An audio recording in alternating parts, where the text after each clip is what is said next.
Hotel cleaning personnel at the Windsor Motel in Arizona found 45-year-old Canadian Barbara Callow dead on April 5, 2005. Barbara had come to Lake Havasu City from Canada specifically to witness the blooming desert wildflowers. Barbara was last seen alive at approximately 8:40 p.m. When the hotel staff saw her, it was the night before. Investigative efforts were launched to find the real reason behind Barbara Callow's death. Nearly 20 years later, these efforts paid off when the culprit was identified, thanks to developments in DNA technology. Two important questions remain as we delve deeper into this mystery. Since Barbara Callow was only a visitor from another country who could have been the murderer, what possible reason might have existed for this horrible act? Do follow along to learn more about this tragic tale. This case takes place near the California-Arizona border in Lake Havasu City, which is located on the lake's eastern shore. Almost 1 million people visit this well-liked location each year.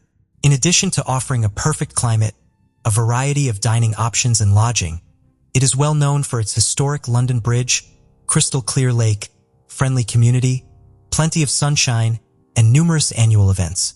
Generally speaking, the city has a lower crime rate than the state of Arizona. The killing of Barbara, however, shocked the neighborhood on April 5, 2005. It was an eerie incident that was unusual for the otherwise tranquil area. Barbara Irene Callow was born in 1960, the parents Bridget Callow and Werner Callow in Toronto, Canada. Additionally, she had a younger brother named Peter, to whom she had a close bond. Her early years were spent in Toronto. Barbara demonstrated exceptional intelligence and a distinct career goal from a very young age. She continued her studies at the Veterinary College of the University of Guelph, where she graduated with a master's degree. Barbara's passion for knowledge was evident when she decided to pursue a career as a researcher after completing her studies. Her talents were acknowledged by the Canadian federal government in 1992, when they hired her to work as a meat inspector. She eventually advanced to a position in the science branch where she gave insightful advice on issues pertaining to animal health after making the switch to veterinary biologics over the years. Her co-workers respected her for being a bright, daring, and self-starting person. Barbara was a multifaceted individual who enjoyed gardening, cycling, arts, and bird watching when she was night work. She was also deeply passionate about traveling. Barbara's bright future, however, was tragically cut short on March 25, 2005, when she left Ottawa for a vacation. Barbara, then 45, had decided to take a solo vacation in 2005. Seeing the enchanting bloom of desert wildflowers in the heart of Arizona was the main purpose of her plan. On March 25th, she departed from her Ottawa residence and set out on her quest. Her initial destination was British Columbia, and she proceeded to Las Vegas, Nevada from there. On March 26th, she rented a car and set out on her journey. After that, Barbara took a car to Yuma, Arizona, and spent a day exploring the area. She then took a car to Lake Havasu City, Arizona, her ultimate destination, eager to carry on exploring. She arrived at the Windsor Inn Motel on April 2nd, intending to use her room as a cozy base for day trips into the breathtaking Arizona scenery. Barbara's journey was an adventure full of hope and the promise of new experiences, not just a quest to see wildflowers. However, this promising adventure would soon take an unexpected turn. The motel staff last saw Barbara on April 4, 2005, at approximately 8:40 p.m. She called her mother, Bridget, in Toronto later that evening to let her know she would be staying an extra day in Lake Havasu before traveling to Las Vegas to catch her flight home. But when morning came, Barbara was nowhere to be seen at breakfast. Her absence worried the housekeepers, so they went to see how she was doing. They were shocked to find her dead body in the motel room. Without delay, they made a police call. Following the 911 call, police showed up quickly and went into Barbara's room. As soon as possible, the police searched the room and took the body for an autopsy. At the scene of the crime, investigators gathered potential suspect DNA evidence and preserved it for potential use in the future investigation. Her death was later determined by an autopsy to be asphyxiation, caused by being smothered by a pillow. The fact that her room was empty of her wallet, credit card, phone, identification, and the very pillow that was thought to have been used in her murder was another unsettling detail. Also, the fact that the rental car she had driven was also stolen and was eventually discovered abandoned 2 days later, along Interstate 15 in the Mojave Desert of California, added to the mystery. According to Lake Havasu Police, Lieutenant Joe Archie, Barbara might have confronted someone trying to break into her rental car. Though it is more likely that she was in the wrong place at the wrong time, it is still possible that she knew the person. The car appeared to be the main attraction in what appears to be a crime of opportunity. But for some reason, something happened that turned this into something ugly. When her brother learned of Barbara's terrible demise, he immediately took a plane from Toronto to Lake Havasu City to retrieve her remains. In spite of their extreme shock and distress over the unexpected and perplexing circumstances surrounding Barbara's death, the local community's investigators were motivated to see justice served. The fact that violent incidents were uncommon in Lake Havasu City was also mentioned by Charlie Canson, the city's at the time. Despite early efforts, the case was ultimately abandoned due to a dearth of convincing evidence and slow progress in DNA technology. In 2018, a ray of hope appeared for Barbara's family after years of uncertainty and increasing suffering. The Criminal Investigations Unit and Cold Case Squad of the Lake Havasu Police Department made the decision to reopen the case. They went over the evidence again, including the DNA that was taken at the scene of the crime in 2005. It was a major breakthrough when they finally identified a suspect. Barbara's tragic death was suspected to have been caused by 60-year-old Stacy Childs. This was a significant step toward bringing Barbara Callow and her bereaved family justice. Born in Santa Cruz, California in 1962, Stacy Childs has an alarming record of legal run-ins. Although not much is known about his parents or early years, his criminal history says a lot. He had previously been found guilty in California of a number of charges before there was any reason for suspicion. His list of crimes included a 2012 felony conviction for receiving stolen property, a 2005 felony conviction for eluding a peace officer, a 2004 felony conviction for false imprisonment, and a 2018 misdemeanor for threatening to injure someone. He received sentences of more than 2.5 years in San Quentin State Prison for the last 2 counts. Childs was immediately taken into custody on April 26, 2022, following his identification as the murder suspect in Barbara's demise. Childs' trial got underway pretty quickly. He was originally accused of second-degree murder after his arrest. During the trial, Amanda Clairhout, the deputy county attorney, disclosed that there was a missing pillow and foam cord from room 139 of the motel where Barbara had lodged. She also mentioned that a medical examiner report noted significant evidence, including the laceration to Callow's cheek, bruising around her neck, and literature marks on her feet. A re-examination of DNA evidence taken from Childs in 2008 and under the victim's fingernails in 2005 marked a turning point in the case. The choice to prosecute Childs for the crime was made in 2022 after this analysis. Paul Amon, Childs' defense lawyer, countered that his client had voluntarily provided a DNA sample and had assisted with the police investigation. Childs, according to Amon, angrily denied having anything to do with Barbara's murder, even though the jury deliberated for more than 4 hours over the course of 2 days during the trial. They eventually told Judge Derek Carlisle that they were unable to reach a unanimous decision. Judge Carlisle then ruled that the trial was a mistrial and released the jury to continue their deliberations. Amanda Clairhout, the deputy county attorney, declares she intended to retry Childs after the mistrial, but the judge stepped in and ordered a quibble verdict, which allowed Childs to be released from the adult detention facility. Ultimately, Stacy Childs was freed from detention. Though his future remained uncertain, he continued to deny any involvement in Barbara's murder. For her family, the loss of the free spirit Barbara remains a great burden. Her neighbors and friends were still missing the compassionate person she was when she was not around. Even after Childs was found not guilty, there are unanswered questions regarding who might have killed her and how the DNA evidence connected to Childs. This case is shrouded in uncertainty, so the Callow family is left searching for answers. Those who knew Barbara recall her as independent, adventurous, and full of life. They also recall her as having a strong desire to travel and take in the beauty of the world. Her mother can still clearly recall the day of the trip. She said, she claimed to have taken a trip to see the blooming cacti and white flowers. California was supposed to have an incredible year for bloom because of the rain. Her neighbor recalled her saying, she just wanted to go for a rest and just be quiet. She had no one with her, but she was a very friendly person. While the family was unable to have back their loved one, they believed that the police apprehending the perpetrator was a step toward healing.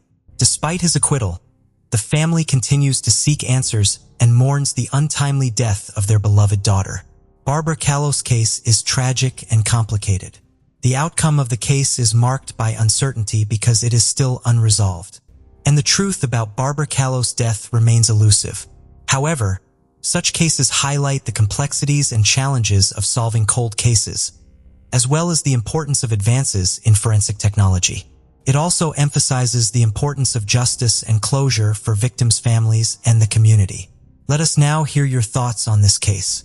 What potential obstacles do you believe the prosecution and defense faced during Stacy Child's trial, and how might these have influenced the outcome? Do you believe there is hope for a resolution in cold cases like Barbara Callos in the future, given advancements in forensic technology and DNA analysis?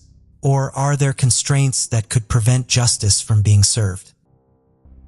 Suitland is a beautiful place, but in contrast, the crime rate is much higher than the average for all American communities, regardless of its size. Sadly, a horrible crime occurred in Suitland in 1979 when a young mother was kidnapped and brutally murdered, leaving her devoted family behind.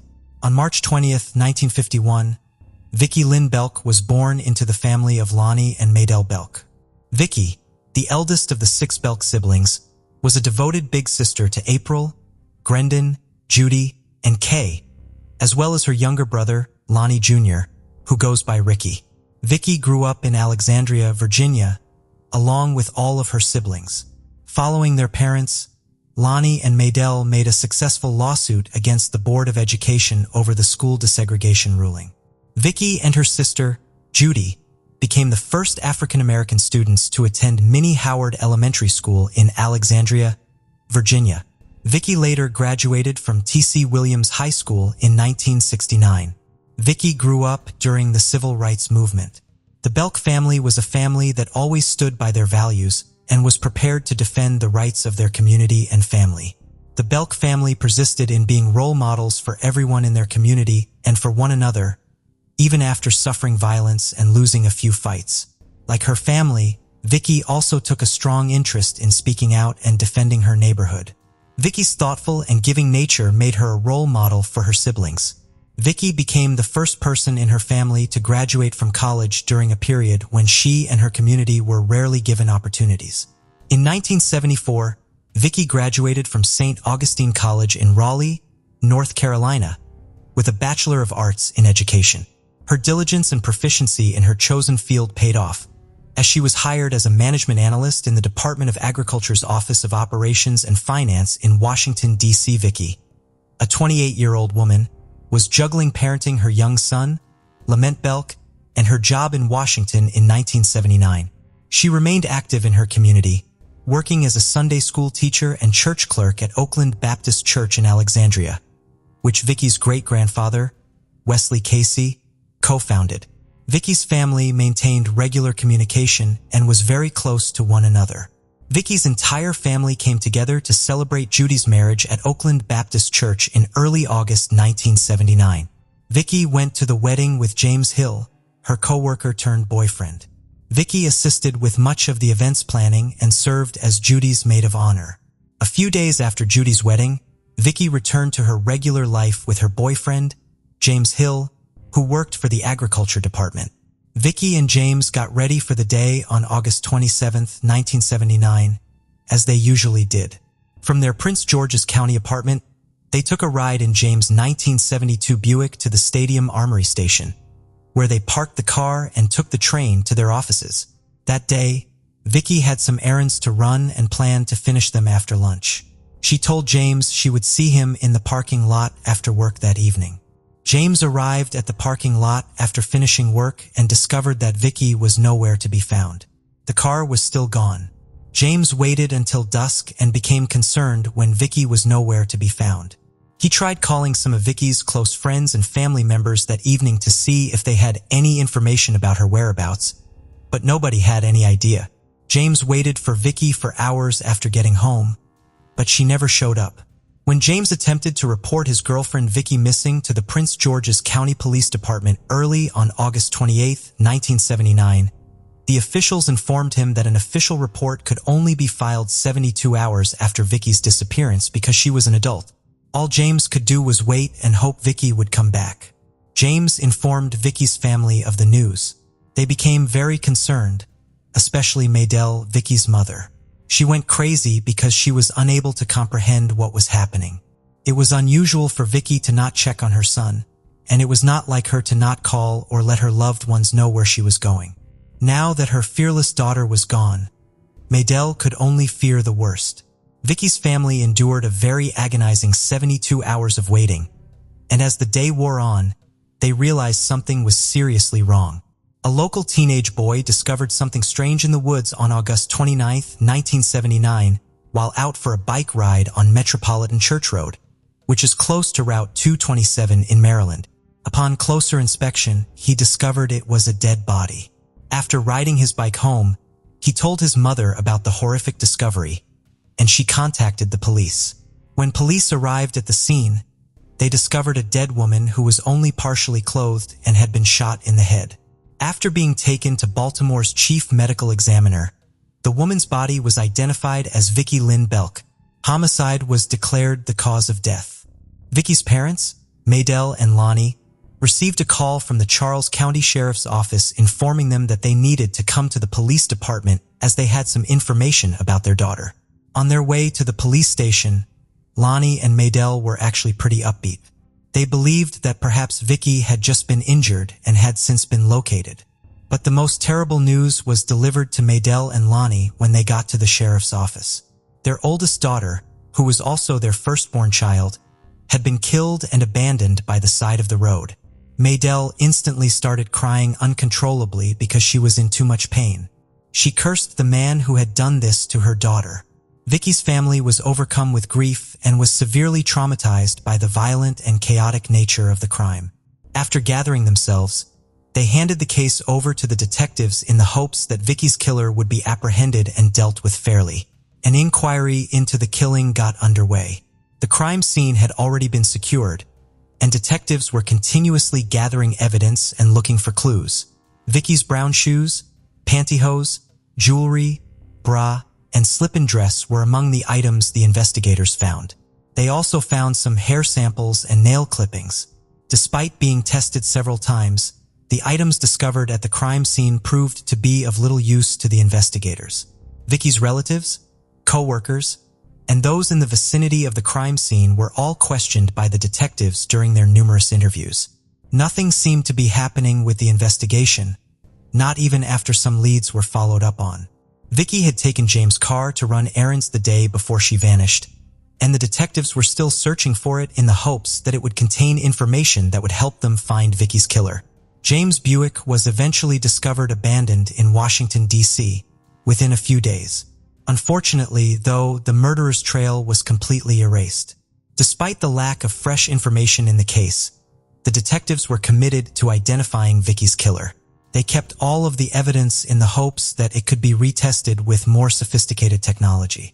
In an attempt to identify Vicky's killer and bring him to justice, Charles County detectives collaborated with the Maryland State Police, Bode Technology in Lorton, Virginia, and Sorensen's laboratories in Salt Lake City, Utah, over the course of the following few years as more and more cutting-edge technologies were being introduced. However, they were once again met with failure. The investigation into Vicky's assault and murder gradually came to a standstill as more time passed, and the identity of her killer remained a mystery. Vicky was killed in 1979, and at the time, DNA samples could not be tested due to lack of equipment or technology. The 1980s saw the birth of the technology as law enforcement began compiling a sizable database of fingerprints and DNA samples from suspects of crimes across the nation. When DNA testing became a little more sophisticated in the early 2000s, investigators in Vicky's case retested the evidence. When Vicky's dress was examined again, it turned out to have a foreign bodily fluid on it. This allowed the investigators to create a profile of a possible suspect. Nevertheless, there was still much room for improvement in testing technology, so the created profile was unfit to be added to any database or compared to any suspects. Years went by, and the investigators continued to use new technology to repeatedly test Vicky's possessions that they had discovered at the crime scene.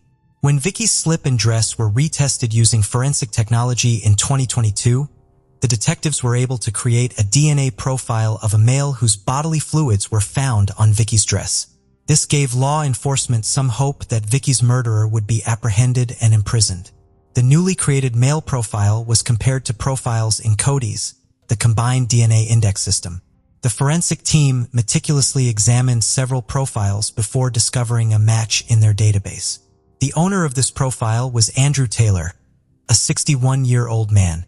When the results were communicated to the sheriff's office in November 2022, investigators made the decision to delve deeper into Andrew's past, including his criminal record.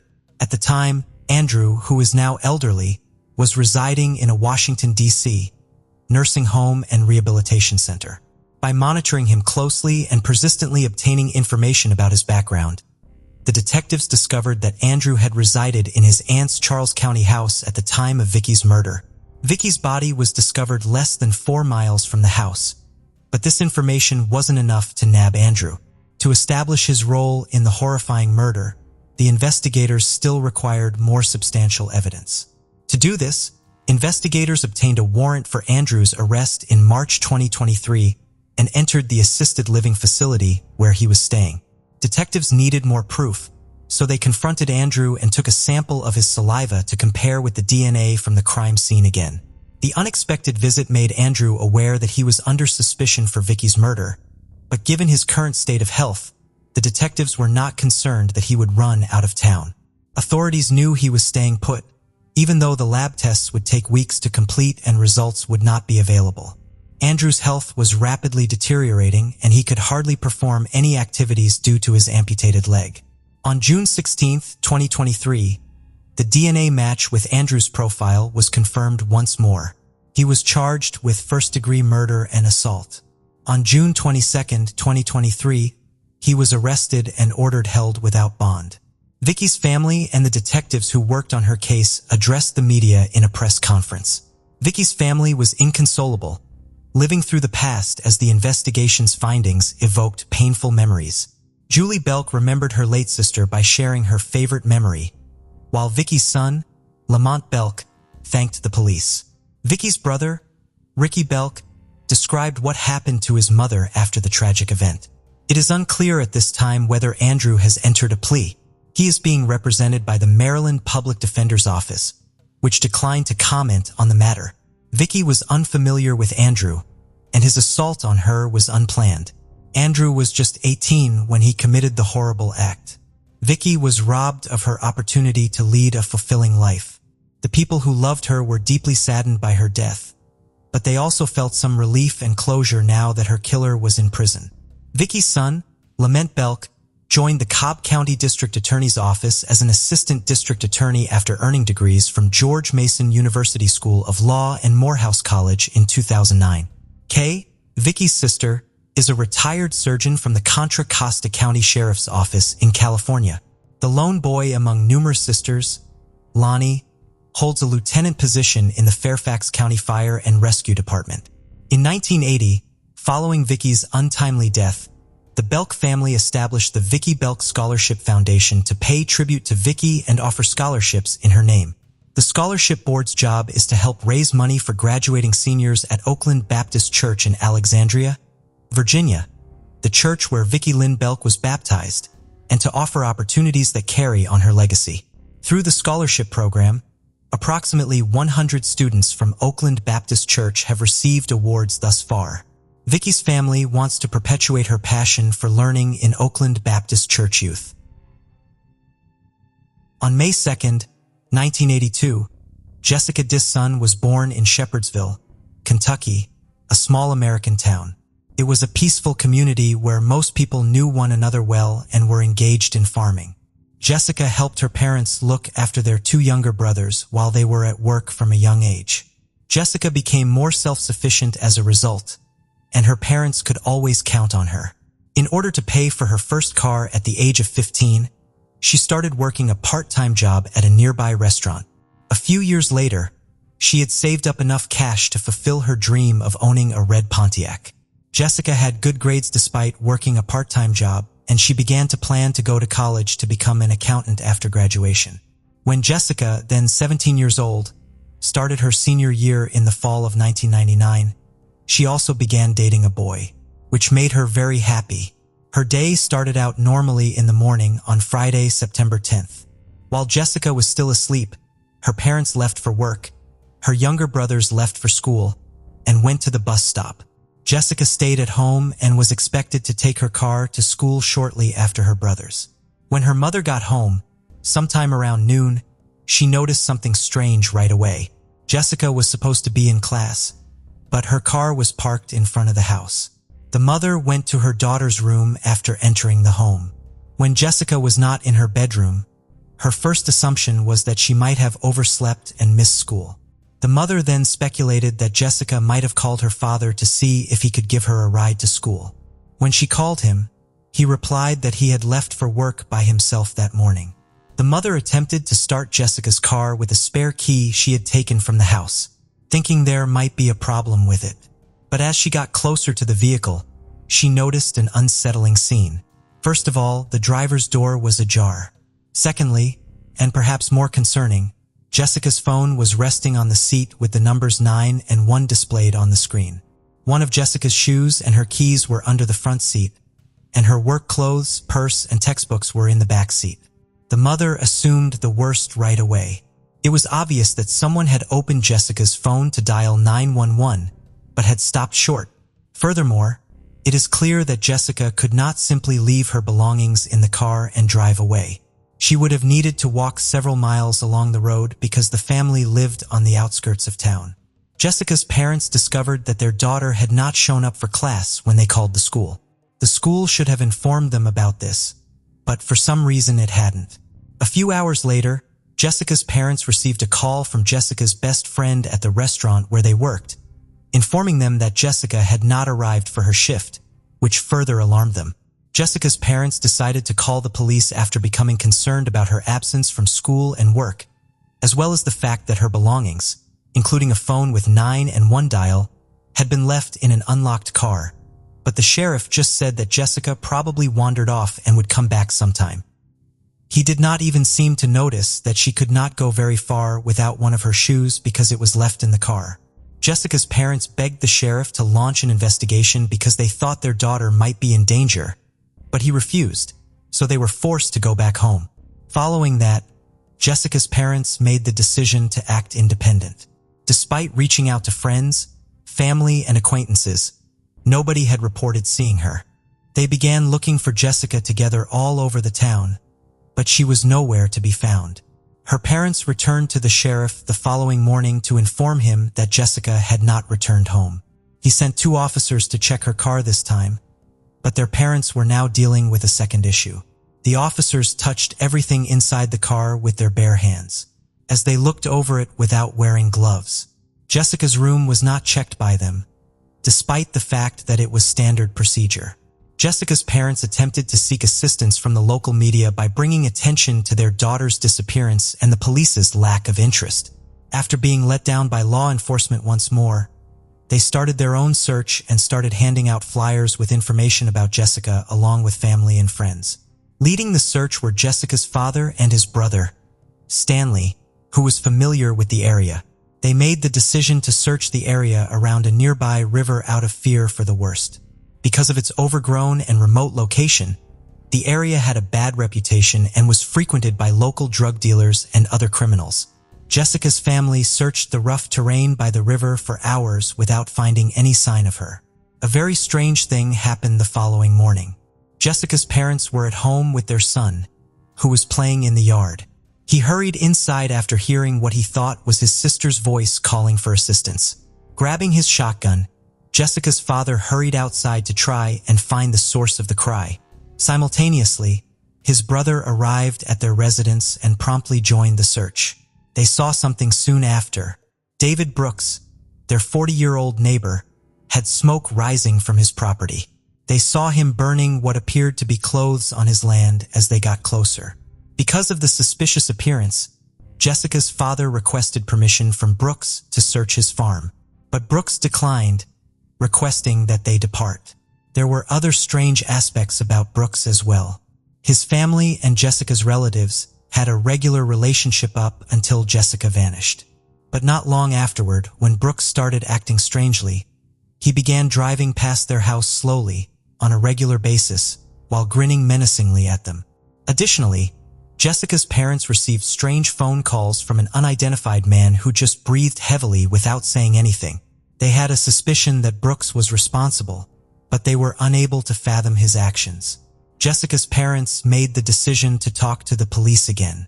After seeing Brooks burn clothes on his land, the police had initially shown little interest in the case. They agreed after the family shared their observations and requesting that police bring cadaver dogs to Brooks. The dogs found the fire pit on Brooks' property after tracking Jessica using her clothes, but no significant evidence was discovered.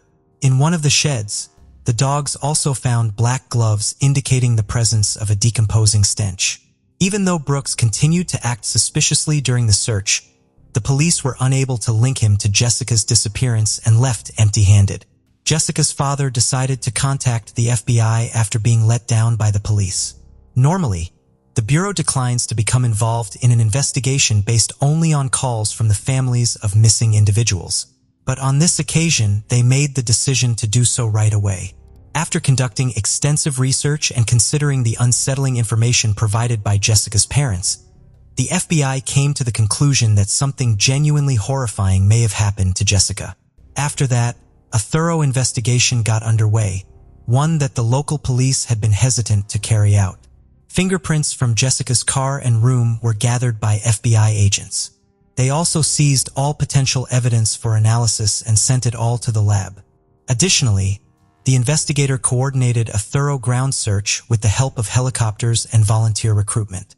They thought that maybe Jessica's body was in the pond near her house, so they looked all over the bottom. After thoroughly searching Brooks's farm, FBI agents discovered something extremely concerning. They discovered a printed picture of Jessica inside one of the sheds. Detectives were almost positive that Brooks had some sort of involvement in her disappearance following this unsettling discovery. Joseph, his 35-year-old brother, was also a suspect because of his peculiar behavior during the police search of his property. During the search, something went wrong.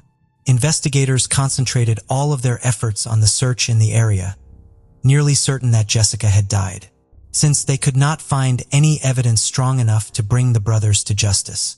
17 days after her disappearance, on September 27th, the police got a call. While driving beside the river where Jessica's father had first looked for her, a woman noticed something odd next to a tree off the road and decided to investigate. As she got closer, she noticed it resembled a human body and immediately dialed 911. When the FBI agents got there, they did in fact discover a young woman who was missing a few fingers and limbs and was dead.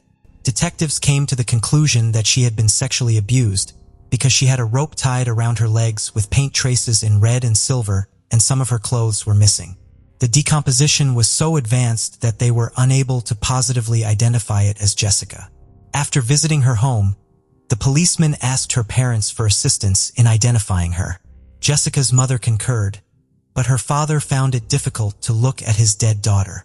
When she arrived at the scene, she was initially unable to identify her, but soon realized that the small butterfly tattoo on her body was in the exact same location as her daughter's. Subsequently, medical professionals established the deceased's identity and concluded that strangulation was the cause of death. Her body was also covered in numerous bruises. The most shocking discovery was that Jessica had been alive for about 3 days after going missing, even though experts had determined that her limbs and fingers were detached post-mortem, indicating that she was still alive at the time. It implied that although the police had a chance to save her, they did nothing at all to do so.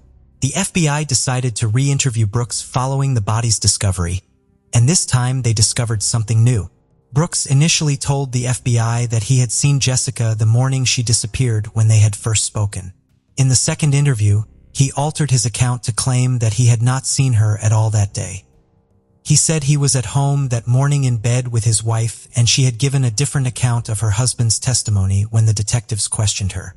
Even though there was no such evidence, the FBI persisted in questioning Brooks, asking him what he would do if they discovered his fingerprints on the victim's body. Brooks' response was very suspicious. He said that in that scenario he would have to admit everything. The FBI chose to arrest him and proceed with the trial after he failed a polygraph test. They knew that, since they had not discovered any conclusive evidence connecting Brooks to the murder, the likelihood of a guilty verdict was minimal. All they had was unsettling, albeit circumstantial evidence of his involvement. The detectives kept working the case and looked for any more evidence. While preparing for the trial, investigators remembered another intriguing detail. Something like the rope that was used to bind the victim's legs was discovered when searching Brooks' vehicle. But no DNA samples were discovered on it, so this is just more circumstantial evidence. Start of the trial was in January 2003. Brooks' attorney maintained that there was no evidence at all and asserted his client's innocence. During the trial, another thing was revealed. Investigators discovered the victim's missing limbs in close proximity to the body when they found it. After putting them in designated containers, they gave them to the neighborhood police. They allowed the boxes to decompose extensively at room temperature, disregarding labels that advised storing them in the refrigerator. Therefore, even in the unlikely event that there was any evidence such as possible DNA traces from the murderer, it was lost as a result of this mistake. The other circumstantial evidence against Brooks was not strong enough. Ultimately, the man was released because the jury was unable to come to a unanimous verdict. State statutes said that he could only face new charges in the event that fresh evidence surfaced. This was a devastating blow to Jessica's parents. They were nearly certain that Brooks was responsible for the death of their daughter. Furthermore, their daughter might have been saved if the police had taken their duties more seriously. Thus, they ultimately gave up on getting justice. This case was not resolved in the ensuing years and was eventually nearly completely dropped. Lynn Hunt, a new detective, started working with the local police force in 2012. She was tasked with investigating unsolved cases, and she was drawn to Jessica Disson's murder right away. She was horrified to see how careless her predecessors had been after reading through the case files. The majority of the documents contained numerous mistakes, lacked any mention of discussions with the parties concerned, and improperly documented the evidence. To put it another way, it was handled so poorly that she was forced to essentially begin the investigation anew. Her first move, 13 years after the murder, was to get in touch with Jessica's family. She was given a box containing Jessica's possessions from her car by one of her brothers, who is now an adult and lives apart from his parents. Ever since the police gave the family back these items, he had held on to it. Hunt was astounded once more at how heedlessly her colleagues had handled the evidence and neglected to store it in accordance with protocol. It was unlikely that these things would help her now after many years. Still, she examined everything she could find with diligence. She soon found out a fascinating detail. It was the report from Brooks's medical examination among the documents. It said that he had an extremely low IQ of only 61. This sparked questions about all police activities, including questioning Brooks. He may not have fully understood most of the questions, and may not have provided adequate answers due to his significantly low IQ. All of this made Hunt wonder if the man had anything to do with the case at all, since his strange behavior could just as easily have been caused by his extremely low IQ. Hunt then started to speculate as to who else might have killed this person. She did a thorough investigation on every person connected to the case or residing nearby. This continued until September 2014, which was almost 15 years after Jessica's passing. A departmental colleague called Hunt with some interesting information. An inmate at a Kentucky state prison asserted that he knew Jessica Disson's killer's true identity. Hunt was a little skeptical about this lead. When prisoners wanted to provide the police with information, it usually ended in disappointment and wasted time. Many of them merely make up stories to get early release or better treatment while incarcerated. Nevertheless, she realized that she had to follow up on this lead to ensure it was genuine. She went to see the man who was supposed to have the information at the prison. He claimed that, for a while, he and another person convicted of the same charge child abuse shared a cell. The two grew close on this common ground and occasionally shared information about their crimes. The cellmate informed him one day that he had killed Jessica Dissom, among other things. The detective was shocked when the informant then dropped a bombshell revealing this man's name. It was Jessica's uncle, Stanley Dissom, her father's brother. The informant claims Stanley admitted to him that while Jessica was residing in their home, he had sexually abused her for a number of years. If she ever discussed it, he threatened to kill her, or someone close to her. When Jessica got a boyfriend in the spring of 1999, Stanley became concerned that she would eventually confess to him about the abuse she had received from her own uncle. Jessica was home alone on September 10th when Stanley showed up in the morning. After loading all of her belongings into her vehicle, she went outside. Jessica resisted Stanley's demands that she end her relationship with her boyfriend, threatening to expose him if he did not leave her alone. She reached for the phone to try to dial 911 as he began to threaten her. Jessica managed to escape Stanley's attempt to grab her and escape inside the house. Before bringing her to an abandoned shed close to where her body would eventually be discovered, the man followed her to her room, struck her, and bound her in her sheets. After torturing and mutilating her for several days, Stanley killed her, moved her body to a prominent spot close to the road, and buried the sheets beneath the shed. He added that he amputated a few of the victims in an attempt to fool the police into believing drug traffickers were responsible for the murder. Detective Hunt came to the conclusion that the informant could not have made this detail up because only Jessica's closest relatives were aware of the missing limbs. Finally, he mentioned that Stanley had buried Jessica's shoe next to the shed under a broken tree. Hunt made the decision to confirm all of the details regarding the hidden evidence.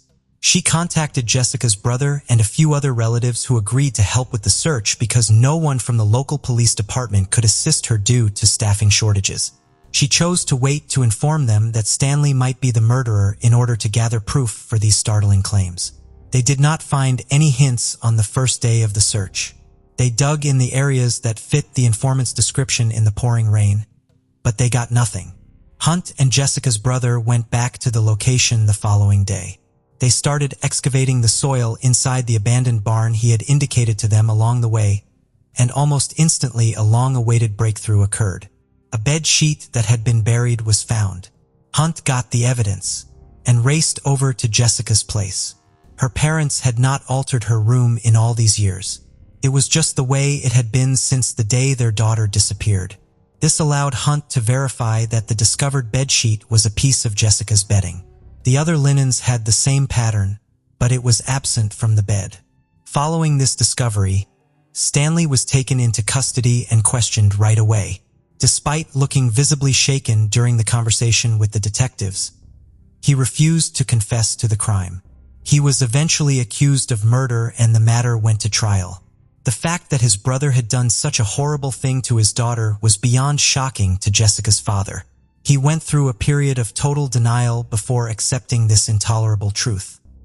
He later remembered that Stanley had suggested looking for Jessica's body near the river in the early days of her disappearance, but he became ill during the search, so his brother drove him home.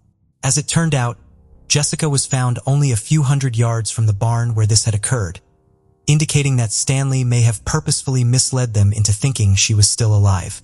Detective Hunt conducted background research on the suspect in an effort to gather more evidence before the trial. Hunt quickly learned of an even more unsettling truth. Though she already knew he had served time for abusing another girl in their family, a number of other women who were close to Stanley reported to the police that he had molested them when they were little. He would tell their family that he was temporarily homeless and ask them to let him stay in their house for a while. This pattern was consistent. Stanley used threats to silence the girls when he was left alone with them and carried out his heinous acts. After hearing all of these accounts, the police came to the conclusion that Stanley had been doing this for 30 years. Despite this, Detective Hunt recognized that it would be difficult to convict Stanley of the murder because there were so few clear-cut pieces of evidence, like fingerprints or DNA. She kept working on the case until she came across a box of old files that she had not yet looked through. Examining its contents, Hunt was struck once more with the ineptitude of her predecessor's handling of the case. There was a letter in the box, dated June 26, 2002. The same account which Hunt heard from the prisoner in Kentucky, just 12 years later, was submitted to the authorities by another informant. Stanley had already been incarcerated since the summer of 2002 for attacking a minor relative. He told his cellmate about killing Jessica during that period. The cellmate, who happened to be a police informant, wrote a letter to the department in charge of the case, detailing all of Stanley's heinous crimes against his niece. And what do you think happened? Did the police just disregard the letter, perhaps convinced of Brooks's involvement during those years, and stop looking into other possibilities?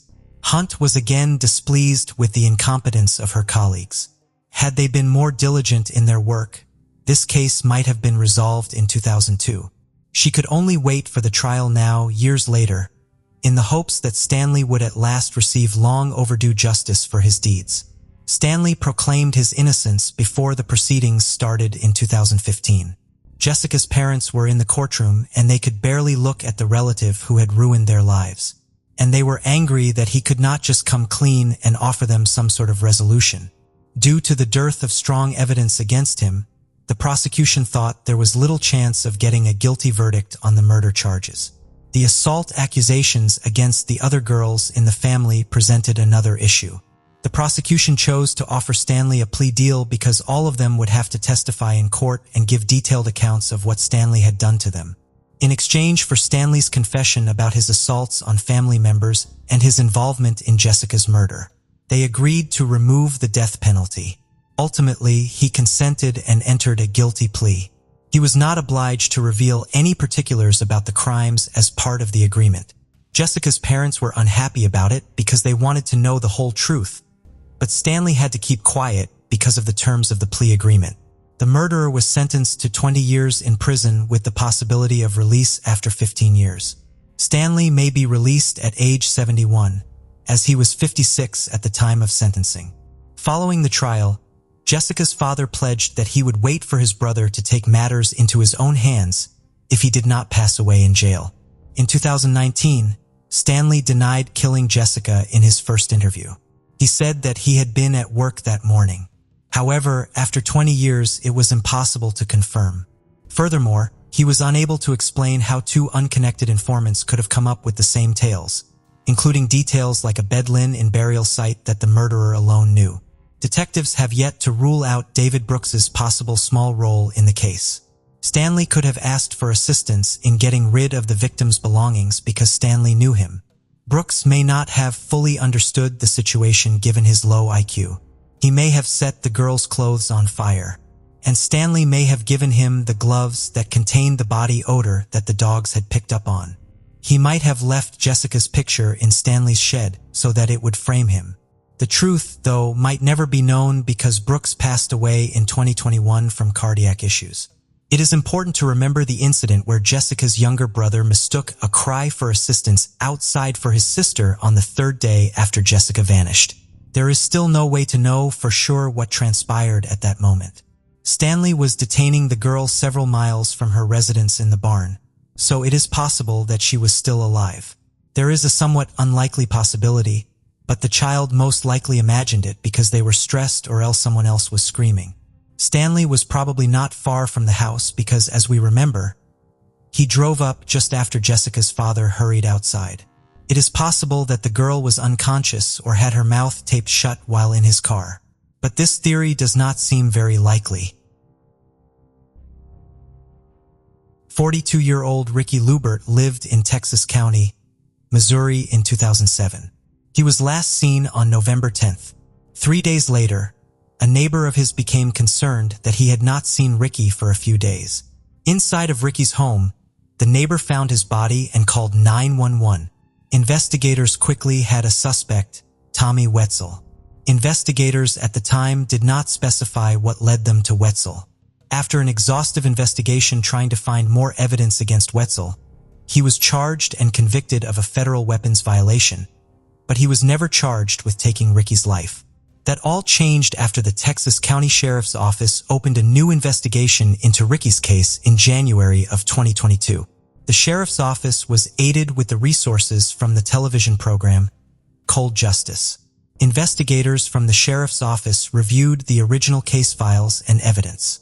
Based on that information, investigators conducted new interviews of witnesses and a suspect and had additional analysis performed on evidence in the case.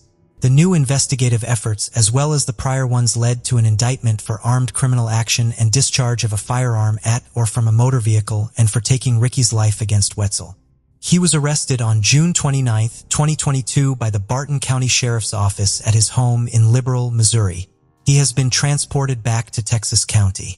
Texas County Sheriff Scott Lindsay had this to say in a statement. Today represents an important step in seeking justice for Ricky Lubert. I hope that this arrest is some sort of comfort to the family of the victim, even though it has taken 14+ years to reach this point. I would like to commend all the investigators that worked on this case, but especially the deputies that were assigned to reopen the investigation and approached it with a dedication and perseverance. I would also like to thank the staff and resources provided by Cold Justice to assist with the investigation. The motive of the crime is unclear at the moment. The Cold Justice team, who played an important part in solving the case, had this to say in a press release. Nearly 15 years later, there is justice for Ricky's brother Randy and his 2 boys. This is all possible due to the hard work of the Texas County Sheriff's Department and the assistance of Steve Spangler and Kelly Siegler. Our experts, Eric Devlin, Kathy Pernier, and the Cold Justice team worked incredibly hard to support the investigation team. Cold Justice has contributed to more than 50 arrests in cold cases around the U.S. 22-year-old Catherine Blauvelt lived in Simpsonville, South Carolina in 2016. She was married to 27-year-old John Tufton Blauvelt. He worked as a U.S. Army recruiter in Greenville County. Catherine disappeared from her home on October 25, 2016. The following day, friends found her body in the basement of a house that had been abandoned for more than 20 years. The house was a place where Catherine and her friends used to hang out as children. The post-mortem examination revealed that Catherine had been fatally stabbed with a knife. Less than a month after she was found, Simpsonville police obtained a warrant for John Blauvelt's arrest, charging him with taking Catherine's life and possession of a weapon during a violent crime. But by then, Blauvelt had fled the state with his 17-year-old girlfriend. He was classified as an Army deserter. The girlfriend is Hannah Thompson, a Fountain Inn, South Carolina. She was reported missing by her parents on November 21, 2016, just 3 days after police issued a warrant for Blauvelt's arrest. Blauvelt and Thompson was spotted in Las Cruces, New Mexico a few days later. Then, after the U.S. Marshals joined the search to find Blauvelt, they learned that he and Thompson traveled through Alabama, Texas, and California. In December 2016, Thompson called her parents requesting to return home to South Carolina. She was found safe in Oregon on December 12, having been abandoned by Blauvelt. Simpsonville police stated that Blauvelt was known to live around wooded areas near the Oregon-Washington border. The case was featured on In Pursuit with John Walsh in 2019. On July 20, 2022, the Pacific Northwest Violent Offender Task Force, led by the U.S. Marshals Service, captured Blauvelt following a lead received at the Marshals headquarters earlier in 2022. The nature of the tip was not disclosed, but officials stated Blauvelt had been living as Ben Klein when they arrested him without incident. Jackson Sheriff Nathan Sickler said, "We are glad this offender is in custody and the process can begin to seek justice for the victim and her family. The work of this local violent offender task force is extremely important to the safety of our community, and we are proud of their efforts and our continued partnership." Catherine's mother, Patricia Piver, said, "Losing a child is unbearable. We knew John did it, but when he ran, our hearts sunk. And then he disappeared off the face of the map. And months turned into years. And now 5.5 years later, you lose hope, and you just gotta find something to hold on to. But getting that call yesterday, I'm still shaking," Piver continued. "It was the most amazing phone call ever." She also told reporters that Catherine's relationship consisted of intimate partner violence and hoped others could learn from her daughters. He or she will beat you one day and then the next day apologize. Don't believe it. Catherine got away from him and moved back home, but they're not going to change. They threaten, beat, and hurt you. Get away and stay away. John Blavat was booked into the Jackson County Jail, where he awaits to be taken back to South Carolina to face prosecution. On December 5, 2001, 20-year-old Wesley Powell was sitting inside his vehicle at a Oaxaca gas station in Birmingham, Alabama. An unknown man then walked up to Wesley's car, stood inside the open passenger door, and shot Wesley a few times. Sadly, he succumbed to his injuries the next day in a hospital. The man fled on foot. Witnesses were able to tell the police that the culprit is a young black male, but unfortunately, no one recognized him and there was nothing else for the investigators to go on. Then, in early 2022, investigators received valuable information regarding the case. It led them to 46-year-old Ricky Witherspoon. Investigators were able to confirm that he was responsible. Witherspoon was arrested on August 19, 2022. He is currently being held at a Jefferson County jail without bond. During the news conference held by Birmingham Police Department to address the arrest, some family members of Wesley's attended and made a brief statement. Don't give up, because at one time I really did. After 21 years, I did. To see this come to light and give our family some closure, so we can have Christmas dinner like everybody else. Because everybody else was having Christmas dinner and we were burying our son. But the main thing is, don't give up, said Wesley Powell Jr. 26-year-old Anna Kane lived in Reading, Pennsylvania in 1988. She was a sex worker and drug user. Anna had 3 children. On October 23, 1988, Anna's body was found in a wooded area near Reading with baling twined around her neck. An investigation revealed that she had been strangled elsewhere and dumped in the woods. In February of 1990, about 15 months after Anna's life was taken, a local newspaper, the Reading Eagle, received an anonymous letter from a concerned citizen with information that only the perpetrator would know. The letter writer also left his DNA when he licked the envelope. Investigators analyzed Anna's clothing and found traces of an unknown male's DNA. The Pennsylvania State Police have declined to release the 1990 letter to the newspaper or to elaborate on exactly what it said. There were just intimate details about where she was disposed of, how her clothes were displayed, stuff like that, State Police Trooper Daniel Wummer said. This led investigators to believe that whoever wrote the letter had committed the crime. They later determined that the male DNA on Anna's clothing matched the DNA on the envelope from 1990, confirming investigators' belief that the person behind the letter was the perpetrator. But while the investigators had his DNA profile, there was nothing to identify him, because he had never been arrested for anything that required his DNA to be put into the system. That's where genetic genealogy came in. Genetic genealogy's effectiveness in cold cases depends on the quality of crime scene DNA and whether it has degraded. The detectives' careful preservation of DNA evidence in 1988 provided a solid foundation for today's investigators to examine with new technology. Genetic genealogy combines DNA evidence and traditional genealogy to find biological connections among people. In recent years, companies like 23andMe and Ancestry.com have encouraged people to explore their genealogy by spinning into a tube and sending it off for analysis. These companies then send back information on their clients' ethnic heritage, genetic health risk, and family tree, as well as a raw data file on their DNA. With millions of users seeking to explore their genetic roots, the practice has become a big business. It is also a valuable tool for law enforcement officers to solve old crimes. DNA collected from crime scenes can now be uploaded to an online service that compares it to DNA submitted by people using companies like 23andMe to explore their genealogy.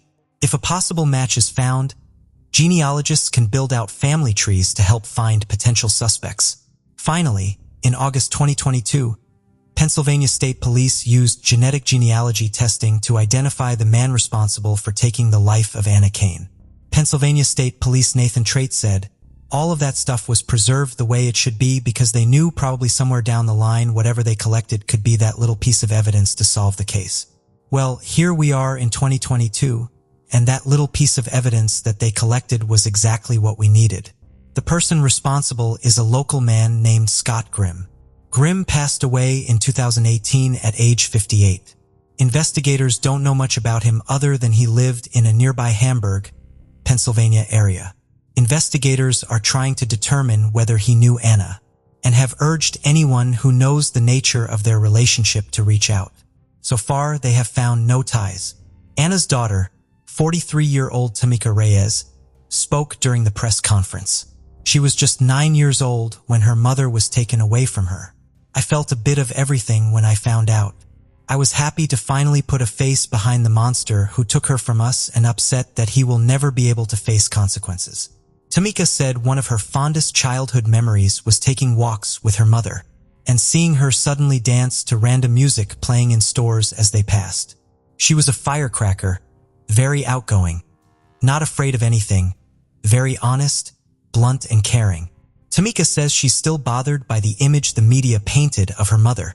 Although she had a dark past that included drug use and prostitution, she was trying to turn her life around, Tamika said. She was portrayed as this slain prostitute, like she deserved what happened to her.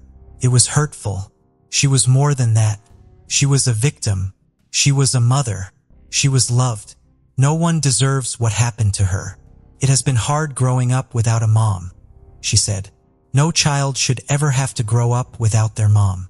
Tamika still has so many questions she would ask Grimm if he was still alive. Why did he take the life of a young woman who was just trying to take care of her children? And what went through his mind when he learned she had a family that loved her? Tamika knows she'll never get the answers, but she's glad her family finally knows who did it.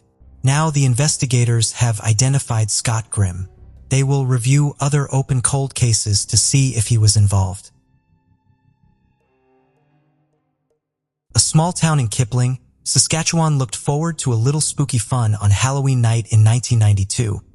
But Candice Fonagy had no idea that the horrors that night would go far beyond her wildest expectations.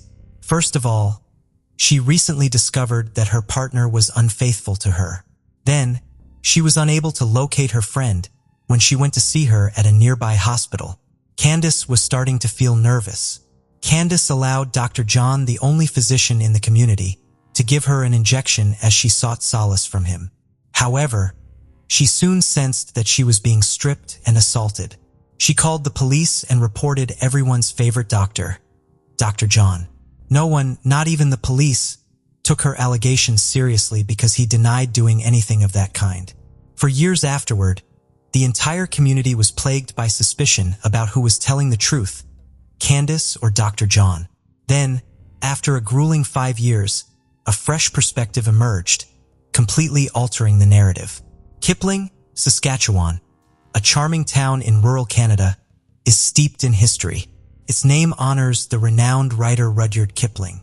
Kipling grew from a tiny settlement in the early 1900s to a quaint town with about 1,000 residents. The town's architecture features wide streets and low-rise buildings, with a school and library at its center. There are a few restaurants, a co-op, a small cafe, farming supply stores, and more. Kipling is proud to be the center of the community's medical and educational resources. Kipling's close-knit community is comparable to a large family. The town comes alive with celebrations during the holidays. On Halloween, children dress up and roam the streets in search of candy. The chilly air is filled with a charming and celebratory atmosphere. However, for 23-year-old Candice Fonagy, a Kipling resident, Halloween 1992 changed her entire life. Candice Fonagy was working at a gas station on October 31st, 1992, just like any other day. However, this particular day proved to be unique. When Danny, her boyfriend, showed up, they got into a heated fight because Danny had done something that had truly irritated Candice. Candice had had enough of his lies and was shocked to learn that he had asked another girl out to dinner. Out of rage, she punched Danny's truck, causing a dent. Candice was left furious as Danny walked off. She was so upset that she left work and went to see a friend at the Kipling Memorial Union Hospital to unwind. But things did not go as planned. Candice arrived at the Kipling Memorial Union Hospital, hoping to find her friend, but she was not present. Candace was still upset and struggling to calm down. Candace accepted the nurse's suggestion to speak with a doctor after realizing she needed assistance to calm her emotions. That evening, Dr. John Schneeberger was in charge. John Schneeberger was born in Zambia on January 1st, 1961, into a family that valued education. He was a student at the prestigious Kearsley College in South Africa, where he was a standout student and made lots of friends. It came as no surprise when he enrolled in medical school following in his brother's footsteps. He left Kearsley behind to pursue his studies at the University of Stellenbosch, which is located close to Cape Town. He demonstrated his excellence as a student, particularly in anesthesiology, by graduating in December of 1984. John Schneeberger relocated to Kipling, which is south of Saskatchewan, in the year 1987. He officially joined the medical staff at Kipling Medical Center in December 1988, having completed the requirements to become a physician in Canada. Before long, the talk of the town was all about the handsome new doctor with the distinctive accent. In the entire region, he was one of only 2 physicians. He quickly gained the reputation of Dr. John. His initials served as his emblem. He became very popular with the locals, who saw him as a compassionate physician in this small, close-knit community. He was popular with everyone, especially the women, thanks to his polished and easygoing demeanor. He revealed that his female patients were sometimes so enamored with him that they would pretend to be ill in order to see him. He was attractive, tall, and endearing. He was the most eligible bachelor in the town. He met Lisa Dillman, a single mother of 2 children, at his doctor's office. They tied the knot in 1991.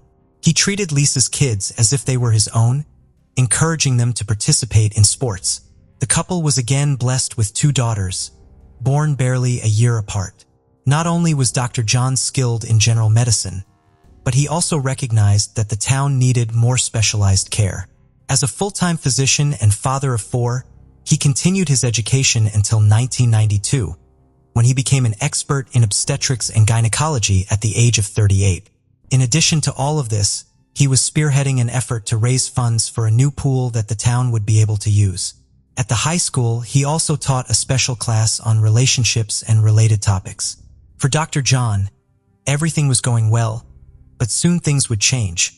Dr. John was well known to Candace because, just 9 months prior, he had assisted her in giving birth. She confided in him about her altercation with Danny and her concerns regarding her outburst. Dr. John had witnessed an argument between Candace and Danny during a fundraiser for the Naperville swimming pool. He was aware of Candace's fiery side, and this time she was unable to control her emotions. Dr. John briefly left the room and came back with a small syringe in his hand. Candace was a little taken aback because she had assumed she would be given medication, but the doctor clarified that a shot would be more appropriate given her circumstances. Candace offered her right arm for the shot because she trusted him. Her body felt heavy, as if she were asleep as soon as the medication was injected, and she was barely able to move. She moved from the chair to the exam bed with Dr. John's assistance, lying on her left side with her back to the wall. For Candace, it was an odd sensation. Versed, a type of sedative, is the medication that Dr. John used. It is typically utilized when patients must endure uncomfortable procedures like a colonoscopy. Normally, it puts patients to sleep and causes them to forget what happened during the procedure. But as you can see, every person is unique, and Candace was only immobilized, not unconscious or asleep. She could not react when she felt someone tuck her jeans down and move her underwear to the side while she was dazed. Then the dependable physician did the unimaginable to her. Candace wanted to scream, but all she managed to produce was a weak, raspy noise. She did not see anyone's face during this terrible moment, but Dr. John was the only person in the room with her. When it was all over, the doctor adjusted her pants and underwear. He went out of the room, sipping up his own pants. Because of the powerful medication, Candace was completely disoriented and unable to act. When a nurse checked on Candace, she was too exhausted and lightheaded to drive home, so the nurse recommended that Candace stay the night.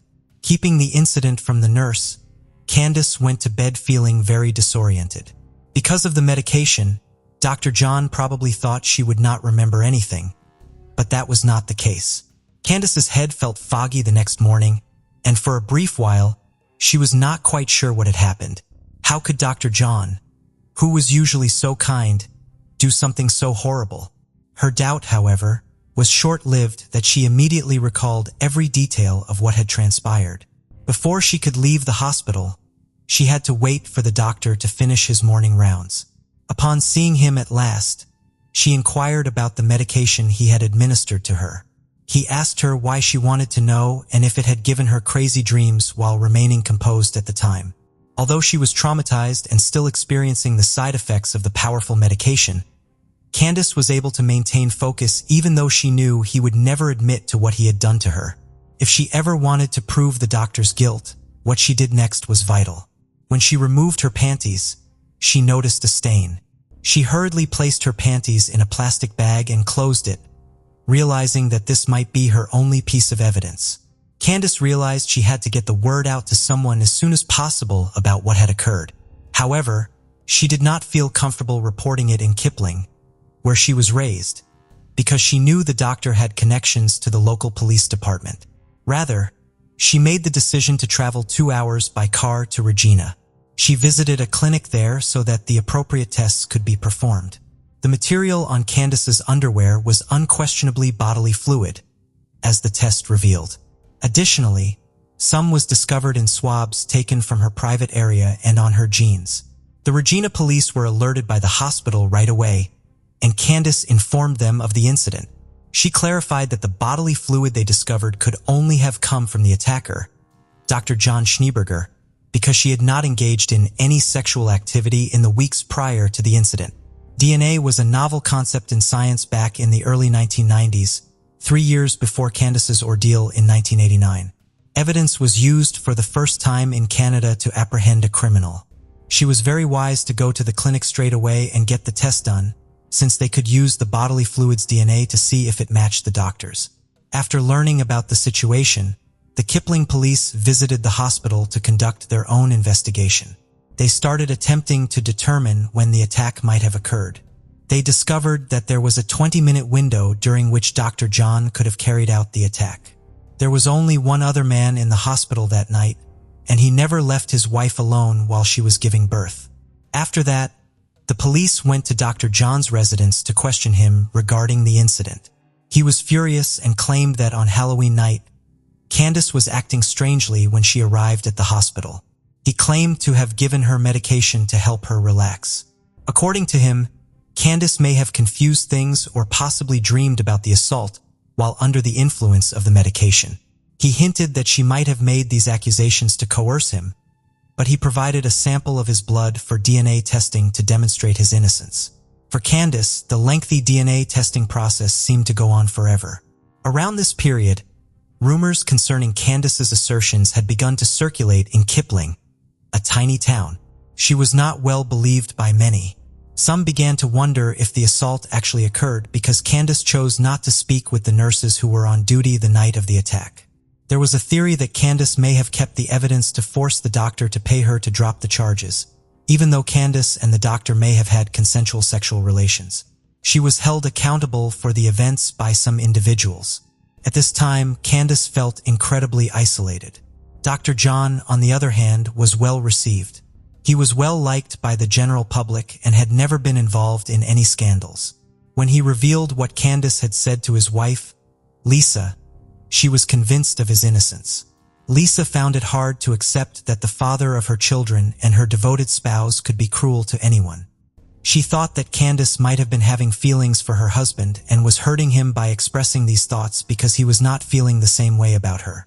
She disliked Candace and was enraged that she was attempting to harm the family name and the reputation of her husband. By this point, Candace had received the results of the DNA test, and to her dismay, neither the DNA nor the bodily fluid discovered on her underwear matched the blood sample from Dr. John Schneeberger. It was decided that he was innocent. He was happy to move on and freely expressed his relief to his friends and co-workers. So was it really a dream? And even if it was, how would one account for the stains on her panties? Still, the town did not need an explanation.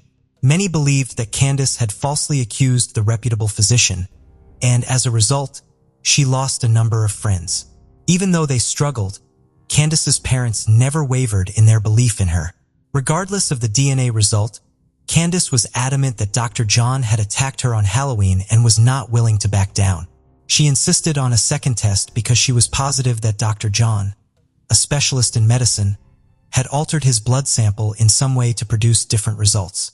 Police had to admit that they did not witness the initial blood test, which was required by law, acknowledging Candace's tenacity that went up to Dr. John to request another blood sample. Despite being incensed and insulted by the request, he reluctantly complied. He was aware that his reputation and career could be damaged by these charges. His wife Lisa was by his side the entire time, giving him unwavering support. Dr. John visited a lab in August 1993 to give another blood sample. 2 law enforcement officials were there to supervise the procedure this time. After the doctor rolled up his left sleeve, the lab technician started using a needle to take blood. But Dr. John stepped in, grabbed the technician's needle, and completed the task himself. An RCMP officer was standing close by, watching intently. To be extra thorough, Dr. John filled a second vial of blood after filling the first one. In response to the officer's questioning, Dr. John said that the prior blood draw had damaged a tendon, which was the reason for the bruises on his upper arm. The officer was satisfied because the explanations made sense. The blood files were then taken by the officers for analysis.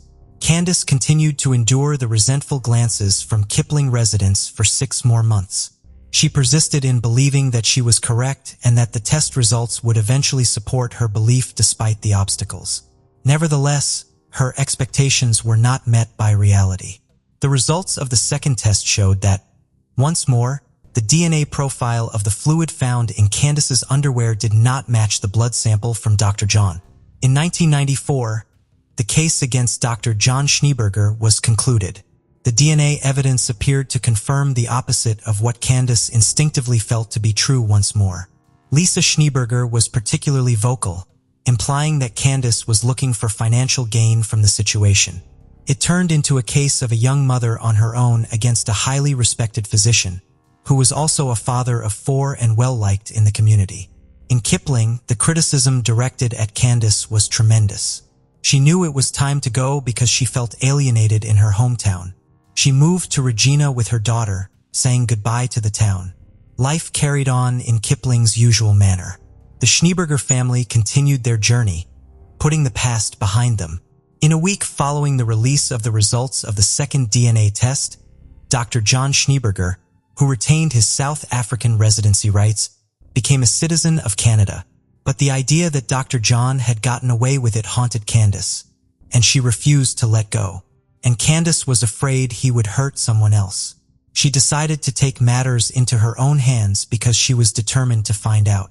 She hired a private investigator with the support of her attorney. After retiring from the Royal Canadian Mounted Police, Larry O'Brien, who had 25 years of experience, began his career as a private investigator. His impression of Candace's honesty was cemented after their first conversation. He agreed with her suspicion that Dr. John's DNA tests were not quite right.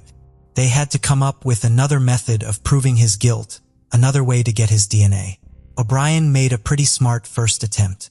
He sent an assistant to visit Dr. John Schneeberger's residence while posing as a representative of a nearby radio station. The doctor was tricked by the assistant into entering a fictitious contest and placing his entry in an envelope. John handed the envelope back after sealing it. Though this plan failed, it might have yielded the DNA that would validate Candace's story. Later on, O'Brien clarified that there was a problem with the envelope. Despite being chosen at random from a fresh box, it became contaminated in some way which was not supposed to happen. It was uncommon to have secrets in a small town like Kipling. They were aware of one another's business. The cleaning lady from Schneeberger's knew the Fonages, and she told Lisa that the Fonages had a private investigator. Lisa was enraged to find that Candace had not given up because she thought the unpleasant situation was over. The Kipling Medical Center sent a letter to Candace's family within a week telling them they were no longer welcome. In a town with just 2 doctors, this was a serious problem. They would have to get medical attention outside of Kipling if they got sick. Larry O'Brien followed Dr. in his car on Saturday, March 23, 1996, while he waited for him to park.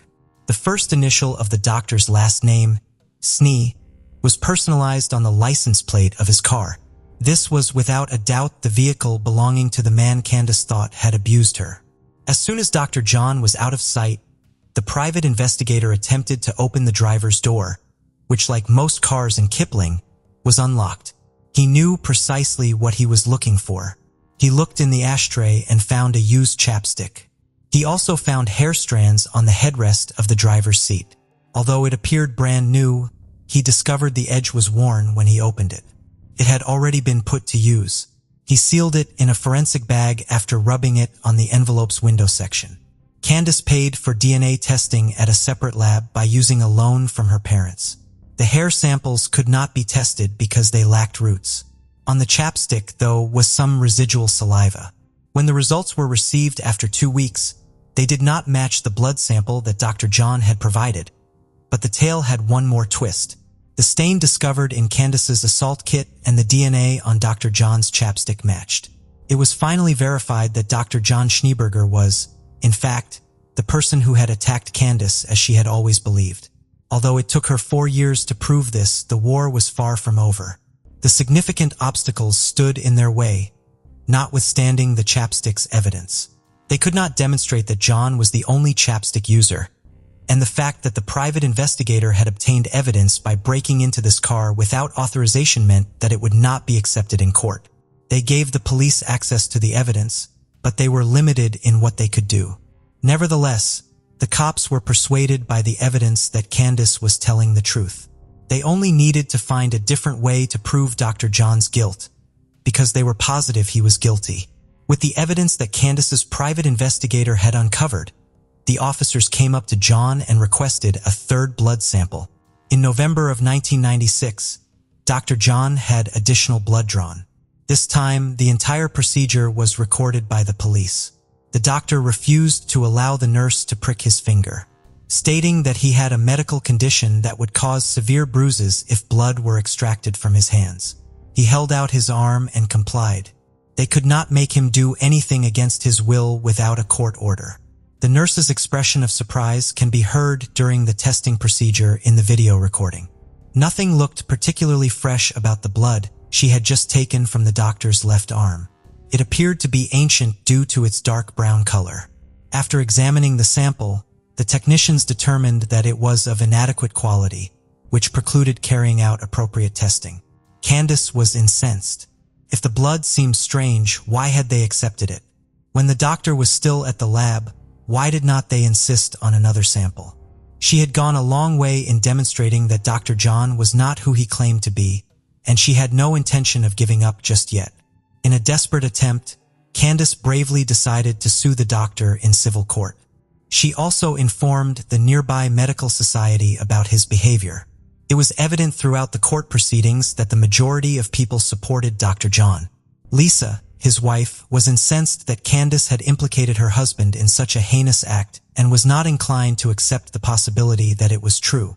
She even used derogatory language to characterize Candace during a local TV station interview. Sadly, the civil lawsuit never proceeded, and Candace was forced to accept the possibility that Dr. John might get away with his misdeeds. But things were about to turn around. Lisa Schneeberger learned of something going on within her own family's home on April 25, 1997. Her 15-year-old daughter from her first marriage informed her that something strange had been going on. During the night, her stepfather came to her room and gave her an injection. When she awoke, she found the condom wrapper in her bed. She showed her mother by bringing her to her bedroom. When Lisa asked her daughter if it had happened before, she replied that it was not the first time. Lisa recalled inquiring once about giving her daughter an injection, to which her husband acknowledged having done so and explained that the girl had been coughing and he was just trying to help her. Lisa had never heard any coughing, but she did not think twice about it because he was the doctor. Lisa discovered that when her daughter was just 13 years old, 2 years prior, John had begun abusing her. Lisa questioned her daughter about why she had not spoken up earlier, and she gave an explanation of her reasoning. If her mother did not believe Candace, Why would she believe her? She could never have imagined, even in her most romantic fantasies, that the devoted father and stepfather she loved so much was actually a predator. Lisa discovered sedatives, including Versed, condoms, and syringes concealed on a high shelf in her husband's home office. It was a major step when Lisa asked John to leave their house and told the police everything. When Candace learned the news, she was shocked. After spending years battling for justice and fearing that John might harm someone else, learning that he had preyed on his own stepdaughter was undoubtedly bad news. Candace said that day she found out would always be in her memory. John was again sampled by the police. This time it is hair, saliva, and blood. They collected the blood from his finger.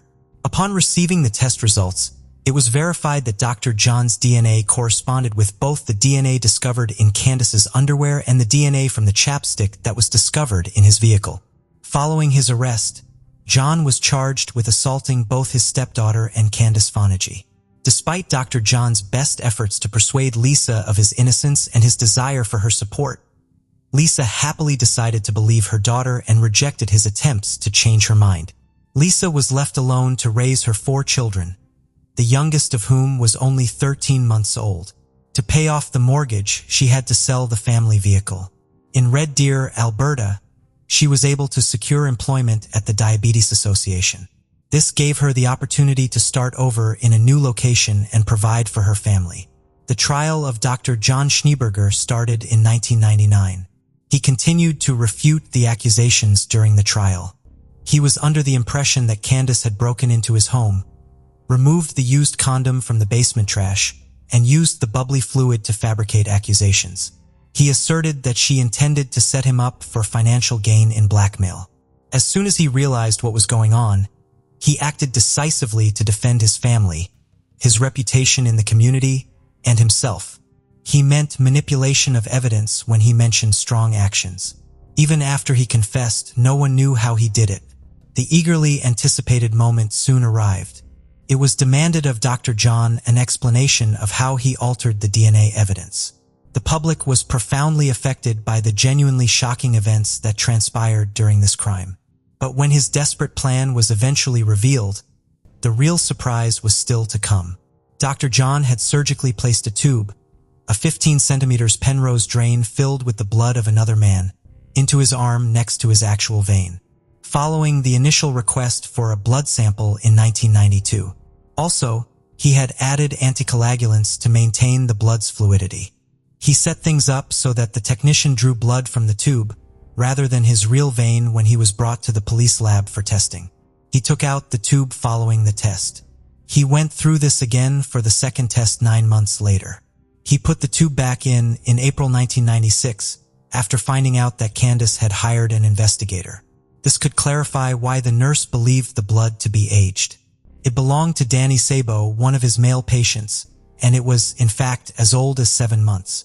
After watching the video, investigators saw how Dr. John had manipulated the situation.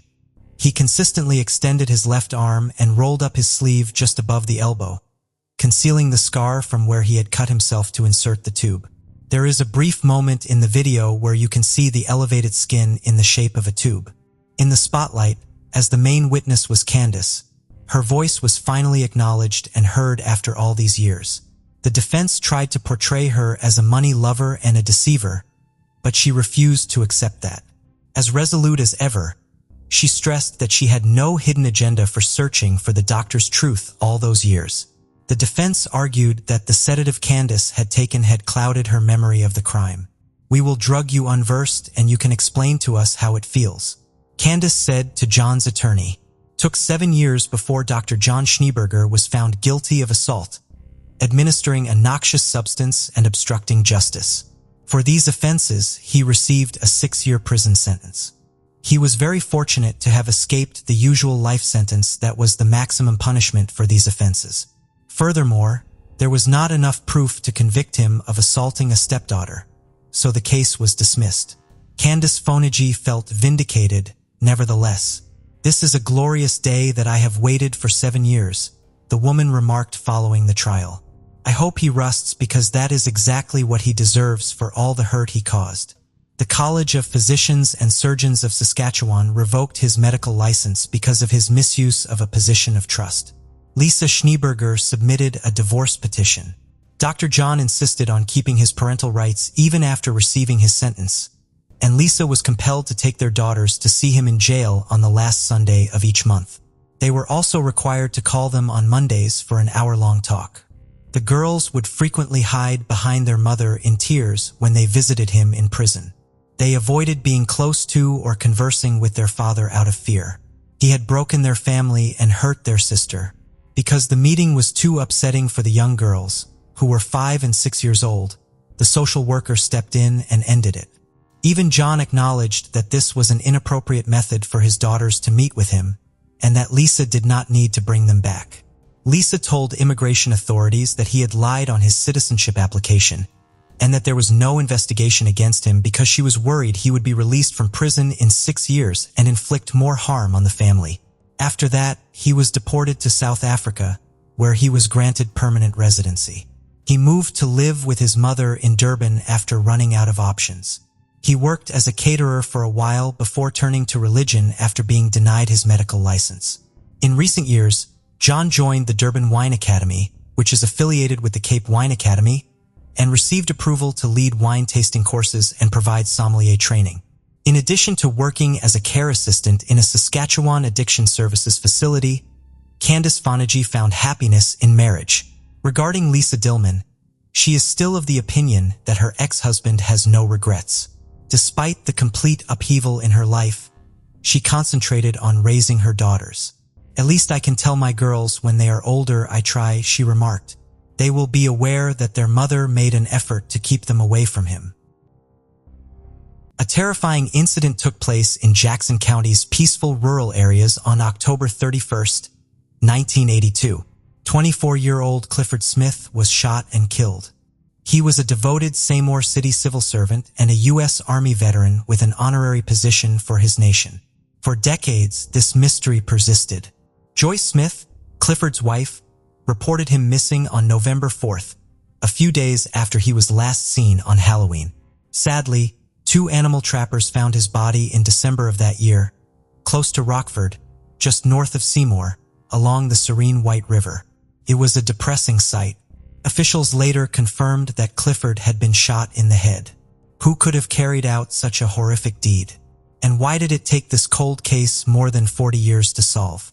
With 46,428 residents as of 2020, Jackson County, Indiana, is a historically significant area.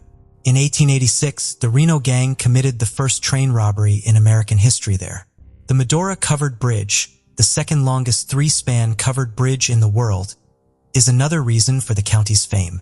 Of historical landmark and source of community pride, the amalgamation of historical occurrences and sites molds Jackson County's identity, mirroring a society that cherishes its history.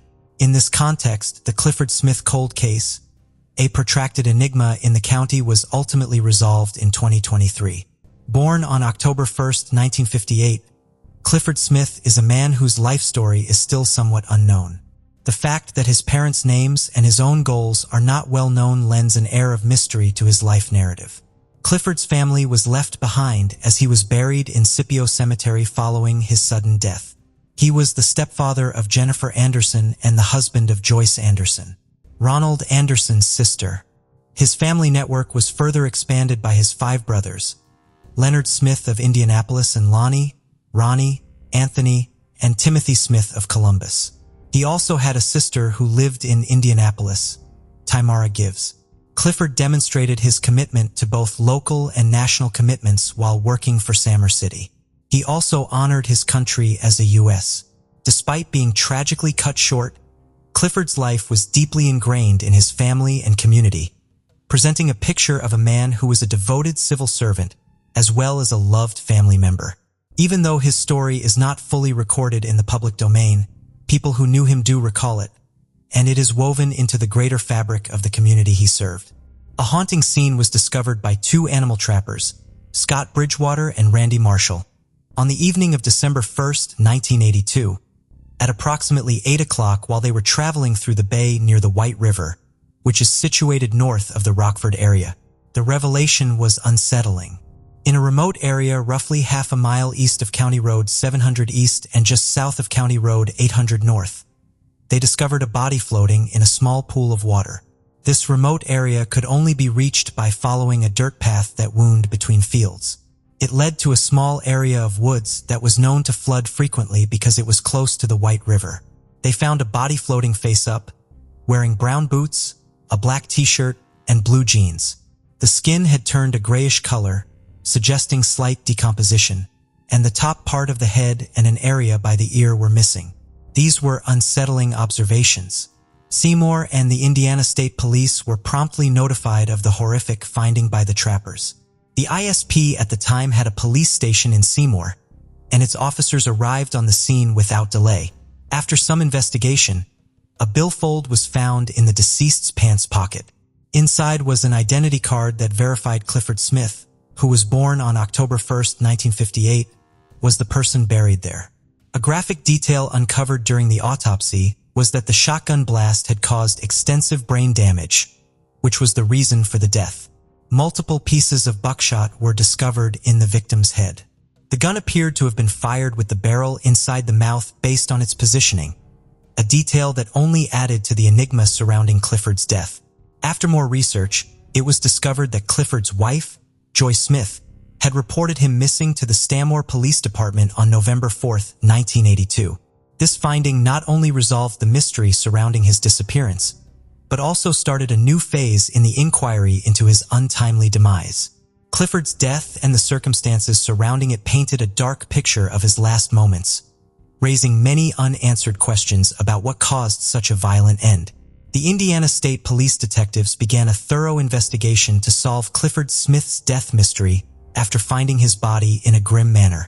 Their investigation quickly narrowed down to two people who were intimately connected to Clifford: Joyce, his wife, and Ronald Anderson, her brother. Their close relationship with Clifford drove this direction of the investigation and naturally led to inquiries about their possible role in the case. When confronted with the accusations, Joyce and Ronald vehemently denied any role in Clifford's tragic death. The detectives continued to search for the truth in spite of their denials. They investigate further, following up on every lead they can find and closely examining any information that might provide insight into Clifford's death circumstances. But they came to a dead end in their never-ending quest for justice. None of the leads they pursued or paths they took resulted in a significant development in the case. No one was arrested and no hard evidence linking any suspects was discovered. The investigation conducted by the Indiana State Police detectives took a significant turn as they continued their tenacious quest to unravel the mystery surrounding Clifford Smith's cruel death. The pivotal moment occurred when Clifford's spouse, Joyce Smith, chose to speak with the police and provide a statement that fundamentally altered the course of the case. Joyce Anderson's testimony on December 10, 1982, revealed a complicated and unsettling story and implicated her brother, Ronald Anderson, in a crime. According to Joyce, everything happened on October 30, 1982, around 10 o'clock at night. When Ronald and Clifford arrived with stolen goods, she was at Tim and Pat Lee's house at 112 East 13th Street in Seymour. Joyce distanced herself from the stolen goods because she did not want to be associated with them. Ronald went to fetch Tim and Pat, but he did not come back with Pat until about 11 o'clock p.m. At this point, Joyce, Clifford, Ronald, and Pat were all at the Lee residence. Joyce recalled that Clifford, who was intoxicated, had asked her to go home with him, but she had declined. She screamed out that she was so angry that she hoped something horrible would happen to him. Clifford responded with a disturbing statement about ending his own life. In the heat of the moment, Ronald vented his anger at Clifford, accusing him of being responsible for the break-in and the subsequent possession of stolen goods. Additionally, Ronald stated that Clifford had physically mistreated him all day. Joyce related the terrifying series of events in which Ronald took Tim's pump-action shotgun and loaded it with 4 red shells. Then Ronald menacingly threatened Joyce's life and urged her to remain silent about the gun. Ronald started acting erratically, demanding that Clifford go with him. Clifford hit Ronald during the ensuing altercation and then left the house.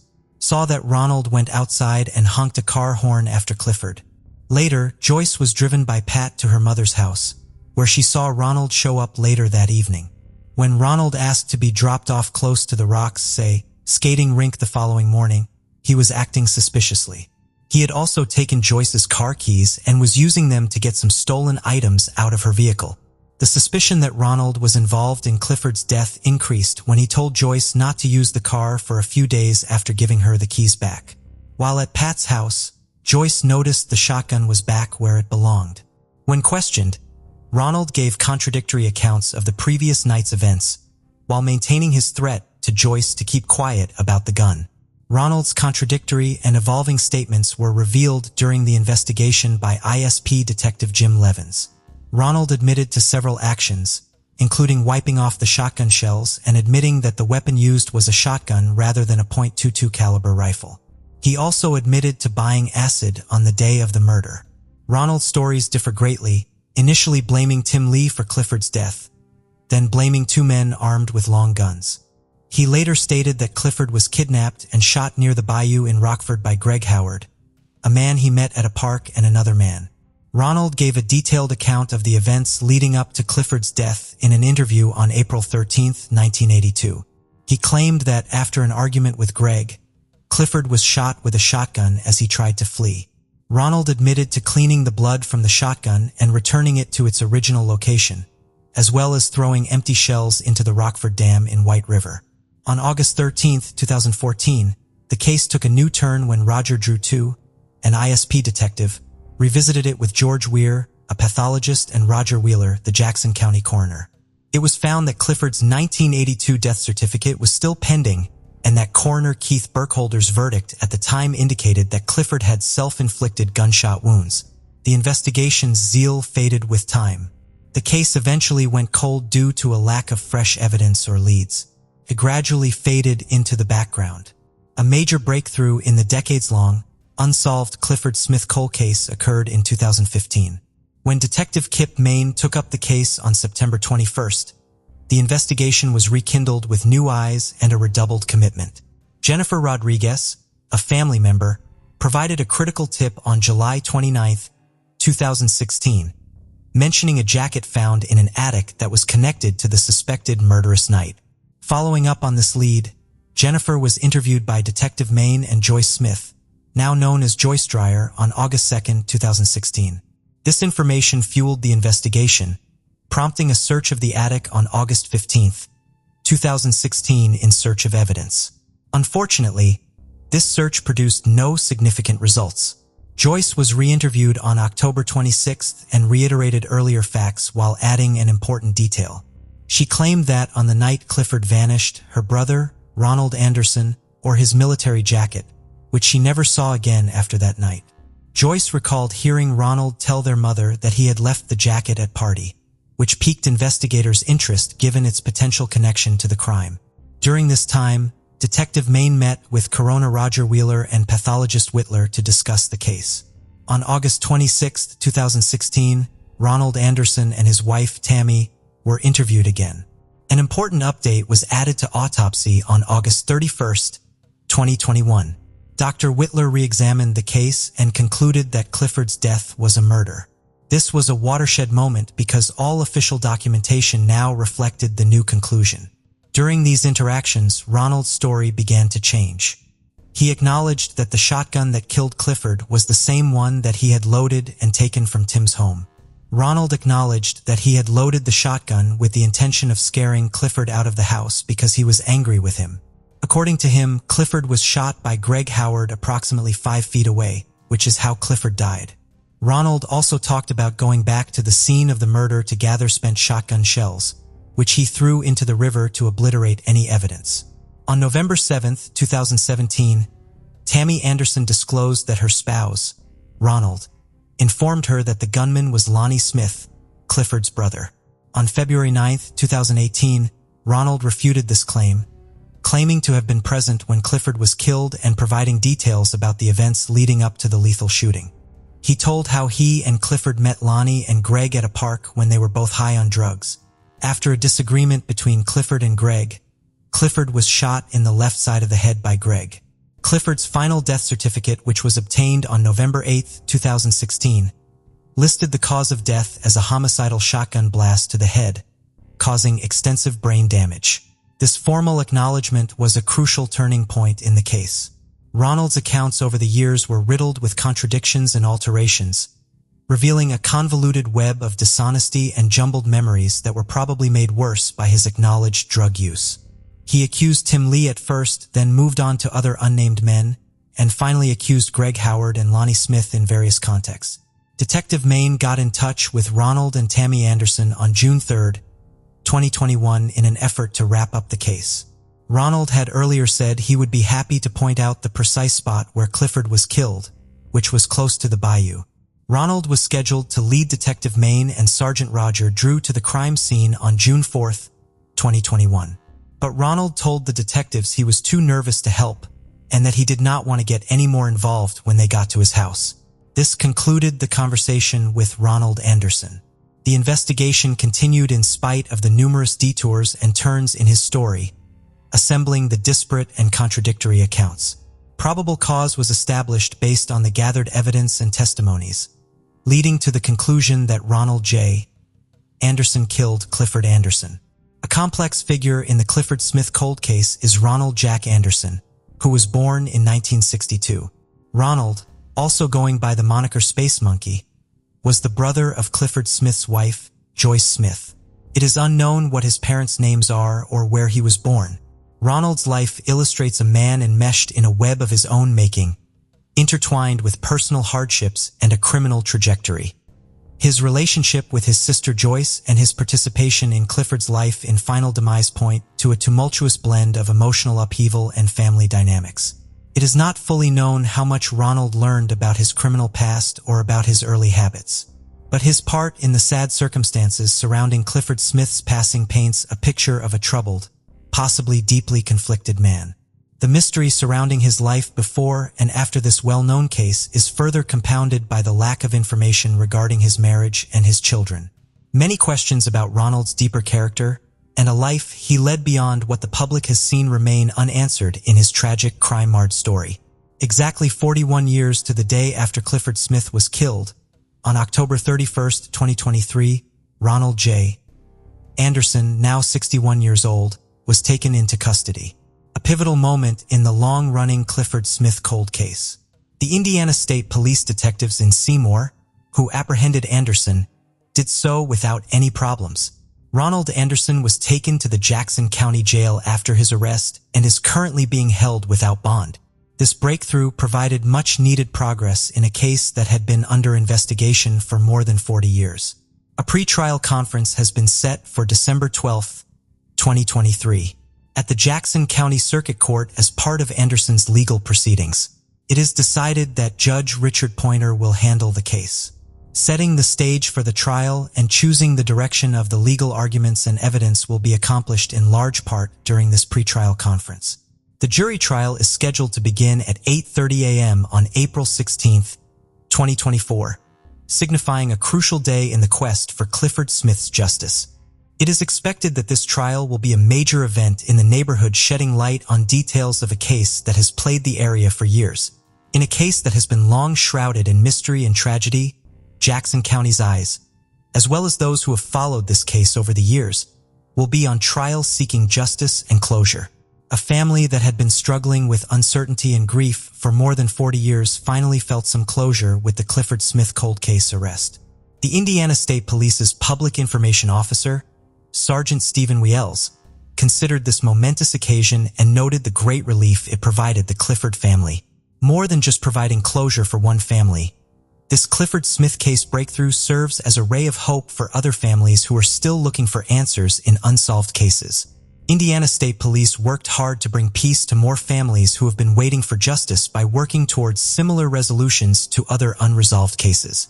Clifford's brother, Leonard Smith, conveyed the relief and long-held belief of his family at the news.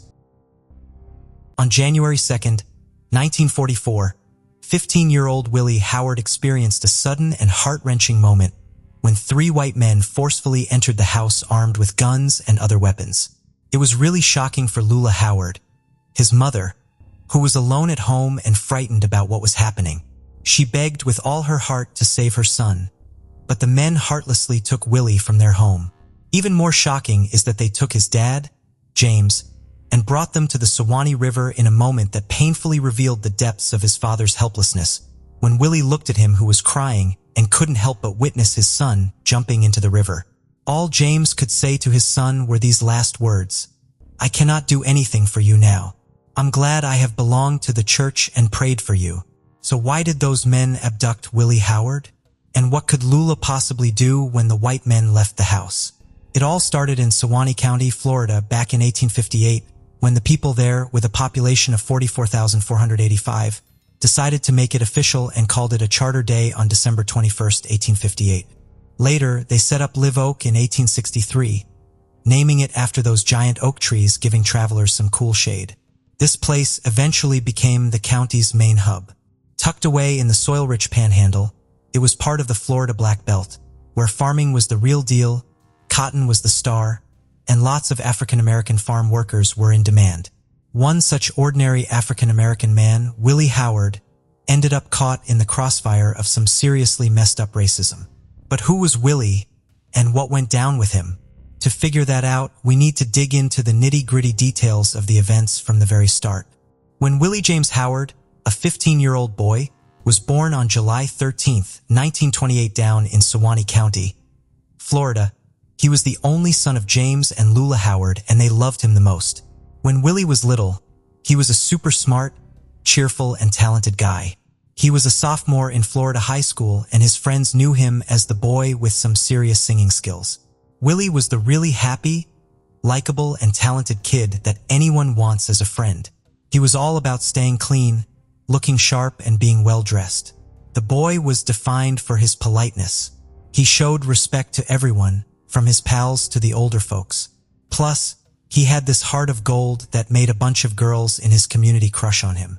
A retired public school at the African-American school that Willie attended, La Francis Stevens, painted a picture of Willie as an extremely respectful and polite guy, a genuinely nice young man.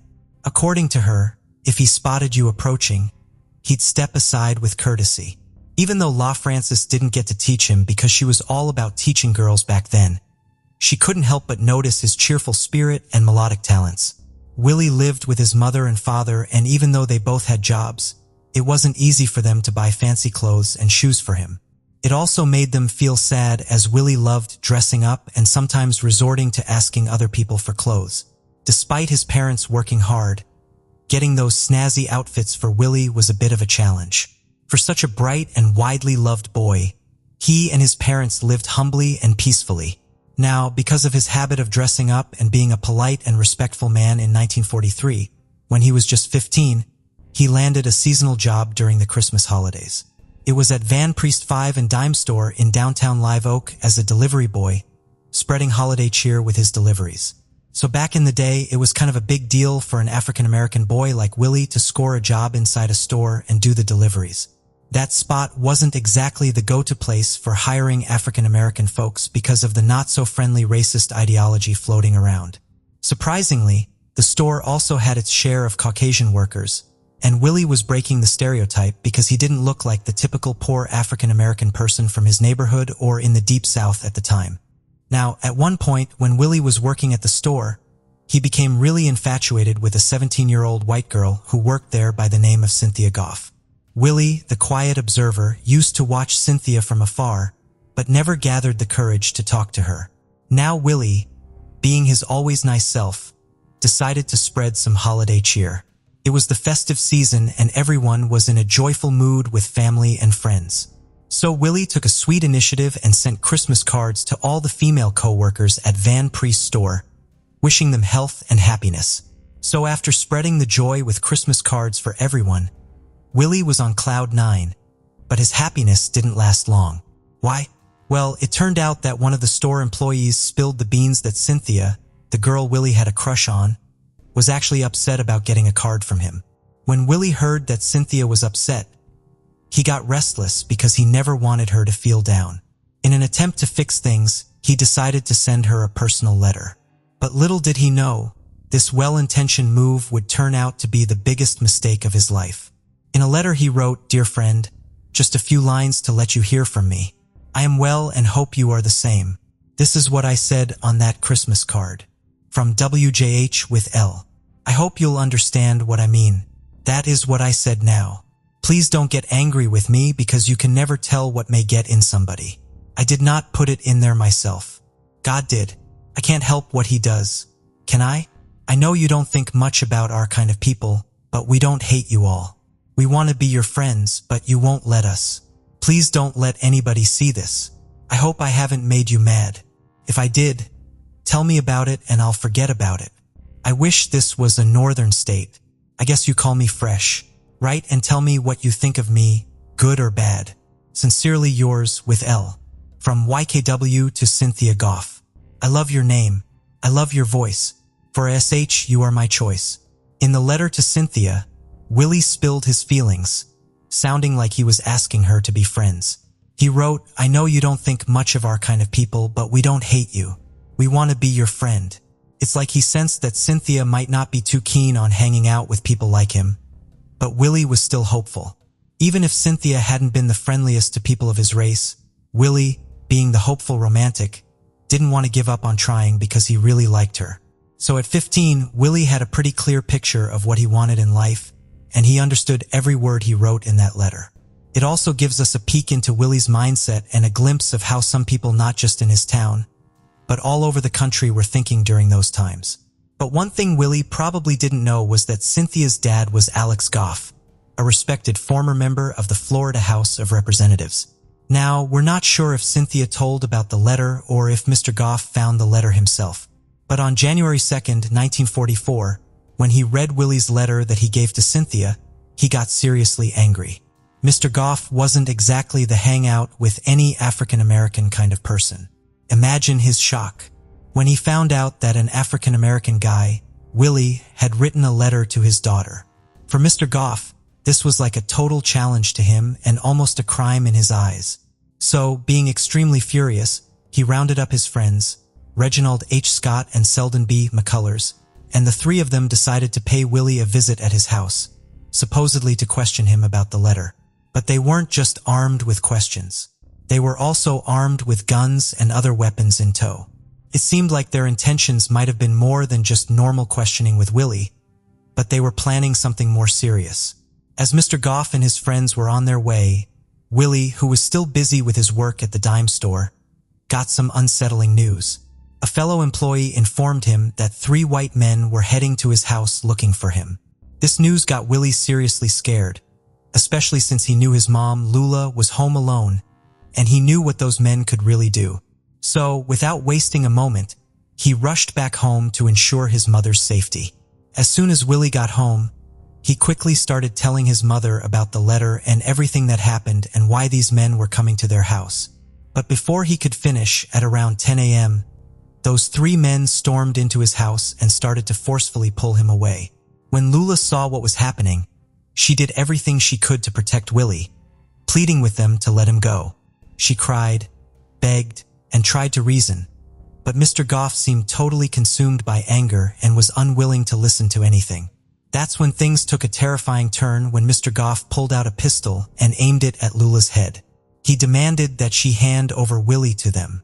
Being terrified and caught in an impossible situation, Lula reluctantly let the men take Willie away.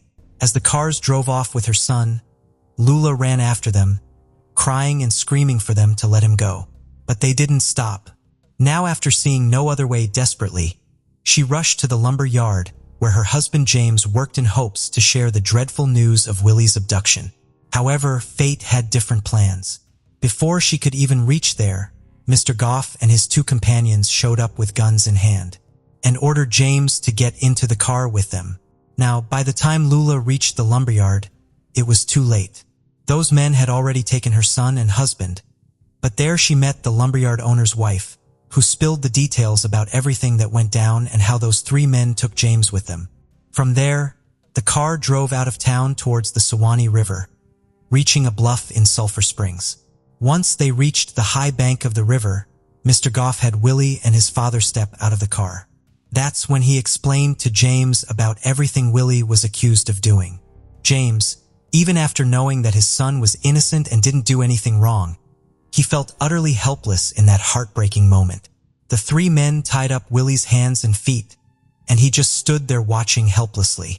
Then Mr. Goff took on the roles of both judge and jury, and asked Willie James if he grasped the so-called penalty for his crime, which was just sending a letter to his daughter, Cynthia. According to Mr. Goff, Willie committed a crime, and he wanted to make an example out of him so that no one else would even think of doing the same in the future. Being terrified, Willie tearfully replied, "Yes, sir," as he faced this bizarre trial, weeping all the while. Mr. Goff turned to James and asked if he had any words for his son. Powerless to change the course of his son's fate, James just shared some comforting words and what he realized were Willie's last moments. "Willie, I cannot do anything for you now. I'm glad I have belonged to the church and prayed for you." Both father and son had tears streaming down their faces. In a poignant final request, Willie asked his father to take his wallet. In a small yet significant exchange in the midst of this heart-wrenching ordeal. Then, without wasting a moment, Mr. Goff took out a gun and aimed it at Willie's head. He gave him a chilling ultimatum: either jump into the water or face what was in the gun. Remember, Willie's hands and feet were still bound. He was gagged and forced into an impossible decision, where he had no other choice but to jump into the water, and subjected himself to a horrific drowning death. Meanwhile, James, who was helpless, watched his son from a distance, ending his own life and meeting such a tragic end in front of his eyes. Even after doing this, the men seemed like they weren't satisfied. They took James back in the car and left him at the lumberyard, making sure he couldn't try to save his drowning son. Now, when James finished his work shift and returned home with a heavy heart, he had to deliver the devastating news to his wife, Lula. James sadly informed her that Willie wouldn't be coming home again. Even though Lula was somewhat prepared for the news, since she knew what the man had intended, but hearing it from James, she couldn't hold back her tears. It was a heartbreaking moment for the family. Now, if you think that's the end of the story, then hold on tight because the story doesn't stop there. The white men went back to the Suwannee River, retrieved Willie's body and buried him, but they weren't done. They crafted their own version of events, and here's where it gets really interesting. Mr. Goff, being a representative with some serious power, headed straight to Tom Henry, the sheriff of Suwannee County in 1944. There, the three men gave Sheriff Tom a written statement in which they shared their side of the story. According to them, they picked up Willie James from his house and brought him to his father James with the intention of having his father whip him over the letter. Further, they claimed that upon reaching the river, Willie actually resisted his father's attempt to discipline him. According to them, in his struggle to break free, Willie accidentally fell into the river and drowned himself. They insisted that they tried hard to rescue him while his father supposedly stood by, doing nothing. It was a strategic move on their part, telling their version of events in advance because they knew that the sheriff would believe them more than the Howard family. It was done to secure their innocence and avoid being suspected of Willie's death.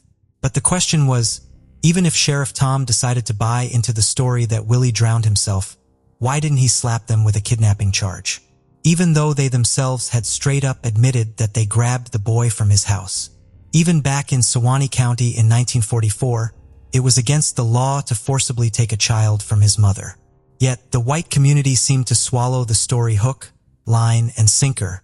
In their eyes, the African-American boy's demise was just a tragic accident.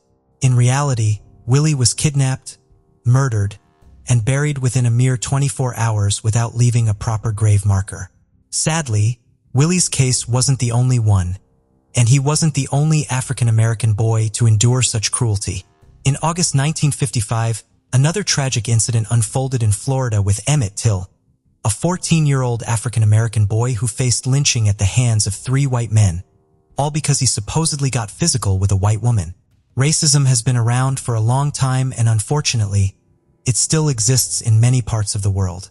Many cases of lynching have remained hidden, which never came to light, and the stories often go unheard. Willie's case would have also been one of those cases, and no one would have ever known until one day fate took a turn. Albert C. Robinson, an African-American attorney from Live Oak, then in 1944 living in Washington, D.C., came home for the holidays.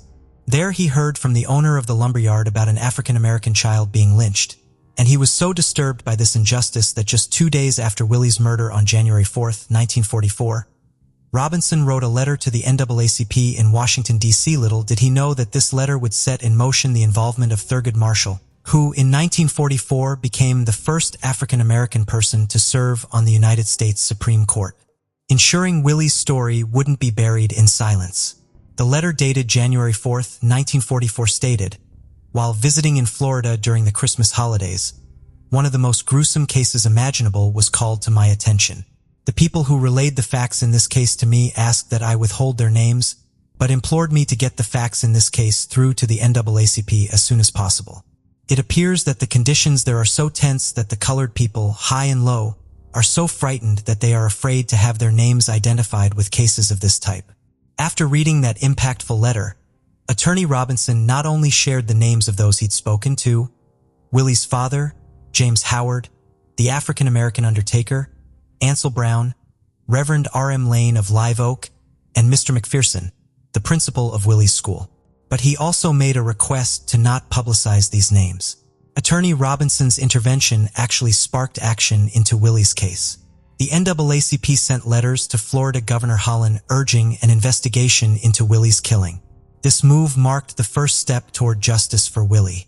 The governor also appointed Special Investigator David Laney from Florida Law Enforcement Agency and instructed him to provide a discreet report on the matter. The wheels of justice started turning, albeit quietly.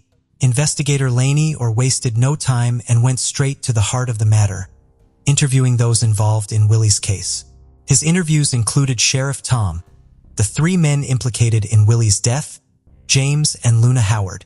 However, Luna and her account to the special investigator painted a vivid picture. On January 2, 1944, James had left for work at Bond Howell Lumber Company, where Mr. R.L. Howard was his boss. Later that morning, an automobile carrying 3 white men pulled up to my house. From that, 2 white men stood at the gate in which one was named Mr. McCullough, and the identity of the other man remained unknown to me. The third man was Mr. Phil Goff. Suddenly, Willie walked into the house and Mr. Goff seized him, insisting him to come along. I frantically tried to pull Willie away, begging and asking what he had done. In the midst of this, Mr. Goff produced a revolver, pointing it at me. He forcibly dragged Willie to the car, joined by the other white men, and sped off towards Live Oak. I chased after the car, but it quickly got away from me. Once the interviews were done, Investigator Lanier was convinced that the 3 men were responsible for Willie's tragic end. In his report to the governor, David Lanier straightforwardly stated that the men were guilty of murder if they were guilty of anything.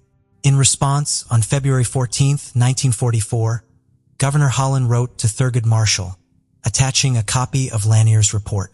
However, the governor also cautioned Marshall about the challenges ahead, emphasizing the difficulties when the testimony of 3 white men and the girl would likely stand against the account of 1 African-American man. Despite having all the information, fighting for this case remained an uphill battle. The pursuit of justice for Willie took an unexpected turn at the Shawnee Courthouse on May 4, 1944. The state's attorney brought the Howard killing before a grand jury, but things didn't unfold as anticipated. In a surprising twist, the only witness summoned was James Howard, who had relocated to Orlando by then. The grand jury just had 2 questions for him. How old was the boy? Did he personally deliver the letter to Cynthia Goff? Strangely, there were no inquiries about what transpired at the river. Lula Howard and other potential corroborating witnesses were not called. Even the special investigator, Laney, was left out. After responding to the 2 questions, James Howard was dismissed from the grand jury proceedings and was left in the dark about any further developments. But why weren't there any questions about those white men? Why weren't there any questions about how Willie died? Why wasn't it important for the state's attorney? In a final push for justice, Harry T. Moore, the head of the state NAACP and a childhood classmate of Lula Howard, made a valiant effort. Moore conducted his own investigation. He gathered affidavits from the Howard family, He organized an NAACP chapter in Live Oak using the Howard lynching as his rallying cry. Hailing from the same settlement outside Live Oak called Houston, Moore felt a personal connection to Willie's case. He teamed up with Marshall and they both aimed to involve the federal authorities. But despite the compelling arguments presented by Marshall and Moore, the state chose to remain silent, which only added another chapter to the sadly familiar narrative of justice eluding those who needed most. Following the lynching, Willie James' parents promptly relocated to Orlando, where James Howard passed away a few years later and Lula Howard lived until 2004. Mamie, Lula's sister, shared in a 2006 interview in Orlando that Lula's heart remained broken throughout her life. Willie was her only child and had left an indelible mark on her, a wound that time couldn't fully heal. Even after decades, some Caucasian individuals in Live Oak continued to cling to the drowning myth. In an interview on October 19, 2006, Susan K. Lamb, the editor of the Sewanee Democrat, the town's newspaper, adamantly stated, "It was not a lynching, it was a drowning." According to her, the boy was supposedly running away and met his demise in the river. When questioned about the practicality of running with bound hands and feet, her response was simply, "Isn't that interesting?" Willie James Howard was laid to rest in Live Oak's Eastside Cemetery, resting in anonymity for over 60 years with no marker on his grave. It was finally in 2005 when Douglas Udall, a Sewanee County commissioner and mortician, took the initiative. Having acquired the funeral home and records from Ansel Brown, who'd handled Willie James' burial, Commissioner Udall funded and arranged for a long overdue grave marker. Additionally, he organized a church service to honor Willie James, a poignant tribute that had been absent at the time of his tragic death. Now, Douglas Udall stands as a testament to the evolving landscape of African-American political influence in Sewanee County, once among Florida's most conservative regions. Despite a district with a majority of white voters, Udall was elected chairman of the Sewanee County Commission in November 2007, showcasing a shift in the county's political dynamics. Also in 2006, Sewanee County Sheriff Tony Cameron demonstrated a rare commitment by attending the memorial service for Willie James, one of the few Caucasian people to do so. His presence spoke volumes, saying, "I thought I should be there." Sheriff Cameron's assistance extended to aiding Douglas Udall's research efforts. He reached out to Cynthia Goff's best friend from his office, revealing that Cynthia, although no longer residing in Live Oak, occasionally visits there. The friend shared that Cynthia was deeply distressed by Willie James' tragic fate, expressing, "She did not intend for that to happen. I think it stayed with her all of her life." Cynthia never married and spent her life working in downtown stores, including the Van Priest-Time store. This incident had a profound impact on everyone involved and disrupted their lives permanently. During that period, racism deeply influenced society and created a stark division between African American and Caucasian people. Caucasians were often considered superior, while African Americans faced unjust perceptions of inferiority. Over time, society has evolved, and today, people from all backgrounds are treated with equal respect and offered opportunities regardless of their race. Presently, individuals of all races, including white people, embrace diversity and easily interact with one another. Yet some lingering perceptions suggest that Willie may have believed he could navigate a racially biased world, relying on charm, style, singing talent, and an unconventional job choice. The complexities of his motivations during those times continue to fuel discussions. It's hard to definitively say why Willie wrote the Letters of Cynthia. Some might argue he wrote it out of pride in himself, believing he could break social barriers. On the other hand, it's also possible that Willie genuinely had feelings for Cynthia, hoping to build a connection despite the racial challenges of the time. The complexities of human emotions make it challenging to pinpoint a single motivation behind Willie's actions. The situation raised many questions about the role of fear, power dynamics, and societal pressures during those challenging times. On a seemingly ordinary day, on June 1, 1986, 16-year-old Elaine Doyle ventured out for a night of fun with her friends at Greenock Celtic Supporters Club. Little did she know that this would be her last outing. The club, originally established as a charitable organization for the impoverished in Glasgow's East End, was the backdrop for a chilling mystery that unfolded that night. In the quiet town of Greenock, Scotland, Elaine disappeared without a trace, leaving her family completely unaware of the impending tragedy. The following morning, the town awoke to the sound of sirens and police cars as everyone grappled with the question of what could have happened to this young woman during the short 15-minute journey from the club to her home. Was she deliberately targeted? And if so, what could anyone possibly have against a teenage girl?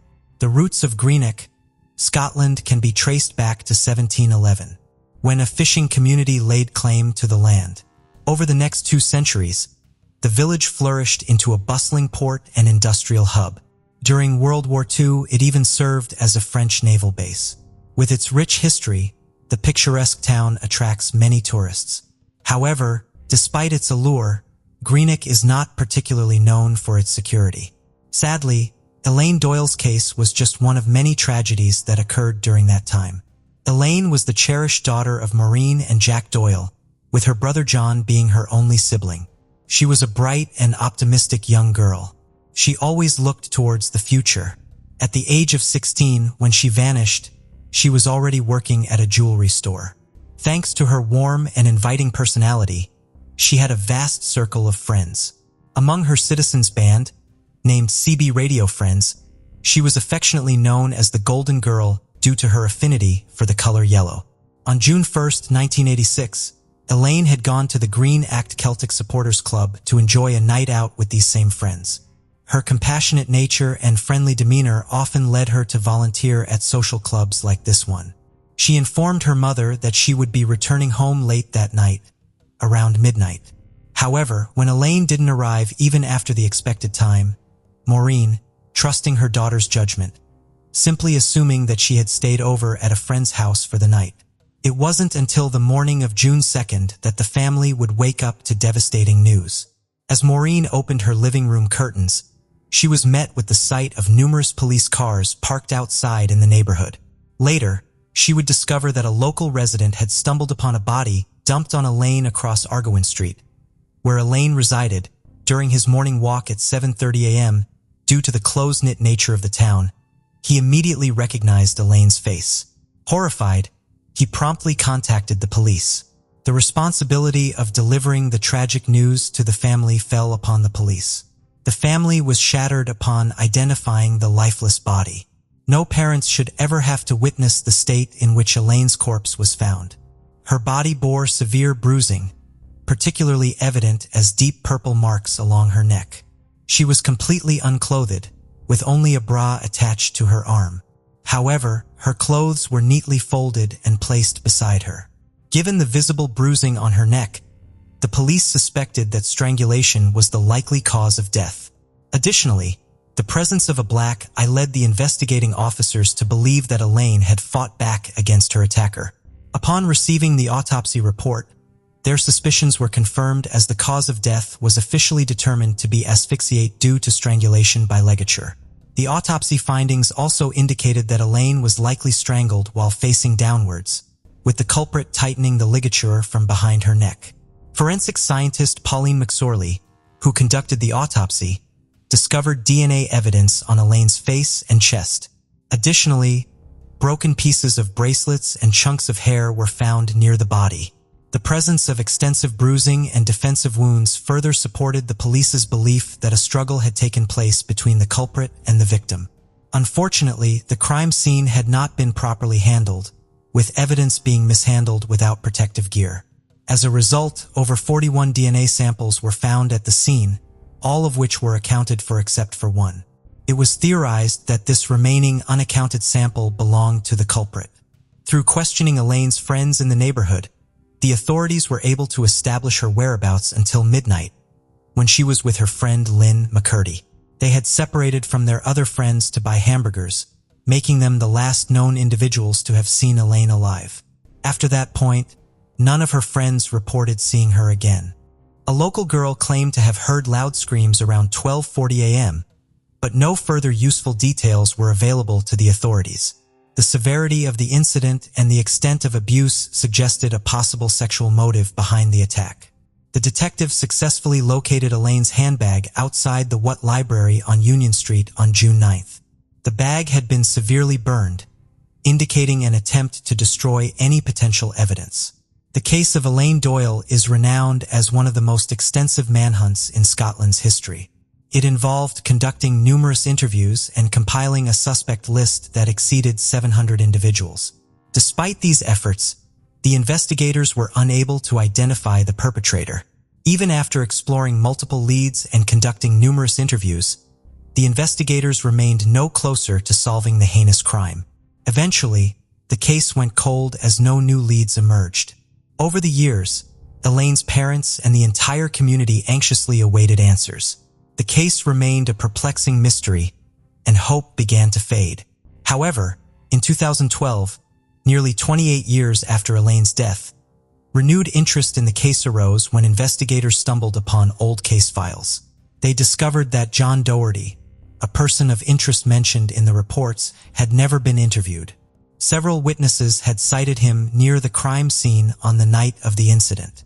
Intrigued by this revelation, the investigators decided to pursue it further. Upon further inquiry, they found that Doherty had even been mentioned in a statement during the initial investigation, but for unknown reasons, he was never questioned. Although the detectives did not have high expectations due to the significant passage of time, they felt compelled to speak with him in order to tie up loose ends.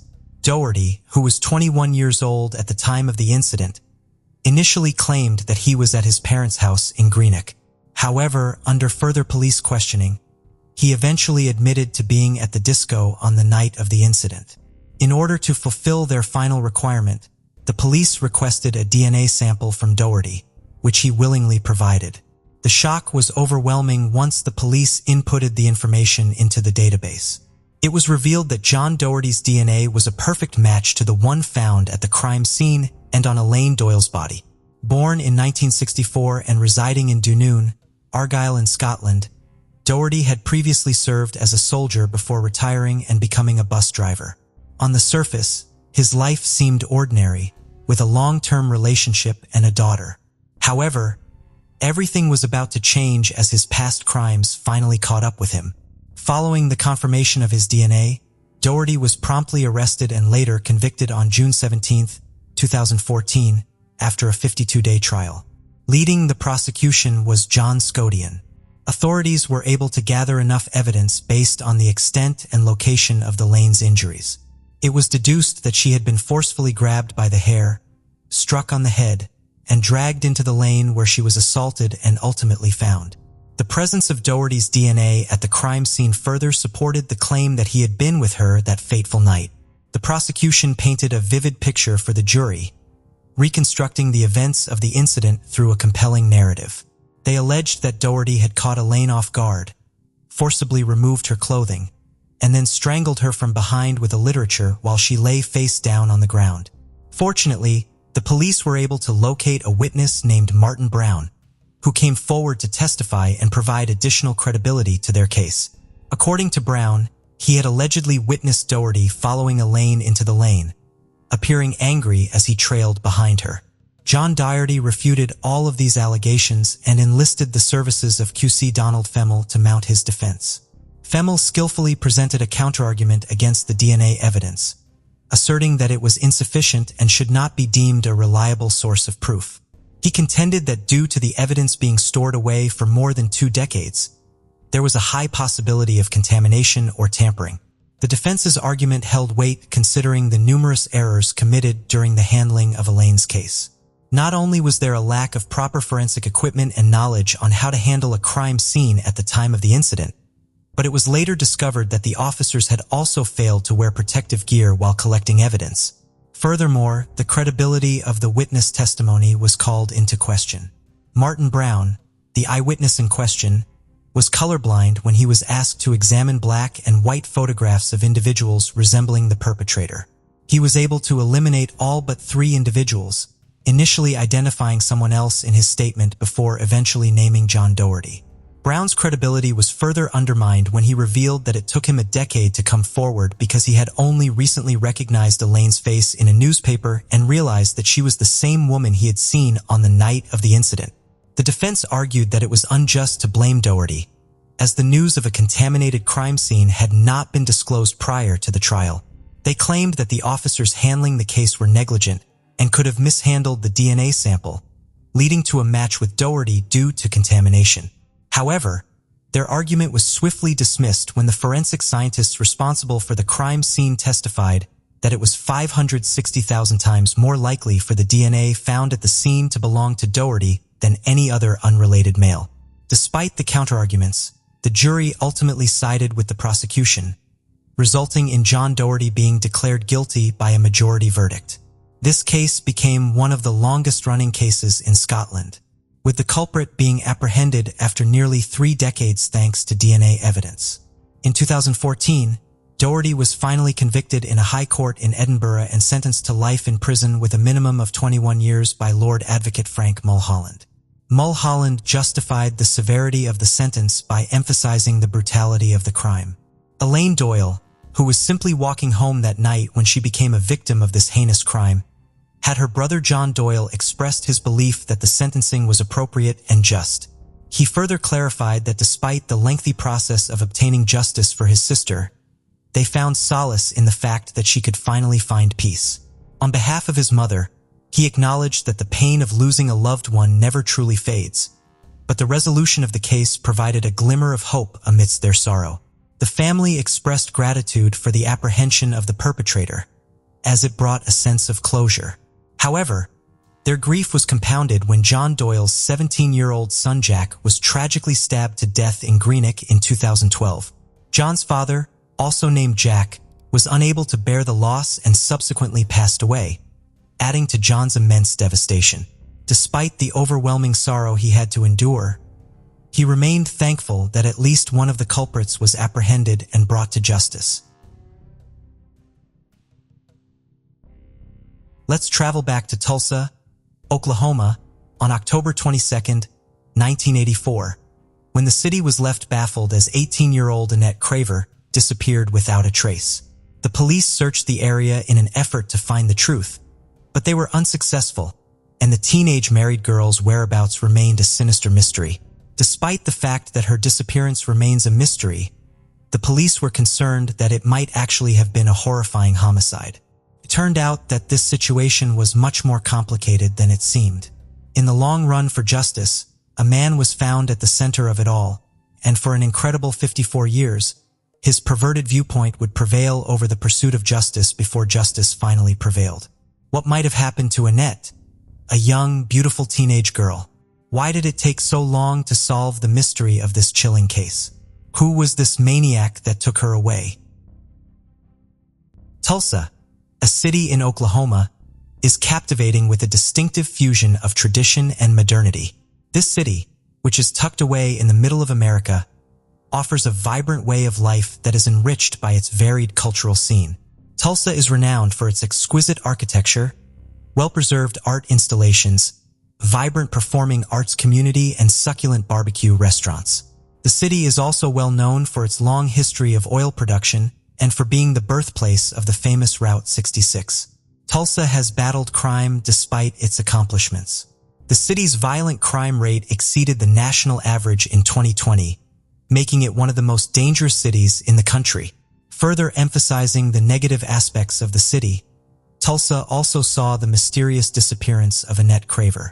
Annette Michelle Craver was born on December 7, 1965, in Houston, Texas, but little is known about her early life. In 1979, when her father tragically died in a car accident, things took a significant turn. The heartbreaking incident had a negative impact on Annette's emotional health. Annette's mother, Mary Rose, observed a noticeable shift in her daughter's behavior, noting that she became more reclusive and frequently turned to solitude for comfort. Annette was by herself a lot of the time. She was constantly creating art and writing poetry. She would also occasionally pick up a guitar. Mary was aware, deep down, that her cherished daughter had been experiencing great hardships as a result of her father's passing. A significant event took place on September 8, 1981, when Mary organized a yard sale in Houston to sell her late husband's possessions. 15-year-old Annette actively helped her mother sell off her father's possessions. Despite her lack of expression, it was clear that Annette had not yet recovered from the devastating loss of her father. Mary worried about Annette's isolation and loneliness, but she was unaware that Annette wasn't actually feeling lonely. Unknown to Mary, Annette had been involved with a charming man who had a sizable age difference. In addition to being older than Annette, the man was even older than Annette's mother. Mary's first encounter with Annette's friend, 40-year-old Felix Vale, occurred at the yard sale. Mary didn't suspect anything and never entertained the thought that there might be more going on. As Felix approached Annette to talk, Mary noticed the obvious age gap. Mary struggled with the burden of financial difficulties following the death of her husband. After finding it difficult to find employment in Houston, she considered moving away in search of work and better opportunities to give her daughter a better life. Mary overcame a number of obstacles and was rewarded for her perseverance when she received a job offer in Oklahoma. But there was still a lot to worry about. Annette, who had already missed 2 academic years, was about to receive her high school diploma. Mary was aware that her daughter's academic progress might be jeopardized by a sudden move to another state. When faced with this decision, Mary went with her plan of action. She asked a friend for help in taking care of Annette, while she relocated to Oklahoma in search of employment. Although the plan seemed good at first, it soon started to fall apart for Mary. As time went on, a growing worry became apparent. The bond between Annette and Felix appeared to have grown stronger while she was away. As she watched the 40-year-old man become more involved in her daughter's life, Mary couldn't help but feel uneasy. This was a circumstance that greatly disturbed her.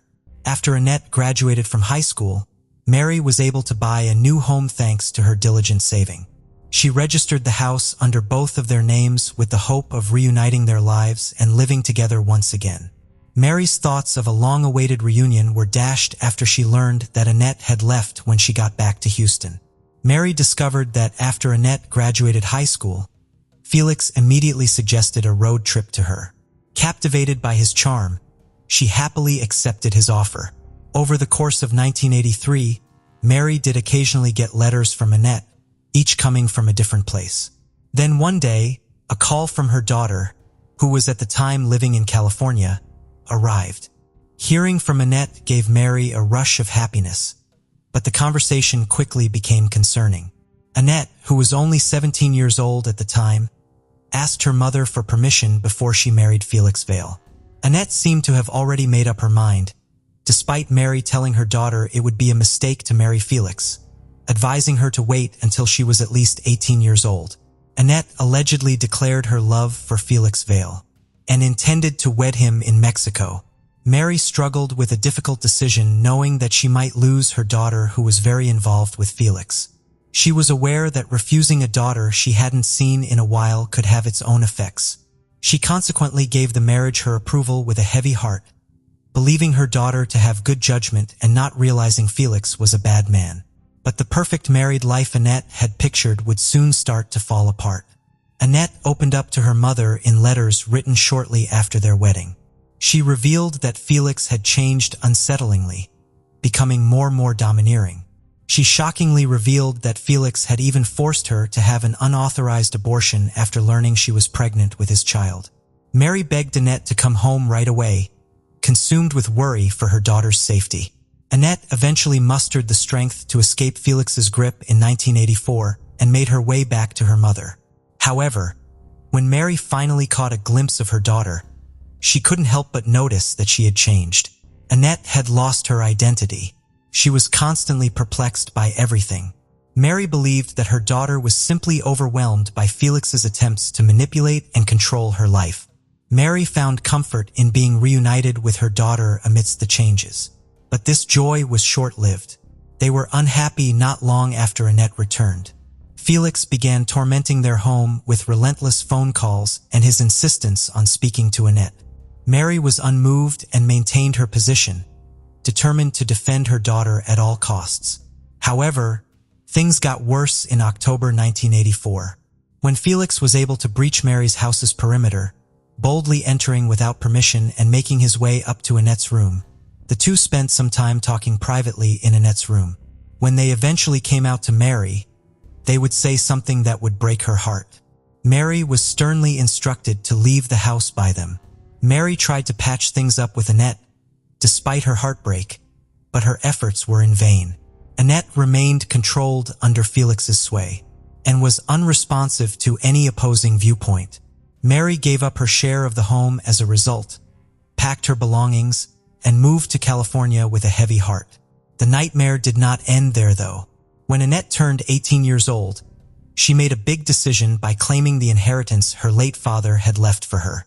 Surprisingly, she allegedly transferred all the money into Felix's account and gave him legal ownership to her home. Mary attempted to contact her daughter after learning of this worrying development, but for some reason she was unable to reach her. She then wasted no time and contacted Felix right away. Felix asserted that Annette had requested going to Mexico on her own and that he had put her on a bus.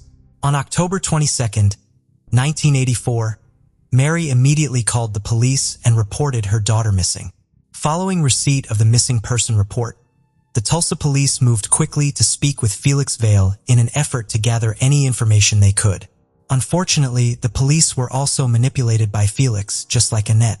Mary had a strong hunch that Felix was concealing the truth and had a significant role in Annette's disappearance. Despite her convictions, the police were persuaded by Felix's remarks and gave up looking for Annette Craver. Felix was successful in persuading the authorities that Annette had left alone on her own volition. Mary was left feeling helpless and clinging to the steadfast hope that her daughter would one day return after being repeatedly ignored by law enforcement regarding her daughter's disappearance. She sat by the phone for years, hoping Annette would call to say hi on special occasions like her birthday and Mother's Day, but sadly nothing ever happened. By 1991, a startling 7 years had passed without a significant development in the search for Annette Craver. Mary wrote hundreds of letters in an effort to contact the police, but neither they nor the FBI were interested in getting back to her. Even Felix didn't respond to the letter she sent him. Mary had the sobering insight that depending on others would be fruitless. She made the decision to conduct an independent investigation. Due to her tenacity, Mary initially tried to learn more about Felix using the developing internet's resources, because she was convinced he held the key to Annette's disappearance. However, there wasn't a lot of online information available in the 1990s. Mary's unwavering diligence allowed her to track down a single but crucial lead, which was Sue Jordan, Felix's sister. Mary traveled halfway across the country to meet her, spurred on by hope and the potential for learning crucial information. Mary was informed by Sue Jordan that Felix had a wife who had drowned. With the help of this promising information, Mary was able to locate Mary Horton Vale's family in Louisiana in 1993. Mary Horton Vale was Felix's first wife. Her efforts paid off when she was able to track down Mary Horton's brother, Will Horton, who had only been 15 when his sister tragically drowned in the Calcasieu River. Will Horton described his sister with a warm heart during Mary's encounter with him. He said, "My sister was so very special, so thoughtful and kind." He spoke of her with fondness. Felix Vale, his brother-in-law, was not accorded the same sentiment, though. Will Horton revealed that his family had a clear grudge against Felix. Mary Elizabeth Horton Vale's ancestry can be found in Louisiana, where she was born on February 16, 1940. She assumed the position of editor for the school newspaper. She was also named the Eunice High School Homecoming Queen. When she was attending McNeese State College in 1960, to further her education, her path crossed with Felix's. Amazingly, the two exchanged wedding vows just 6 months after they first met. In 1961, their union produced a Bill Vale, their son, was welcomed into the world by Mary. Felix, however, acted otherwise. With the birth of their child, Felix's attitude changed noticeably. He began to treat his first wife with a controlling attitude, much like he did with Annette later. He even threatened her, telling her what would happen if she got pregnant again. Mary Elizabeth Horton Vale became pregnant once more the following year, despite Felix's warning. Felix was enraged by the news, driving her to seek safety from his fury. She and her son, Bill, fled to her mother's house out of fear of his wrath.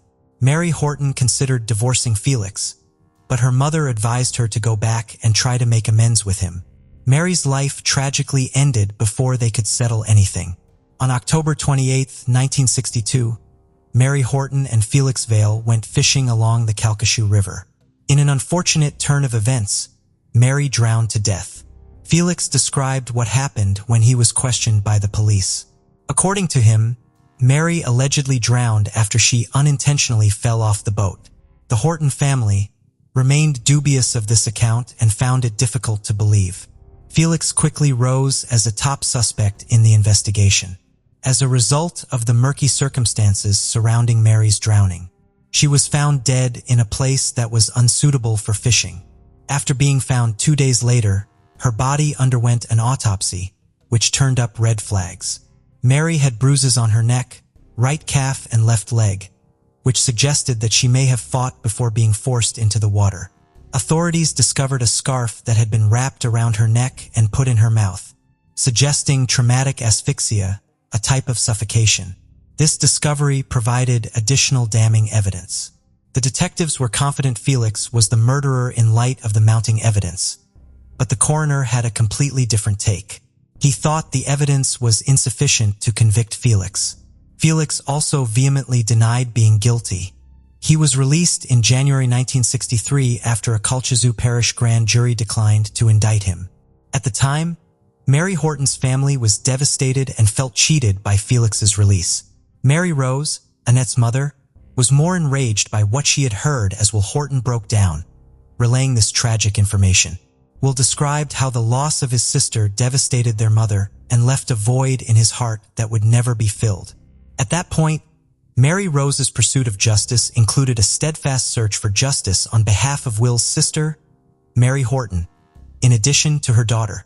Though before the two women could receive justice and the police could be fully involved, Mary Rose understood the need for more concrete evidence than just statements.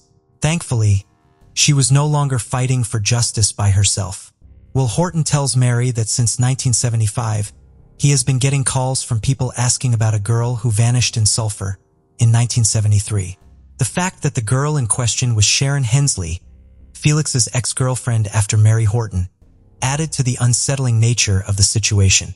Sharon Hensley's mother called for years to inquire as to whether Sharon had been seen. Mary Rose began a new journey in her search for knowledge. She soon understood that her daughter was not Felix's only victim. In 1994, she made her way to Bismarck, North Dakota to meet with Sharon Hensley's brother, Brian. Brian characterized his sister as independent. In the summer of 1970, Sharon Hensley, who was born on December 20th, 1948, left her home in Bismarck, North Dakota. She aimed to welcome a new beginning in her life as she joined other free-spirited people who were forging their journey in the wake of the renowned Summer of Love. Sharon Hensley's ultimate destination was San Francisco. She was able to accomplish her objective, but the reality that met her was a far cry from the idyllic life she had imagined in her North Dakota sanctuary. Her path instead took her to Felix Vale. Felix, at that time, adopted an unconventional lifestyle and embraced a nomadic existence after the death of his first wife. During this stage, he even assumed the persona of a traveling preacher and founded his own personal cult group called the Holy Order of Mans. During this time, Sharon Hensley, then age 21, met Felix. In 1972, 2 years after leaving, Sharon visited her parents' house in Bismarck with her new boyfriend, Felix Vale. But their daughter had undergone a change. The once vivacious North Dakotan girl who loved to dance and hang out with her friends now seemed distant. Her parents were worried that her independence was being supplanted by the influence of her new boyfriend. Her parents were uncomfortable after the meeting, but Sharon, who was an adult, decided to leave with Felix.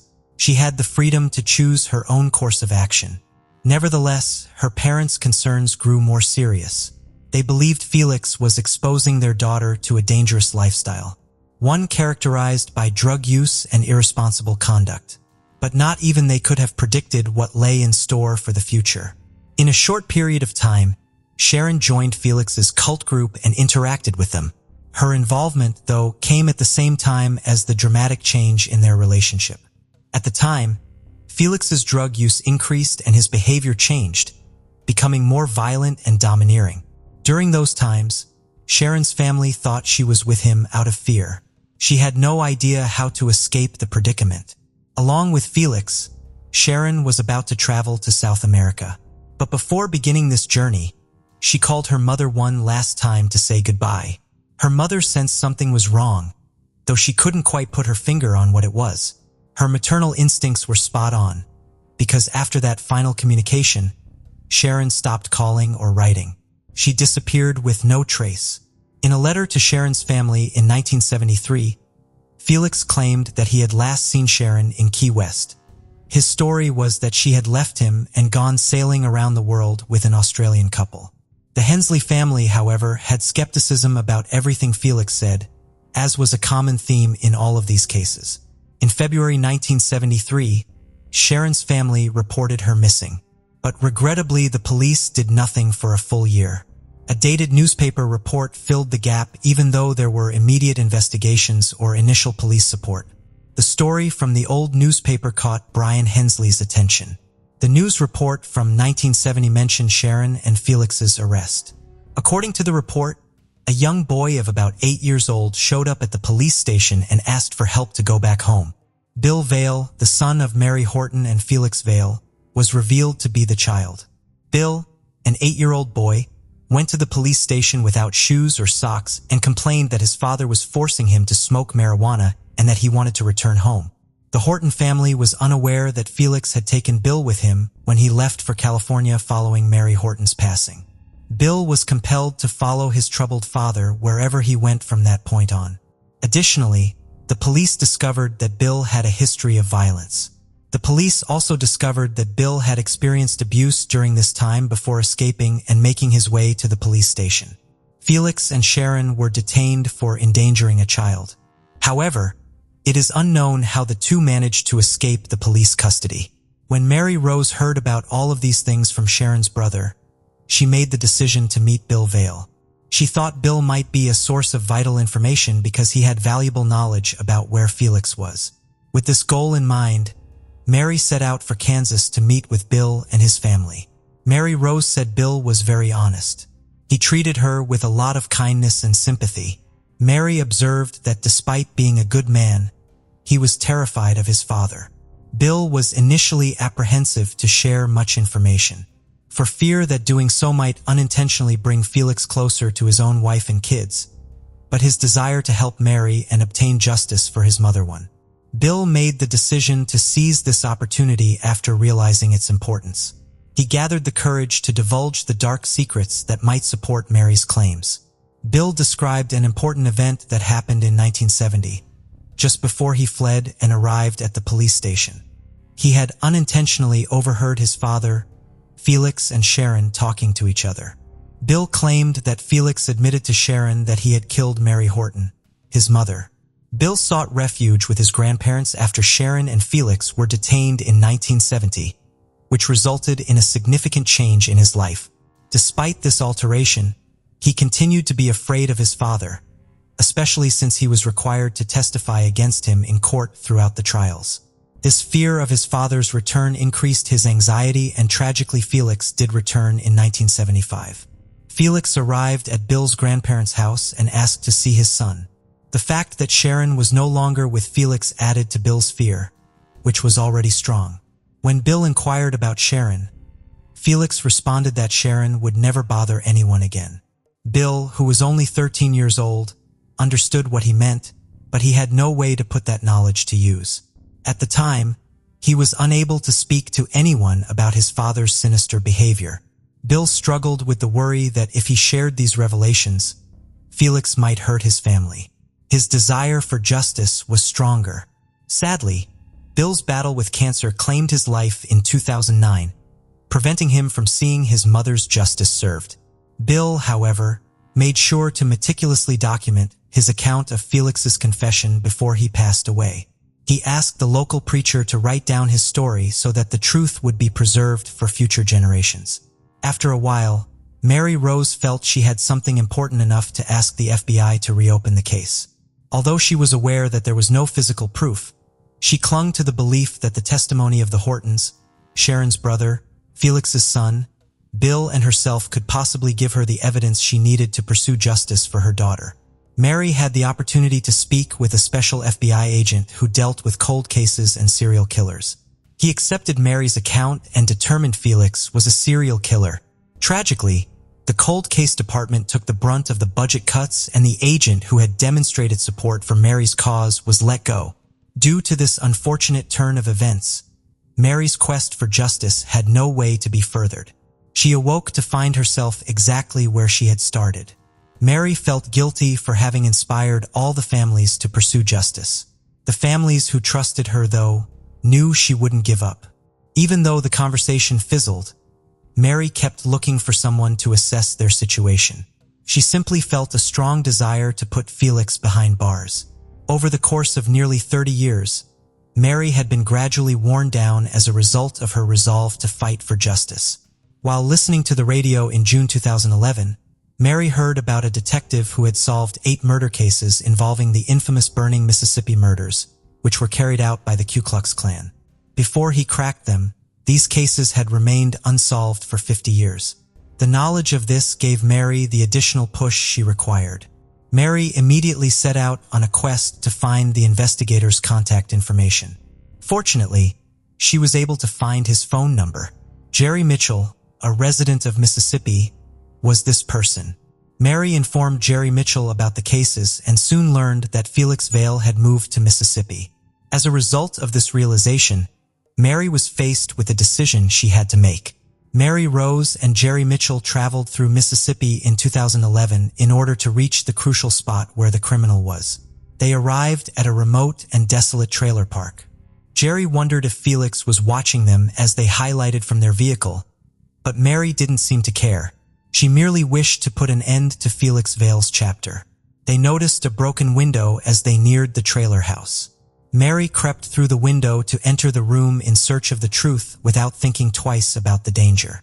Jerry couldn't believe his eyes when she started throwing out machetes a short while later. Mary Rose and Jerry saw someone rushing in their direction as they looked around the house. But it wasn't Felix Vale. Rather was K.A. Faulkner, his sister, who appeared to be upset at their sudden intrusion. However, when Kay found out why Mary and Jerry were there, her initial anger at their unforeseen presence quickly subsided. When Kay Faulkner was spoken to, she admitted that she thought her brother had murdered those women. Only one day into the investigation, Jerry Mitchell recognized the quick progress made and seized the opportunity. He started by speaking right away with Mary Rose, the Hensleys, and the Hortons. As a result of these testimonies from the victim's family, in 2015, the book titled Gone was published. This book painstakingly documented the family's experiences.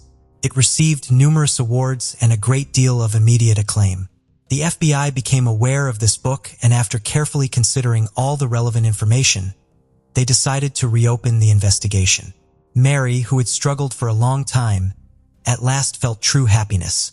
Mary Horton's case was given priority by the FBI after a careful review of all the information that was available, primarily because her death had been officially declared, unlike that of Sharon and Annette, whose bodies had never been found. The problem was that this case had been going on for more than 50 years, which had led to reports and data being lost over time. The FBI persisted in their search for a district attorney who would be willing to take on this challenging old case, and they eventually found the right candidate, Hugh Holland. After reviewing the case, Hugh Holland didn't waste any time in sending out a squad to raid Felix's house. Authorities discovered Felix Vale's nearly 2,500-page journal. They learned from reading the journals that Felix made a conscious effort to dominate every woman in his life, frequently using physical force. Felix wrote about how he even enjoyed drinking raw blood in the journals, but there was nothing pertaining to the killings. Since Mary Horton drowned in the Coquizia River in 1962, Holland and his team decided to find someone who might have any information regarding the incident. Surprisingly, they discovered a man named Ike Absker, who was 90 years old. Felix Vale and Ike Absker shared a room when Felix Vale lived in Lake Charles. Ironically, Ike's father had a lot of boats and was a member of the search team that the sheriff's office hired to look for Mary Horton's body. Ike was on board in his father's boat when Mary's body was found. As they were talking during their meeting, Ike Absker, who was in a wheelchair, handed Hugh Holland an envelope with the word "keep" written on it. When Holland opened the envelope, he took 2 pictures out, and they turned out to be pictures of Mary Horton's body on the day it was discovered, showing severe bruising and wounds. When Holland finally came to the realization, he grabbed the photos and started his examination. Holland was working on the case in his office when a pathologist happened to walk by. "Who murdered her?" the pathologist said as he bowed down to look at the pictures. That was sufficient evidence and confirmation for Holland to declare Mary Horton's case to be a homicide. Now armed with sufficient proof and strong evidence, Holland quickly filed charges against 76-year-old Felix Vale for the murder of his first wife, Mary Horton. In a fitting turn of events, Louisiana, the very location where the case had started, became the location where it finally came to an end. 2014 served as the year of judgment when Felix Vale was captured and taken into custody. The disappearances of Sharon and Annette were also brought up during the trial. After all, Felix Vale was the last person to see them both. Holland asked Ike Abshire to testify because he understood how important his testimony was to the case, and that it will be the most important piece of evidence used throughout the entire trial. Ike Abshire died at his home on May 17, 2014 from old age, nearly 3 months after giving his testimony. However, during the court proceedings, his testimony proved to be the deciding factor that all doubts were dispelled. The jury only needed about 10 minutes to reach a conclusion. Felix Vale received a life sentence after being found guilty. When Felix was found guilty, Mary Rose, Brian Hensley, and Will Horton, who were among the audience, breathed a sigh of relief. Mary and Brian were relieved that Felix was held accountable for his actions, finally receiving the punishment he deserved, even though his involvement in Annette's and Sharon's disappearance could not be proved. Brian Hensley was finally able to hold a memorial for his sister after the verdict. It makes no difference to the victim's family whether Felix was found guilty of killing just Mary Horton or all 3 women. What matters is that he would spend the rest of his life behind bars. After Felix was taken into custody, justice was served, and Mary Rose's tenacious pursuit was rewarded. However, the emotional scar on her heart never fully healed, serving as a constant reminder of the agonizing pain she had experienced. Writing letters as if they were meant for Annette to read helped Mary cope with her lingering guilt over abandoning her daughter because of work. And she did so in the hopes that one day she would be able to move past it and eventually forgive herself. The central character of today's story, Maury Travis, was born on October 25, 1965. He was known by the nickname Toby and lived with his mother, Sandra Travis, and his father, Michael V. Travis in Carr Square, a public housing complex in St. Louis, Missouri. They later bought a house at 1001 Ford Avenue in Ferguson in April 1976. Maury Travis's childhood seemed relatively ordinary. While he was undeniably introverted and reserved, he was also known for his exceptional politeness and respect. Adults who interacted with him perceived him as someone who was highly mindful of etiquette and social norms. One teacher distinctly called Maury as an unusually quiet teenager, who even took the initiative to mow his neighbor's lawn.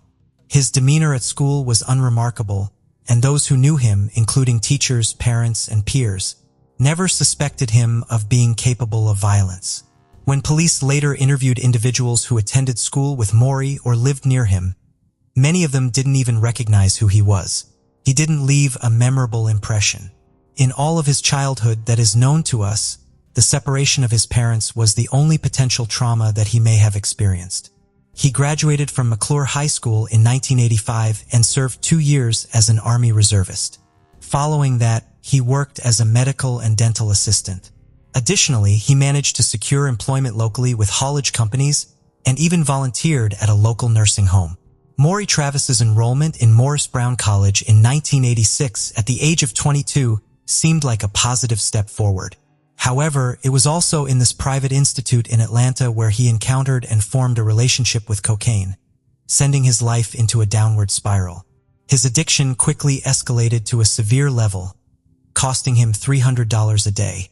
Maury's plunge into criminal activities to support his habit swiftly brought him to the attention of law enforcement the following year.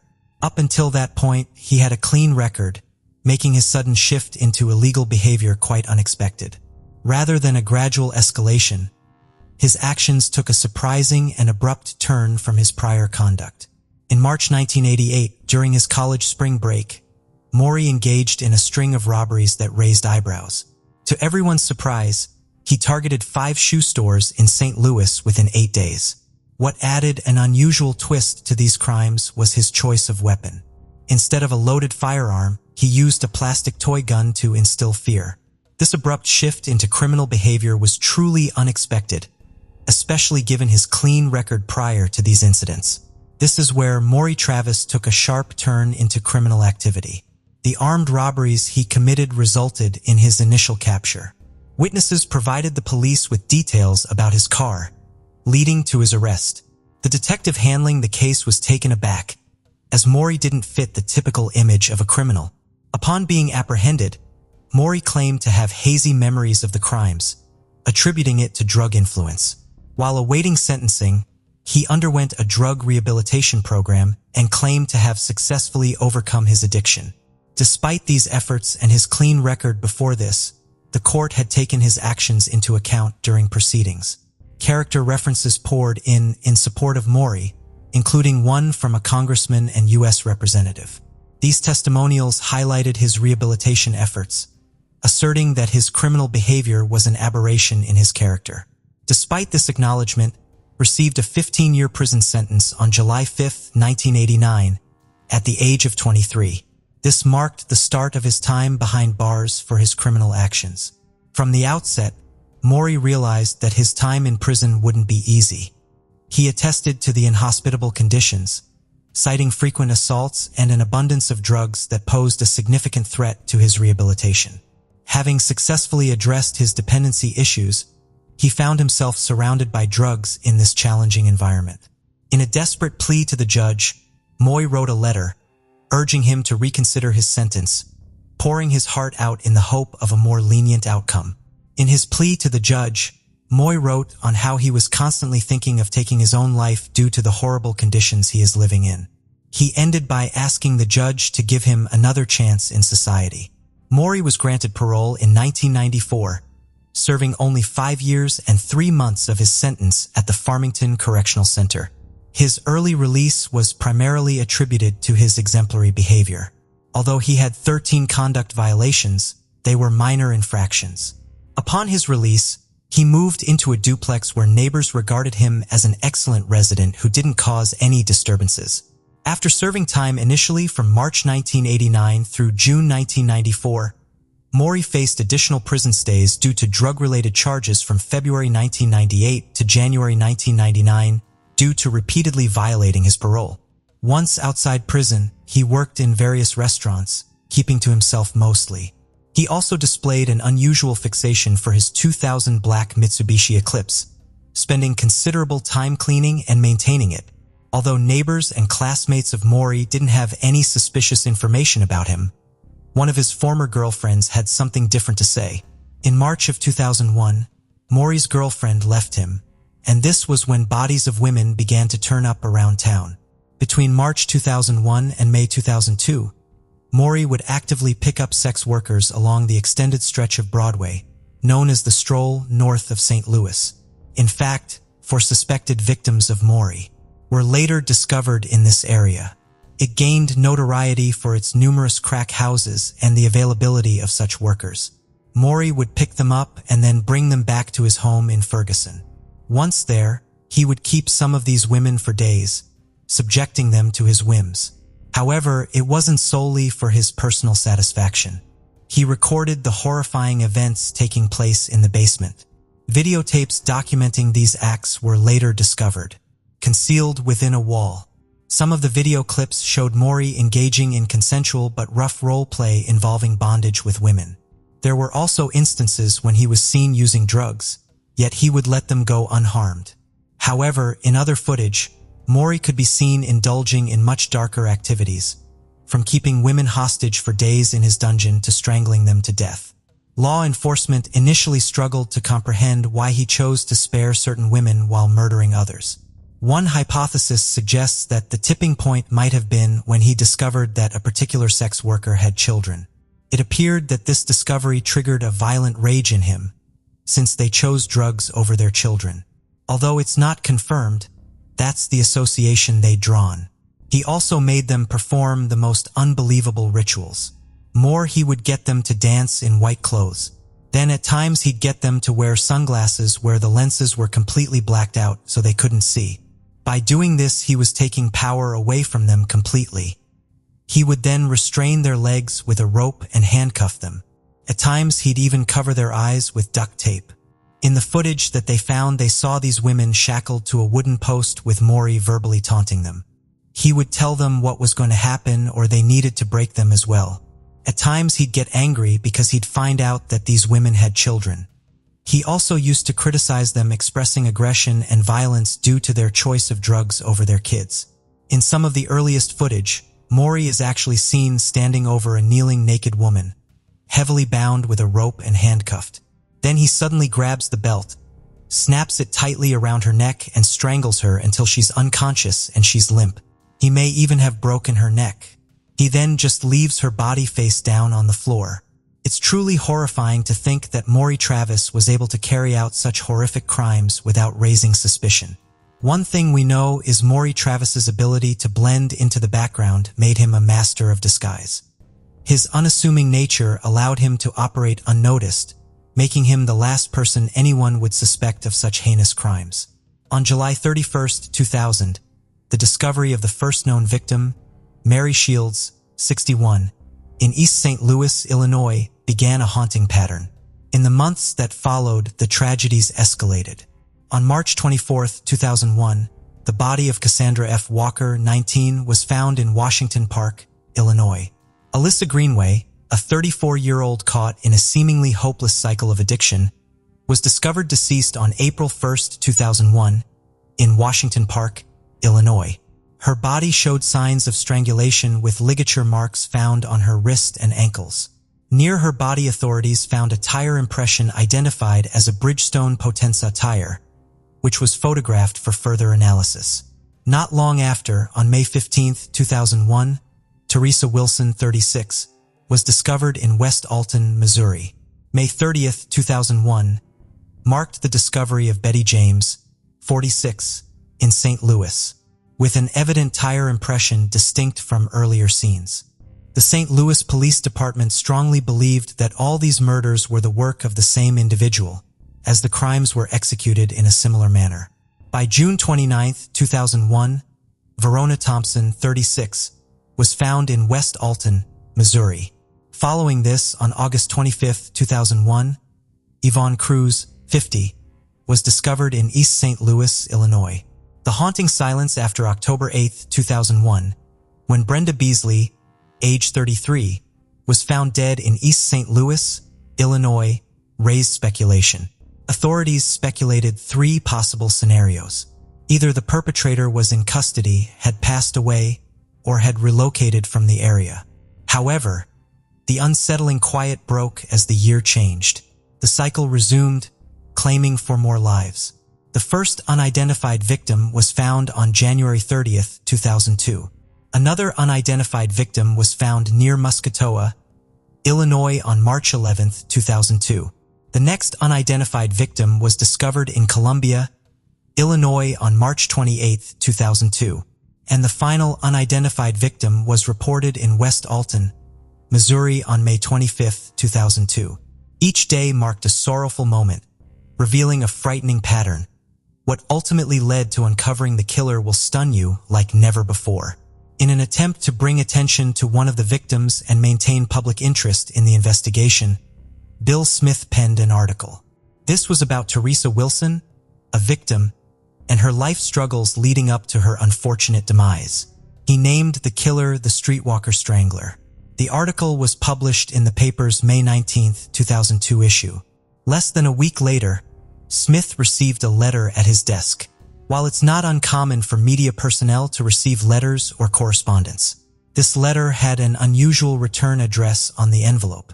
Ithroldham, 325 to 331, Lafayette Street, New York, 10012. The letter bore a St. Louis postmark indicating it had been mailed locally. The zip code 10012 encompasses portions of Manhattan's Soho, NoHo, Nolita, and Greenwich Village neighborhoods. The letter bore a St. Louis postmark indicating it had been mailed locally. However, the thraldom address is fictional. So why would someone use that term for an address? According to Merriam-Webster, thraldom refers to the state of being an enslaved person. It also served as the name of a bondage website. The letter was typed using what appeared to be Lucida handwriting font in red ink with minimal punctuation. Smith initially believed it was a prank. He quickly realized the letter was no joke and that a person claiming to be the Streetwalker Strangler was contacting him. The letter read, "Dear Bill, nice sob story about Teresa Wilson. Write one about Greenway. Write a good one and I'll tell you where many others are to prove I'm real. Here's directions to number 17. Search in a 50-yard radius from the X. Put the story in the Sunday paper like the last." The letter Bill received included a map of West Alton marked with an X indicating the location of a body. The sender offered to reveal the locations of additional victims and as evidence of their identity, provided directions to number 17 accompanied by a typed internet-generated map. After finding a skeleton at the marked spot, authorities focused on the map which appeared to have been generated using an internet mapping service. They found a possible match on Expedia.com, according to an affidavit by FBI agent Melanie Jimenez. On May 30, 2002, Expedia informed Jimenez that Microsoft, based in Redmond, Washington, provided the data for its map site. The FBI requested records of any maps of West Alton made between May 18, 2002, the date of the newspaper story that prompted the letter, and May 21, 2002, the postmark on the envelope. Took 4 days to receive a response. On June 3, 2002, Microsoft reported that only one computer had accessed the map during the specified time period. The company further revealed that on May 20th, the computer had zoomed in on the map of the West Alton, Missouri area approximately 10 times in chronological order, eventually generating a map that matched the one sent to the Post-Dispatch. However, Microsoft could not provide a name, only an IP address, a meaningless string of numbers to most people, 65.227.106.78. To translate the IP number into a name, the FBI turned to WorldCom Incorporated, which provided local telephone numbers to connect internet services to their dial-up customers. WorldCom assigns a temporary IP address to each customer for each internet session. The challenge was not just to identify who used 65.227.106.78, but also to determine who used it at the specific time in question. The next day, on June 4, 2022, WorldCom's Internet Division, UUNet, identified the user as MSN/Maury Travis. This led to the identification of the user's real name, Maury Troy Travis of Ferguson. Before this, back in 2001, Maury also hinted about his crime to one of his co-workers. He told him that East St. Louis was a good place to hide objects due to minimal police presence. He also told his co-worker's girlfriend, who worked at a TV station, that prostitutes were dumped in the same area. Maury didn't state that he was the one who killed them, but he said he knew about it from a friend. The taunting letter to the editor and his hints to co-workers suggest that Maury might have been one of those serial killers who craved attention. His actions indicate a desire to be found, a twisted sense of power derived from the fear he instilled in the community. This information provided the basis for surveillance, and on June 7, 2002, an arrest and search warrant. The warrant led to the discovery of evidence, including DNA and tire trademarks, linking Maury, a 36-year-old waiter, to some of the killings. Investigators launched a thorough search of Maury's residence in Ferguson, Missouri, uncovering a horrifying scene. Hidden within the depths of his home, they discovered a torture chamber. The ground floor of his home was tidy and well-maintained. The woman who lived with him, identified as his girlfriend, told police she had no clue about the basement and had never been there. While police officers examined the house and basement, FBI agents and other investigators conducted a 2-hour interrogation of Maury in his living room. They learned that his mother owned the residence and had allowed him to stay there. Authorities later revealed that Maury evaded giving direct answers, and instead inquired about how they had located him. upon being informed that the computer-printed map had led them to his doorstep, became enraged. Shortly after police escorted Maury outside and placed him in a car, he consented to accompanying the police downtown for further questioning. Computer forensics experts entered the house to inspect Maury's computer, where they uncovered drafts of the letter sent to journalist Bill Smith. Downstairs, investigators uncovered a house of horrors. They found blood stains on the walls and on the ceiling and on the carpet and furniture as well. Within this, they discovered chilling torture instruments, menacing stun gun and newspaper clippings documenting his heinous crimes. But the most disturbing discovery was yet to come. Videotapes capturing Maury's unspeakable acts of violence, subjecting his victims to horrific acts. The evidence from this torture chamber, coupled with DNA analysis, suggested that he committed the murders of between 12 and 20 women. He had been preying on vulnerable individuals, many of whom were drug addicts and sex workers, in the states of Missouri and Illinois between 2000 and 2022. Travis asked for a soda during questioning. Later, the can he drank from was sent to the lab for testing. DNA swabs were taken from the area near the opening of the can for epithelial cells in Travis's saliva, which could be used for DNA testing. Travis's DNA profile was then compared to the biological material found on two of the murder victims, Yvonne Cruz and Brenda Beasley. St. Louis Police Captain Harry Heeger said that the investigators also found a crude diagram in Maury's home, showing plans for a basement extension. Heeger said that Maury was planning to build 2 cells in the basement where he could chain the women, and then he was planning to build vents connecting the basement to the outside. Heeger said that Maury also made a list of things that he needed to keep the woman captive for some time, and that one of the items on the list was adult diapers. We spoke about the victims who were identified, but now let us uncover a few who are not known till the present. On May 25, 2002, the tragic case of St. Charles County, Jane Doe, came to light, adding another victim to the list of serial killer Maury Troy Travis.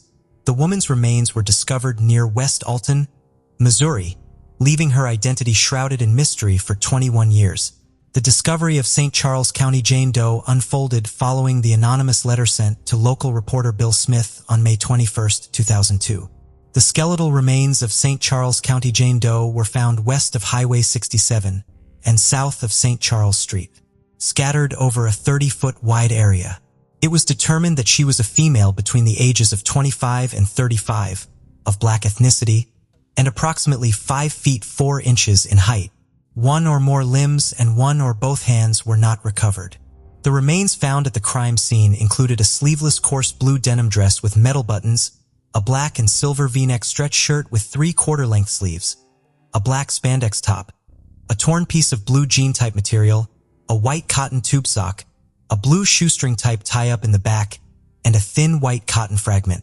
A few months prior, on March 28, 2002, another discovery had been made: the remains of an unidentified woman. She would come to be known as Monroe County Jane Doe, one of the 3 victims of the notorious St. Louis serial killer, Maury Travis. Her identity remains a mystery, her story shrouded in silence. She was believed to be between the ages of 29 and 50, her African-American heritage evident in her skin tone. She stood at 5 feet 1 inch tall. Her petite frame weighed about 105 pounds.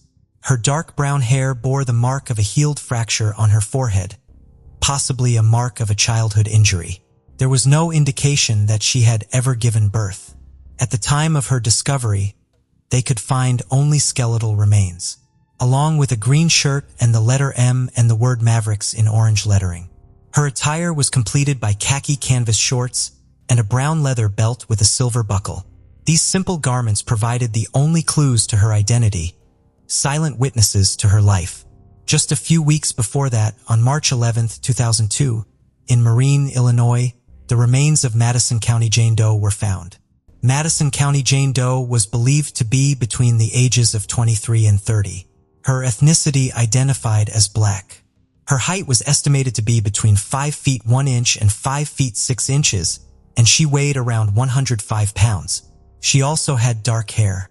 When discovered, the victim's decomposed body was clad in a red and white checkered flannel style shirt, bearing the brand Tommy Hilfiger and the pair of gray shorts from the brand's Second Skins. A little under 2 months before that, St. Clair County Jane Doe, a woman whose identity remains a mystery, was discovered on January 30th, 2002. Her skeletal remains were found in Mascoda, Illinois, though the exact cause of her death remains undetermined. She is presumed to be one of the unidentified victims of serial killer Maury Troy Travis. At the time of her discovery, she was believed to be between the ages of 20 and 40 of African American descent. Her skeletal remains revealed clues about her life, including 3 piercings in her right ear, a healed fracture above her left ankle, and additional healed fractures on her nasal bones, left second rib, wrist, and below her neck. She was found wearing a black velour sleeveless catsuit, bearing the brand Jason Matthews, with full-length legs. 2 yellow metal rings adorned her left middle finger. People were shocked and confused by how a man with such an appealing personality could be involved in these terrible crimes. The mother of one of his ex-girlfriends from Pagedale expressed her shock and disbelief over the news of Maury's arrest. Her daughter had dated him back in 2001, and she described him as a perfect gentleman who always seemed happy and laid back. She couldn't believe that the man she knew could be different from the person now accused of such heinous crimes. Maury was suspected of being involved in the murders of 12 women, and he was also charged with 2 counts of kidnapping. Federal court documents linked him to these crimes. Police investigators believed that Maury may have killed more than 17 women in total. His arrest on June 7, 2002, Maury was taken into custody for interrogation and was placed on preventative monitoring until his trial for the alleged offenses. Just when St. Louis thought justice had been served with Maury's arrest on June 7, 2002, the city saw darkness again. 3 days later, on June 10, 2002, Maury planned to escape his sentence. He did that in the most unthinkable way possible. Maury Travis reportedly wrote a brief note on a sheet of paper in his 8th floor jail cell in Clayton. Outside the cell, another inmate tasked with monitoring Maury attempted to keep watch through a window. Maury had no desire to spend the rest of his life in prison or face execution by injection. He conveyed to those who would read his final words. Instead, he decided to end his life on his own terms. He explained that he left a note to demonstrate, "You guys didn't kill me." His note read, "Dear Mom, I'm sorry for the pain this caused you and the family. My death seems to be the only way out and a fast end to all the publicity. You were the best mother a man could have, but I've been sick for a long time, sick in the head, since I was about 14. I don't know why, I was just sick. I've never felt normal or happy at any time in my life. I think about the life I lead and what's ahead of me. This seems the best solution for all involved, especially me, because I won't spend the rest of my life locked up, or worse, let them kill me with a needle. Tell Grandma, Marina, James, and everybody I love them dearly. I love you the most, but you know that. Forever your son, Toby Travis." Jail regulations prohibited the inmate assigned to the anti-self-harm vigil from maintaining a clear view of what was to transpire, and the guards violating jail rules skipped 2 15-minute checks, providing Maury with 45 minutes of privacy to carry out his plan. According to Clayton police, Maury meticulously threaded a torn strip of bedsheet through small holes in a jail wall vent 6 feet from the floor, and looped the other end around his neck. He placed a pillowcase over his head, stuffed additional cloth into his mouth, and somehow managed to tie his hands behind his back. 12 years after Maury himself died in prison, his mother, Sandra Travis, still owned the home where he committed his horrific acts in 2014. She rented the home to Katrina McGaw without mentioning the house's dark past. McGaw learned about the house's history from a television documentary and requested to break her lease, but Sandra refused. News 4 contacted Sandra, who claimed she had informed McGaw about the house's past. McGaw denied this, stating she would have remembered the murders if Sandra had told her. Technically, landlords are not obligated to disclose information about a home's past. In this country, landlords are only required to report physical defects. The St. Louis Housing Authority intervened, allowing McGaw to move out at the end of the month. Despite Sandra's objections, the situation was complex. On one hand, it was understandable that Sandra, the mother of a serial killer, would want to put the past behind her. She was legally entitled to rent the house without disclosing any information about past events, but it may not be ethically right to do so. On the other hand, Maga, who had a 2-year-old daughter, was uncomfortable living in a house where women were tortured and murdered. She also mentioned that her daughter had been occasionally playing near the same pool in the basement where Maury Travis tied up his victims. Considering how disturbing the whole situation was, Maga understandably wanted to move out as soon as possible. Sadly, the victims found no closure. Moreover, several victims remain unidentified, adding to the heartbreak of this case. After witnessing these tragic events, one thing becomes evident. You never truly know who lives next door. This monstrous individual was carrying out these heinous acts right beneath everyone's noses, escaping notice even from those close to him. What's truly confounding is the mystery surrounding his actions. How could he commit 17 murders in his basement without anyone suspecting a thing? Not even the woman he dated? And then the ultimate enigma. Why did he choose to end his own life in that prison cell? Was the prison reality more horrific than the agony these women faced? Or was he such a narcissist that he couldn't bear anyone else deciding when his life would end? In the heart of New Jersey, situated in a region called Woodbridge Township, it's a place where diverse cultures blend seamlessly, creating a unique charm. Woodbridge is more than just a location. It's a home filled with warmth and stories. Talking about safety, Woodbridge Township is a generally secure place. With a low crime percentage, the community enjoys a sense of peace and security. The parks and waterfront not only provide scenic beauty, but also serve as communal spaces where families and individuals can unwind without worry. Yet beneath this friendly exterior, there's a chilling tale that shook the town. The story of Bill McGuire is a dark moment that unfolded in this seemingly peaceful town. It's a reminder that even in the most everyday places, mysteries can be hidden. William Theodore McGuire, also known as Bill, was born on September 21, 1964 in Bloomfield, New Jersey. He was the son of William Christopher McGuire and Ruth Theodora Sell McGuire. Bill grew up in Bloomfield and graduated from Bloomfield High School in 1982. He then went on to study computer science at Rutgers University, where he graduated in 1986. After college, Bill worked as a computer programmer for a variety of companies. He was a hard worker and was well respected by his colleagues. In his free time, Bill enjoyed playing golf, fishing, and spending time with his family. Bill was a kind and generous man who was always willing to help others. He was a charismatic and witty individual.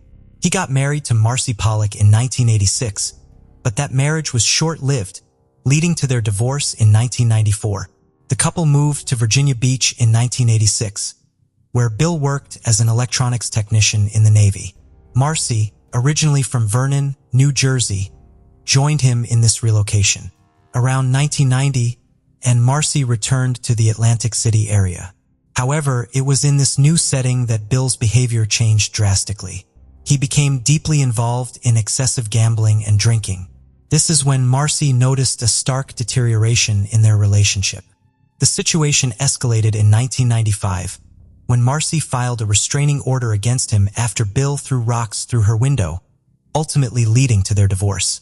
Bill then met Melanie Lynn Slate in 1998 at a restaurant in Woodbridge, New Jersey, where Melanie was working part-time while attending nursing school. Born on October 8, 1972 in America, Melanie Lynn McGuire, formerly known as Melanie Lynn Slate, grew up in Ridgewood in Middletown Township, New Jersey, attending Middletown High School South. Her academic journey took her to Rutgers University, where she pursued a dual major in math and psychology. Graduating in 1994, achieving the second position in her class, she earned her nursing diploma from the Charles E. Gregory School of Nursing, now Raritan Bay Medical Center, in 1997. When he met Melanie, she perfectly complemented his personality. They quickly fell in love and were married the following year in 1999. The couple soon started a family, welcoming 2 sons into their lives. In 2000, they had their first child, a son. 2 years after that, in 2002, they had their second child, another son. Their marriage seemed picture perfect, filled with love and laughter. However, beneath the surface, cracks were beginning to appear. Financial struggles began to weigh heavily on the couple. Bill, a computer programmer, had always been responsible and financially secure, but his gambling addiction took a toll on their finances. As debts piled up, stress on their relationship grew. Melanie, a nurse, worked tirelessly to support the family, but it was becoming increasingly difficult to make ends meet. In addition to their financial woes, Bill's gambling addiction also led to emotional turmoil. He would often disappear for days at a time, leaving Melanie to care for the children and manage the household on her own. The trust that was once the foundation of their marriage began to erode, replaced by suspicion and resentment. Despite the growing tensions, Melanie remained committed to her marriage, hoping that things would eventually improve. She tried to help Bill overcome his addiction, but his struggles continued, further straining their relationship. In 2004, the McGuires were planning to move to a larger home in Warren County, New Jersey. They had closed on a new house on April 28, 2004, but before they could move in, the unthinkable happened. On April 29, 2004, vanished from his seemingly ordinary life, leaving behind a trail of unanswered questions and a family in despair. Where did Bill go? What could have been the reason for his sudden disappearance? Weeks had slipped by without a trace of Bill. His absence left a gaping void in the lives of his caring wife and children, but little did they know that Bill's fate was far more extraordinary than they could have ever imagined. On the early morning of May 5, 2004, 3 fishermen, Chris, Don, and their children went on a fishing trip from Virginia Beach toward the Chesapeake Bay Bridge Tunnel. As they headed north, parallel to the tunnel, they stumbled upon an unexpected catch, a dark green suitcase floating in the water. Intrigued by the mysterious object, they hauled it aboard their boat. The suitcase was surprisingly heavy, and upon opening it, they made a chilling discovery. Inside was a black sack, containing a pair of legs. Horrified by their find, the fishermen immediately contacted police. They wondered if there were more suitcases hidden in the depths of the Chesapeake Bay, each concealing another piece of a human body. Soon police started actively looking for the other missing pieces of this disturbing puzzle. Just days after the first suitcase was found, a student studying the nature reserve on Fisherman's Island made another chilling discovery. A second suitcase, identical to the first, was found on the beach on May 10, 2004. This time, however, it was a human torso, including the arms and head. The wait for answers continued as the search for the missing body parts intensified. 5 days after the second suitcase was found, a fisherman made the final gruesome discovery. On May 15, 2004, a third suitcase, again identical to the first two, was found floating in the Chesapeake Bay. Inside were the victim's pelvis and legs. With the Chesapeake Bay's vast expanse making the search area challenging, investigators decided to turn to the public for help. They released the victim's sketch in the media, hoping that someone would recognize him. Incredibly, it took only a few days for the sketch to yield results.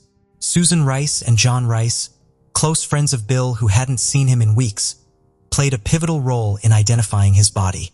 When they saw a sketch of the victim on TV on May 21, 2004, Sue immediately recognized her friend's distinctive features. Skeptical at first, her husband John also agreed that the sketch bore a striking resemblance to Bill. Recognizing their friend's face, they promptly notified the authorities. The couple also provided crucial information to the investigation.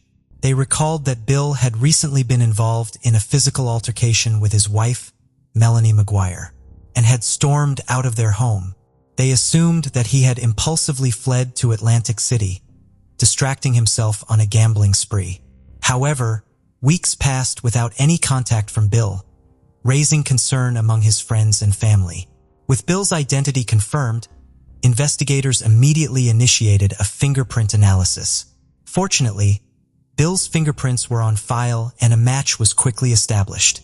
The once missing man was now the victim of a horrific crime. Bill's past was shrouded in mystery with rumors of gambling addiction, domestic abuse, and even a restraining order. Bill's ex-wife, Marcy Pollock, had also spoken out about the emotional and physical abuse she endured during their marriage. She had described their relationship as deteriorating rapidly after their wedding, culminating in a restraining order in 1995 after Bill threw a rock at her window. These allegations painted a troubling picture of Bill's character and only made it difficult to identify the perpetrator. Investigators were now faced with the task of piecing together the events that led to Bill McGuire's death and bringing the perpetrator to justice. The question remains, who was the killer? Imagine a loved one vanishing without a trace. Even if it's just for a day, you'd be worried and scared, and you'd do everything you could to find them. Even if you had an argument with them, you would still report the missing to the police. However, in this case, the police received no missing person reports from Melanie regarding Bill's disappearance after being away for almost a month.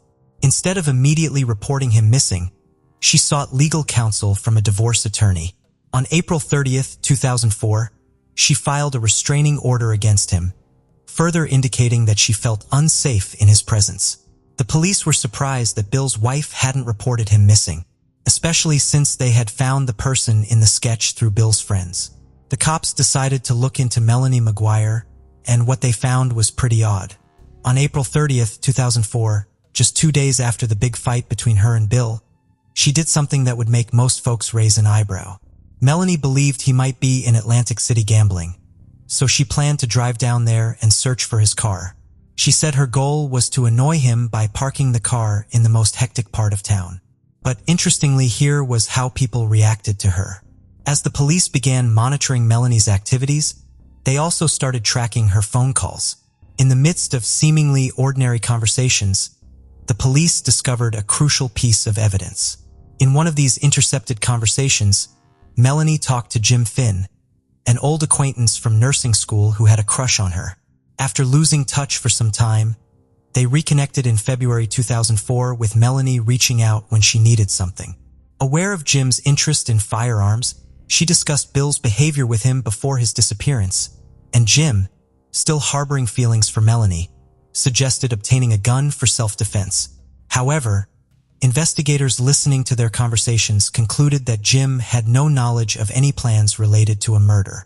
When questioned by detectives, Jim was surprised to learn about Melanie purchasing a gun and was unaware of her involvement in any foul play.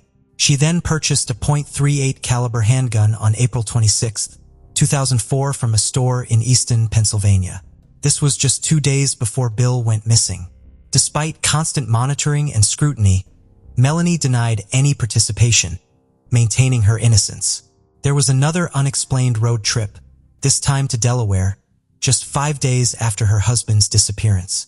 Melanie had told Dr. Miller that she was actually furniture shopping in the early hours of May 4, 2004.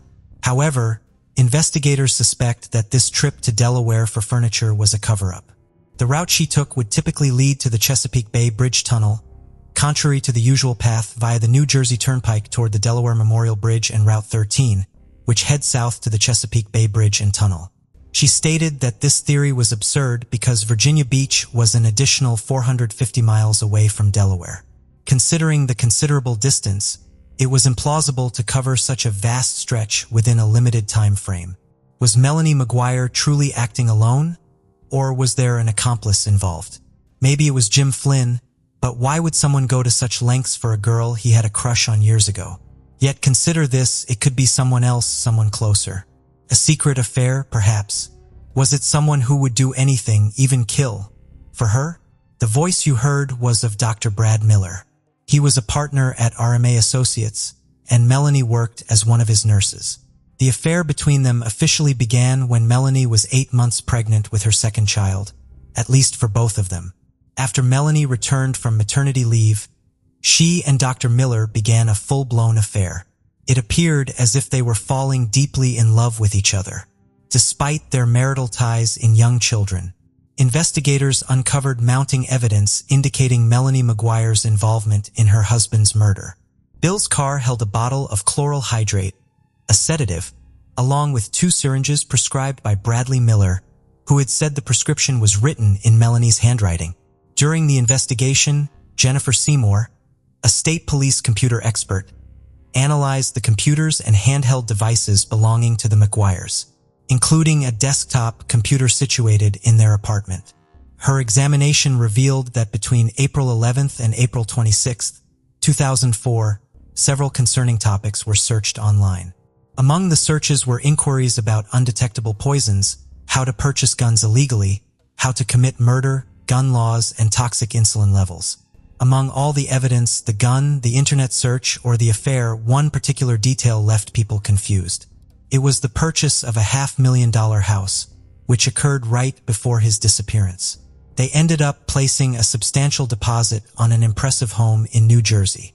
This residence was quite lavish, with a significant amount of land and carrying a price tag of $500,000. This seemed contradictory. On one hand, Melanie was growing closer to Dr. Miller, but on the other, she was making a major investment in a new property with Bill. On April 28, 2004, they were set to close on the house at 2 o'clock in the afternoon. Melanie stayed in touch with Dr. Miller throughout, as he pleaded with her not to proceed with the house purchase. He expressed a wish to be with her and build a future together. Melanie assured him she would handle it.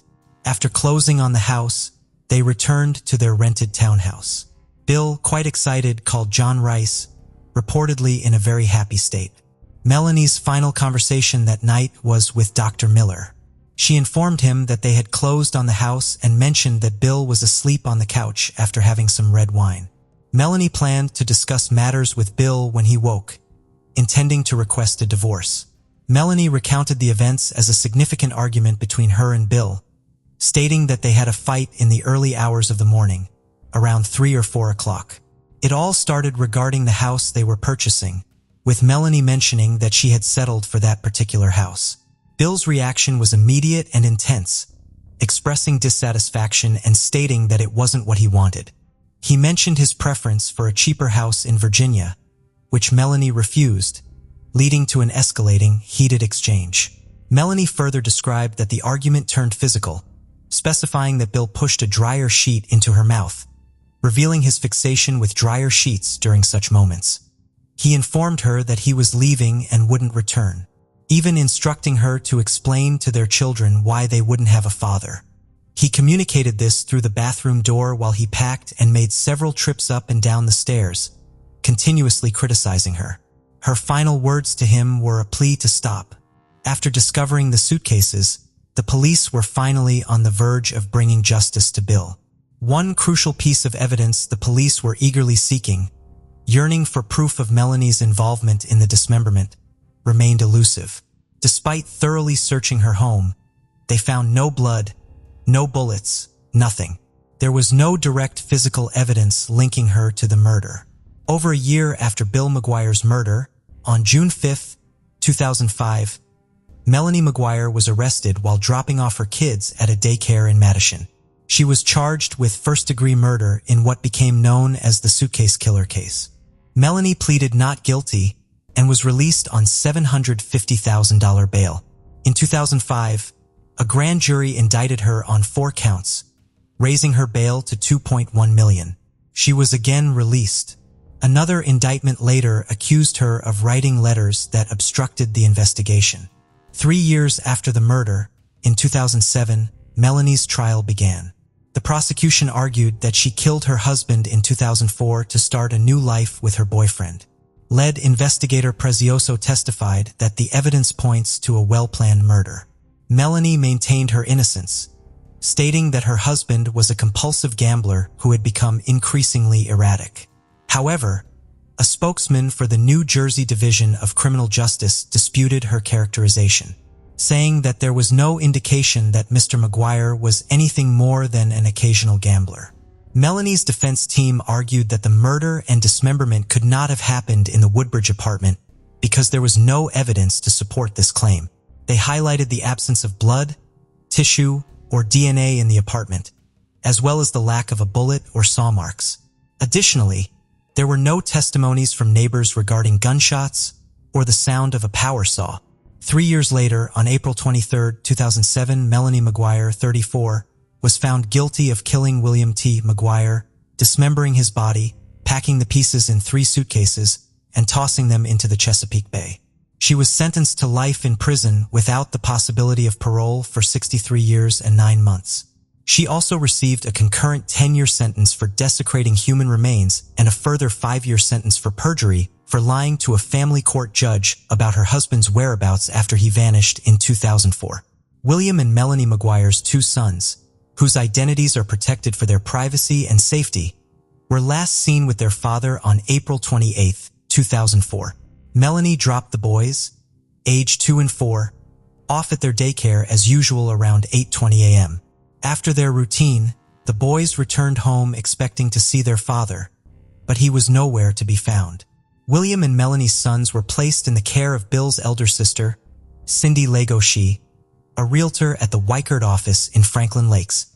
Cindy, along with her husband, pharmacist Bill Legosche of Wyckoff, New Jersey, were deemed capable of providing a loving and nurturing environment for the boys.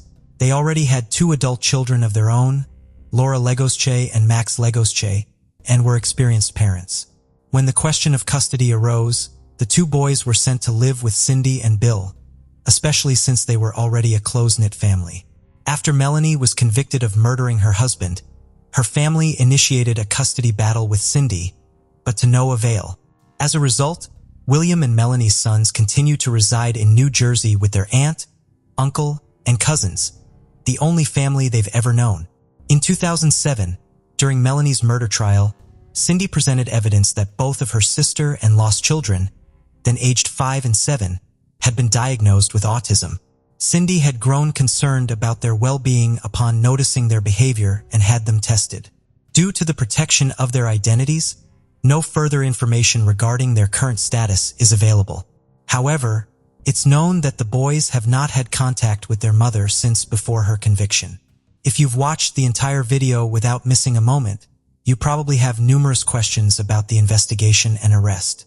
After looking at her history as a nurse and her caring and charismatic nature, it's hard to even consider if someone like Melanie could commit such a heinous crime. The high-profile nature of the case prompted a range of opinions among viewers.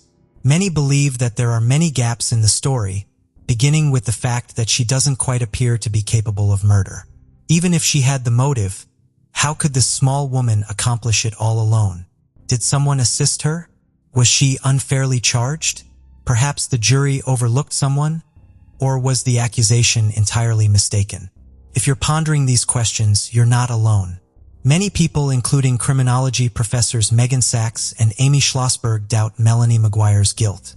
They host a podcast, Direct Appeal, questioning her conviction, pointing out that Melanie doesn't fit the typical profile of a murderer. The key witness for the prosecution, a forensic ballistics expert, stated that the bullets found in Bill's case were identified as .38 caliber lead cutter bullets. Subsequently, they found an error on the gun manufacturer's website. What's puzzling is that the website information was altered after the unfortunate incident involving Bill McGuire's murder. Post this, they also discussed the garbage bags found at the McGuire residence and the one Bill was found in. The investigator highlights that these characteristics indicate that the 2 bags were made at the same facility, on the same production line, and within a very brief time frame. Furthermore, they express confidence in their conclusion, drawing from conducted tests and observed results, affirming that the bags were produced during the same run. Sachs also emphasizes the physical challenges of dismembering a body and the lack of a believable crime scene. In a video demonstration, they conducted 2 tests. The first was a suitcase weight test, assessing whether Melanie, weighing 118 pounds, could have thrown a suitcase of similar weight, around 80 pounds, across a bridge with a guardrail height of 40 inches. Their findings suggested that a reasonably manageable weight to lift was around 40 pounds, approximately half of Melanie's weight.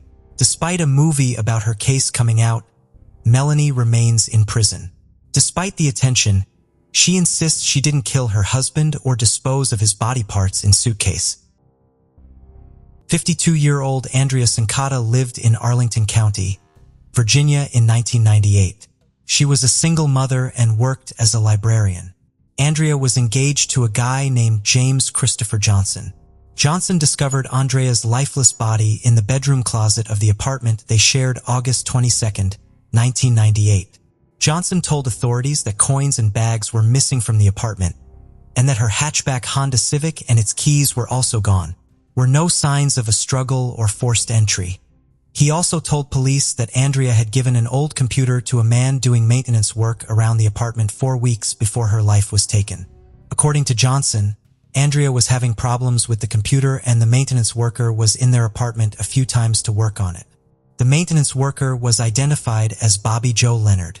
Leonard was viewed as a suspect but was not charged and the case went cold. The case was reopened in 2013 at the insistence of Andrea's son, Kevin Sincata. In 2018, Leonard told the police he had in fact worked on Andrea's computer and talked to her a few times about it not working well. Leonard said that he got a call from a male who identified himself as an engineer. Leonard believes this man was Andrea's fiancé, James Christopher Johnson. According to Leonard, Johnson called him and offered $5,000 if Leonard could take care of something for him. Johnson then apparently told Leonard to take Andrea's life. He told him when Andrea would be home. Allegedly, Johnson then told Leonard not to use a gun because that would be too loud, that he should wear gloves, that he should not be seen by anyone, and that he should wear a hat to cover his face. He also told Leonard that the $5,000 would be left in the closet for him to pick up.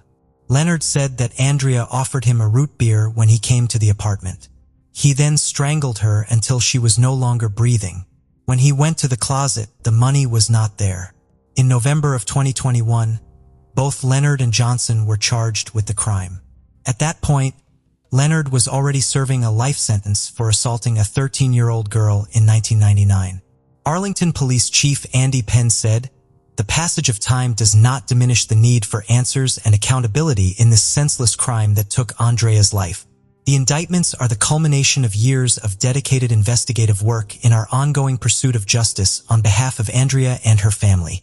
On July 27, 2022, 54-year-old Bobby Joe Leonard pleaded guilty to taking Andrea's life. Johnson is currently under home confinement since his arrest and denies any involvement in what happened. His trial is scheduled to start on September 12, 2022. Mr. Johnson is innocent.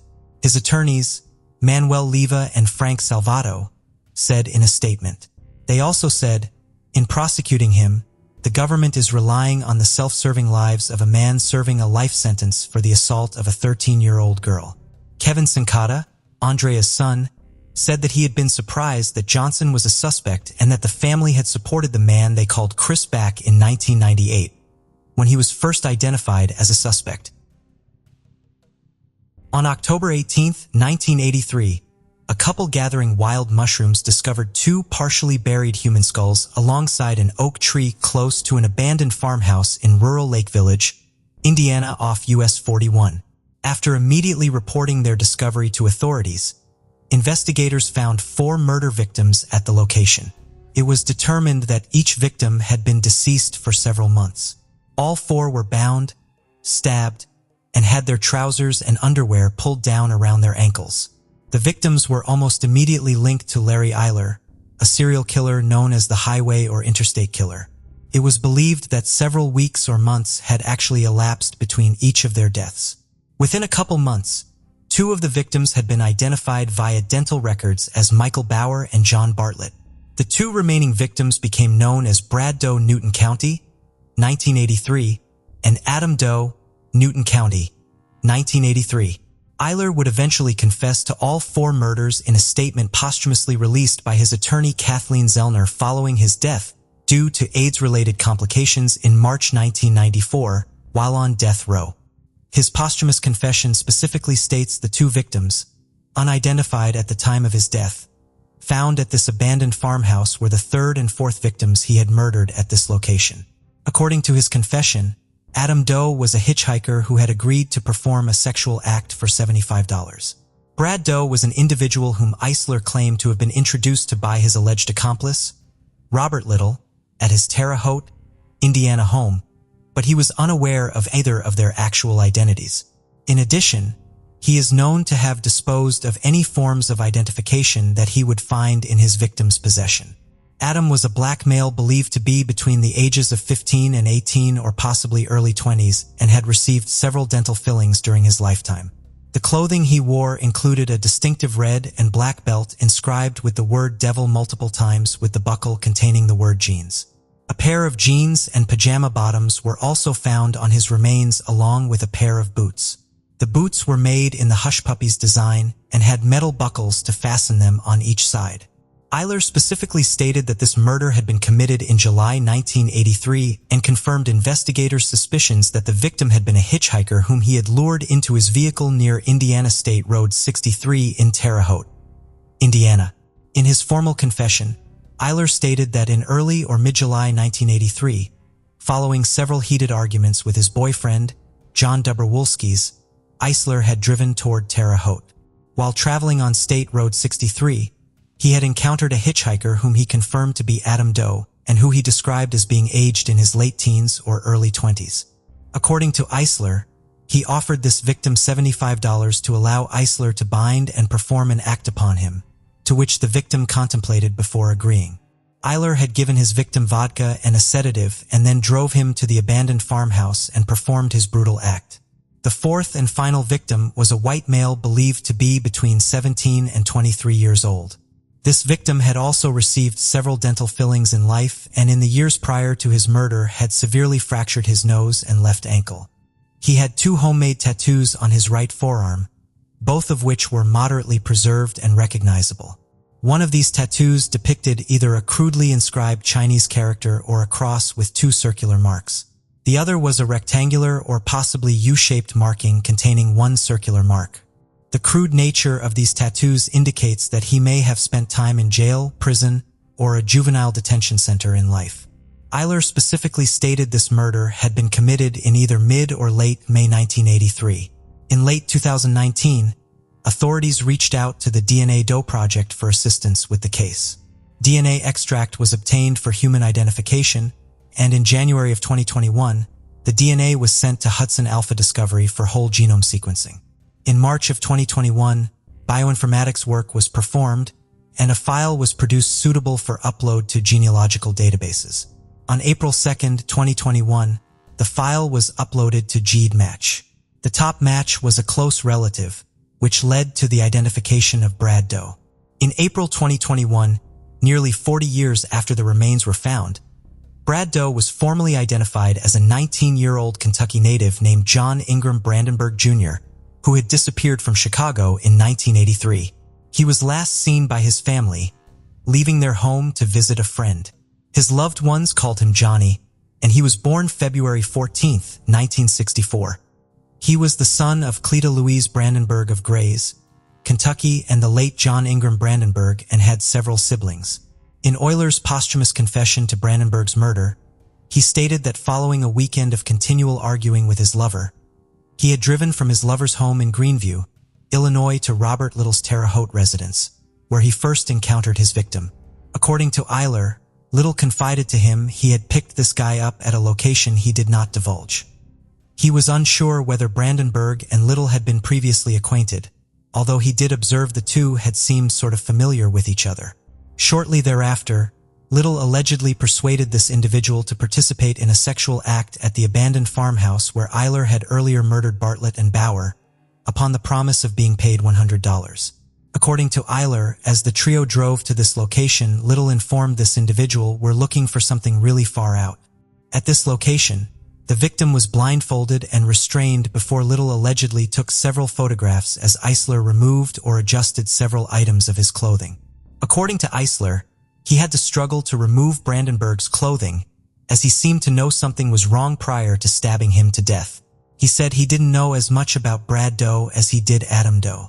He remembered vivid details about each victim, but not always their names. He said he told his victim to make peace with God, waited a few minutes, and then killed them. The investigation to determine the identity of the sole remaining unidentified individual is still ongoing. Dental records belonging to this decedent are in the possession of investigators, and his DNA is stored within national DNA databases. In July 2020, the DNA Doe Project announced renewed genetic testing efforts to identify Adam Doe. The same website announced their efforts to identify Brad in January 2021, 3 months before his identification. Before his death in 1994, Eyler confessed to over 20 killings of teenage boys and young men between 1982 and 1984 in the Midwestern states while struggling with his homosexuality.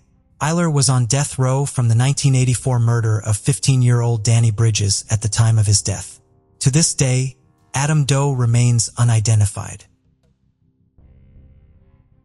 On December 26, 1978, authorities uncovered human skeletal remains in the crawlspace of a house in Norwood Park, Illinois, a small community northwest of Chicago. The house belonged to notorious serial killer John Wayne Gacy. The remains were among 26 sets that were found in the crawlspace under Gacy's home. 3 other victims were found buried on his property, and another 4 people whom Gacy admitted killing were found in waterways south of Chicago. Of Gacy's 33 victims, there were 8 that remained unidentified for many years.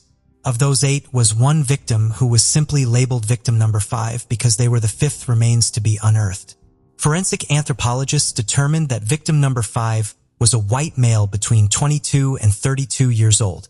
The date of death was most likely between December 1976 and March 15, 1977, based on the location of the remains between 2 other victims who have since been identified. In 2011, the sheriff's office exhumed the remains of the 8 unidentified victims, who had been buried without police knowing who they were. Police were looking for relatives to submit DNA, and so they called on anyone who had a male relative disappear in the Chicago area in the 1970s when Gacy was active. Within weeks, the sheriff's office announced that it had identified 1 set of remains as those of William Bundy, a 19-year-old construction worker. In 2017, a second set was identified as those of 16-year-old Jimmy Hackinson, who disappeared after he called his mother in Minnesota and told her that he was in Chicago.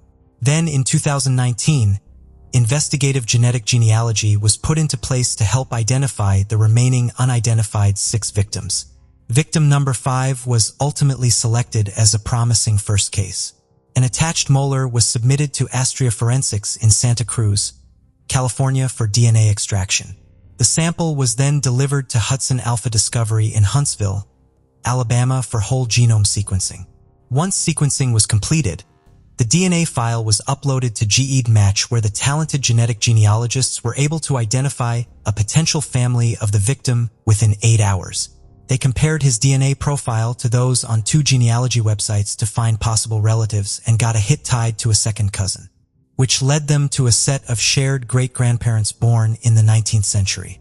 Researchers then worked from those great-grandparents, eliminating descendants who were alive or whose death they could account for.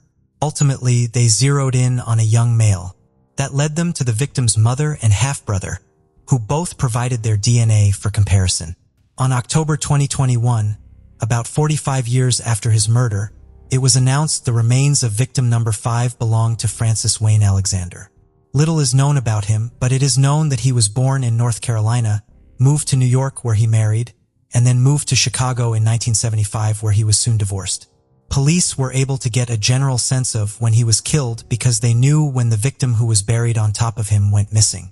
Moreover, the fact that the trench in which his body was discovered was dug by Gacy's employee and victim, Gregory Godzik, shortly after the commencement of Godzik's employment at Gacy's contracting firm on or about November 22, 1976, and before Godzik's own murder on December 12, 1976, indicates Alexander's death most likely occurred between November 1976 and March 15, 1977. He would have been 21 or 22 at the time of his death. The last known record of his life were traffic tickets he received, the last one in January 1976. How he crossed paths with one of the most notorious serial killers in American history is a mystery. As authorities say, all they know is that he lived in an area that was frequented by Gacy and where other victims had previously lived. Gacy lured some victims to his house by promising to hire them for construction jobs, but Alexander worked in bars and clubs. His family never filed a missing persons report, and when they lost touch, they figured he'd started a new life and didn't want to be in contact. Still, they loved him, and although news of his murder saddened them, they were relieved to finally know what happened and where he was. He is survived by his mother and 4 half-siblings. As a bonus, the submission of DNA from people who suspected Gacy might have killed their loved ones has helped police solve at least 11 cold cases of homicides that had nothing to do with Gacy. It has also helped families find loved ones who, while missing, were alive, including a man in Oregon who had no idea his family was looking for him. As of today, this leaves 5 remaining unidentified victims of Gacy. The DNA Doe Project is a non-profit that consists of volunteers and is operated by donations to identify Jane and John Does using forensic genealogy. They sell merch on their website and take donations as well if you would like to check it out to support the cause. On July 17, 1992, a farm worker in San Mateo County, California found a woman's body near an irrigation pond. An autopsy showed that the victim passed away due to blunt force trauma from a flat object to the back and left side of her skull. She was identified as 25-year-old Juliet Rivera. Juliet lived in Alameda and worked as a legal secretary. She had been reported missing by her family 10 days before her body was found. Her boyfriend, 50-year-old Abraham Riviera, soon became a suspect. He also went by the name of Gregory Mark Riviera.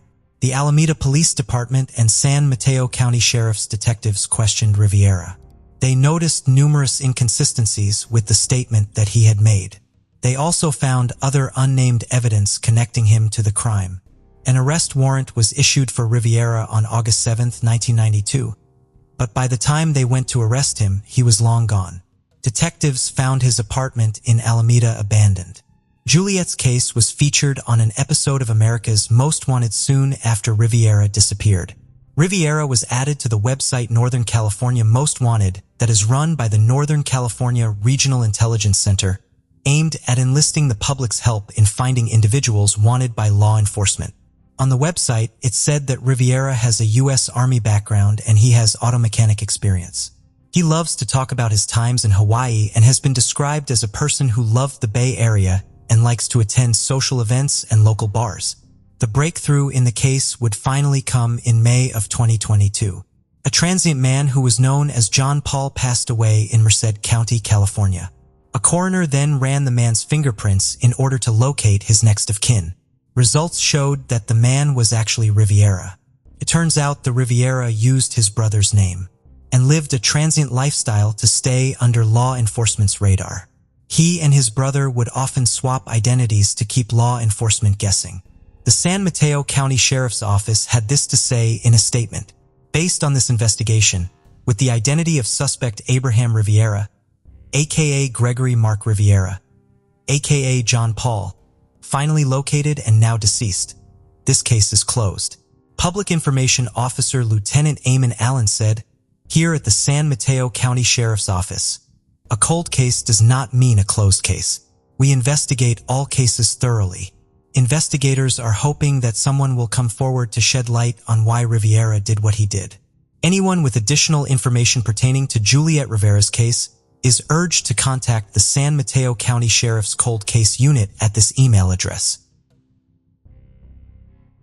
On the morning of November 13, 1986, the body of 75-year-old Richard Finney was discovered in a living room chair of an East Mission Avenue apartment where he lived by himself in Ontario, California.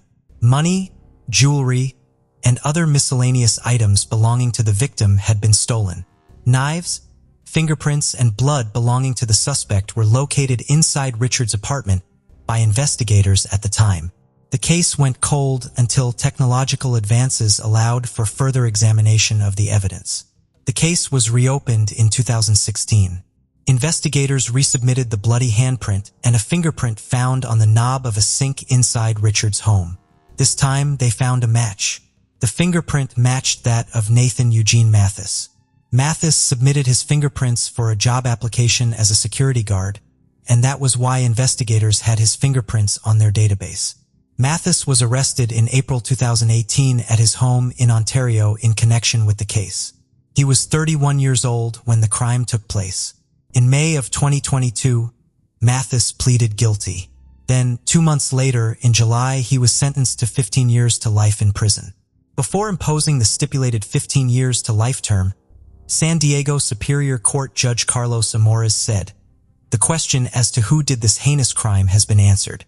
The question as to why it was done, and how could somebody do this to someone who was obviously unable to defend himself may never be answered." The workplace holds a significant role in our lives.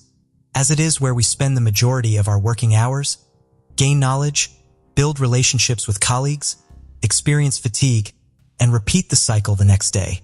While some people cherish their workplace, others may not feel the same way. However, no one desires for it to be the final chapter of their existence. Unfortunately, this became a reality for Sharon Bloom, a 38-year-old woman who mysteriously disappeared from her workplace in Woodbury on November 2, 1989.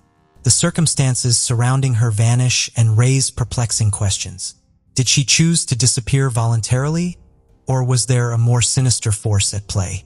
To find answers, we must journey back to where this haunting tale began. Woodbury, located in the eastern part of Minnesota, is a vibrant city known for its family-friendly environment and abundant recreational opportunities. With a population of over 75,000 residents, Woodbury offers a blend of suburban charm and urban amenities. Its esteemed school system and low crime rate contribute to its reputation as a safe and welcoming community for families and professionals alike. That is why it is hard to believe that in 1989, a crime occurred in broad daylight at the heart of this community. November 2, 1989 started like any other day in Minnesota. Following her usual routine, Sharon Bloom bid farewell to her leaving boyfriend, David Kofot, and headed to her job at 3M in Woodbury, a mining and manufacturing company, where she worked as a system analyst. Sharon arrived at her workplace at 7:30 am. The day went by without any significant incidents, but as evening approached, David grew increasingly worried when Sharon did not return home in time for dinner at their apartment. After inquiring at her office, David discovered that Sharon had left work around 11:20 a.m. for her lunch break and had not returned. Concerned about Sharon's well-being, he requested the night shift workers to check the parking lot for her Honda automobile. Instantly, David sensed that something was amiss. Throughout the sleepless night, he anxiously awaited Sharon's return, but she never came home. As the morning of November 3, 1989 dawned, and Sharon still hadn't appeared, David wasted no time and promptly filed the missing persons report with the Woodbury Police Department. Taking charge of the case, investigator David Hines commenced his investigation with the only clue left behind by Sharon: her car. No evidence was found inside or outside the vehicle, so Hines shifted his focus to the circumstances surrounding Sharon's work environment, which proved to be concerning. In the months leading up to her disappearance, Sharon had been subjected to anonymous hostile pranks at work, including the theft of items from her locked desk. On one occasion, materials she had prepared for an important presentation vanished only to reappear in a different area of her desk after the presentation. 4 sets of keys were stolen from her desk and never recovered. Recently, coffee had been poured on her chair cushion. Sharon confided in her coworkers, expressing genuine fear for her life. Due to this anonymous individual, detectives were well aware that these pranks were not harmless workplace jokes. Someone had deliberately targeted her. The question remained, who and why? Soon enough, detectives obtained a lead when they discovered a crucial detail. On the day Sharon went missing, all her coworkers had returned to the office after lunch, except for Steven Zanter, who, like Sharon, worked as a systems analyst at 3M. This raised red flags and heightened suspicions regarding Zanter's potential involvement in her disappearance. When questioned, Zanter promptly provided an alibi, but there was a problem. His account of that day did not align with the detective's findings. He stated that he left work shortly after 11:00 a.m. and had lunch at a Burger King in Maplewood. On his way back to work around noon, his car suddenly broke down on a busy street. He claimed to have waited for an unknown period of time until an unidentified passing motorist helped him jumpstart his car. Feeling cold, he decided to go home in Eagan, where he took a bath to warm up. At approximately 2 p.m., he called 3M to inform his supervisor that he would not be returning to work that day. Zanter insisted that he spent the rest of the afternoon at his residence. However, the problem arose when there was no one who could verify his statements. Investigators were unable to locate the passing motorist to corroborate his story. In addition to this questionable alibi, there were other factors that raised suspicions about Zanter. Colleagues informed the detectives that Zanter and Sharon had been friends, But Xanter had shown resentment when Sharon received a promotion while he was overlooked for the same opportunity. This brewing workplace jealousy added a motive that investigators could not ignore. Many believe that Steven Xanter was fully capable of making Sharon's work life a nightmare. Given his previous questionable actions, one of his co-workers, Tamara House, shared her troubling experiences with investigators. She recalled that Xanter had lent her a computer manual in either 1986 or 1987, but in 1989, she discovered that the manual was missing from the cabinet above her desk. When she confronted Xanter about it, he admitted to taking it without her consent, leaving House understandably angered by his unauthorized intrusion. 8 days into the investigation, David Hines called for reinforcements and Ray DePrem, an agent with the Minnesota Bureau of Criminal Apprehension, was assigned to the case. After reviewing the case file, DePrem's suspicions also turned towards Xanter. On November 12, 1989, 10 days after Sharon's disappearance, Hines and DePrema conducted an interview at Xander's home, with Xander's wife, Barbara, present as well. During the interview, Xander admitted that he was aware of the pranks played on Sharon and acknowledged that some of his co-workers considered him a suspect, but he denied any involvement. He maintained a consistent story regarding the day of Sharon's disappearance. After approximately 3 to 4 hours into the interview, Ray DePrema received a phone call that would change everything. They learned that Sharon's partially clothed body had been discovered by a farmer in a cornfield located in Rice County, between the cities of Northfield and Faribault, Minnesota. It was a tragic scene, as she had been viciously bludgeoned and showed signs of assault. The absence of struggle at the discovery site indicated that the killer likely murdered her elsewhere and then disposed of her body in the field. The detectives decided to inform Xanter about the discovery to observe his reaction. They were taken aback when Xander displayed intense emotional distress. He expressed a desire that Sharon wouldn't be found, but his wife clarified that he meant he hoped she wouldn't be discovered deceased. Xander's emotional state escalated, and he eventually curled into a fetal position on the floor, sobbing and moaning. Concerned for his well-being, his wife requested the officers to leave. As they were preparing to depart, Xander made a troubling remark, asking if they were going to take him to jail.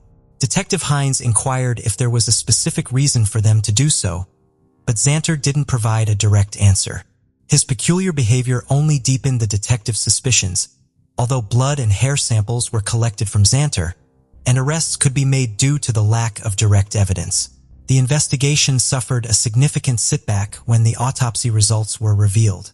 Unfortunately, the biological material collected from Sharon Bloom's body did not turn out to be semen as initially suspected. Furthermore, the 2 hair samples found at the dump site did not match Sharon's hair. Although microscopic analysis indicated some similarity to Steven Xander's hair, there is not enough conclusive evidence to link him to the crime. As time went on, the investigation came to a standstill due to a lack of viable leads. However, the potential breakthrough seemed to be on the horizon more than 2 years after Sharon's murder. In February 1992, Agent DePrem interviewed several of Barbara Xanter's co-workers.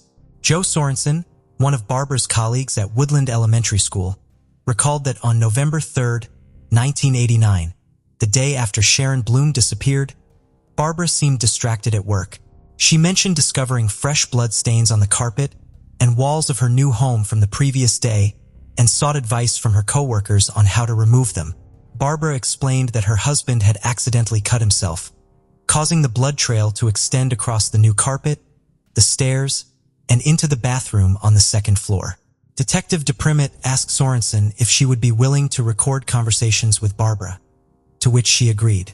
Joe arranged a meeting with a few co-workers at Barbara's house, and everyone except Barbara was aware that the conversation was being recorded.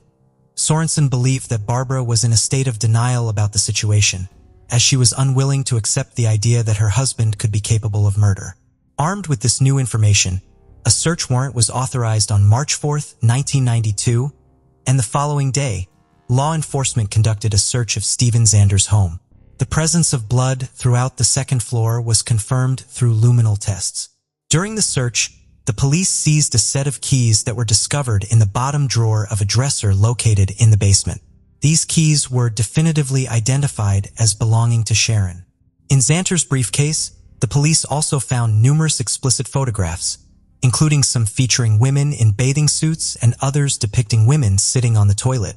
On October 23, 1992, Stephen Xanter was indicted by the Rice County Grand Jury for the murder of Sharon Bloom. However, the case was far from resolved. Following a lengthy hearing on August 12, 1993, the trial court suppressed several items obtained during the 3 searches, including the photographs and Bloom's keys. The court ruled that the police only had probable cause to seize the blood evidence, but not the keys and photographs. Furthermore, the source of the blood found in Xanter's home could not be determined, leaving no physical evidence to link him to the murder. Reluctantly, Rice County prosecutors decided not to pursue the charges to avoid the risk of potential acquittal, allowing Xanter to remain a free man. Once again, the case went cold. In the late 1990s, DNA technology advanced rapidly, and by 1999, the introduction of STR-DNA analysis revitalized cold cases. Through this method, DNA traces were identified in cases where they had previously been undetectable. In March 1999, Amory Gross, a forensic scientist at Minnesota's BCA Crime Lab, conducted further testing on the blood-soaked carpet. This time, the results conclusively matched the blood to Sharon Bloom's DNA. Additionally, hair samples collected from the dump site were found to match Stephen Xanter's mitochondrial DNA. Based on the compelling forensic evidence, Stephen Xanter was once again charged with murder. This time, realizing that the state had a strong case against him, he chose to plead guilty. In April 2003, after a span of 14 years since Sharon's tragic murder, Stephen Xanter, a 47-year-old individual, made a public confession for the very first time. Xanter acknowledged that on November 2, 1989, Sharon had visited his residence, where she confronted him regarding the torment she had endured at her workplace. In a fit of rage, Xanter brutally struck Sharon on the head multiple times with a hammer. Following the heinous act, Xanter concealed her lifeless body in the basement of his home. Later that night, he disposed of her remains in a remote cornfield located in Rice County. The discovery of Sharon's body occurred several days later. However, Xanter claimed to have no recollection of the precise steps he took to clean up the blood-stained crime seen in his home before his wife and daughter returned. Consequently, in June 2003, Stephen Xanter, aged 47, received a 25-year prison sentence at Minnesota's Stillwater Penitentiary. The peaceful city of Ottawa, located in Canada, was shaken by a gruesome crime that occurred on May 3, 1975. The body of a woman, later known as the Nation River Lady, was discovered floating in the nearby Nation River. The detectives who arrived at the scene immediately recognized the signs of a horrifying homicide. Despite their best efforts, they struggled to uncover any substantial clues or evidence that could help identify the victim. As time passed, the case seemed destined to remain an unsolved mystery. However, advancements in technology decades later provided a glimmer of hope for a new generation of detectives. They embarked on a mission to unravel the identity of the Nation River Lady and uncover the truth behind her tragic fate. How did this woman end up in such a horrific condition in the river?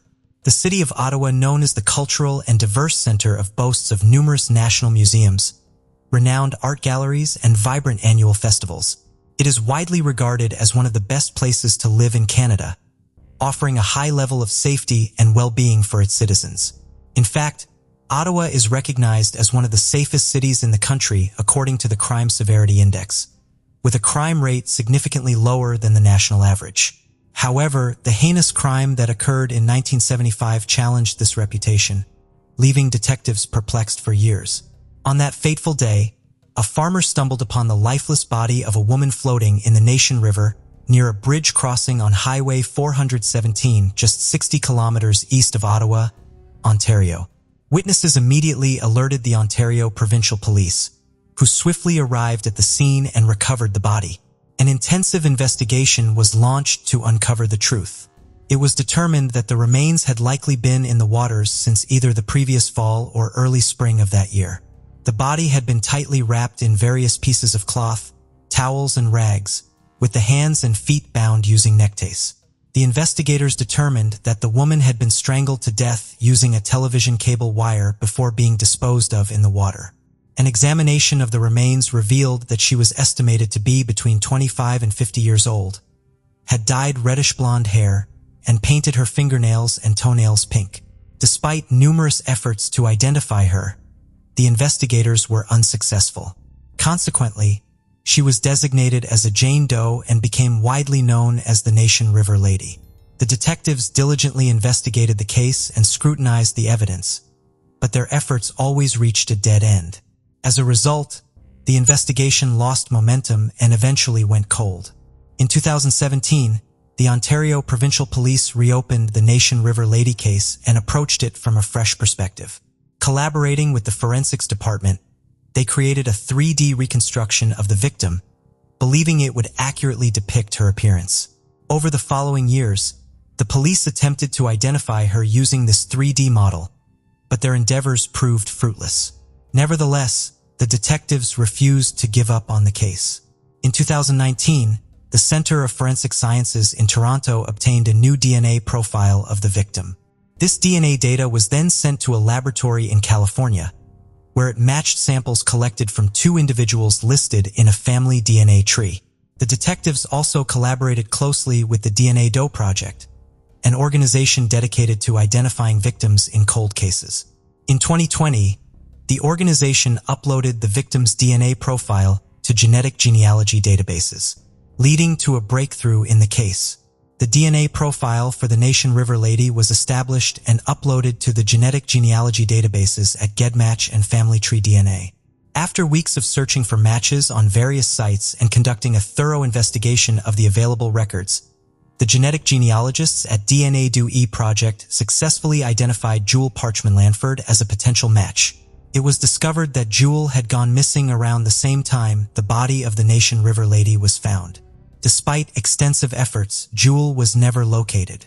Decades later, detectives began to suspect a connection between the 2 crimes and believe that the unidentified woman was, in fact, Jewel Parchman-Lanford.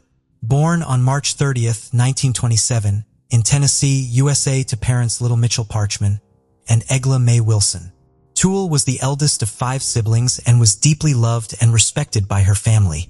She grew up to become a well-known businesswoman in Jackson, Tennessee, where she owned the Jackson Health Club and Imperial Health Spa alongside her then-husband, Atlas Lanford, during the early 70s. Described as kind-hearted and down-to-earth, Jewel had a special bond with her niece, Denise Chung, despite not having any children of their own. Unfortunately, Jewel's marriage to Atlas faced difficulties, leading to their divorce in the mid-70s. Shortly after, Jewel met Rodney Nichols, a Canadian man, during his visit to the U.S. The two quickly formed a strong connection, prompting Jewel to make the decision to accompany Rodney to Montreal, Canada, where they planned to live together. Tragically, in June 1975, Jewel Parchman-Lanford was reported missing by her family in Montreal, marking the last known whereabouts of the 48-year-old woman. When Jewel's family was unable to reach her for an extended period of time, one of her relatives made the journey to Montreal in search of her. However, despite their efforts, Jewel could not be located, prompting the family member to contact the Montreal police for assistance. A concerned relative informed the authorities that they had not heard from Jewel since April 1975 and expressed their worries about her well-being. In June 1975, Jewel's brother, Ronald Parchman, also reached out to the Montreal police, but unfortunately he returned home empty-handed, with no information about Jewel except for her Cadillac, which he brought back. It wasn't until August of 1975 that an official missing persons report was filed for Jewel. Once she was officially listed as missing, the Service de Police de la Ville de Montreal, also known as the SPVN, initiated an investigation into her disappearance. As part of their efforts, the detectives notified the media and other police forces about Jewel's case, hoping that someone who knew her might have information about her whereabouts. Although the detectives were able to establish a connection between Jewel's case and the Nation River Lady case in 2020, there was also investigation into Jewel's disappearance when she initially went missing in 1975. Just before her disappearance, Jewel had been residing with Rodney in his Montreal residence. making him a person of interest in the investigation. Rodney was brought in for questioning, but unfortunately, no valuable information was obtained from the interrogation. Following Jules' mysterious banishing in 1975, Rodney continued to utilize her Cadillac for personal use. During that time, Rodney was actively involved with the Westmount Rugby Club, where he held the position of team captain for several years. In order to gain further insight into Rodney's background, the detectives decided to conduct a thorough background check. This investigation revealed that Rodney was born in Middleton, Nova Scotia in 1942 to a Canadian couple who were stationed in the United Kingdom during the Second World War. In 1961, Rodney himself joined the British Army. According to a spokesperson from the UK Ministry of Defence, Rodney served in the Wessex Brigade for approximately 1 year but did not complete his training. Upon investigating his background, no suspicious information was found. Since there was no evidence linking him to Jules' disappearance, the police released him from suspicion. Despite extensive efforts to locate Jules, she was never found. The detectives found no leads to pursue. There were no reported sightings of her, and her bank account showed no signs of any financial activity. The police concluded that she had vanished without a trace, resulting in the case of Jules' mysterious disappearance going cold. Several years after Jules Lanford disappeared, she was officially declared dead in her hometown of Jackson, USA. Her family held a memorial service for her and laid her to rest in Highland Memorial Gardens, with a headstone bearing the inscription, "Missing but not forgotten." With a thorough examination of Jules' case, the detectives knew their next steps. They contacted Denise Parkman Chung, one of Jules' beloved nieces, and other family members, requesting their DNA samples to potentially solve this decades-old mystery. The family willingly provided their DNA samples, which were then sent for testing. Finally, in 2020, after 45 years, the body found in the Nation River, Ottawa, in 1975 was identified. The woman, known as the Nation River Lady for decades, turned out to be Jules Parkman Lanford herself, the woman reported missing in Montreal in 1975. While DNA genealogy analysis had been successfully used in the United States to solve cold cases and identify unidentified remains for several years, this was the first time it was employed in Canada. The results of this technique were not only significant for Canada's law enforcement team, but also provided hope for solving numerous other cold cases. Jules' case presented a unique scenario, as it involved both an unsolved murder and an unidentified victim, showcasing the intriguing application of DNA genealogy technology. The majority of Jules' immediate family, including her siblings and parents, had long passed away. However, her mother, during her lifetime, tirelessly advocated for Jules' case. She persistently reached out to the FBI for updates from the Ontario Provincial Police in Canada, fighting for her daughter until her final moments in 1996. Denise, Jules' niece, had no knowledge that the detectives were still actively investigating her missing aunt until she was approached to provide a DNA sample for testing. In 2022, the investigators apprehended Rodney Nichols, an 81-year-old residing in an assisted living center in Hollywood, Florida, USA, as the perpetrator of Jules' murder. Extradition proceedings were initiated against him. Nevertheless, the investigators refrained from disclosing the details surrounding Rodney's AV crime and the motive behind it. They believed that prematurely revealing developments in the investigation could compromise the case and subsequent legal proceedings, including potential extradition from the United States. Consequently, all progress in the case remained confidential until the Ontario Provincial Police issued an official statement. In September 2022, Rodney was formally charged at the Ontario Court of Justice in L'Original, Canada. When questioned about the absence of a connection between Jules' disappearance and the unidentified Nation River Lady, the detectives explained that establishing such a link was challenging at the time the crimes occurred due to the absence of DNA analysis techniques. Additionally, the involvement of two separate jurisdictions in different provinces further complicated matters, as the means of sharing information between police departments and regions were limited to telephone, fax, or mail. Former investigators who previously worked on the case believed that if they had connected the discovery of the unidentified woman's body with Jules' disappearance back in 1975, the investigation would have had a significantly higher chance of success. Henry Rosenblatt, an acquaintance of Rodney, described him as an enjoyable individual to be around. He mentioned that Rodney was entertaining and had a vibrant social life. Henry recalled meeting Jewel a few times during the 1970s. According to Henry, Rodney introduced Jewel to him as his romantic partner.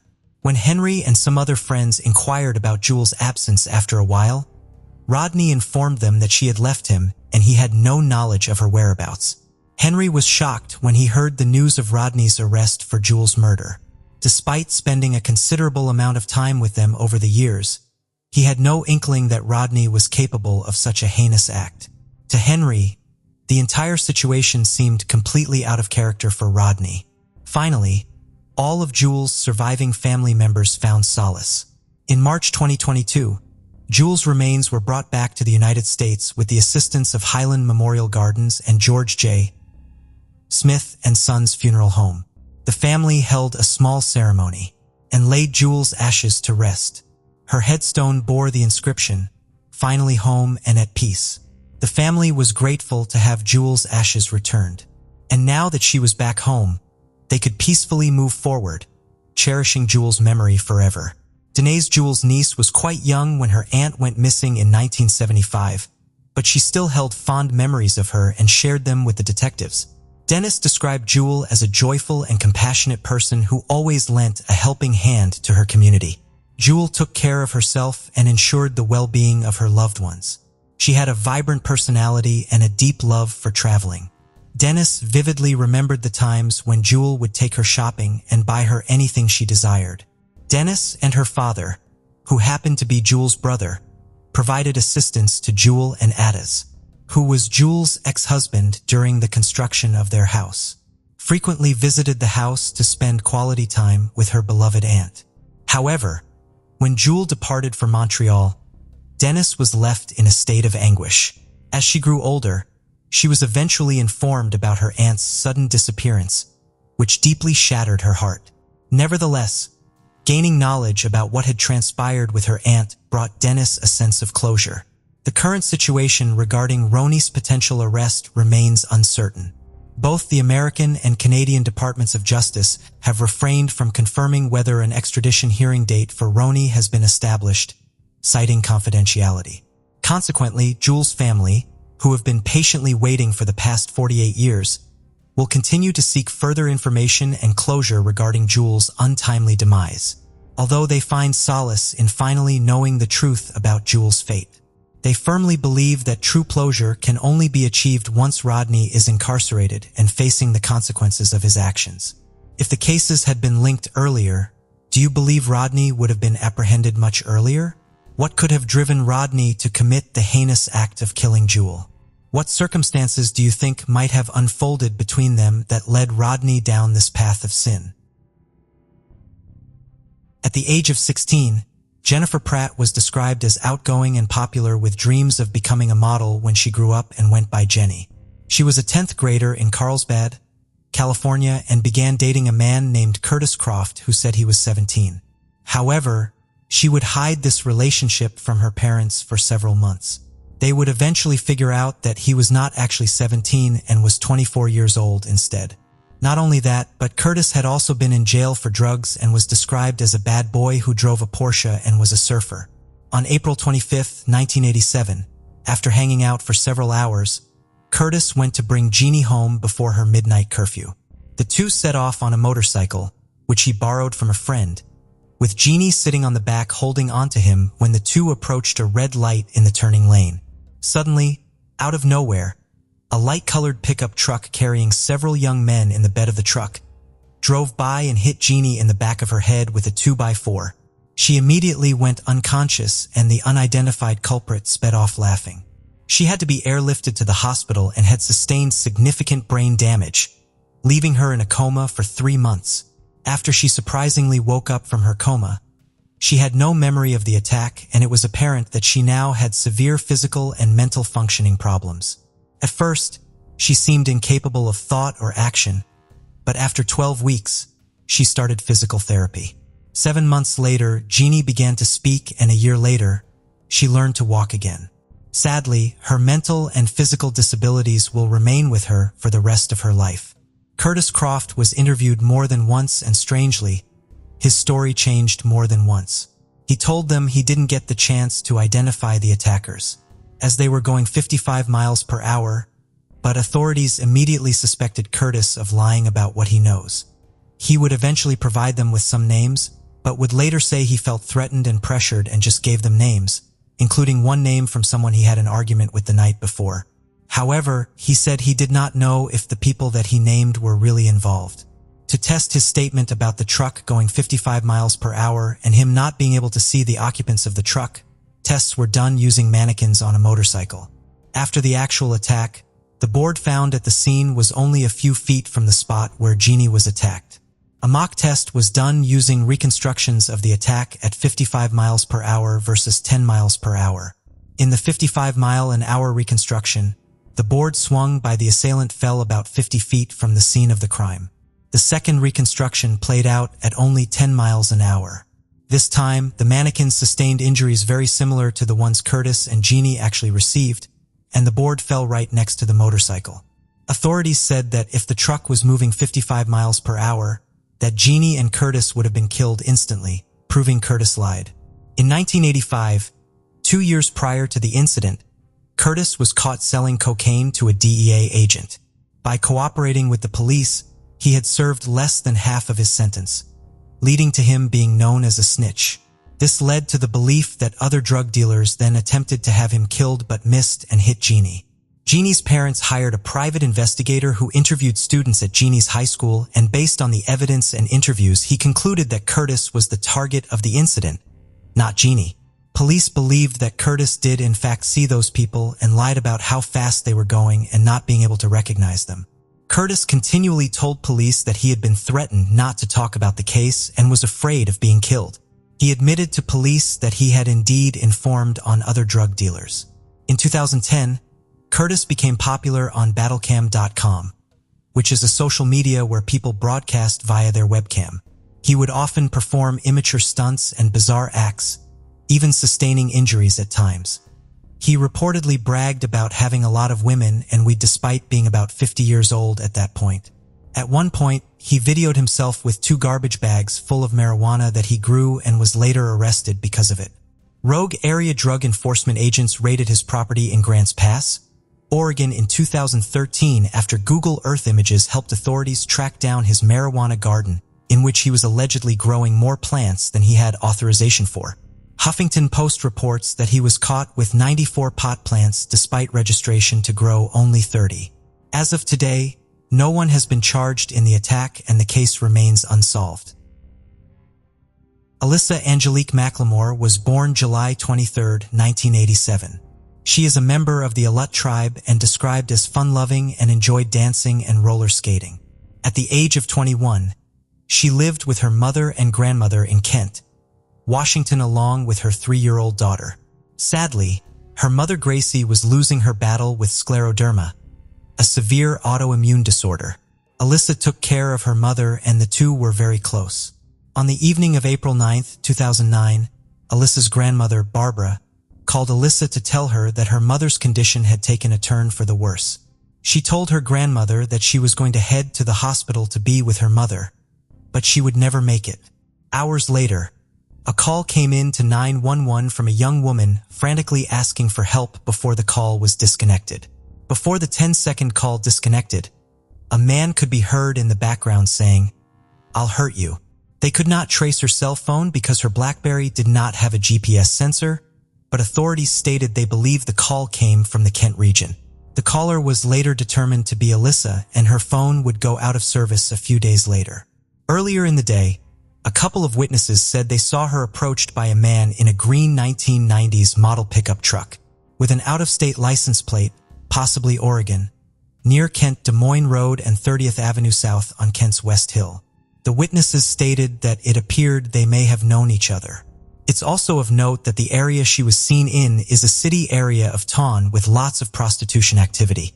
The driver of the green truck was described as white in his 50s or 60s, but it is unclear if he had anything to do with her disappearance. Sadly, her mom passed away 3 days later. Her grandmother then moved to Auburn, Washington following Alyssa's disappearance and Gracie's death. Alyssa's aunt, Tina, has been heavily involved in trying to keep Alyssa's name and disappearance in the public's attention. However, due to her history of sex work, her case has received little coverage. As of today, Alyssa has never been found and this case remains unsolved. Michael Joseph Vaughn is a 5-year-old boy nicknamed MJ and Monkey, born to parents Tyler and Brandy from Fruitland, Idaho. On July 27, 2021, he spent the day with his family at the park before his mother went to work. That evening, little Michael was home with his father and younger sister on Southwest 9th Street in Fruitland while his mother was at work. He was last seen in the area of his home in South Arizona Avenue about 6:30 p.m. that evening, wearing a blue Minecraft t-shirt, dark blue boxer briefs, and flip-flops. Apparently, while Michael's father was busy ordering pizza and changing his daughter's diaper, Michael went next door and asked the neighbor if he could play with their kids. The neighbor said no and watched Michael walk back towards his home. This was the last reported sighting of him, and he has never been seen again. Large searches have taken place multiple times, including the draining of nearby irrigation ditches, as well as a search of the nearby Snake River. Fruitland Police Chief J.D. Hoff previously stated no Amber Alert was issued because not enough information was known, including whether there was a suspect or suspect vehicle. Police have searched Michael's home at least 4 times and also brought in dogs, but Michael's scent could not be found. This could be due to the amount of people that entered the house around the time he went missing.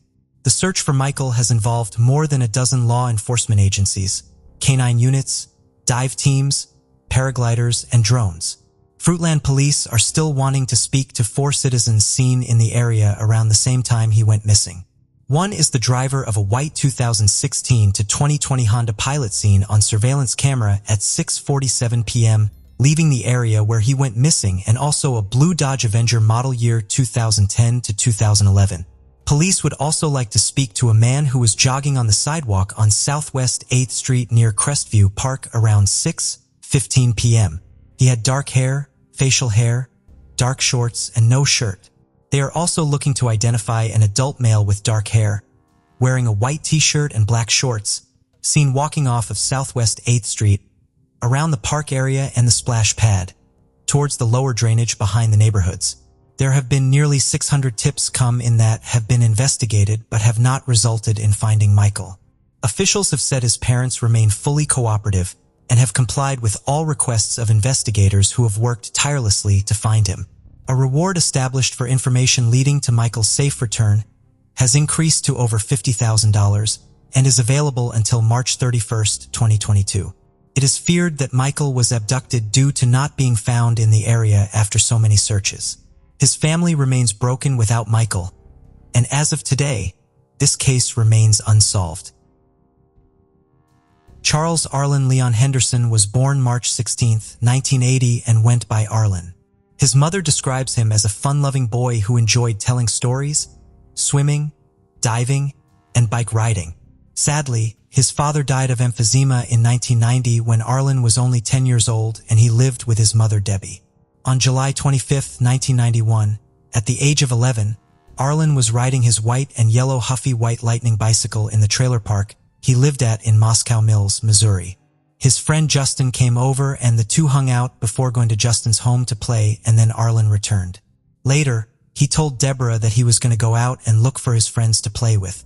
His mom checked on him at 4:30 and he was still outside playing. The last thing he said to her was, "Save me some Polish sausage, Mom." He was last seen between 5 and 5:30 p.m. on his bike. Between 6 and 6:30 p.m., Arlen's friends came over to his house to look for him, and Deborah assumed he was still playing outside with his friends. But when they said they hadn't seen him since earlier that day, she knew something was wrong. Turns out Arlen had disappeared and has never been seen again. Despite searches conducted by the police, no trace of Arlen was found. His bicycle would eventually be found in a bean field on North Ethlyn Road nearly 3 months after his disappearance and was taken by the police as evidence and for fingerprint retrieval. In 2001, 10 years later, Joshua Spangler would confess to murdering Arlen. Spangler was 13 years old at the time of the alleged killing and was apparently involved in drug activity in 1991. He was allegedly selling drugs for his older brothers George and Charles Gibson. Charles is currently serving a 30-year sentence in a federal prison for running a meth operation. Both of the Gibson brothers were initially charged in connection with Arlen's case in the spring of 2001. Spangler told investigators that a member of Arlen's family owed money to Charles, and Spangler was paid $10,000 to kill Arlen as a warning. Spangler stated that he was riding in a truck with George on July 25, 1991, the day Arlen vanished, and they abducted him and held him in a house in Davis, Missouri for a few days. He claimed he shot Arlen with a 9mm pistol in a creek bed near Davis on July 28, 3 days after his abduction, and buried the body along the Mississippi River. Investigators searched a site near Winfield, Missouri in the summer of 2001 for Arlen's remains, but nothing was found. Authorities withdrew charges against both of the Gibsons in October 2001 after learning that Spangler lied regarding their involvement in the crime. Citing numerous discrepancies in Spangler's account, they charged him with perjury and connection with his testimony about Arlen's supposed death.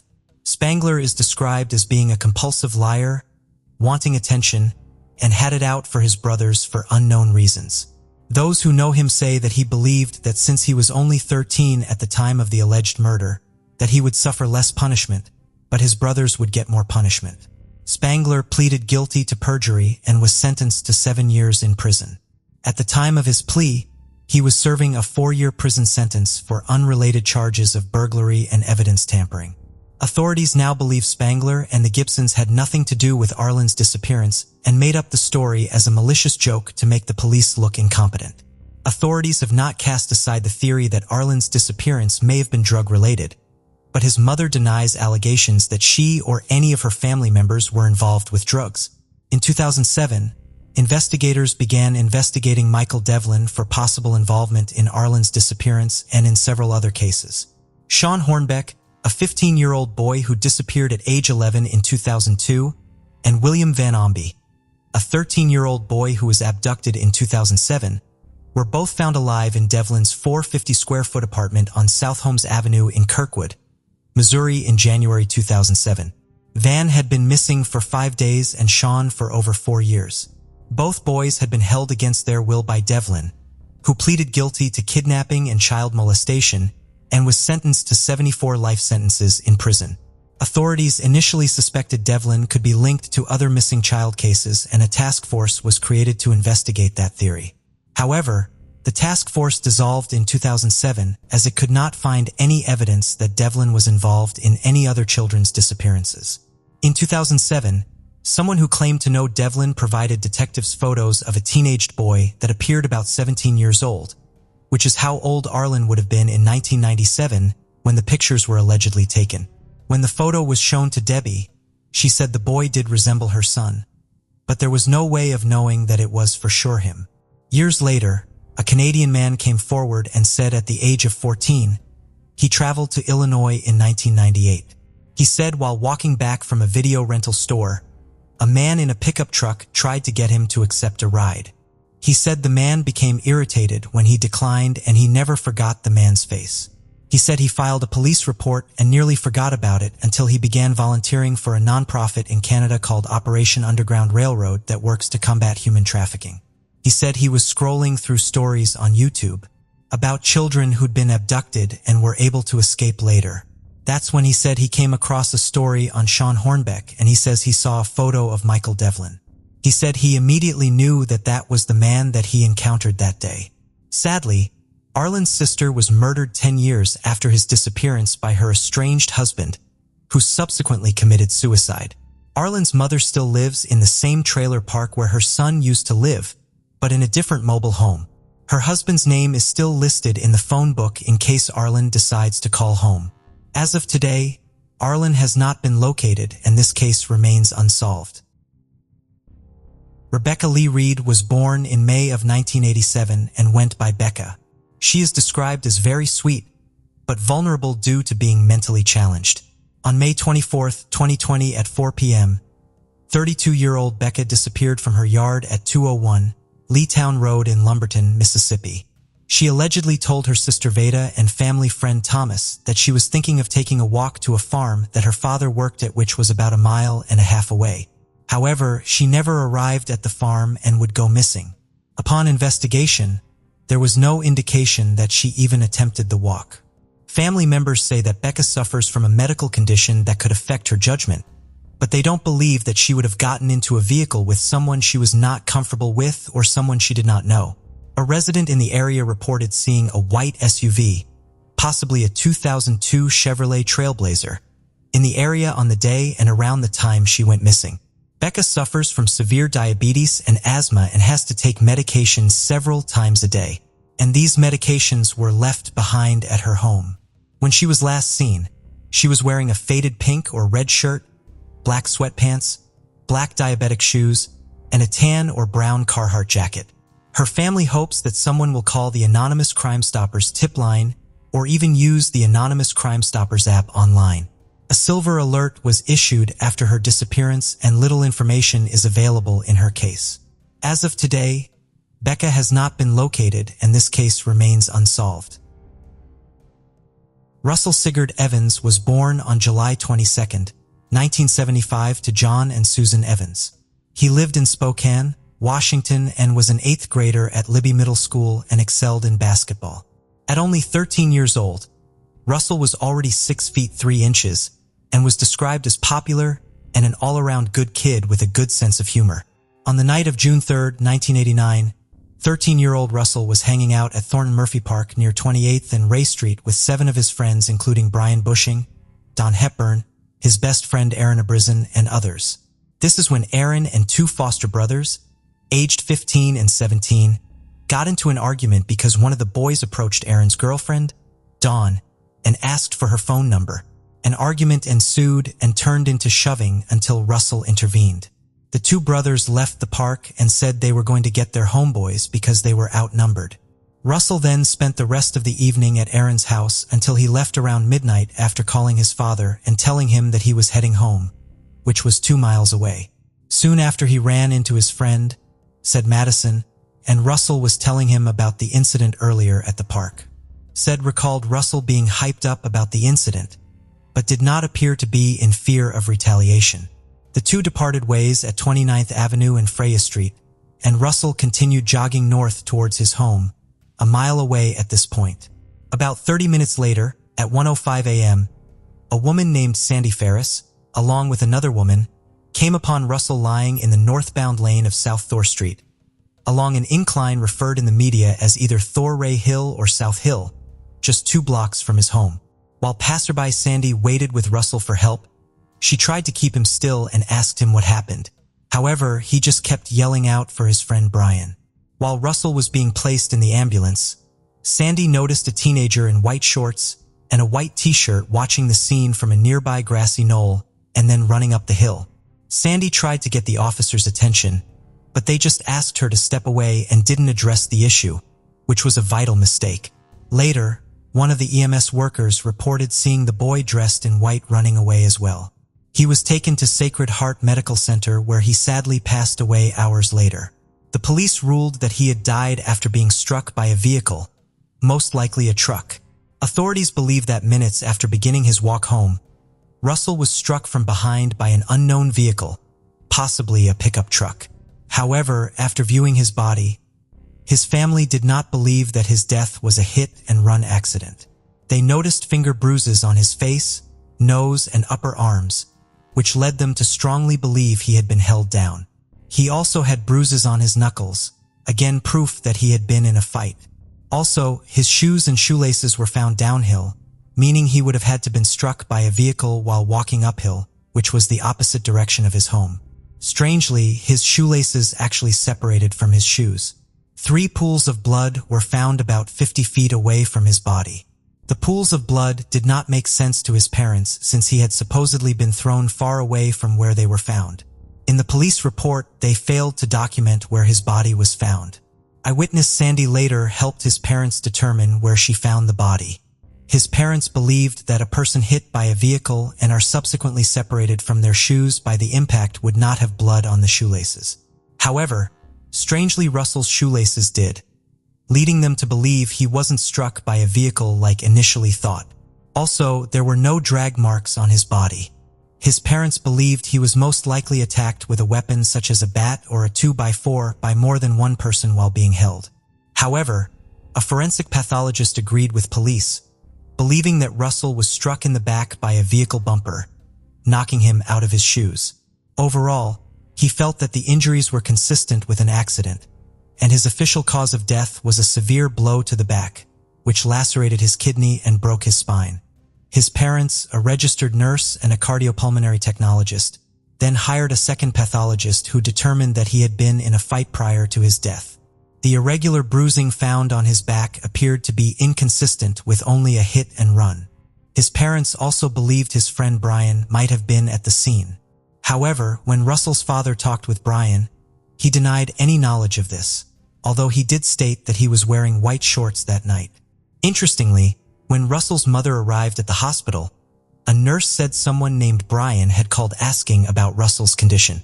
It is unknown how Brian would have known that Russell was rushed to the ER if he hadn't been at the scene. Also, Brian later changed his story when questioned by the police, telling them that he didn't even own white shorts and a white shirt. One theory is that Brian was being threatened to keep quiet about the murder and the case went cold. Brian and his family moved to Ohio within a year of the murder. Interestingly, the day after his death, Dawn Hepburn told Saeed's mother, a school bus driver, that the day before the incident, she saw a note given to Russell which read, "You'd better watch your back." If this is true, the incident could have involved suspects besides the ones at the park. Due to rumors of their involvement, the two foster brothers from the park incident volunteered to take polygraph tests and said that they passed. But years later, a private investigator hired by the Evans family uncovered rumors that they bragged about taking muscle relaxants before the test to influence the results. Since they passed the polygraph, the police allegedly never verified their alibis. The two were arrested on charges of stealing and selling electronic equipment about 2 weeks before Russell's death. In 1992, the Evans won a court case which gained them access to all the reports in their son's investigation. After reviewing the reports, this increased their beliefs that the case had been mishandled and Russell died from more than just a hit and run. Here are the reasons Russell's parents feel that the authorities mishandled the case. Officers didn't photograph Russell or the scene and didn't chalk mark where his body was found. No samples of blood spots on the pavement, some of which may have belonged to individuals other than Russell, were taken. Police never interviewed Sandy Ferris about Russell's comments to her after she found him lying in the road. Russell was walking downhill on a one-way road at the time he was struck. Why then were his shoes found 86 feet downhill from him? Also, there was no road rash or lacerations, which would have been commonly found on someone after being hit by a vehicle at a high rate of speed. The blood pools were also downhill from his body. The blow that caused Russell's death hit him 46 inches off the ground, more than twice the height of the average car bumper. There was also evidence that Russell may have been restrained at one point due to bruising on his biceps. Russell's socks were never recovered. His father believes that they were intentionally discarded at some point due to the fact that they would have been soaked with blood, thereby proving that Russell had been in a fight. Police contend that the socks may have been discarded in the emergency room. According to Sandy Ferris, she noticed Russell's were at the scene when she found him. No one believes that the EMTs would have picked up his socks off the road and placed them in the ambulance with him. No interviews were conducted with Saeed Madison, the last person to see Russell Evans alive, or with Sandy Ferris that found him that night, who has sadly since passed away. The private investigator, Sandy Brewer, located 5 people who claimed they heard one of the boys boast about his involvement in Russell's death. Another witness said a gang of youths known as the School Boys or the GQ Gang, which stands for Gangster Quality, assaulted Russell with a bat, then ran over him with a car. The PI also came forward with recorded conversations with someone who said that someone admitted to them the day after the murder that he indeed killed Russell. He had told this person that he had accidentally killed that boy last night, that he had went too far and that he had screwed up. He said he hit him, backed up, and ran over him. His friends agreed that they would give him an alibi if police came to them. The PI handed over this information to police, but it's unknown if they ever investigated the recordings. After receiving information from the police reports and hiring a private investigator, the Evans constructed their own belief of the events that led to their son's death. They theorized that while Russell was on his way home, that a vehicle approached them at a high rate of speed and he was hit with a bat or 2x4, striking him in the back. Then the vehicle stopped in front of Russell, forcing him to turn and go back up the hill, but was restrained by the assailants who beat him. However, despite the new witnesses coming forward, the police continued to insist it was only a hit-and-run accident or possibly even a suicide by jumping out in front of a vehicle. Prosecutors have declined to charge anyone in this case. Years later, following Russell's mother's death, an anonymous posting showed up on Craigslist, which implicated a suspect in Russell's death, but this claim may or may not be true. It read, quote, "In 1989, Russell Evans was killed by ex-Ferris high school students. One of them told me he did it and he graduated from Ferris in 1988. This is how I was told for what happened which killed Russell Evans." A four-door car full with 4 18 to 20-year-old young adults sitting in the back seats of that car was a Darrell, not Darnell, and the killer Thomas J. Crow, TJ. Thomas J. Grow, TJ, told me they were driving down the hill and they saw a tall kid walking on the side of the road. And Thomas J. Grow said they just wanted to scare the kid. The car pulled up next to Russell Evans, like the Dukes of Hazzard, and grabbed a hold of Russell Evans and took off down the hill, holding Russell Evans along the side of the car. When the car took off down the hill, holding onto Russell Evans, Russell's long legs went back and under the rear wheel of the car, while Russell Evans was being held by Thomas J. Grow, TJ, through the back door window of the car, and Russell Evans' feet were ran over by the rear wheel. That is how Russell Evans' shoe was found at the top of the heel and how the shoe had come off from Russell Evans. At the bottom of the heel, Thomas J. Grow, TJ, let Russell Evans go, and that is where Russell Evans had died. Remember that Russell Evans was a tall 12-year-old that maybe was thought to be older because of his height. Thomas J. Grow, a year after Russell Evans' murder, had gone to Washington's Walla Walla State Prison for around 7 years for an assault charge. TJ Grow is the murderer who told me he was involved. With what is said above, you can even ask TJ Grow's girlfriend Holly. I'm sure he told her. Also, if anyone would like to debate me on what I was told, then why don't you first do forensics on the 2 shoes found on the hill for tie rubber? Sadly, both of Russell's are now deceased. Sadly, both of Russell's parents are now deceased. His father died in 1998 and his mother passed away in 2011. Russell's sister Diana, who was 5 years old at the time, is still hoping to find out what really happened to her brother. And as of today, this case remains unsolved. 29-year-old Sharon Hammock lived in Grand Rapids, Michigan in 1996. She had 2 children and was pregnant with another child on the way. Sharon was a sex worker and had addiction issues when it came to drugs. Her family's attempts to get her into rehabilitation programs failed due to her lack of health insurance. Sharon's body was found on October 3, 1996 in Kent County, Michigan. She had been assaulted and strangled. Sharon had been rolled up in a blanket and dumped on the side of the road. A delivery driver discovered her body on the same day her life was taken. Was the 9th body found of a dozen women in the 1990s in and around Michigan Grand Rapids area. Unlike Sharon, most of the victims' remains had already become skeletal by the time they were found. The majority of the 12 Michigan victims had addiction issues and did the same work as Sharon did. A local task force was formed in 1996 to investigate the 12 cases. They questioned a lot of people, followed up on leads, but were unable to make any arrests for a very long time. Then finally, in August of 2022, 64-year-old Gary Dean Artman was arrested in connection with Sharon's case. He was taken into custody in Mississippi and is currently waiting to be taken back to Michigan. His DNA matched the male DNA found in Sharon's body along with DNA found on the rope used to tie her up.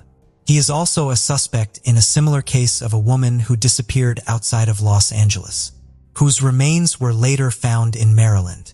The same male DNA was found in both this victim and Sharon. A detective working the case said, familial DNA was done on both the Grand Rapids case and the Maryland case. It was determined that the assailant in each case was in fact the same person. Artman, by his own admission, was living and working near Sharon's crime scene and was present in the state of Michigan when her life was taken. It was also discovered that before the other victim's body was found in Maryland, she was in Ontario, California. Artman was within 20 miles of Ontario at the same time she was. It's not clear yet if the investigators suspect that Artman is responsible for any of the 11 other victims in the Grand Rapids area. Artman was previously incarcerated for 11 years in Michigan on a charge of first-degree criminal conduct. Sharon's younger sister, Tina the Young, said that the arrest had brought up a lot of emotions. "We got him. Mama, we got justice for her," Tina said at the press conference, looking toward the sky in a gesture to her deceased parents. "I'm sorry it didn't happen before the good Lord took you, but justice will be served. You can celebrate with her up there." 22-year-old Heather Hodges lived in Rocky Mountain, Virginia in 2012. She was a college student and just recently became a mother. Heather dated Paul Revens Jordan. Jordan reported Heather missing on April 11, 2012. This was 2 days after she had last been seen by her family members. Jordan claimed to get Heather a blizzard at a nearby Dairy Queen around 10:30 p.m. on April 9th, but she was gone when he got home. Her sister had dropped her off at the couple's house around 6:30 a.m. that day after Heather had spent a few days staying with her family. Jordan immediately became a person of interest in Heather's disappearance. He had been arrested on April 5, 2012, less than a week before Heather disappeared, on misdemeanor charges for an attack on Paula Hodges, Heather's mother.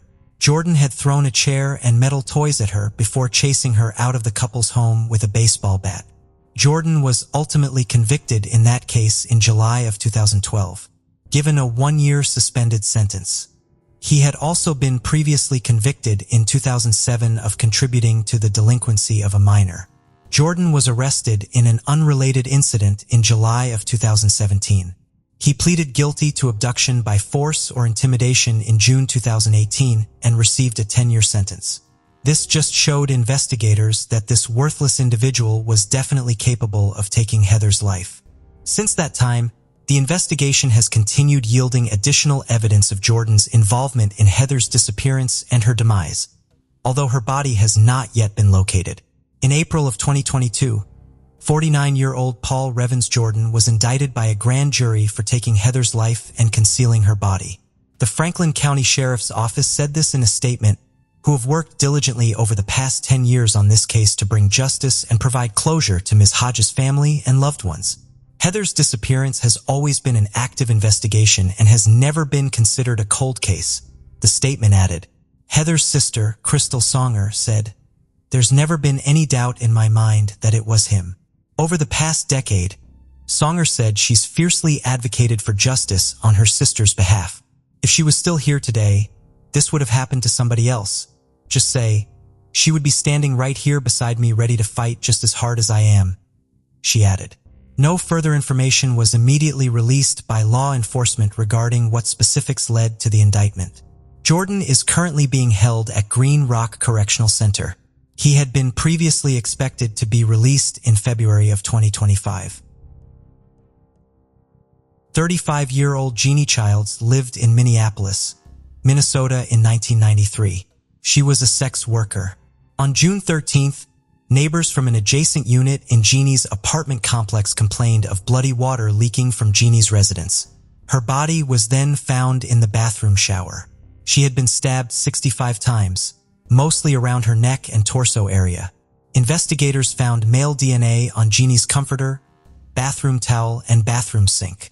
Other than the DNA that investigators could not do a lot with because DNA technology was not that advanced back in 1993, investigators did not have much to go on. Police called it a horribly difficult case to crack with so few leads and no witnesses at all. In 2018, officials reopened Jeannie's case. The break investigators needed soon followed in 2019, when police matched the DNA from the crime scene to 52-year-old Jerry Westrom with the use of genetic genealogy. He had not been previously a suspect in the case and was a married father of 2 adult children from Assentai, about 40 miles north of Minneapolis. Investigators discovered that he had lived in the Twin Cities area from 1991 to 1993 and had multiple contacts with law enforcement, including a 2016 conviction for solicitation. In 2019, investigators tailed Westrom to a hockey game where he ordered a hot dog from a concession stand. Investigators then collected one of Westrom's discarded napkins and obtained his DNA, which was determined to match the DNA found at the crime scene. He was arrested shortly thereafter. He long denied having contact with Jeannie or any other women in all of Minneapolis, claiming to have no idea why his DNA was found at the crime scene. In 2022, his trial started. On August 25, 2022, 56-year-old Jerry Arnold Westrom was found guilty by a Hennepin County jury for taking the life of Jeannie Childs. Westrom is expected to appear for formal sentencing hearing in the next few weeks, and it's expected that he will be handed a life sentence. Hennepin County Attorney Mike Freeman said, "My condolences go out to the victim and her family. They have had to live without justice for nearly 3 decades. I hope this brings some sense of closure to them. Today's guilty verdicts show that we will pursue convictions for serious crimes even if it takes years to gather evidence." Jeannie's mother, Betty Eichmann, was in the courtroom when Westrom was found guilty. This is what she had to say. "I know that the law is finally going to take care of him for what he did, and I hope he can sleep at night." Jeannie was a wonderful person. Even though she had problems, she had a big heart. In 2002, 23-year-old Cheryl Taylor lived in Weldon, North Carolina. She was married to John Olsby, her high school sweetheart. They had a 7-year-old daughter named Justice. On the morning of August 16, 2002, Justice woke up and realized that Cheryl had not woken her up in time for the school bus, and she missed it. She went to her mom's bedroom, and it was there that she discovered that someone had taken Cheryl's life. An autopsy showed that she had been strangled and presumably assaulted. It was not made public if there were signs of forced entry or if investigators were able to collect forensic evidence from the crime scene that belonged to the perpetrator. Despite an extensive investigation by authorities, no arrests were made and the case went cold. Justice and John grieved together for 17 more years. Tragically again, by December 2019, after going missing, John Osby was found fatally shot and rolled up in a blanket near Sycamore Street in Weldon.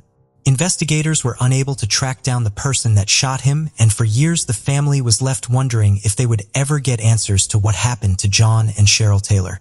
That changed when Sheriff Tyree Davis hired Detective Sergeant Rich Summergy as Halifax County's dedicated cold case investigator in January 2023. His job was to pore over the office's unsolved cold cases, looking for anything that investigators may have missed in the past, and using new technology to find clues that were out of reach before. Detective Rich Summergy first looked into John Osby's case, before realizing Cheryl's life had been taken by someone years earlier. He identified the person responsible for what happened to Cheryl. Finally, on July 21, 2023, 46-year-old Lewis Turner Jr. was arrested and charged with taking Cheryl Taylor's life. He was living in Northampton County, North Carolina. It is not known yet if he is responsible for shooting John Osby. It was revealed that Turner was a friend of Cheryl and her family back in 2002 when he took her life. Turner was 25 years old when the crime took place. He has 2 other criminal charges on his record: assaults from when he was a teen. In both of those cases, he got probation. After being arrested and charged with voluntary manslaughter, Turner was held at the Halifax County Jail under $250,000 bond. Scott Hall, patrol captain of the Halifax County Sheriff's Office, outlined the reasoning behind the voluntary manslaughter charge. This was not a premeditated crime with malice. Based on the facts of the case and elements of the crime, we charged accordingly. Sheriff Tyree Davis remarked how he cried tears of joy at being able to arrest a suspect in connection with Cheryl's case. "I received the call that we were able to solve one of our cold cases. A cold case from over 20 years ago. No one knew about this information and we could not say anything until we notified the family first. However, I was instantly overcome with emotion and tears started to flow. As a member of the state commission, I was sitting up front with the other board members and I tried to hold things together. I did so just by wiping the tears away. But once I started sniffling, I knew I needed to leave the room. Folks, I can tell you that these tears were tears of joy. These were tears of excitement. Excitement not only for Taylor's family, but also excitement for her friends, co-workers, schoolmates, and anyone that she had ever crossed paths with. I was excited for the community because this is a beacon of hope for all those families that need closure too. Cheryl's daughter, Justice Ausby, had this to say after the arrest. "Unbelievable. We never knew this day was coming." Justice said she is grateful to everyone who helped bring Turner to justice, and she is glad that she can finally have some closure. She said, "I am just so thankful for everyone that participated and helped me get closure for my family, because today is a good day." In 2018, Sarah Ashley Hill, a mother of two who was 33 years old, was employed as a waiter at a neighborhood diner in Patrick County, Virginia. She was well known for her kind disposition, upbeat smile, and passion for dancing and music. She was very close to her sister, April, who frequently assisted her with her kids. Out of her 5 siblings, Sarah was the only one with the attractive red hair and vivid blue eyes. She used to get teased and told she was adopted by her siblings. Sarah was visiting her friends in North Carolina in June of 2018. She called April on her cell phone at 1:30 a.m. on June 6th, informing her that she was on Blue Hollow Road close to Mount Airy and that she would need a ride. Sarah did not give an explanation for her early morning walk. April was unable to simply leave her job, which was nearly an hour away. At Elkins Hugh Chatham Memorial Hospital, April worked as a registered nurse. Sarah Hill had vanished from view by the time the family got to Mount Airy. They assumed she had found another ride, or perhaps she had managed to get into her own vehicle, a white 2000 Ford Taurus. When April texted Sarah the following day to check on her and to ask if she still needed a ride, April received no response. When April called back, it went to voicemail. Sarah's phone had been switched off for 2 weeks. It was highly unusual for Sarah to be disconnected from everyone for so long. April claims that they spoke at least once a week, if not more frequently. April mentioned that Sarah had a lot of dubious friends and was dependent on illegal substances. April pondered whether it had anything to do with her sister going missing. Sarah was officially declared missing 1 month after her last sighting. Investigators began looking into her disappearance right away. Her white Ford Taurus was soon sighted at a shop close to the intersection of Blue Hollow Road and North Carolina 89. It was captured on camera footage that the store owner obtained while attempting to apprehend shoplifters. Sarah was, however, not named among the people suspected of misconduct there. Upon searching the vehicle, the police discovered Sarah's handbag, phone keys, and a few personal belongings inside. Nevertheless, no DNA fingerprints or other identifying marks that may have connected someone to her disappearance were discovered. The police thought of every scenario in which Sarah might have vanished. They looked into any enemies or issues she might have had with anyone who could have hurt her. They looked to see if she was burdened with debt or other financial issues that might have caused her to elope. Investigators also investigated whether she had a history of substance abuse or mental illness, which could have influenced her behavior or judgment. They looked into any romantic relationships or domestic conflicts she may have had that could have resulted in aggression or jealousy. They did not, however, discover any proof to back up any of these theories. 3 separate properties on King Park Circle in Mount Airy, North Carolina, were among the many locations the Surry County Sheriff's Office checked during the investigation that began in January 2019. After following Sarah's last known movements, detectives surmised that she was in the neighboring Stokes County, where she had been hanging out with a man. This person of interest displayed suspicious behavior, including restricting entry into his residence. It was found that the man had faced assault charges in the past. The Asbury Road property in Stokes County, North Carolina, where Sarah was last seen at the time of her disappearance, was shown to detectives in 2022. The Surry County Sheriff's Office, the Stokes County Sheriff's Office, and the North Carolina State Bureau of Investigation carried out the execution of a search warrant for the property located at 1791 Asbury Road, Westfield, North Carolina on Monday, October 17, 2022. Investigators brought in specialist personnel to use heavy machinery to stabilize an existing structure and move dirt and terrain. Beneath the floorboards were human remains. Atrium Health Wake Forest Baptist Medical Center received the remains. After an autopsy on October 20th, 2022, it was determined that Sarah Ashley Hill's remains were what was found. The Stokes County Sheriff's Office announced on October 11, 2023, that Leroy Hoover had been detained and charged with killing Sarah. Hoover is presently awaiting trial while being held without bond in the Stokes County Jail. In Stokes County, he is also involved in other cases. We can only imagine how difficult this has been for the family of Miss Hill, Sheriff Joey Lemons remarked.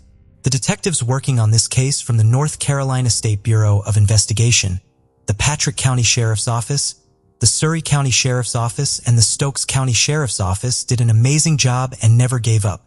While nothing can truly bring a loved one back, we can only hope that this gives Miss Hill's family some sense of closure.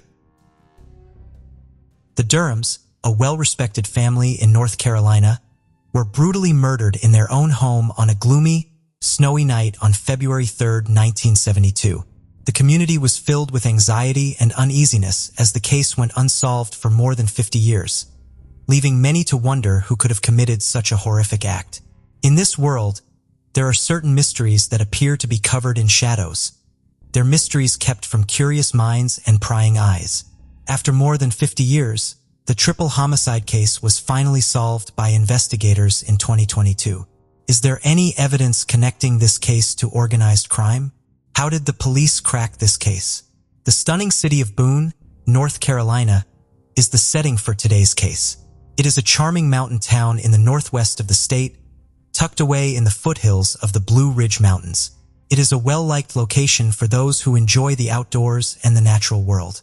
The Appalachian State University, located in Boone, infuses the community with a youthful vitality. In addition to the many outdoor activities available in the area, such as hiking, biking, skiing, and more, visitors can explore the charming downtown area, which is home to numerous unique stores, eateries, and galleries. Boone is a fascinating place in North Carolina because of its stunning natural surroundings, fascinating history, and dynamic culture. On November 12, 1926, Bartex Bryce Durham, the son of Coy M. Durham and Collie Devon Crabb Durham, was born in the lovely state of North Carolina. He was a multi-talented and experienced man who led a purposeful life. Growing up, Bryce's siblings, Ralph L. Durham and Gail Durham Malden, played a significant role in his life. After completing his studies in history and physical education at Appalachian State University in 1941, Bryce Durham taught for a year at Wilkes County's Mount Pleasant School. However, his career path diverged and he ran the Mount Ariata Loan and Sales Finance Company for 6 years prior to moving to Boone. Prior to that, he worked for 13 years at the Home Finance Company, where he acquired invaluable business and financial knowledge. Despite having a diverse professional background, Bryce Durham was a devoted member of the Boone community, up until this tragic and premature death in 1972. Bryce's wife, Virginia Durham, who was born on October 24, 1927, was the daughter of Calvin M. Church and Virginia Lucina Eller Church. She was one of 5 siblings, and the other 4 were Winnie Levine Church Elliott, Dasha Church, Dovey Pierce Church Baker, and Rena Moju Bumgarner Walsh, who were all integral parts of her life. As she grew up in 1951, Bryce and Virginia got married, and later that year, Virginia gave birth to a baby girl and they named their daughter Jenny Sue Durham. On May 2, 1953, they were blessed with a son and gave him the name Bobby Joe Durham. They were a loving and tight-knit family. Jenny Sue was later married to the love of her life, Troy Hall. Nestled in the mountainous terrain of Boone, North Carolina, the Durham family had found their heaven. After moving from Wilkes to Mount Airy, the family of 3 decided to start afresh and settled in Boone in 1969. Their residence, 187 Clyde Townsend Road, was perched atop a steep driveway just off the 105 Bidas. Jenny Sue Hall and her husband were only 4 miles away. For the Durhams, it was the ideal location, a haven from the daily grind. In the quaint town of Boone, North Carolina, on the wintry evening of February 3, 1972, the weather was unforgiving. The Durham family took cover from the bitter cold in their Clyde Townsend Road home as the freezing air whipped through the trees, sending snowflakes swirling in a frantic dance. Only a year before, Bryce Durham, a Buick dealership owner, and his wife, Virginia, a librarian, had moved to Boone from Mount Airy. Bobby, their son, was a first-year student at Appalachian State. The family was well known for their diligence, quiet demeanor, and love of solitude. But something dark was simmering within, even as the wind howled outside. Something terrible was about to happen that would rock Boone to its foundations. The Durham family had no idea that their lives would soon alter irrevocably. On February 3, 1972, a dreadful tragedy befell Bryce, Virginia, and their son Bobby as they were at home on a snowy night. The Hall family was happy and peaceful as they settled into their split-level house, but their tranquility was abruptly disturbed by a terrifying phone call. The panicked voice of Virginia Durham on the other end of the line made it clear how serious the situation was. She was whispering to her son-in-law, Justin Troy Hall, about multiple intruders breaking into her house. However, the call ended abruptly before anyone could understand it, leaving Hall to wonder if it was all just a cruel joke. Hall was skeptical about the call's legitimacy, but his wife Ginny was frantic for her family's safety. They hastily moved toward the car, which was refusing to start. They were unable to reach the Durham's home on foot due to the hazardous road up to it. Fortunately, Cecil Small, a private investigator and neighbor, agreed to drive them up there. Hall went inside with their neighbor Cecil, while Jenny stayed in the car. Inside the house, they discovered a chaotic scene. The sound of running water filled the air, and the house had been looted, but the real horror of the situation became apparent as they made their way to the ground floor bathroom. Bryce, Bobby, and Virginia Durham lay motionless and fully clothed in the bathtub, their heads submerged and the water running. The phone line had been ripped from the wall, leaving the house strangely silent. With no other options, Hall called the authorities from the neighbor's apartment around 11 p.m. to investigate the gruesome scene in front of them. In a matter of minutes, a swarm of law enforcement officers arrived, their flashing lights cutting through the darkness of the snowy night. Investigators entered the Durham home and scanned the once tidy interior, which now appeared to have been ripped apart by a tornado. Drawers were pulled out. Clothing was strewn across the floor and pictures were hung at odd angles or lying shattered on the ground. Closets had been ransacked and furniture had been knocked over, as if the perpetrators were searching for something in a frenzy. The officer's gaze then fell on the torn sofa set, where the Durhams had been relaxing with a late-night snack while watching their favorite TV show. The sight of the chaos and violence gave them a sinking feeling in the pit of their stomachs, knowing they were in for a long and arduous investigation. The television was still flickering, showing 3 half-full glasses and plates of half-eaten food that had been left abandoned on a coffee table. Additionally, they observed something strange on the kitchen table, a baked chicken that had partially been consumed, suggesting that the crime occurred while the Durham family was having dinner together. Initially, it seemed like a straightforward heist gone wrong, but the discovery of unclaimed valuables sparked concerns. An undisturbed money bag filled to the brim with cash proved that the horrible crime was not motivated by robbery. The agents from the State Bureau of Investigation in North Carolina realized they needed to move quickly. The bodies were carefully moved to Chapel Hill so an autopsy could be performed. The outcome was disappointing, but not unexpected. The state medical examiner, Dr. Paige Hudson, verified the reason behind the Durham family's death. The 2 men had been strangled and drowned, and Virginia had died from strangulation. Determined to learn the truth about the Hannis killings, agents from the North Carolina State Bureau of Investigation stormed the Durham residence as the investigation into the murders of the Durham family got underway. They searched every square inch of the house with diligence and precision, meticulously cataloging each clue and piece of evidence they came across. The team expanded as the investigation progressed, reaching 7 or 8 agents by Saturday morning, but that was just the start. 2 highly qualified physicists from the State Crime Laboratory were brought in to help them try to solve the mysteries surrounding the crime. They arrived in Boone on Saturday night and got to work. They labored for hours, sifting through the evidence, connecting the dots and solving the mysteries surrounding the Durham murders. As the investigation progressed, witnesses came forward with crucial information. Just after 10:30 p.m. on that fateful night, an eyewitness saw the green and white SUV leaving the Durham residence. However, the vehicle vanished in an instant. The North Carolina Highway Patrol found the SUV abandoned on the side of the road after looking for it for a few miles. The doors were securely shut. The engine was still running and the windshield wipers were scraping the snow. The investigators discovered that the SUV had been the murderer's getaway vehicle. Later on, it was found that Bryce Durham had taken the SUV out of this dealership in order to drive home during the hazardous weather. A bag of silver that was most likely taken from the Durham home was discovered by the police when they were searching the car.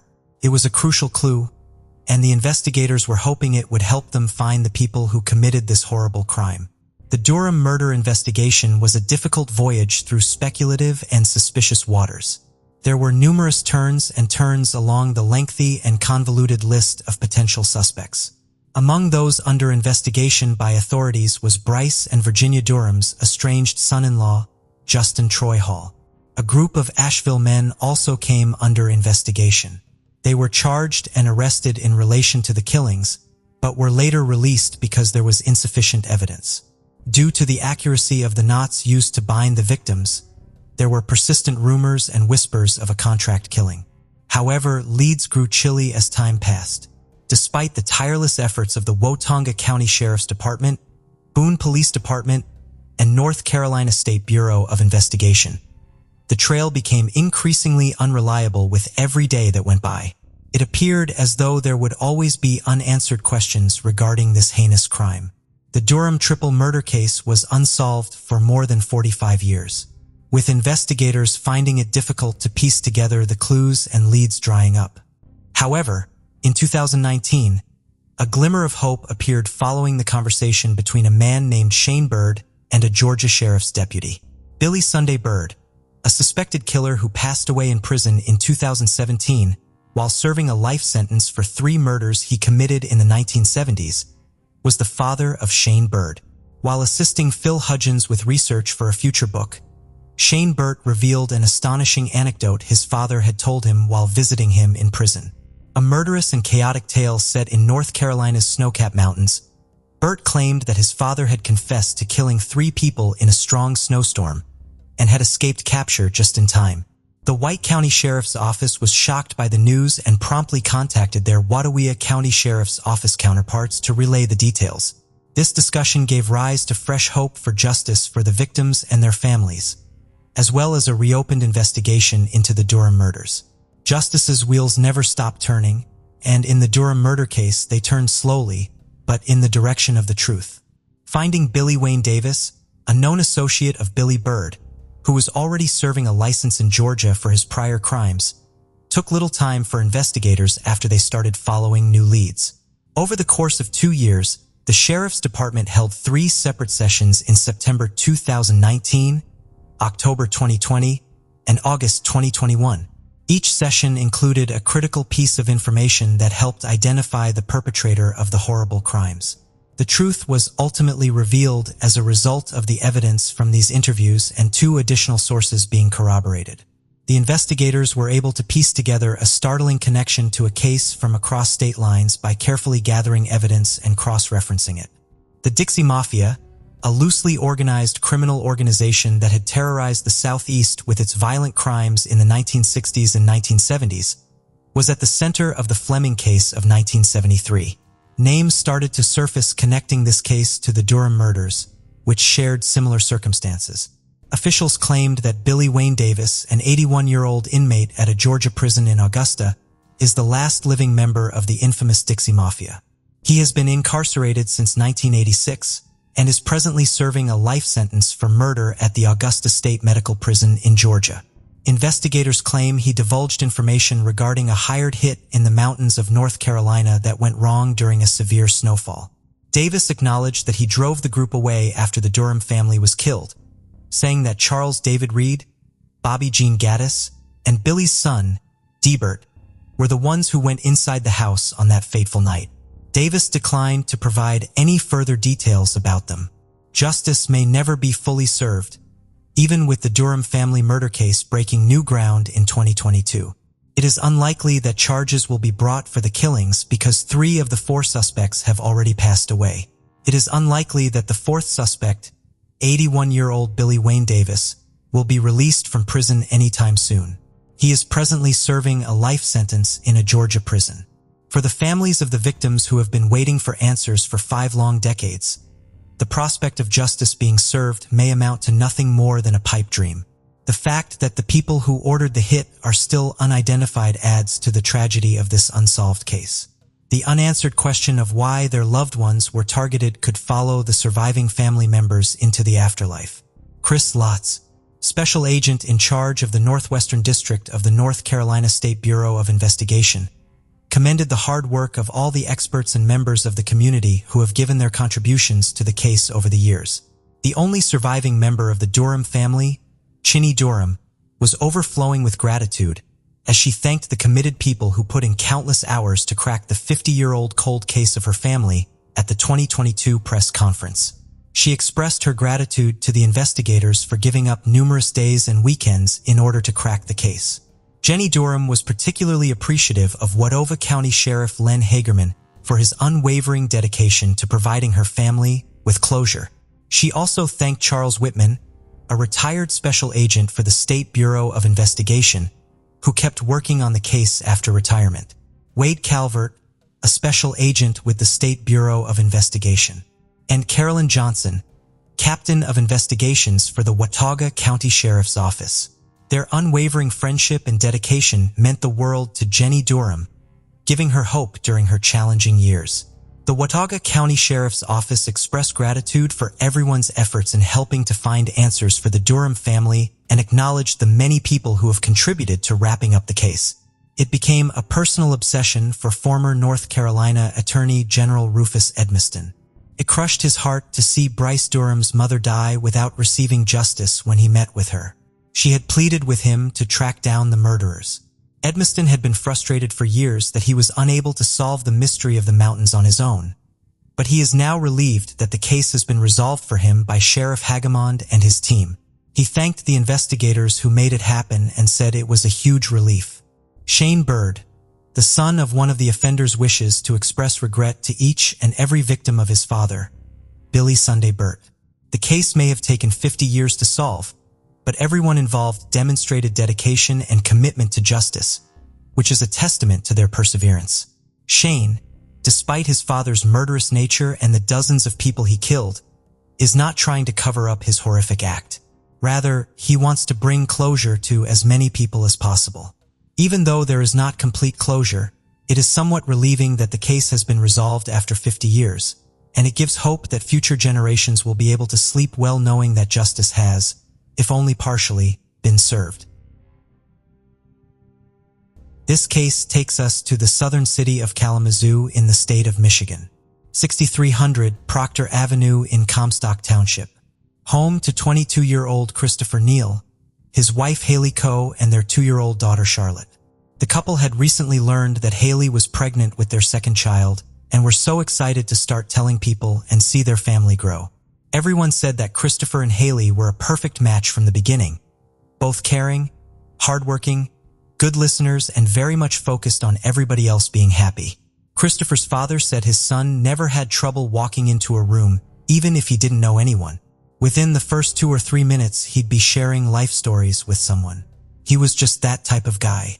He genuinely cared for others.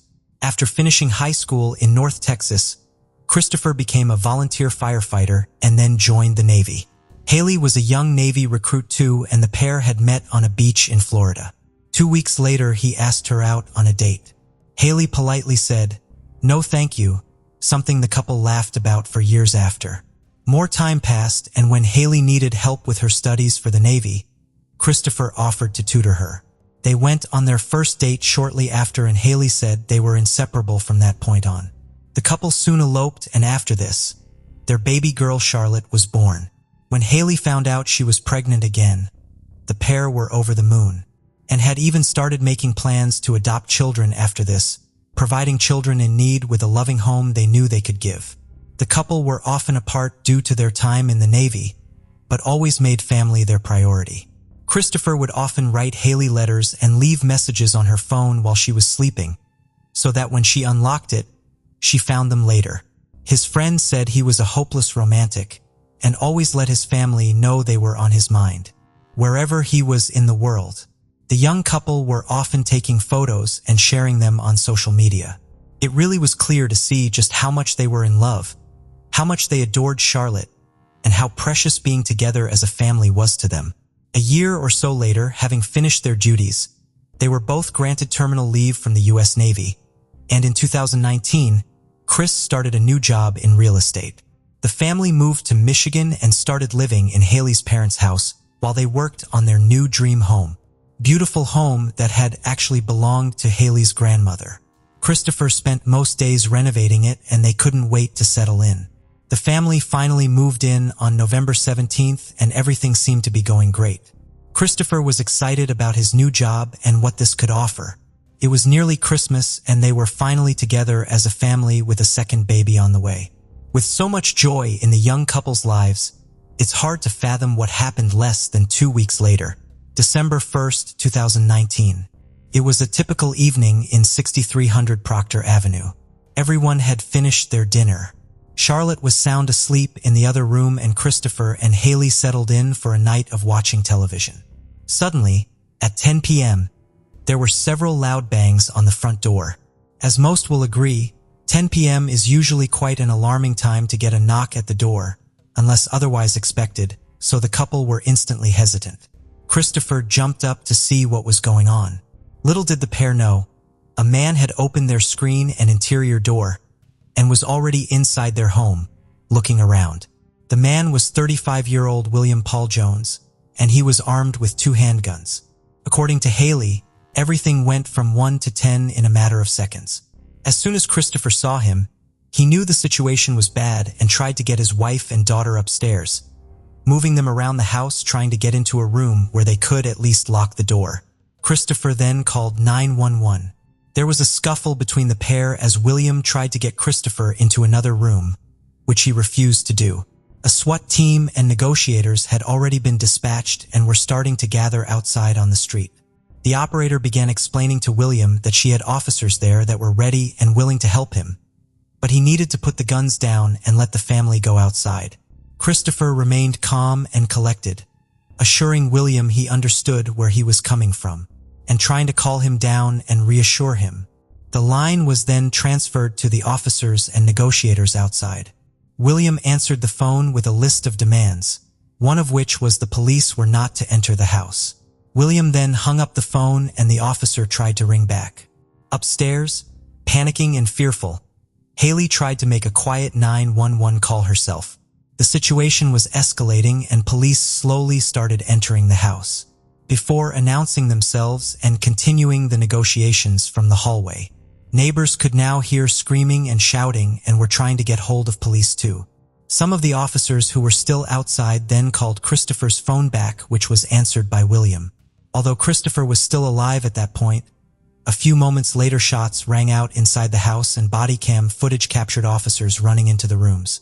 William jumped out of the bedroom window before officers pinned him down on the front porch. The entire ordeal lasted about 40 minutes in total. As William was taken away, officers found Haley and Charlotte hiding upstairs.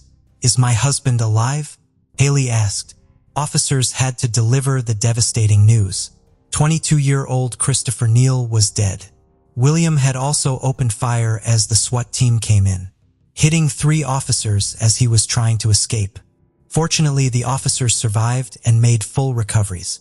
As he had jumped straight through a pane of glass, he was taken into hospital to be checked over. Doctors noted he seemed intoxicated, but he was so resistant, it was undetermined what, if anything, was in his system. He wasn't making sense and was rambling about aliens, claiming he didn't know the date, time, or place. It took deputies and hospital security to restrain him as he got more violent and aggressive. Witnesses later told police William often smoked meth before going on long, violent rampages, shooting at cars and breaking into homes. It turned out that William had an extensive criminal record and had spent most of his life going in and out of prison. He had actually been released just 5 days before he killed Christopher. Over the years, he had been arrested and jailed, many times for many things, including burglary and home invasion, driving without a license, firearms charges, assault, resisting and obstructing police officers, and fraud, to name a few. When he was calm, Willie and Paul Jones was charged with 19 felony counts, including the murder of Christopher, and his bail was flatly denied. As news began to spread about what had happened, everybody was in a mutual state of shock and disbelief. Neighbors said it was a sobering realization that no matter how safe and quiet their little street and area always felt, this was proof that it simply wasn't. As per Christopher's wishes, there was no funeral held, but friends and family gathered to remember and celebrate his life. His friends remembered him as a goofball, someone that had a thirst for life and a sincere devotion to those he loved. In court, William's obstructive and difficult behavior continued, but his attorney actually advised him to plead not guilty and pushed for a psychiatric evaluation of his client. An extensive evaluation was carried out by the Michigan Center for Forensic Psychiatry, and all everybody could do was wait. William Paul Jones was deemed competent and fit to stand trial. It remains unknown as to why all this transpired that night and why William did what he did. He didn't know Christopher and Haley, and there was absolutely no link or motive that anyone could find. It was seemingly completely random. In court, William said he was sorry for what had happened and told jurors it was the worst he had ever felt in his life. But the prosecution weren't buying it. They argued this was completely premeditated and said, if Haley and Chris had 40 minutes to think about whether the defendant will choose for Chris to live or die, the defendant had the same. At any point during that time, he could have stopped what he was doing, but he chose not to. And this was deliberate and calculated decision. It took jurors just 3 hours to find William Paul Jones guilty of 18 out of the 19 felonies, including 1 count of first-degree murder. In July 2022, the judge said, "There are good people and bad people in the world, and what you did on that day was pure evil," adding there was no reason for him to ever get out of prison. Haley gave a statement and said, "I cried myself to sleep every night for 6 months after Chris died. I'm so broken that living feels like too much. Dealing with the trauma does not make me strong. It reminds me of the card I've been dealt.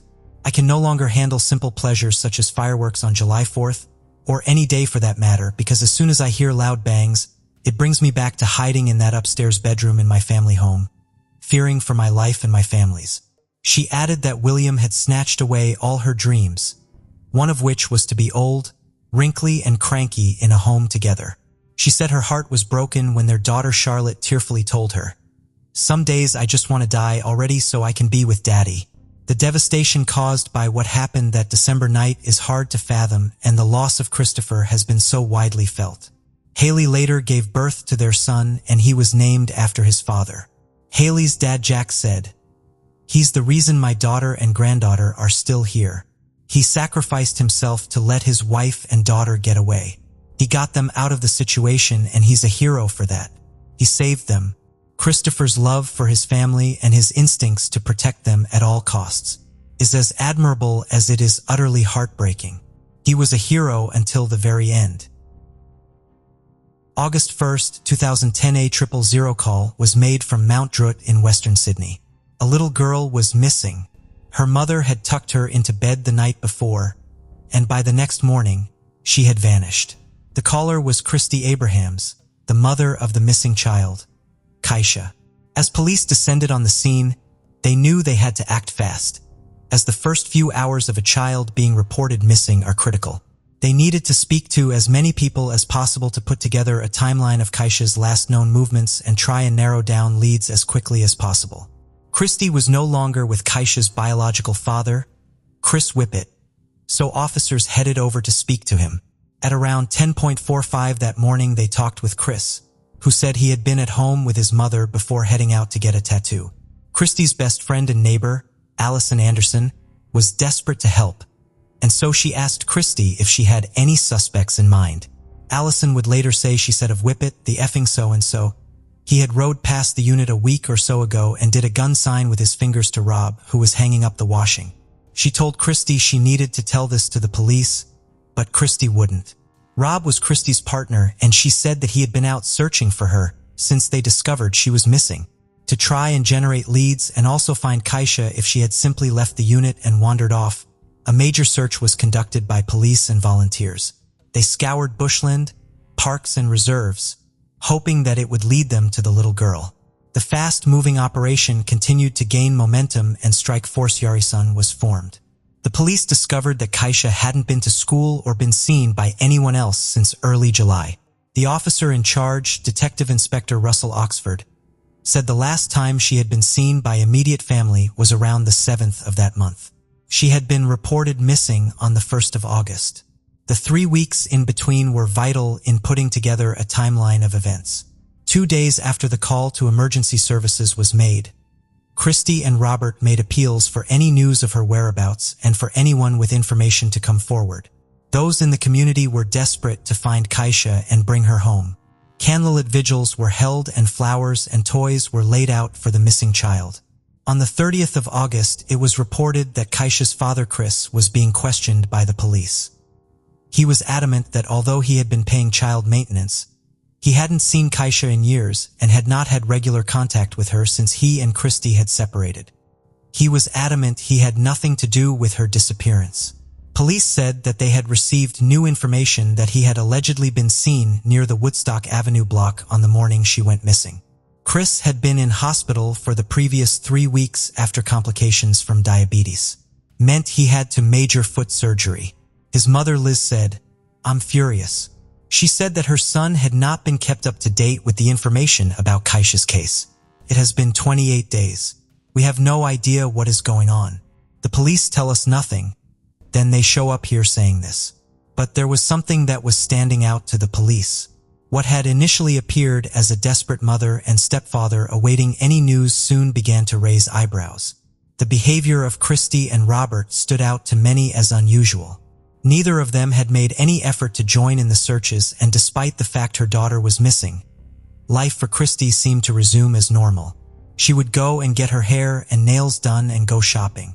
Her appearances in the media only aroused more suspicion. The pair were adamant that they were innocent, and their friend and neighbor, Allison Anderson, became the spokeswoman for them and would defend them against the rumors that had begun to swirl. Allison gave a statement on their behalf saying, "The family wished to deny the recent allegations in the media. The family encouraged the public to come forward with any information that may assist police to find Kaisha, but please stop making baseless allegations. The family wished to be left alone to deal with the situation. You put yourself in their shoes. You couldn't imagine. And that's why this is the time when they need their friends and support and family." There was soon more controversy surrounding Kaisha's case. As the investigation continued to be carried out, and Christy moved into a local motel, Allison agreed to help them move to their new property in Kings Langley. When they went into the unit, one of Kaisha's jumpers was lying on the floor. Christy said that the police had told her that there would be nothing belonging to Kaisha there before she kicked the jumper away and began swearing. When Allison went into Kaisha's room, there was nothing there. No possessions or toys. The forensics team descended on the unit they had lived in with Kaisha. Something disturbing was revealed. Blood belonging to the missing child was found in every room. Christy Abrahams was brought in for an interview. Over the following weeks and months, the community continued to hold onto the hope that she was still alive. But this would soon come crashing down. 22nd, 2011. Huge announcement was made. 2 people had been taken into custody on suspicion of the murder of Kaisha, none other than Christy Abrahams and Robert Smith. This arrest was the culmination of months of an intricate and complex undercover operation. An undercover officer would get close to Christy in the hope she would reveal what had happened to Kaisha.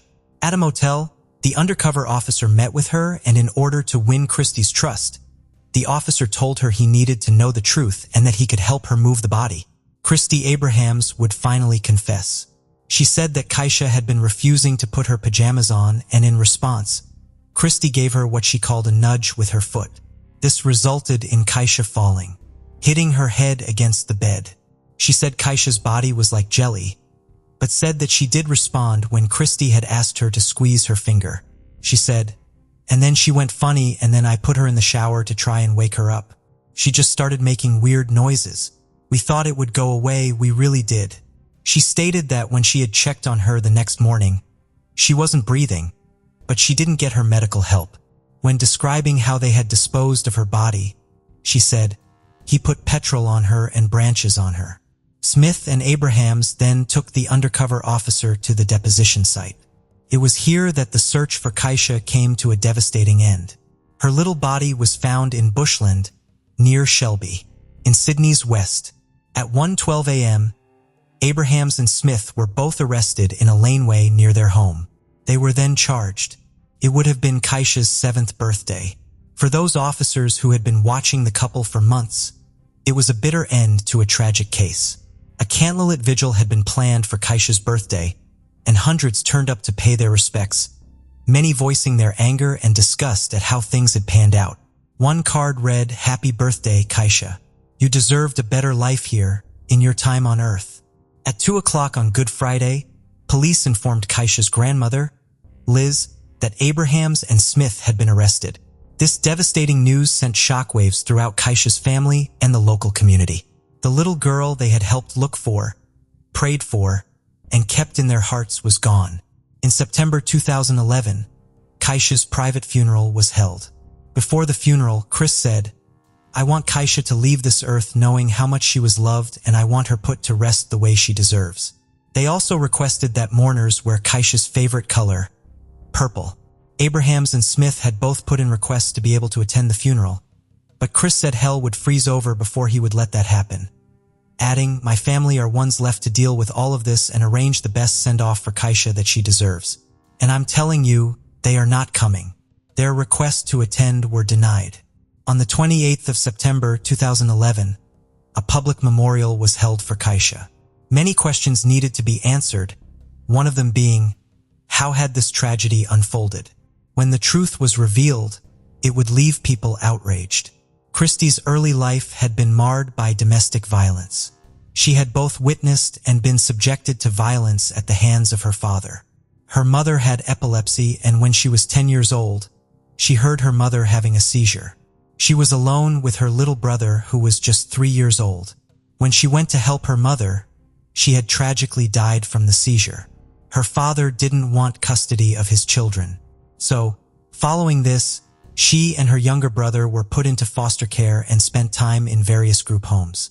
As a young teenager, she was examined by a psychologist who determined that due to an intellectual disability, she needed to be with an appropriate family who could provide her with the correct emotional support, and by the age of 16, she was in a girls' refuge. When she was 19 years old, she met Chris Whippet through his brother Matthew, and a romantic relationship quickly formed. Not long after, Christy was pregnant. Soon into her pregnancy, Chris had found Christy punching her stomach following an argument between the pair. Things seemed to simmer down for a while, and the pregnancy continued. On the 6th of February 2003, she gave birth to their son, Aiden. Community services officers visited the house and found nothing seemingly untoward with Aiden, apart from Christy giving him 1 scoop of formula instead of 2. After another fight between the pair, the police were called. Chris said, "I'm Aiden's dad. His mom's not coping and she mixes her medication. She threw my clothes and stereo off the balcony last night and threw a lit candle at me while she had Aiden in her arms. The wax went everywhere and nearly burnt him. She's up all night with Aiden and has threatened to throw him off the balcony if he doesn't shut up and let her sleep. I don't know what to do." Christy refused to open the door to the officer, but after talking to a community services worker, the officer believed that Aiden would be removed that night. But this didn't happen. Just 6 weeks later, tragedy would strike. March 22nd, 2003. Chris's mother Liz saw her son arriving at the house on his bike. The news he had was horrifying. He told her, "Aiden's blue and he's dead and he's cold." Christy's up there screaming and screaming, "Mom, I found him and he was on his face." Liz went straight to the unit and found Christy holding Aiden, screaming that he was cold and to get another blanket. He was taken to hospital, but there was nothing that could be done. Little Aiden had died. The post-mortem found no signs of abuse, and his cause of death was unascertained. Just over 1 year later, Christy gave birth to their second child in April 2004, a little girl, Kaisha. Pair began arguing again. She told Chris that it was over and he needed to leave for good. As he packed his things, followed him, and they carried on rowing. Kaisha was just 15 months old at the time and started crawling towards the couple. Chris said Christy stormed towards Kaisha and picked her up by the neck before carrying her through to the living room and dumping her on the sofa. Kaisha began to crawl off again. Christy responded by picking her up and biting her on the shoulder, leaving Kaisha screaming in pain. Chris immediately called the police. Kaisha was taken to the hospital and Christy would be convicted and given a 12-month good behavior bond. Chris was originally given custody of Kaisha. However, the Department of Community Services, now the Department of Family and Community Services, put Kaisha into foster care. On the 15th of October 2006, Christy was arrested for having outstanding warrants for driving without a license. Just 2 months later, and after taking part in anger management counseling, Kaisha was returned to her. A year later, Christy was pregnant again with a second daughter.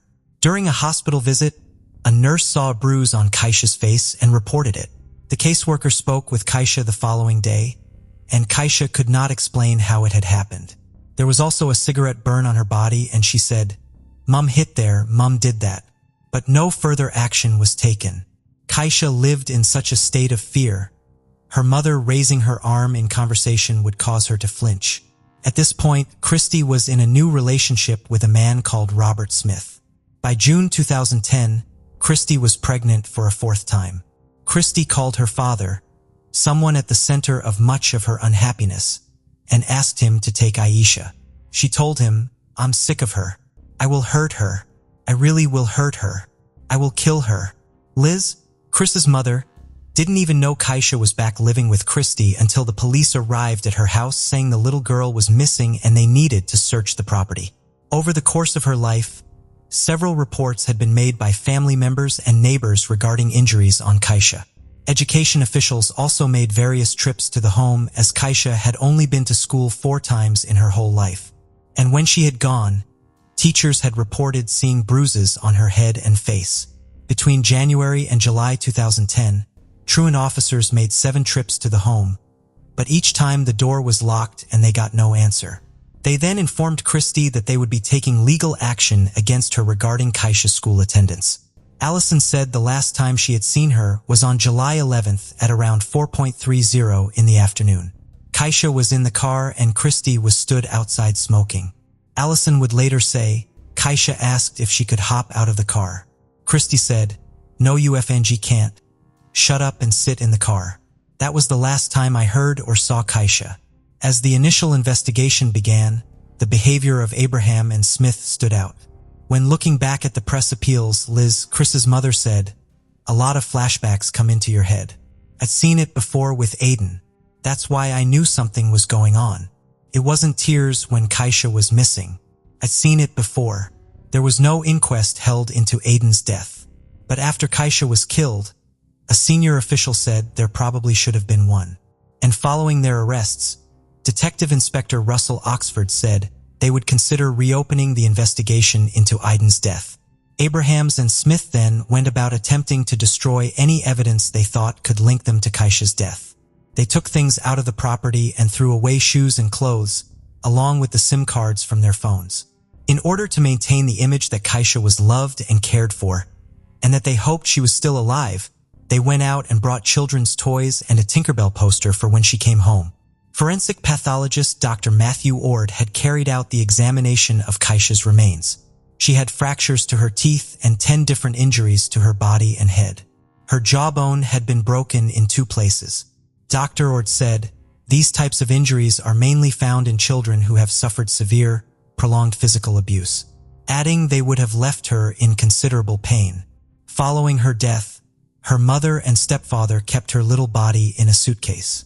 After several days, they burned her body and buried her in a shallow grave. They threw away the hammer used to dig the grave and also burned the suitcase her body had been kept in. After this, they got a taxi home. In late November 2012, more tragedy would strike. Chris, Kaisha's father, passed away suddenly. He was found by his mother and he had been suffering from various health issues, including diabetes, and had also been battling substance abuse. He went to bed and then didn't wake up. Before court proceedings began, Allison Anderson went to see Abrahams in prison. She asked her former friend why she had lied. throughout the investigation and left people wondering for months where Kaisha was. The first thing for Christy to say to her former friend was, "Have you seen Robs? What are you doing here?" Allison asked why Christy had used her and lied to her and why if she was struggling to cope. She hadn't given Kaisha to a family member or her to look after. Allison then shouted at her, "You rot in jail, you filthy pig, kid killer." She then took her shirt off to reveal a purple shirt with a voice for Kaisha written on it, something she would later wear throughout the trial. Allison said the only response from Abrahams was, "Use rot in hell." Abrahams also blew a kiss at her. The prison guards had to pull Allison away and she was subsequently banned from going back to the prison for life. She decided against visiting Robert Smith, saying it wouldn't achieve anything or give people the answers they needed. July 18, 2013. As the police van pulled up at the Sydney Supreme Court, there were angry reactions from members of the public, with people chasing the van and shouting. The courtroom was packed. Abrahams turned her back on the public gallery and looked only in the direction of the judge. On the first day of her trial, Christy Abrahams entered a plea of guilty to the murder of her daughter after the Crown had previously rejected her plea of manslaughter. Christy Abrahams was sentenced to serve at least 16 years, with a maximum of 22.5 years in prison for murder and interfering with a corpse. As her sentence was handed down by Justice Ian Harrison, she showed no reaction. Cries from the public gallery could be heard. Justice Harrison said, "The trust placed between a parent and child is of the highest and utmost importance." Abrahams caused the death of Kaisha with the infliction of a violent, lethal force on what was a vulnerable and defenseless child in her care, who is entitled to expect and receive her attention. Justice Harrison found that while she hadn't intended to take Kaisha's life, she had meant to cause grievous bodily harm. He also said that he could not be sure beyond a reasonable doubt who was responsible for the other injuries that Kaisha had sustained prior to her death. He rejected her account of what had happened, but said that the evidence could not adequately explain exactly what had happened. He noted that Christy Abrahams had been abused as a child and said that what had happened to Kaisha was the inevitable product of entire intergenerational failures, adding, "The death of the deceased is the foreseeable and predictable consequence of preventable cyclic abuse. The offender's failures are mirrored in the failures of others." Justice Harrison did find beyond a reasonable doubt that she had recklessly failed to look after Kaisha after she had become injured, which amounted to reckless indifference to human life. Robert Smith was tried separately. On the 3rd of May 2013, he was sentenced to a minimum of 12 years for manslaughter and being an accessory to murder. Christy Abrahams will be eligible for parole in 2027. For her former friend, Allison Anderson, the sentence wasn't good enough. She said, "It's just horrifying knowing she can be out when she's 46. Does having a bad upbringing and abuse give you the right to go and take people's lives? She knew what she was doing. It's just a cop-out. Kaisha was killed by a cold-blooded murderer." The knock-on effect of Kaisha's case was huge. So many people had been betrayed, lied to, and left broken. They hoped that they would be able to bring Kaisha home and put all of their efforts into making this happen. One person who was particularly affected was Allison Anderson. While she had had her own concerns from the beginning of the investigation, she had desperately wanted to believe that her friend had nothing to do with whatever had happened to Kaisha. Now faced with the realization that she had been lied to the entire time, it was an incredibly painful and devastating thing to come to terms with. Allison had also been in foster care as a child and experienced abuse, meaning that this was incredibly personal to her. She would later go on to become a qualified youth worker and use her skills to help those who were vulnerable and in need, so more children don't fall through the cracks. Childhood should be a time of innocence, wonder, and joy, but for little Kaisha Whippet, it was a time of torment, fear, and pain. She should have been able to grow up in a happy and safe environment, free from abuse and free to flourish and grow. Those who loved her are determined that she will never ever be forgotten, that she will always be loved. Kaisha's headstone reads, "You are not just a memory or part of our past.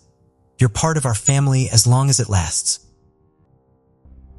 A squirrel hunter in Brent, Alabama's Talladega National Forest made a horrifying discovery on November 9, 2015. At approximately 9 a.m., the mutilated and nude body of a woman was tied to a tree. When law enforcement officers got to the scene, they immediately got to work on the investigation. As soon as they started to doubt the victim's identity, Tuscaloosa County sent them a missing persons report for 29-year-old Samantha Payne, who turned out to be the victim. Investigators were soon led in a more unsettling direction by new evidence. Although initially it seemed as though Samantha was a part of a horrific ritual sacrifice. Was she really a ritual victim after all? Or was there a darker tale involving the cunning murderer hiding in plain sight?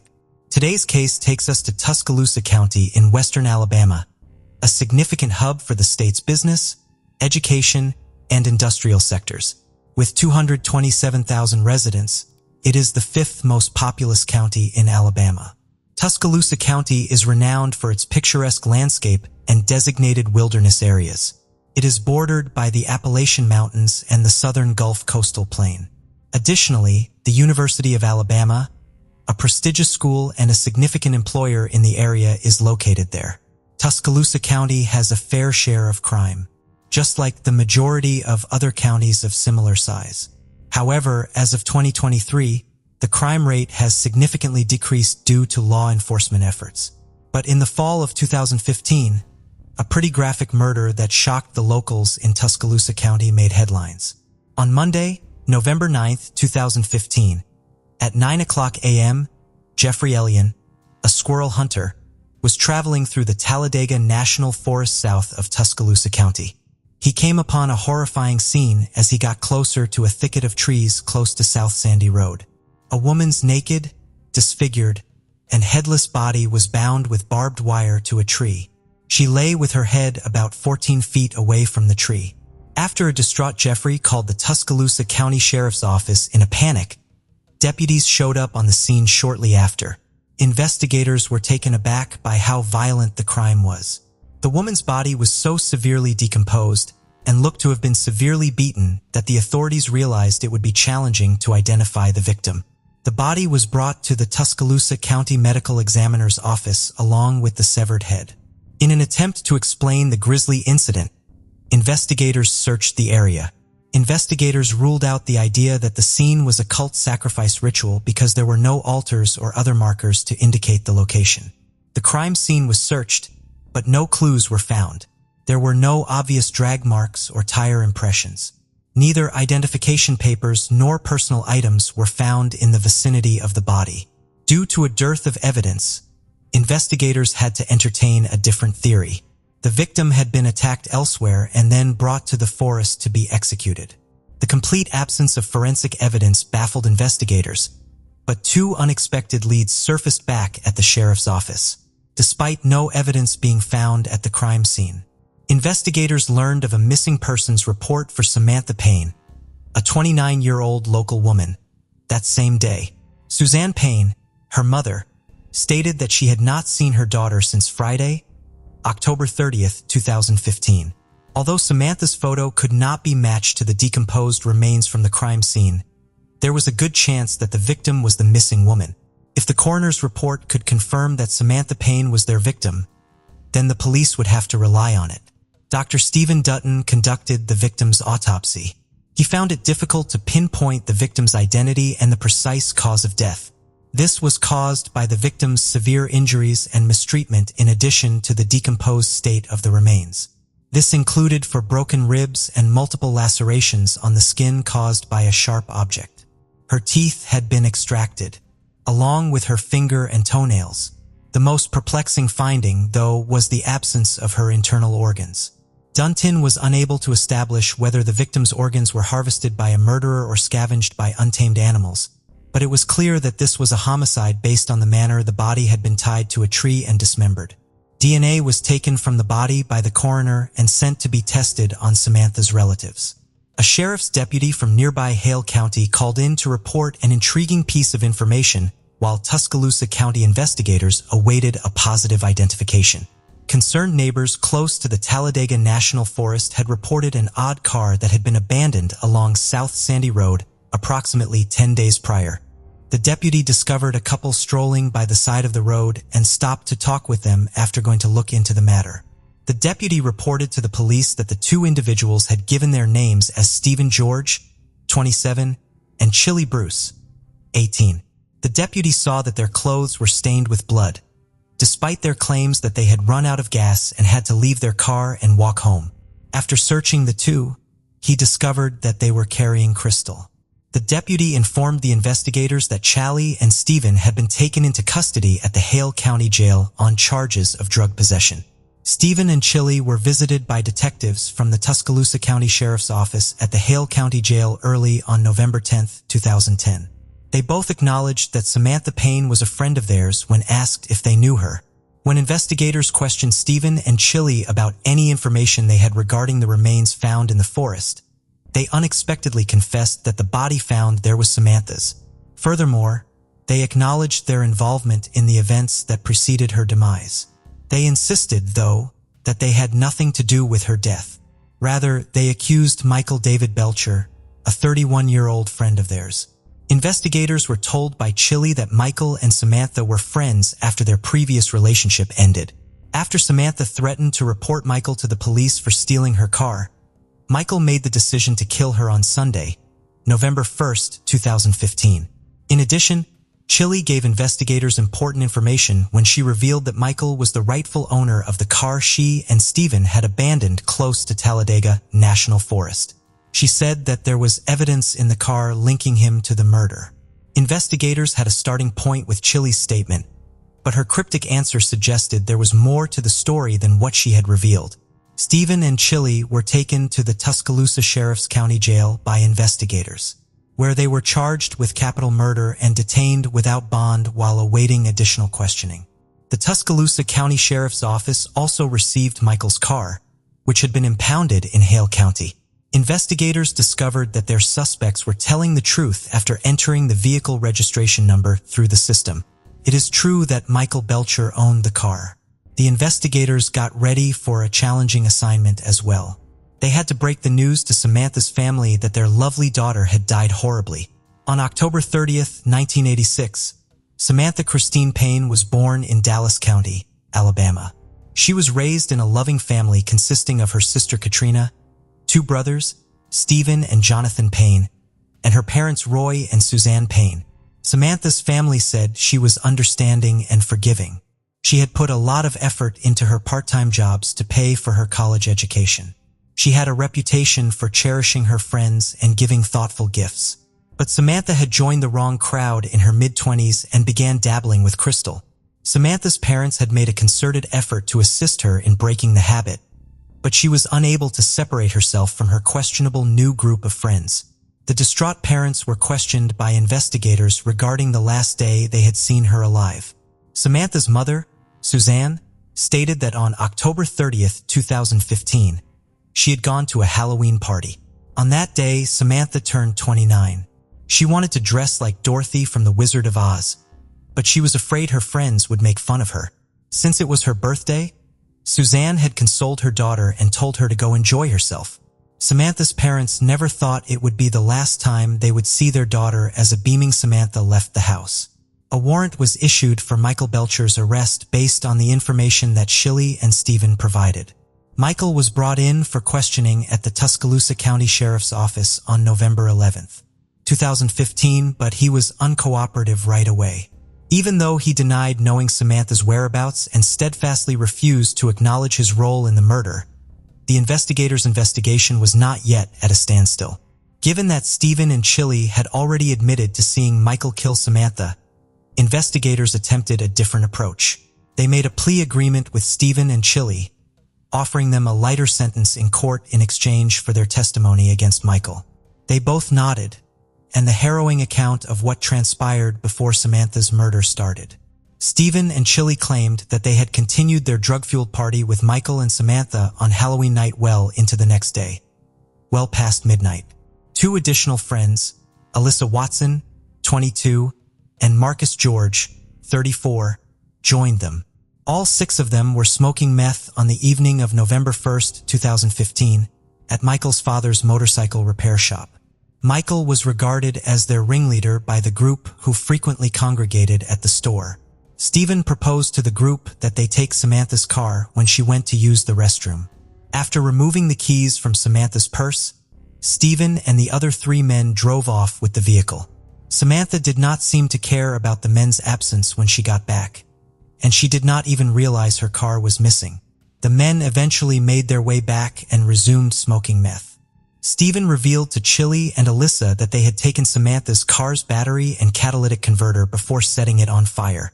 Samantha did not realize her car was gone until much later, right before they were going to leave. She asked her friend about it, but everyone laughed at her car. Samantha finally threatened to call the police on them as she grew angrier and more impatient. According to Chili, this was the point at which everything began to go wrong. Michael was aware that they would not be able to get Samantha's burned car back, and that if Samantha reported the incident to the police, they would face charges for both meth possession and vehicle theft. Michael then seized Samantha and threw her to the ground.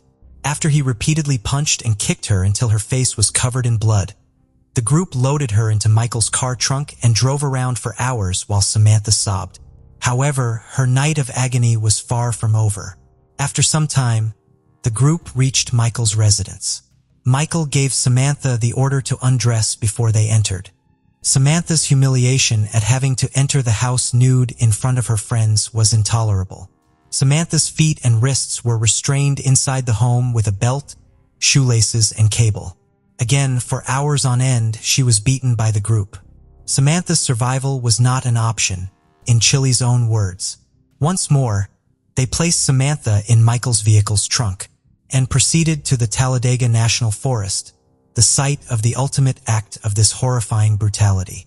While being driven, Samantha had hurt herself trying to get out of the trunk, but the 5 suspects forced her back in and struck her with sticks until she stopped talking. When they arrived at the forest, they pulled her over to the tree. With the last of her strength, Samantha tried to scratch Michael's face to get away, but they caught her, hit her again, and used barbed wire to tie her to the tree. Samantha had begged them to stop during this terrible ordeal, Chili recalled, and she had promised to forgive them and never tell anyone if they let her go. However, her cruel captors disregarded her cries. Samantha had scratched Michael, so Alyssa and Chili made the decision to use a knife to remove her fingernails and toenails in order to destroy any DNA evidence that might have been gathered under her nails. The woman even took it a step further and used pliers to extract a few of her teeth. Samantha kept telling them she loved and forgives them throughout the entire scenario. After that, the group watched as Michael began to cut Samantha in various places on her body. Samantha eventually ran out of strength after being tortured for hours. At that moment, Michael stabbed Samantha in the neck, severing her throat. The graphic details that Chili and Stephen had provided, as well as the hours of suffering Samantha had gone through, unsettled the investigators. Investigators executed search warrants for Michael's vehicle and residence in an effort to bring her justice. They discovered an automobile battery in Michael's home, exactly as Chili and Stephen had said. They discovered blood-stained women's clothing in Michael's car. DNA testing using samples from Samantha's parents revealed that Samantha's body was the one discovered in the forest. Samantha's blood was also consistent with the blood on Chili and Stephen's clothing, as well as the women's clothes from Michael's car. Alyssa and Marcus, the other 2 suspects, were also taken into custody on November 13, 2015. Their statements were consistent with those given by Chili and Stephen. Marcus and Alyssa were placed under bond for $60,000 after being accused of first-degree kidnapping. As Stephen had informed investigators, Samantha's burned-out car was discovered beneath the Harrisburg Bridge in Bibb County, Alabama, equipped with the tangible proof and the admissions from all 4 suspects in Samantha's homicide. Detectives questioned Michael once more. He persisted in denying any involvement, but it soon became evident that there was sufficient evidence for the authorities to imprison him for murder. Then, when Michael allegedly called his mother to ask for advice, she reportedly advised him to be truthful. While he was incarcerated, Michael asked her to take care of his cat. Following his arrest, Michael was accused of capital murder. He was remanded without bond in detention. Investigators and prosecutors were forced to rely on the eyewitness accounts of the 4 other suspects prior to the case going to trial. Stephen and Chili had already consented to testify against Michael as important eyewitnesses and enter a guilty plea in exchange for a shorter sentence. If given the same plea agreement as Stephen, Michael consented to enter a guilty plea to the murderer. However, the prosecution flatly rejected his request. They desired the harshest penalty Alabama could offer him. Alyssa and Marcus declined the plea offers made by the prosecution, insisting instead on maintaining their innocence. Both were released from jail after paying their bonds. Judge Jim Quinn determined on December 22, 2015, that there was sufficient evidence to hold Michael Belcher, Chili Bruce, and Stephen George in custody while their cases were presented to a grand jury. The judge declared that a grand jury would hear the cases of Marcus George and Alyssa Watson during the same hearing. 18-year-old Chili Bruce entered a guilty plea to the charge of murder on January 15, 2016. She was given a 20-year prison sentence, but as a condition of the plea agreement, she would be eligible for parole in 5 years. She was also mandated to take part in the drug rehabilitation program at the Alabama Therapeutic Education Facility. Alyssa Watson and Marcus George were the first two to go on trial in November 2018. After rejecting the prosecution's plea deals, they both pleaded not guilty and claimed to have left the forest before Samantha's murder, but their gamble failed.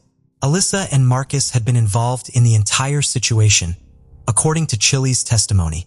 As proof that Alyssa and Marcus had been at the murder scene, the prosecution presented cell phone location data. Alyssa and Marcus were found guilty by the jury of first-degree kidnapping and felony murder. They were all given 30-year prison terms on December 17, 2018 for each of the charges. Later, the Alabama Court of Appeals maintained the 30-year sentence for murder, but overturned the first-degree kidnapping conviction. Alyssa was about to give birth to a boy, and Marcus was a young father whose family needed him, so their families begged for forgiveness. While Marcus apologized to Samantha's family and expressed regret for his poor decisions, Alyssa chose not to speak during the trial.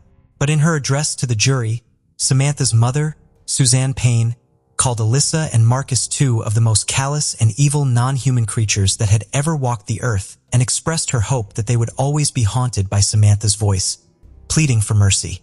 Currently serving their sentences, Alyssa and Marcus are expected to be freed in 2048. With great anticipation, the trials for Michael Belcher, Stephen George, and Chili Bruce started in March 2019. Weeks after her arrest, Chili entered a guilty plea, and the jury upheld her 20-year sentence with 5 years of parole eligibility.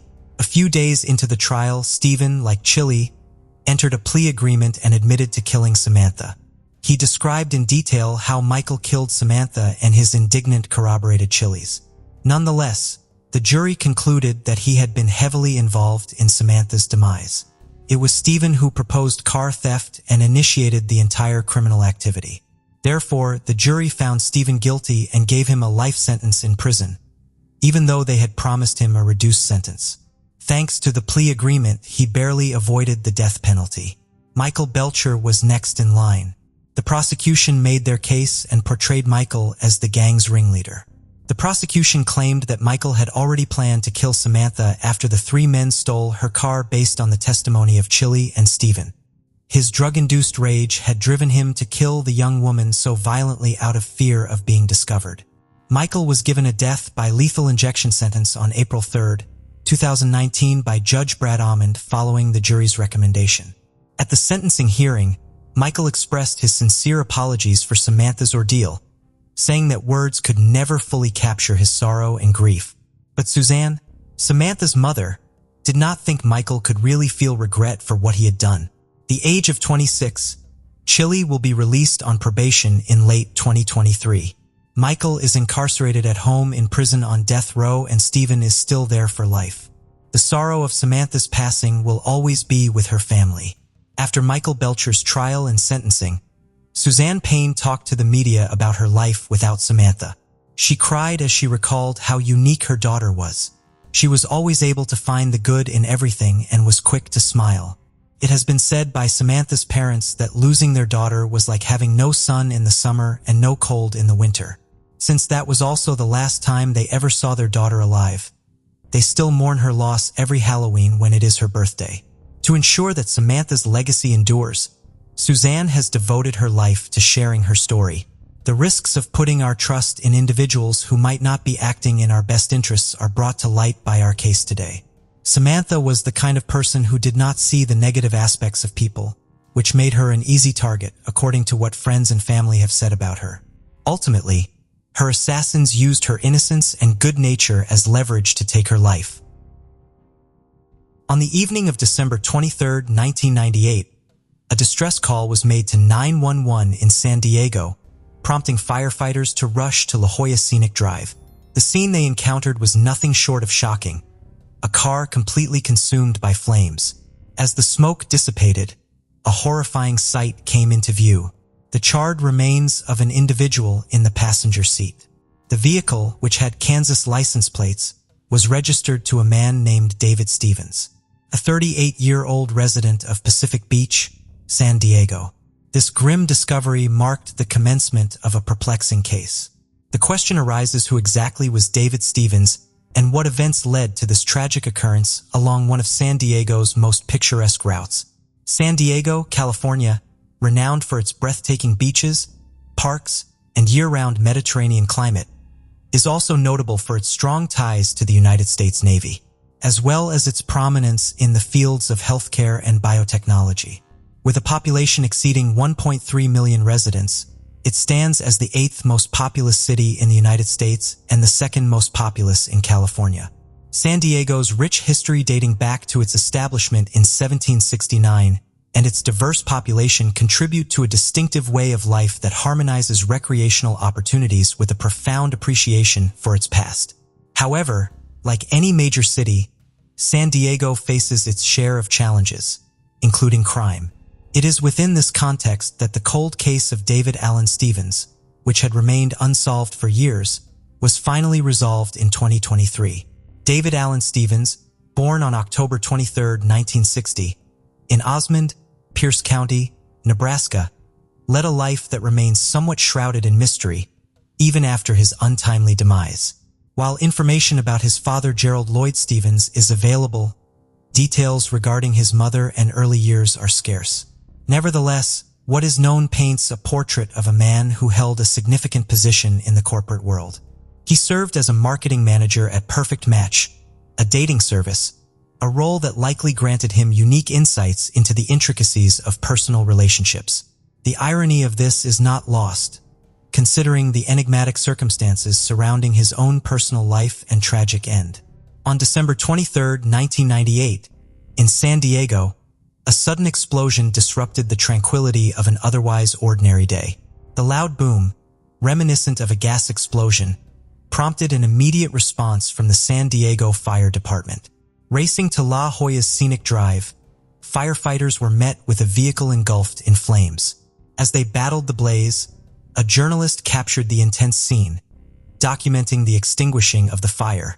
However, as the smoke cleared, a chilling discovery emerged.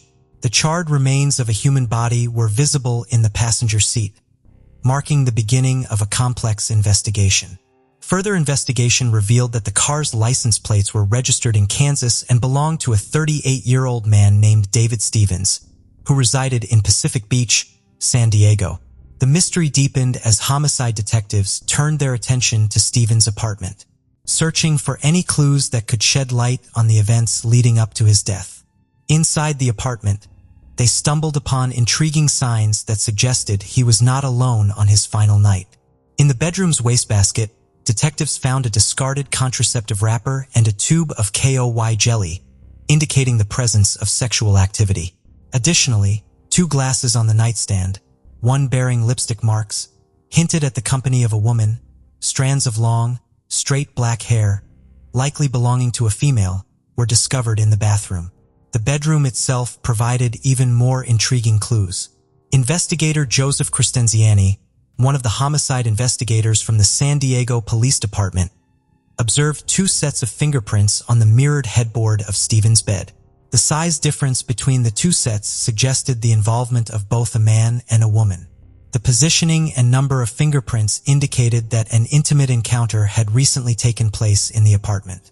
Armed with these discoveries, detectives began to reconstruct the events of that fateful night. Their focus shifted towards collecting physical evidence, particularly the smaller set of fingerprints and the black hairs, as they pointed towards the involvement of a woman. This crucial piece of evidence indicated that the woman may have been in the company of Stevens shortly before his unfortunate demise. As the investigation into the death of David Allen Stevens progressed, the police focused their efforts on identifying the mysterious woman who could be connected to his final moments. Their search led them to a nearby establishment called Dancers, a topless bar that Stevens was known to frequent. Detective John Teff, one of the investigators from the San Diego Police Department assigned to the case, visited the club and shared Stevens' pictures with the dancers and staff. Regrettably, none of the fingerprints obtained from the dancers matched those found in his bedroom, leaving the police without any solid leads regarding the woman's identity. In an attempt to uncover new information, Detective John R. Young, another dedicated detective from the San Diego Police Department, decided to explore a different approach. He delved into Stevens' personal belongings, specifically his address book. During Young's interview with her, the woman described her relationship with Stevens as casually friendly, hoping that this new lead would yield results. Her fingerprints were compared to those found in the apartment. Once again, there was no match. For months had passed since Stevens was tragically discovered in his car, and with no new leads or matches, the case gradually grew cold. For over 2 years, the mysterious death of David Allen Stevens remained dormant in the cold case files, with no significant breakthroughs or promising leads. Then, in a stroke of strategic thinking, the San Diego homicide detectives decided to capitalize on a major event, Super Bowl 35, which took place on January 28, 2001, featuring the Baltimore Ravens and the New York Giants. With a large television audience anticipated, the detectives saw an opportunity and ran a Crime Stoppers spot during the game, displaying David Stevens' picture and appealing for public assistance. The following day marked a pivotal moment in the investigation. An anonymous female called in with potentially crucial information. The caller directed detectives towards a suspect, the same dancer who had previously asserted that she and David Stevens were merely friends. Despite the fact that her DNA and fingerprints did not match the evidence at the crime scene, detectives could not disregard this new lead. They believed it was more than a mere coincidence. Over the next 6 months, detectives tirelessly pursued the angle of the dance club, hoping to uncover solid evidence. Despite their diligent efforts, they continuously came up empty-handed, unable to definitively connect anyone to the crime. However, in November of 2001, the homicide team received another significant call. The caller was Nye Noren, a 21-year-old woman who claimed to possess vital information regarding David Stevens' murder. Noren disclosed that Stevens had been her supervisor and lover at Perfect Match. She held a crucial piece of information, the name of the man responsible for Stevens' death, Ronald Barker, who was 35 years old at the time of the murder. This revelation injected new life into the case, providing detectives with a solid lead to pursue. With this newfound information, the investigation gained momentum as detectives sought to unravel the connection between Nye Noren, Ronald Barker, and the tragic fate of David Allen Stevens. Ronald Barker, born in 1963, and Nye Noren, born in 1980, emerged as the central figures in the tragic case of David Allen Stevens. Barker's early life and family background remained largely unknown, concealed in the shadows of his later actions. On the other hand, Noren's life was marked by hardship from the very beginning. Born in a Thai refugee camp after her mother escaped the horrors in Cambodia, she arrived in the United States at the age of 5, initially settling in Florida before moving to San Diego. There, Noren's life was further tainted by domestic turmoil, as her stepfather's abusive behavior created a tense home environment. Noren worked as a telemarketer at Perfect Match, where she crossed paths with David Stevens. It was at that location where she also encountered Barker, whom she found through an online platform and entered into a passionate relationship with, despite him being a married 35-year-old man and her being only 18. While Noren's relationship with Stevens progressed from casual workplace flirting to planning their first date, her affair with Barker continued in the background. However, Noren became increasingly dissatisfied with Barker. On the same night that Stevens was killed, Noren had previously left his apartment at 3:00 a.m. when she returned home. She found Barker waiting for her in a jealous rage. In an attempt to conceal her infidelity, she falsely told Barker that her encounter with Stevens was non-consensual. Later, Norrin confessed to the police that Barker, consumed by jealousy, shot and killed Stevens before setting his car on fire. She claimed to have been present during the murder but unable to stop Barker. Norrin portrayed herself as another victim of Barker's anger, implicating him as the possessive boyfriend who carried out the murder. To support her account, Norrin agreed to a police request to call Barker and discuss the incident while the conversation was recorded. This tactic aimed to move beyond a he said, she said situation, hoping to obtain an admission or any detail that could strengthen the case. The investigation uncovered a complex and intricate plot. Barker admitted to following Stevens, pretending that Norrin's car had broken down. When Barker signaled with his lights, Norrin deceived Stevens by claiming it was her brother coming to assist. Unaware of the impending danger, Stevens allowed Barker into the back seat of his car, where Barker shot him twice in the head. Barker confessed to setting the car on fire to eliminate evidence and even displayed burns he sustained during the act. For nearly 3 years, the two kept their atrocious crime hidden, bound by their shared secrecy. However, as the case unraveled, it became evident that both Barker and Norrin were deeply entangled in a web of lies and deceit, ultimately leading to the tragic demise of David Allen Stevens. In November 2001, a significant turn of events unfolded when detectives apprehended Ronald Barker for first-degree murder. Shortly after, Norton was also arrested and faced the same charge. Barker's trial occurred in January 2003 in a San Diego courtroom, where he opted to represent himself. Despite his efforts to challenge the evidence, the jury swiftly found him guilty after just 2 hours of deliberation. Barker was sentenced to life in prison on January 27, 2003. Norrin's trial followed a similar path, resulting in her conviction for first-degree murder and a life sentence. However, Norrin's case took a different turn as she appealed her conviction based on battered woman syndrome. This appeal led to a reduced sentence of 15 years, which began in 2003. Norrin was released in 2017 after serving 14 years in prison, marking the conclusion of a complex chapter in San Diego's criminal justice system. The resolution of David Allen Stevens finally brought closure to this family, offering them a sense of finality and justice after enduring a long and challenging process. After leaving the school, an 11-year-old girl vanished from sight. This case has had numerous unexpected turns and strange facts for years, making it one of the most bizarre and mysterious in all of California. The story did not finish there, either, even though it took 45 years to discover the truth. We will explain what happened to Linda O'Keefe in this video, as well as the reasons why this investigation has drawn interest from millions of people worldwide. Born in Newport Beach, California, USA on May 24, 1962, Linda O'Keefe grew up in a large, close-knit family. Her mother worked as a seamstress, and her father was a machinist. Linda had 2 sisters, an older and a younger sister.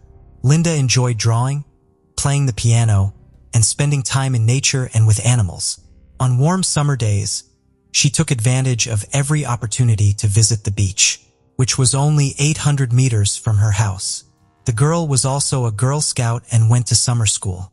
Linda went there nearly every day in July 1973 when she was 11 years old. On July 6th, instead of her usual bicycle ride to school, she was given a ride by a piano teacher who lived a short distance away from the O'Keefe family. Linda called her mother from the school phone when classes ended, which was around 1:30 p.m. She was asking to be picked up because she did not have her bicycle with her that day. But the mother told her to walk even though it was only a little over 2 kilometers from school to home because she did not want to be distracted from her work. After speaking with her mother, Linda was not in the mood to walk. She even cried, and the school secretary considered giving her a ride home. But the woman needed to go the opposite direction, so she abandoned the idea.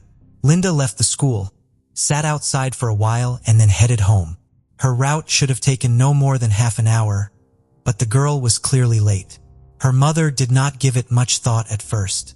She assumed Linda had gone out for a walk with her friends, but as the hours went by, her concerns grew.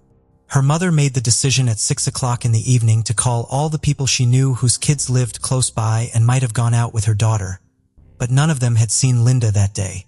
The family made the decision to start looking after her father got home from work. They made their way through the entire neighborhood, even the one Linda was meant to take on her way home from school.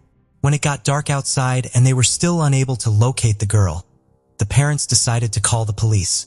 At that point, they believed the girl had resented her mother for not picking her up and was purposefully staying away from home. After receiving a report about a missing girl, officers started their search. Her mother stayed at home and called dozens of people who might have had a chance to see Linda, while her father and older sister ventured out in 2 cars to comb the neighborhood once more. All night long, the search went on. Using search dogs and helicopters, police combed the parks and streets, but their findings were equivocal. More police officers had been sent to join the search by morning, and local newspapers had already begun to cover the massive operation surrounding the 11-year-old girl's disappearance. 9 kilometers from Linda's house, at around 10:30 a.m., a bicyclist, her friend, and some were riding through a park. They went there in order to observe the local wildlife for the botanical circle. After dismounting, the father and the child rode toward the ditches in hopes of seeing frogs, but there was more waiting for them. The man moved closer after spotting something bright in the grass and realizing it was a human body that was half submerged in water. Upon reading in the morning paper about a girl's disappearance and the police's all-night search for her, assumed the body belonged to her right away. The man and his friends quickly exited the park, hopped in their cars, and drove to the closest payphone to report their discovery. An officer who had participated in the search for Linda was encountered by them en route. After learning their story, the policeman reported it and went in the direction of the location. It did not take long for the investigators to identify the deceased as Linda Delkeef. She was dressed in the identical clothes the girl had left for school, and her mother had made the outfit the girl was wearing. Her backpack was also lying next to her, but she did not have on any shoes and they were not discovered close to the body. After investigating the crime scene, detectives discovered tire tracks next to the body's location, but no other clues. The cause of death was determined by medical examiners to be strangulation. It was concluded that the death happened between 2 a.m. and 11 p.m. Investigators deduced that Linda had most likely been kidnapped not long after she had left school, meaning that her abductor had likely held her captive for roughly 12 hours. In addition to being abused, the victim's body had DNA traces discovered by experts. Since DNA and analysis had not yet been done in those years, they were given to the laboratory for safekeeping. After failing to find any solid leads, the investigators started searching for witnesses. Interviews were conducted with all of Linda's friends, school staff, and the people who lived on the streets where the girl was meant to walk home. It soon produced results. The girl's friends saw her on her way home from school and noticed something off. Linda was walking down the road when a turquoise van approached her, slowed down, and continued to drive alongside the girl. But her friend did not see anything else because Linda in the van vanished from her field of vision. Almost instantly, police were able to locate 2 additional witnesses. The 19-year-old girl and her mother were driving the car about 100 yards from Lynn to school when they noticed the girl speaking with the driver of the turquoise van that had stopped next to her. At approximately 1:15 p.m., the witnesses, who were familiar with the O'Keefe family from their neighborhood, were shocked to see Lynn chatting with an adult male on the street and decided to observe what was happening. Linda was standing directly in front of the van with its passenger door open. The girl entered the car at some point while she was reportedly conversing with the driver. The witnesses chose not to pay much attention to the van as it drove off shortly after. Since they were positive the girl would never get into a car with a stranger, they assumed Linda had been picked up by a relative or acquaintance. Investigators were able to get a rough description of the driver after questioning the girl and her mother. He was a white man, about 24 or 30 years old, with an elongated face and blonde, curly hair. Regretfully, the women were unable to recall the car's manufacturer or even the license plate number. Nevertheless, the 2 women's story was the only strong lead in the case. So based on what these witnesses had to say, investigators assembled an APB on the suspect and his vehicle. They were dispersed throughout California, but to no avail. The investigator had a few more conversations with the woman in the hopes that she would remember some more information. They even accepted an offer to undergo a hypnosis session at one point. It was only partially successful. The witnesses could remember a few more details about the suspect's vehicle, but they were all too little to lead to the murderer's location. The police soon located a second witness. Around 10:30 p.m., a neighbor who lived close to the scene of Linda's death heard a woman screaming. At first, she thought she heard someone yell, "Stop hurting me," but the voice ended suddenly. The witness might have heard it because the girl passed away at the same time. Later that morning, the detectives got another intriguing tip. This one concerned Linda's body. It was in that park that the artist was working on his painting. He started to watch what was happening and realized that something serious had happened when he noticed dozens of police cars. He once saw something that seemed strange to him. There was a young man in the park, observing from the bushes next to the police. The artist chose to ask him what was going on because he was standing fairly close to him. The young man said the police had located the girl's body and he looked very concerned. Aside from that, neither the man nor the artist could see any details because they were sufficiently far from the scene of the body's discovery. How the man knew that they were looking at the body of a girl was a reasonable question for the detectives to ask. The man was characterized by the artist as a thin, white man with sideburns and blonde hair who was between the ages of 18 and 24. He stood at 180 centimeters tall. When the two witnesses described the van driver's appearance to the police, this description came pretty close. Investigators came to the conclusion that this man was the murderer as a result that he had decided to observe the police that morning. Finding the killer in the large city proved to be quite difficult, despite the police possessing a fairly detailed description of his appearance. But then something unexpected occurred 2 days later. They were approached by 18-year-old Peter Wooden, who admitted to the killing. The young man went to the same school as Cindy, the victim's elder sister, and lived close to the O'Keefe family. The town's residents were shocked when the news quickly spread throughout it. Police questioned the boy for 7 hours and searched his parents' house, not anticipating such unexpected developments. Following that, he was formally accused of murder. After 3 days, everyone was in for another shocking turn of events. Peter was declared free by the investigators after being exonerated of all charges. They claimed that the young man's confession contained far too many falsehoods and that the only times his story lined up with information that was published in the media were by coincidence. If not, he purposefully provided the investigators with false testimony that went against the actual evidence. Finally, the two witnesses who had seen Linda with the driver of the van were positive it was not Peter. Since they both lived close to the young man, the women knew him well and could recognize him right away. Consequently, the police deduced that the young man was merely attempting to make a name for himself by admitting to the crime of someone else. The man may have suffered from mental health issues, but he was unrelated to the murder. The investigators were left without a single good lead after that. They continued searching the entire town for the van and its driver, even enlisting the help of Linda's classmates. Children searched for that same turquoise van on their bikes while riding through the streets, despite police protests, but they were unable to locate it. Police interviewed 175 people during the first month of the investigation, searched every inch of the route from the school to the home, and requested assistance from the general public. They chose to make public a crude drawing of the van's driver a few weeks later, but that move also failed to produce any results. Detectives were not sure whether to pursue this at first because they thought the man would leave town, but as time went on, they needed to employ more and more resources in order to crack the case. The police had a new lead after 2 months. In the same neighborhood, there had been abuse of another girl. After dragging her into his van and taking her to a desolate location, an unidentified man released her. Despite discrepancies, investigators surmised right away that Linda's killer might have been responsible for the murder. The attacker's description of his appearance did not correspond with the information supplied by the witnesses in Linda's case, and he drove a white van. The detective soon had a lead on the suspect. The truck driver, who was 32 years old, was found to be guilty. Investigators came to the conclusion that this man had nothing to do with Linda's murder. Because witnesses claimed he did not resemble the man Linda was speaking to at all. Although investigators have continued to work on the case over the years, no noteworthy evidence has turned up since then. Authorities sent DNA samples from Linda's body to a lab in 2001, 28 years after the murder, in the hopes of obtaining a profile of the killer's DNA. However, the man was not included in the FBI database.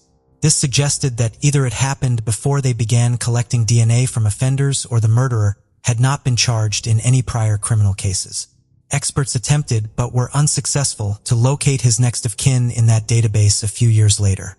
However, the tools available for DNA analysis were far from what they are today, making it nearly impossible to do something similar in those years.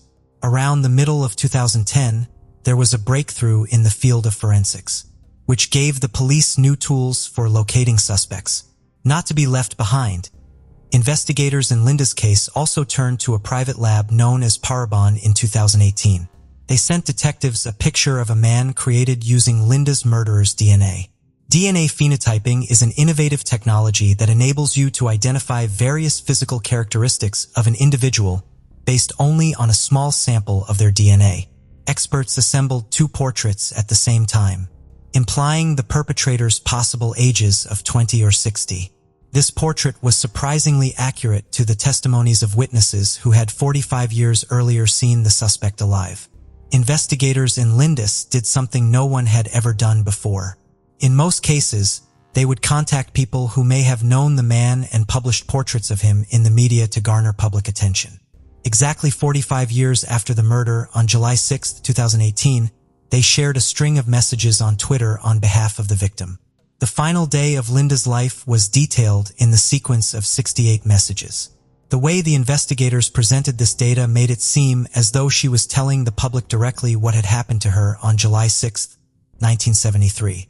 The story started in the morning with Linda narrating her day at school, her anger toward her mother for not picking her up in the car, and the girls' walk home. Detectives have meticulously chosen every detail from these messages to create the most accurate picture of the day. The last tweet in the series informs followers that there has been no progress in finding her killer. In response, the police have released a picture of the offender on the girl's behalf. 45 years later, I am able to talk again, and I have to tell you something important. The killer's face, which was found through the use of his DNA, is a new lead in my case. This technology did not exist in 1973, but it can now change everything. This strategy attracted a great deal of attention to Linda's case right away, all over the world. Police had previously posted details about past unresolved cases on social media, but a victim's account was unique. The murderer's own portrait served no purpose. The investigators needed to get as much attention as they could for these photos because if someone identified the subject and informed the police, it would only aid in the case's resolution. They did a fantastic job at that. Over 7 million people saw this series of tweets in total. Detectives spent several months investigating the numerous tips and potential identities of the perpetrator that the police received, but they were never able to identify a credible suspect. They were not going to give up in the face of this, especially since Linda's case had attracted millions of attention. Once more, the investigators turned to Parabon, this time requesting that they attempt to use the killer's DNA to identify his relatives. While comparable efforts by forensic scientists have been made in the early 2000s, the required instruments were non-existent at the time. After nearly 20 years, things have changed. Investigators were able to identify the culprit thanks to the Parabon expert search for relatives of the DNA's owner. The search for Linda's murderers started in August 2018. And it took investigators nearly 6 months to find any leads. They located the killer's third cousin by using private DNA databases. That essentially meant that detectives were one step closer to cracking the case. All they needed to do was look up the man's family tree and identify a suspect, but the Parabon experts did not stop looking until they made an unexpected finding. In one of the private databases, they discovered the murderer's personal DNA. He had willingly submitted his sample to a database where they could look up long-lost or distant ancestors. Later on, it was discovered that the man had received the unique genetic kit required to access the database from a member of his family. Police finally knew the identity of the murderer, James Allen Neal, 45 years later. Detectives visited the 72-year-old man who was living in a different state in January 2019. A private database would not have the credibility the court required, so they had to obtain a sample of the suspect's DNA before they could make an arrest. Police installed surveillance on Neil's property on January 29th and made arrangements with a garbage company to receive anything the suspect threw out. Following the acquisition of multiple items from which specialists could extract the DNA sample, detectives dispatched them to the laboratory and stayed in close observation of James over the following 3 days. Sadly, forensics was unable to obtain a sample of the man's DNA, so the investigators had to look elsewhere for evidence. They soon got the chance. The police promptly gathered the evidence after observing the suspect smoking while seated in his car in the parking lot. He then threw the butt of his cigarette on the sidewalk before driving off. This time, scientists were able to take a DNA sample, and it precisely matched the murderer's DNA that was discovered on Linda's body. This implied that the culprit for whom they had been looking for nearly 50 years was James Needle. A few days later, detectives called a press conference to finally announce the suspect James Neal's arrest. James Neal was born in Chicago in 1946, and his family later relocated to California. His aggressive behavior was a result of his parents' frequent beatings, humiliations, and acts of violence against him. He started committing small-time crimes as a teenager at a young age, such as breaking into people's homes. Following that, he left school and made an effort to find employment, but he never stayed put for longer than a few months at a time. The man turned out to have a lengthy criminal past. He was arrested over a dozen times for theft, car theft, and robbery, among other offenses. Almost each time, he was released with little punishment and returned to his previous ways. James got married for the first time at the age of 25, and the two made their home in the Los Angeles suburbs. 2 years after they moved in, he killed Linda, and their house was a half-hour's drive from the city where she lived. The perpetrator was on probation for less serious crimes in another state at the time, and James' wife was expecting. Following that, he received numerous citations for theft and forging bank checks. He also briefly served time in jail for breaking the terms of his probation. James was apprehended by the authorities 3 more times for moving infractions after being released from prison. He divorced his first wife, with whom they had 2 daughters. He lived in different states for a while, but then returned to Colorado and married another woman in 1997. She had a child from her first marriage, and soon she and James had a daughter. Detectives who looked into the man's background discovered that although he may have been involved in numerous cases of child abuse, he was never prosecuted for his crimes. Neil approached 2 girls in his car and abducted them in 1995 and 2004. After mistreating them, he let them go. James remained free because he was never found guilty in either case. He was later suspected by police of at least 5 other similar incidents involving the kidnapping of girls from the street by an unidentified man in a car. A girl who attended James' church in 2010 lodged a complaint against him.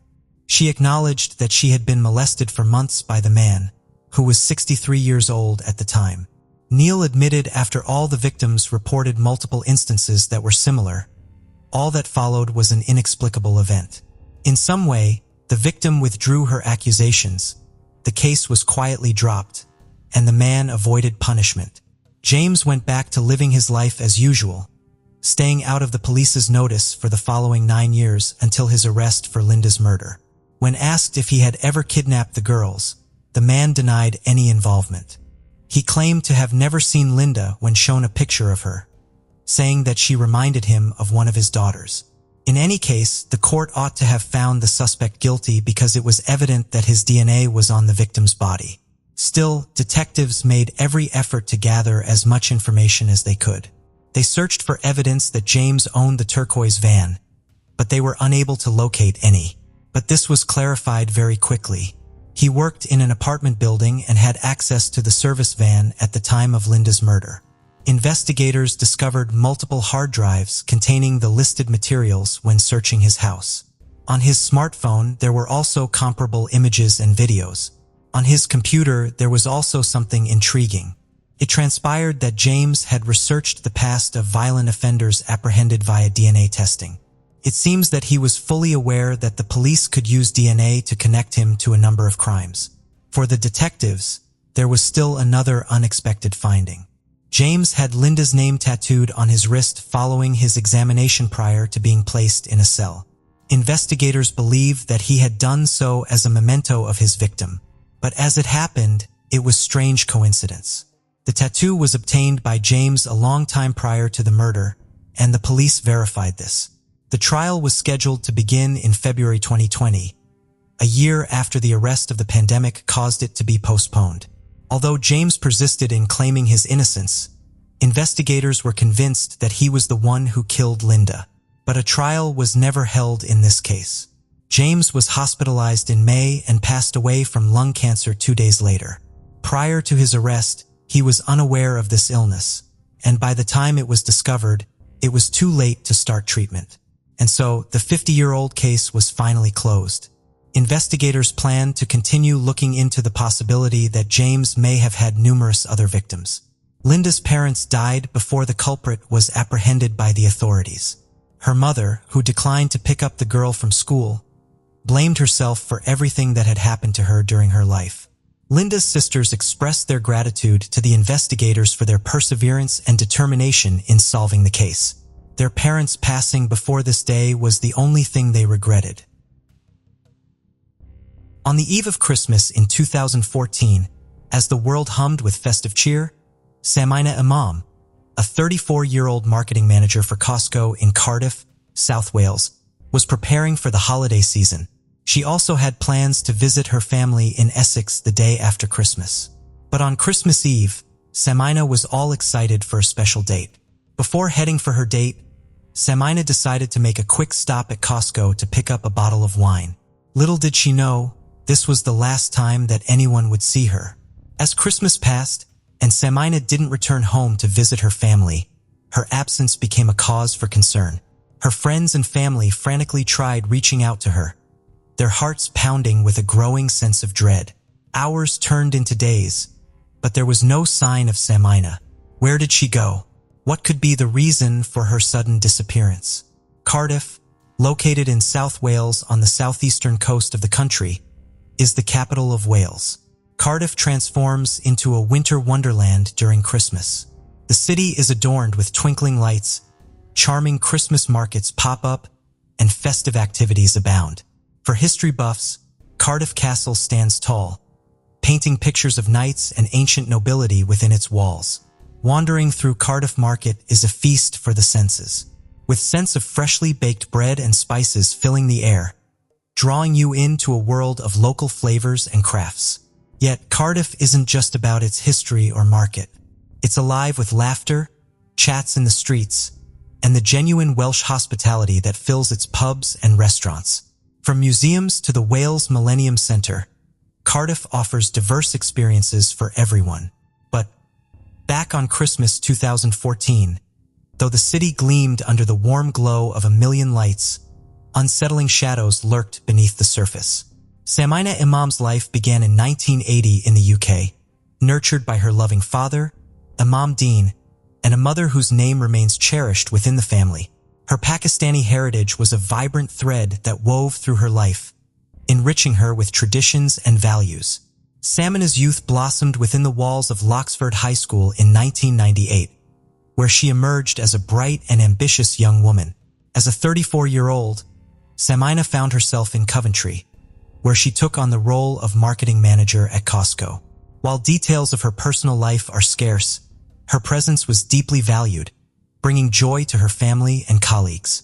In 2014, amidst the bustling aisles of Costco, Samina's path crossed with 41-year-old Roger Cooper, a warehouse manager whose 2 decades of experience in logistics had kept him rooted in the same store. Their encounter marked the beginning of a new chapter in Samina's life, one filled with the promise of fresh beginnings. Everything seemed to be falling into place for Samina. Her days were filled with ease and contentment. However, on the eve of Christmas in 2014, an unforeseen event shattered her. As Samina eagerly awaited her date with Roger on Christmas Eve, she had also made special arrangements to visit her family. In particular, she planned to spend time with her ailing mother after the holiday festivities. On the eve of Christmas 2014, Roger pledged to spend the holidays with Samina, leading her to book a lavish two-night stay at the Malmaison Hotel in Birmingham. With £500 paid, she carefully arranged for meals to be served in their room, setting the stage for what was supposed to be a romantic Christmas celebration. As the clock struck 4 p.m. on Christmas Eve, Samina concluded her shift at the store. Little did she know that the journey ahead would deviate from the plans she had envisioned. After a brief stop at a liquor store to get a bottle of champagne, she began on her fateful drive toward the Malmaison Hotel. On her way there, she had a final conversation with her sister, during which she inquired about their mother's health. Samina assured her sister that she would be arriving at their parents' home on Boxing Day, December 26, 2014, eager to partake in the family's celebrations in Essex. This conversation underscored Samina's commitment to her family and her eagerness to be with them during the festive season. However, her unexplained disappearance following this conversation left her family deeply concerned. What was more concerning was the fact that Samina even texted her friends wishing them a Merry Christmas, but then suddenly ceased to reply. The abrupt halt in communication, coupled with Samina's failure to fulfill her planned visit, added to the distress surrounding her disappearance. This led to the police being alerted by Samina's family on December 26, 2014. The investigative saga commenced swiftly, and authorities were trying to do everything to get to the bottom of this crime. Media outlets, both local and social, rallied the community, amplifying the search efforts to locate her. A missing persons report was filed, prompting authorities to step in and join the search. The police talked to Samina's co-workers at the Costco in Coventry, who provided a crucial detail. One retail worker informed police that he last saw her departing the store around 4 p.m. on December 24th. It was the last time she was ever seen alive. Surveillance footage provided glimpses into Samina's last known movements, leaving her workplace, purchasing champagne, and departing in her car. Despite these visual clues, her precise location remained elusive. The West Midlands Police Department turned to cell tower data, using it to approximate Samina's whereabouts. On December 30, 2014, investigators traced Samina's movements to Leicester, precisely to the residence of David Cooper, Roger's brother, on Christmas Eve at 5 p.m. At the same time, Roger's phone records showed that he was also in the area.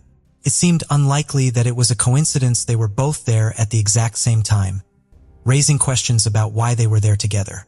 As the investigation got more complicated, they wanted to know who Samina was going to meet on Christmas Eve. Their attention zeroed in on Roger Cooper, the person she was supposed to spend the evening and the next night with. Roger Cooper was brought in for questioning on January 1, 2015. Now, he was the main person the investigators were looking at closely. While they were questioning Roger for details, a new piece of information emerged. Remember how Samina's last mobile signal led to David Cooper's location? Investigators considered interviewing David Cooper at the same time. While probing David Cooper's possible involvement, the investigators couldn't ignore a nagging question. If Samina and Roger had already booked hotel rooms, why were they at David's house? This added layer of mystery intensified the suspicions surrounding the case. Before diving deeper into the story, understanding the Cooper brothers becomes important. Their lives and connections might be essential in understanding the mystery surrounding Samina's case. Let's start with Samina's Christmas Eve date, Roger Cooper. He was born in Leicester around 1973 and excelled as a manager at the Birmingham Costco warehouse. He was admired for his leadership. However, beyond this public role, Roger led a secretive life, known only to a few, juggling multiple affairs, including one with Samina Imam and another unnamed Costco employee. He maintained a long-term relationship with his partner, Mira Chavda. Shockingly, Samina was unaware of his long-term commitment. This hidden reality exposed a more complicated and problematic side to Roger than anyone had realized. Roger's carefully constructed facade began to crumble when Samina discovered the shocking truth. Learning through a coworker about Roger's other relationships shattered her trust as it revealed a web of deceit and hidden liaisons. Now, turning our attention to Roger's brother, 39-year-old David Cooper, he added a surprising twist to the unfolding mystery. David, a former soldier, managed a cafe and worked as a doorman. Intriguingly, Samina's last cell phone signal led investigators to David's address in Leicester. The bond between Roger and David extended beyond family. They shared a close-knit relationship. The brothers shared a mutual love for Star Wars, often using cryptic phrases from the movies to communicate with each other, either referring to the lore of the movies or events from their daily lives. That being said, it's here that the real puzzle surfaces. Did David share any connection with her? These questions loomed large over the investigation, casting a shadow of uncertainty over the ties between Samina, Roger, and now his brother David. Let's look at the dynamics of Samina Imam and Roger Cooper's relationship. Was it genuine, or was Roger merely using her? At first glance, Roger and Samina appeared to be just another couple sharing laughter, secrets, and what seemed like genuine affection. Their connection was filled with playful banter and affectionate moments, a facade hiding the grim reality beneath the surface. Little did Samina know that she was just another woman in Roger's life. Despite his long-term commitment to his partner Mira, Roger found comfort in clandestine moments with Samina. At least that's what Samina was made to believe. Initially, she didn't know that he was having a third relationship with another woman in the same store. Their relationship was shrouded in secrecy due to strict company policies against workplace relationships.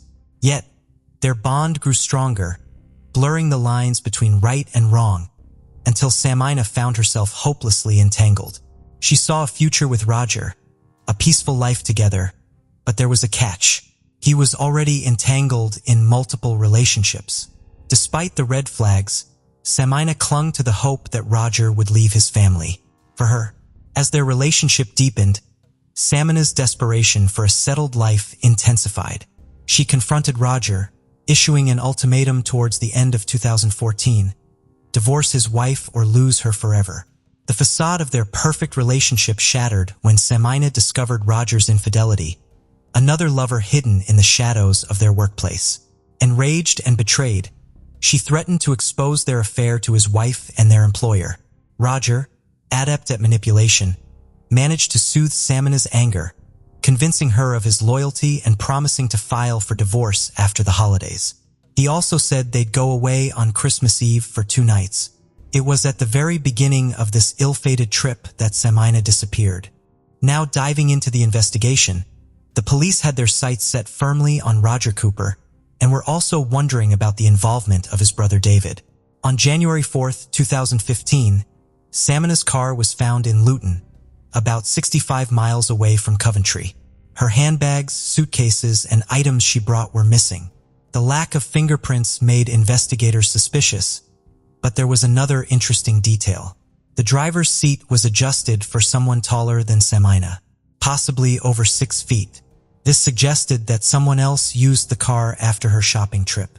Additional evidence that the police found that pointed their suspicions towards the brothers involved multiple automatic number plate recognition hits, tracking their vehicles between Coventry and Leicester. A Bellini bottle purchased by Miss Imam on Christmas Eve in Coventry was discovered in David's home fridge, while Roger was Samina's date. The presence of the bottle in David's house raises the question, how did the bottle end up at David's house? These details added complexity to the investigation. During the investigation, the brothers, David and Roger, firmly denied any involvement in the crime, but their text messages told a different story. They used cryptic phrases from the movies to communicate secretly. Phrases like Death Star complete, stay on target, and you are expected Vader hinted at a hidden plan. One particularly puzzling French message, Seigneur Point, Elof, La Fronte n'est pas over, roughly translates to, there's no point, no score. The window of opportunity is closed, which caught attention. The message hinted at a closed opportunity or a mischance. The detectives interpreted their Star Wars messages as alluding to Miss Imam's abduction and murder. While the majority of their exchanges appeared to center around Star Wars, another concerning detail caught attention. David Cooper's eBay purchase history.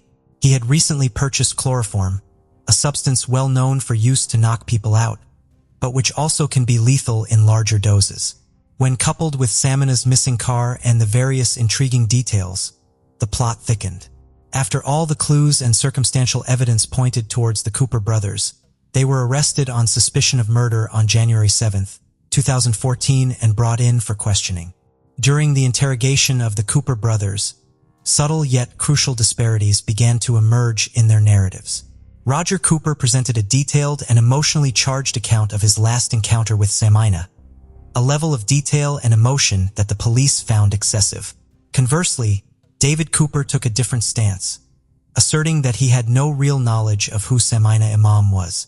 Recognizing David Cooper as the more vulnerable of the two, investigators intensified their pressure on him. This strategic approach, when applied effectively, can yield significant results, particularly when the person under scrutiny remains unaware of their alleged accomplice's statement. While he initially did try to mislead them, eventually, the police learned what actually happened on that fateful Christmas Eve. Samina had set off with Roger, believing they were headed to the Malmaison Hotel in Birmingham. Without Samina's knowledge, Roger was secretly directing their journey away from Birmingham, heading instead to a hidden location in Leicester, Roger's brother David Cooper's residence. As they arrived at David's house at Hughendon Drive around 5 p.m. on December 24th, Samina, unaware of her upcoming tragedy, greeted Roger's brother with genuine warmth. In a sudden and terrifying move, David and Roger launched themselves at Samina. The attack was horrifying. Samina's legs trembled, fear gripping her as she pleaded for help. She fought back, struggling against them. But David, with a cloth soaked in chloroform, covered her mouth and nose, silencing her cries until she couldn't breathe anymore. She faded away around 6:25 p.m., her efforts in vain against the overwhelming force. After the heinous act, Roger heartlessly headed back to Coventry, planning to spend Christmas Eve with his unsuspecting family. He left her body and her car with David, but it would take detectives some more time to figure out exactly what he had done with them. But David astonishingly confessed to assisting his brother in the horrendous act of killing Samina. The detectives learned that Samina tragically passed away due to chloroform toxicity. Investigators discovered compelling evidence in David's eBay purchase history, indicating a purchase of 200 milliliters of chloroform for £12, which he alleged never arrived. Further inquiries revealed David's movements, retrieving Samina's BMW from Coventry on Boxing Day and later abandoning it in Luton. He meticulously wiped away any fingerprints and DNA from the vehicle using a cleaning agent, methodically covering his tracks. Later, he also reveals how he tried to hide Samina's lifeless body. The callous act of killing someone and then referring to them as this thing speaks volumes about the perpetrator's lack of empathy and respect for human life. Such an act speaks to a disturbing level of dehumanization where the victim was stripped of their individuality and reduced to a mere object. This detached and callous language suggests that the act of killing was not just devoid of remorse, but potentially motivated by a deep-seated hatred or an animosity towards the victim. The dehumanizing language serves to further distance the perpetrator from the gravity of their actions, making it easier for them to justify and rationalize their behavior. David's continued refusal to disclose the location of Samina's body cast a long shadow of suspicion over him. His fabricated stories about others taking the body away only raise further questions. The fabricated stories appear to be a desperate attempt to distance himself from the crime and deflect suspicion. Such behavior is characteristic of individuals who have something to hide, further fueling the flames of doubt surrounding their innocence. While David initially misled the authorities about Samina's whereabouts, a crucial piece of evidence emerged that ultimately led to the discovery of the truth. A friend of David's, prompted by his arrest, came forward and revealed that David had entrusted him with a set of keys, including one that belonged to an allotment he owned in Leicester. The police, acting swiftly on this information, descended upon the allotment, carrying the weight of hope and determination. On January 16, 2015, the long-held silence surrounding Samina's disappearance was shattered, leaving hearts broken. Upon arrival at David's allotment, an unsettling sight greeted them. A sheet of tarpaulin lay crumpled on the ground with a suspicious mound of earth beneath it. Footprints, fresh and clear, marked the surrounding area, As they carefully excavated the soil, the grim reality unfolded. Samina Imam's body was found in Leicester, owned by David Cooper, a seemingly ordinary structure now at the center of a disturbing discovery. The haphazard manner in which the body was concealed spoke volumes about the perpetrator's state of mind. It was a stark contrast to the meticulous planning seemingly evident in the earliest stages of the crime. The haste and lack of proper concealment suggested that their focus was solely on the act itself, with little thought given to evading detection or ensuring a successful cover-up. This botched attempt ultimately led to their undoing and exposed the truth to the light of justice. Most disturbingly, Samina's body was found wrapped in cling film and a sleeping bag that belonged to David Cooper, serving as concrete evidence of his involvement in this tragic crime. Adding to the grimness was a sign hanging on the shed, its message blunt: "Don't wind me up. I'm running out of places to hide the bodies." The West Midlands police investigation was determined and thorough. They followed every lead carefully, leaving no stone unturned, and pieced together the events leading to Samina's tragic end. What made this ordeal particularly unsettling wasn't only the discovery of Samina's remains. The sign, meant as a joke, became a chilling confession, revealing the darkness lurking beneath ordinary surfaces. It was as if the perpetrator was challenging the law enforcement itself. Post-mortem examinations confirmed that the Cardiff-based shop worker met her demise due to chloroform. Additionally, a peculiar mix of metallic elements, antimony, cadmium, tin, mercury, and arsenic was likely administered to Samina Imam in a liquid form. During the 8-week trial, the chilling truth emerged. Roger Cooper carefully planned to silence Samina Imam for months, fearing she would expose their affair. The brothers, 41-year-old Roger and 39-year-old David Cooper, remained composed during their trial, avoiding eye contact as the jury unanimously convicted them at Birmingham Crown Court. Later, on October 20, 2015, during the trial, Roger made a shocking admission, revealing that a seemingly puzzling message, "You are expected, Vader," was actually a coded reference to Miss Imam. He claimed it was part of a surveillance effort to determine if she was involved with someone else. But the truth was the brothers' first attempt to harm Samina Imam took place way before in December at Soil Hill Premier Inn. Samina was a regular guest and planned to spend the night there following a Christmas party. Under the guise of a surprise, Roger had instructed Samina to meet him at the hotel, claiming to have booked a room for them. However, the surprise was a lie. No room had been booked and Roger wasn't planning to be there. Meanwhile, David, Roger's brother, lurked in a rented car parked in the hotel's car park, prepared to abduct Samina.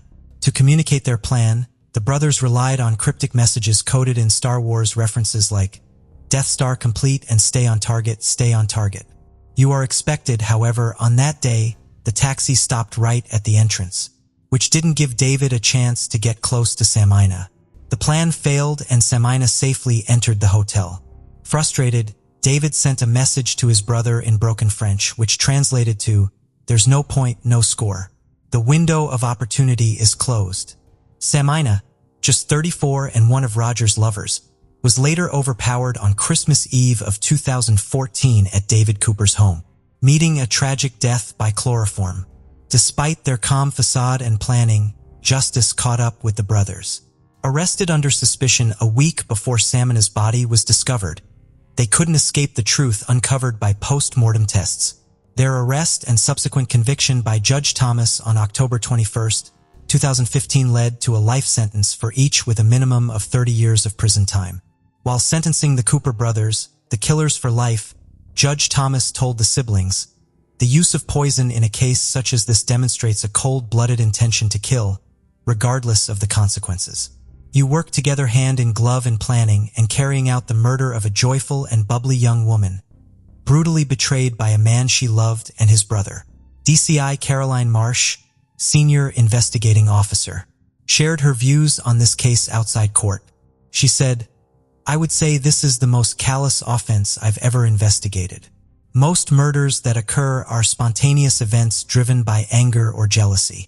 Whereas in this case, what we uncovered was weeks and weeks of planning to kill Samina and a really unusual cause of death. We rarely see chloroform homicides. It's a mystery to the investigation why David Cooper would do something like this for his brother. An extreme act. To kill a woman that he hardly knew. Their cryptic messages and meticulous planning failed in the face of justice, ensuring they'll spend all of their remaining Christmases behind bars, serving their deserved punishment.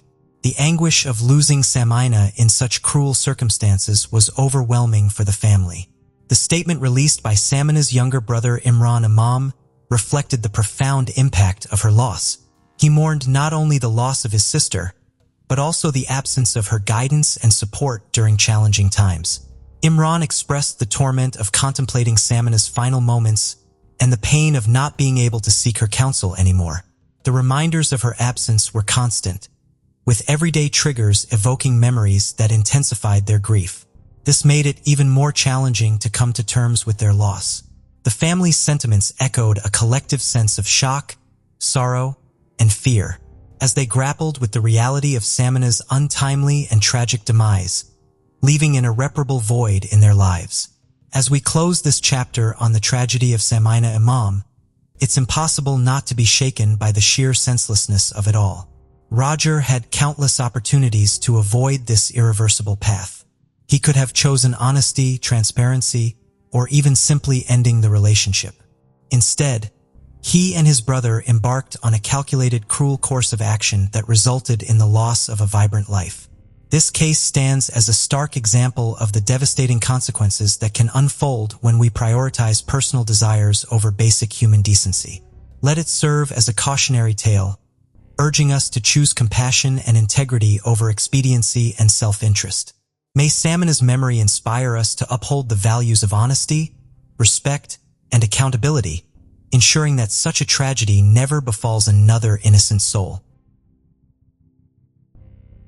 On January 24, 1991, at 4:45 p.m., 13-year-old Paula Ilera returned home from school in East Harlem, New York.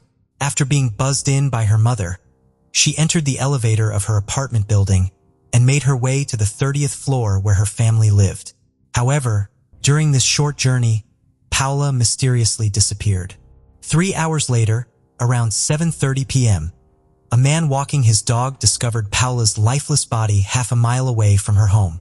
This tragic event left the neighborhood with unsettling questions about what had happened to Paula and who could be responsible for her disappearance and death. The Ala and her family were an integral part of the East Harlem community, also known as El Barrio, situated in the heart of Manhattan, New York City. This culturally vibrant neighborhood is renowned for its diverse mix of traditions, art, and strong sense of community. East Harlem proudly embraces its Hispanic and Latino heritage, evident in its lively festivals, eateries, and vibrant street murals. The neighborhood is also home to the esteemed Museum of the City of New York, which showcases the city's rich history. According to statistics, the likelihood of being the victim of crime in East Harlem is approximately 1 in 22, setting the backdrop for our story. Paula Ilera was born in Colombia in the late 1970s to her parents, Cesar and Olga Ilera. She had 2 older siblings, Julio and Alexandra. In June of 1990, Paula, along with her mother and siblings, moved to East Harlem, New York City, in search of a better life. They resided on the 30th floor of an apartment building located at 420 East 111th Street, where they lived with Paula's uncle Guillermo Espina. Meanwhile, her father, Cesar, remained in Colombia, working as a taxi driver and saving money to eventually join his family in New York. Upon their arrival in New York, Paula enrolled in junior high school. According to her sister, Alexandra, Paula excelled academically and dedicated her spare time to studying English and mathematics. She possessed only a small circle of companions, primarily her classmates, and had aspirations of becoming a lawyer in order to assist those in need. Her uncle Guillermo regarded her as exceptionally intelligent and mature for her age, displaying the level of thinking that surpassed her years. He also observed that Paula found great joy in New York due to her fondness for the English language. According to her uncle Guillermo, she was a young girl with numerous ambitions for the future. Paula and her family seemed to be progressing smoothly until a devastating incident abruptly altered the course of their lives. On the chilly afternoon of January 24, 1991, Paula, who was merely 13 years old at the time, departed from her school and made her way back to the familiar surroundings of her apartment building. At approximately 4:45 p.m., she arrived at the building's entrance and utilized the intercom to contact her apartment. Her mother, Olga, responded and granted her access by pressing the button to unlock the lobby door. Little did Olga know that this ordinary interaction would be the last one she would share with her beloved daughter. With the door now open, Paula entered the lobby and stepped into an elevator. However, tragically, she never reached their 30th floor apartment.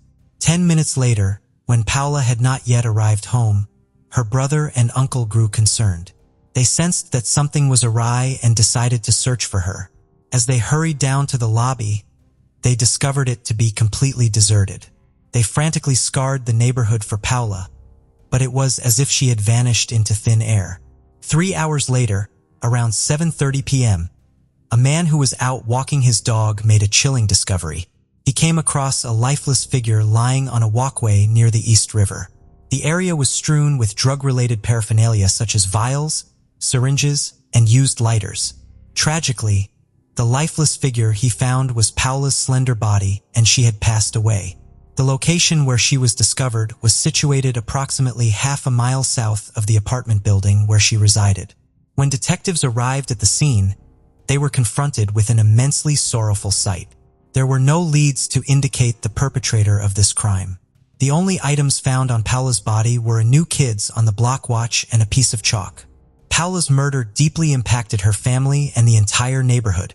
Her mother Olga was devastated, struggling to accept the loss of her daughter. Students and teachers at Paula's school were shocked by the tragedy. In the aftermath, teachers held meetings with students to offer support to those close to Paula, helping them deal with their sorrow.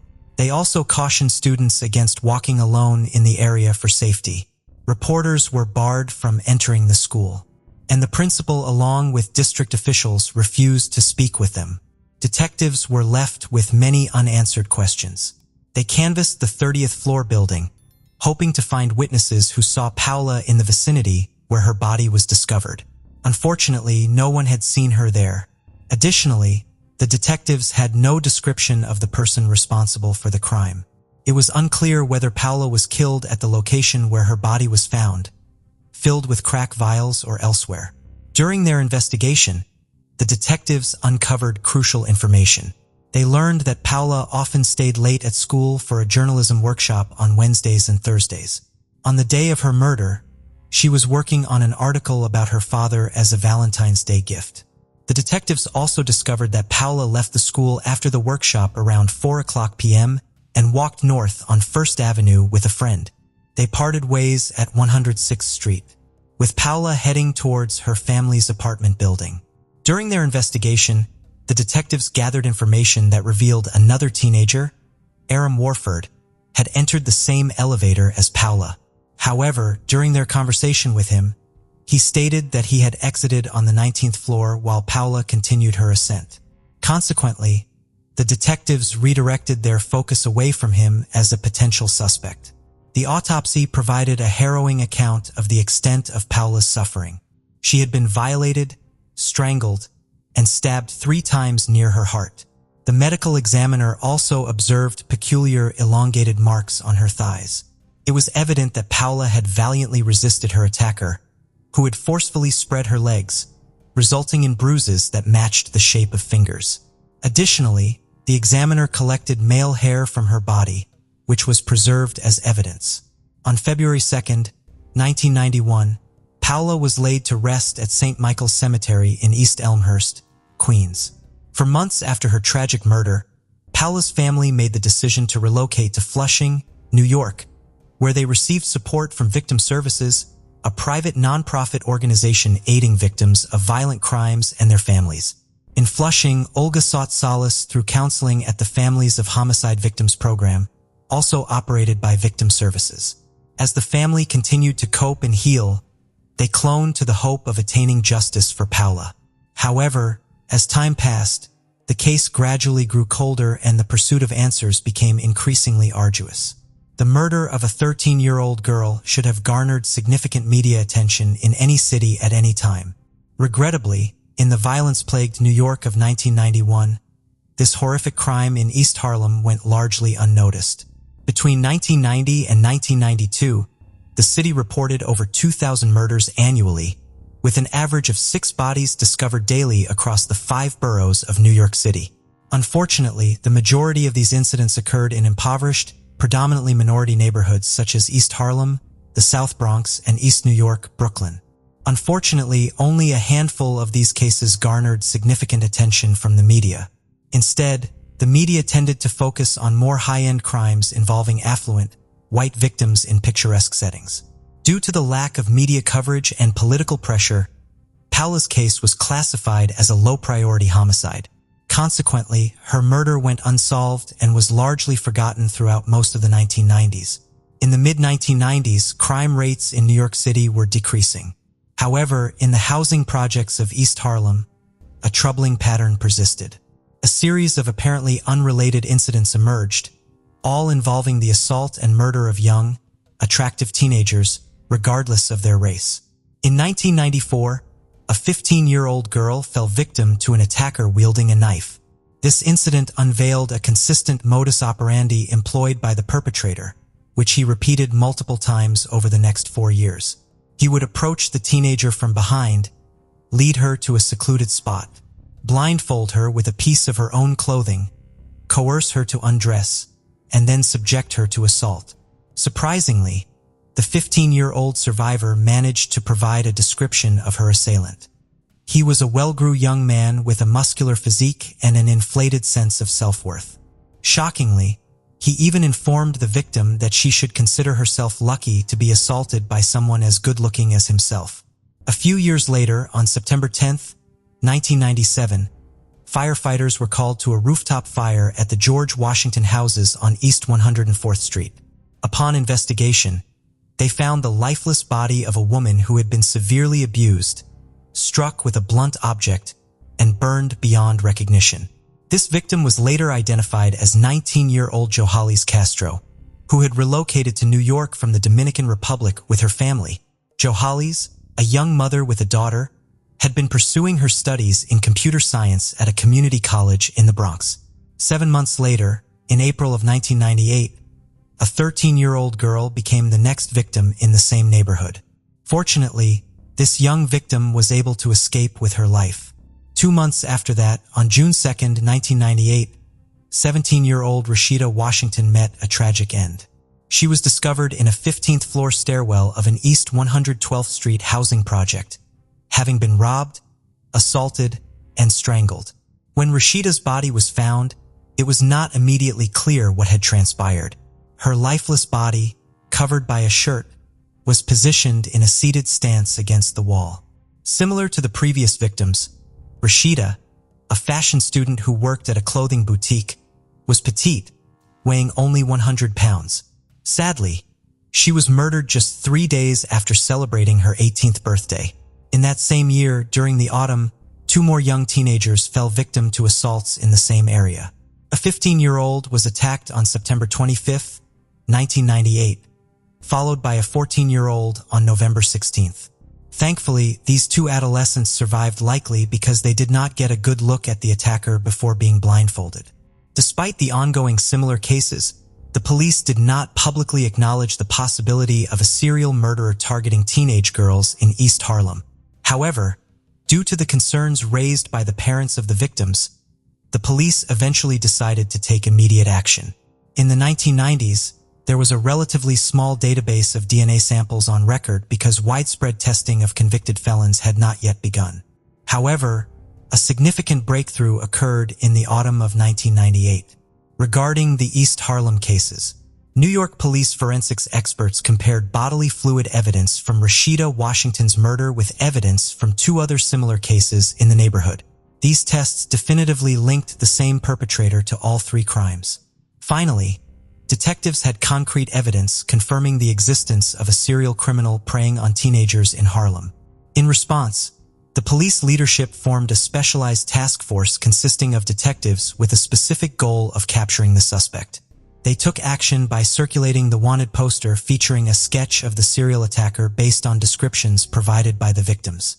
Following the distribution of the flyer in East Harlem, a tipster suggested that the detectives focus their investigation on a 25-year-old man known as Ace residing on the 19th floor of the same building where Powell had lived.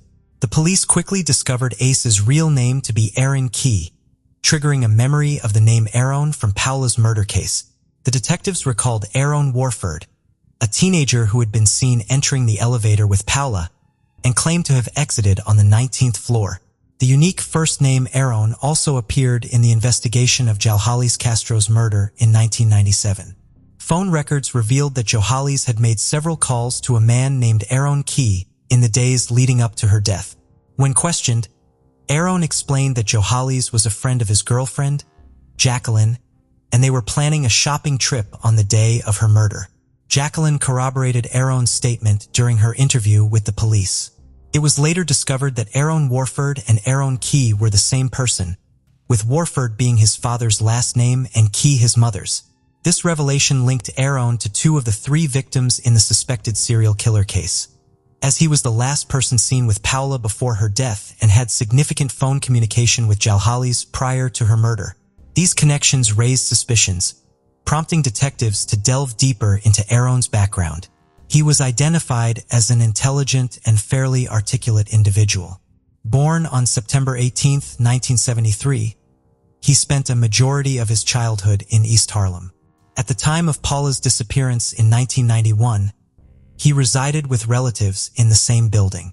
Aaron was known for his charm and had a talent for working with computers. He claimed to be involved in rap music production, although there was limited evidence to support this assertion.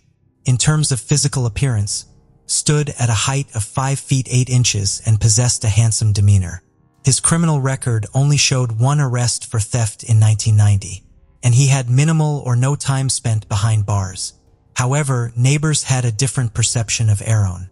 They described him as having a troubling side, often peering through the peepholes of women in the building and frequently carrying the portable video camera to capture inappropriate footage. At this point, the police lacked substantial evidence against Aaron, but they recognized the importance of conducting the thorough investigation. Their focus shifted towards the assailant involved in the September 1998 incident, who had left behind a black cap and a gray sweatshirt.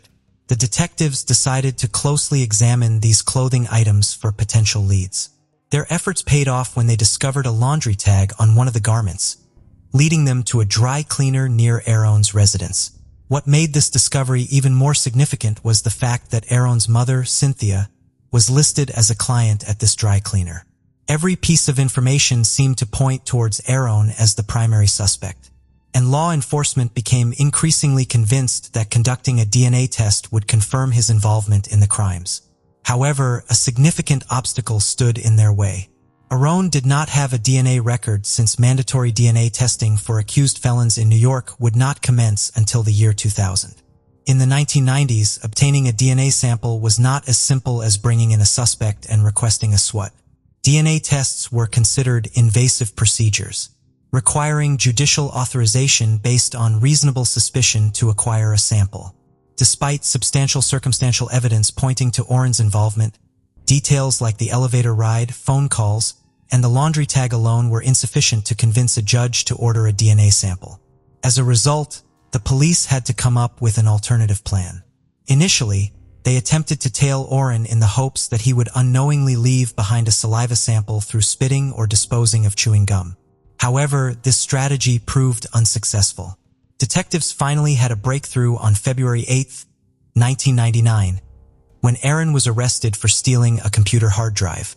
Since there were no laws mandating DNA testing for arrested individuals in New York at that time, the police resorted to a bit of deception to obtain a DNA sample.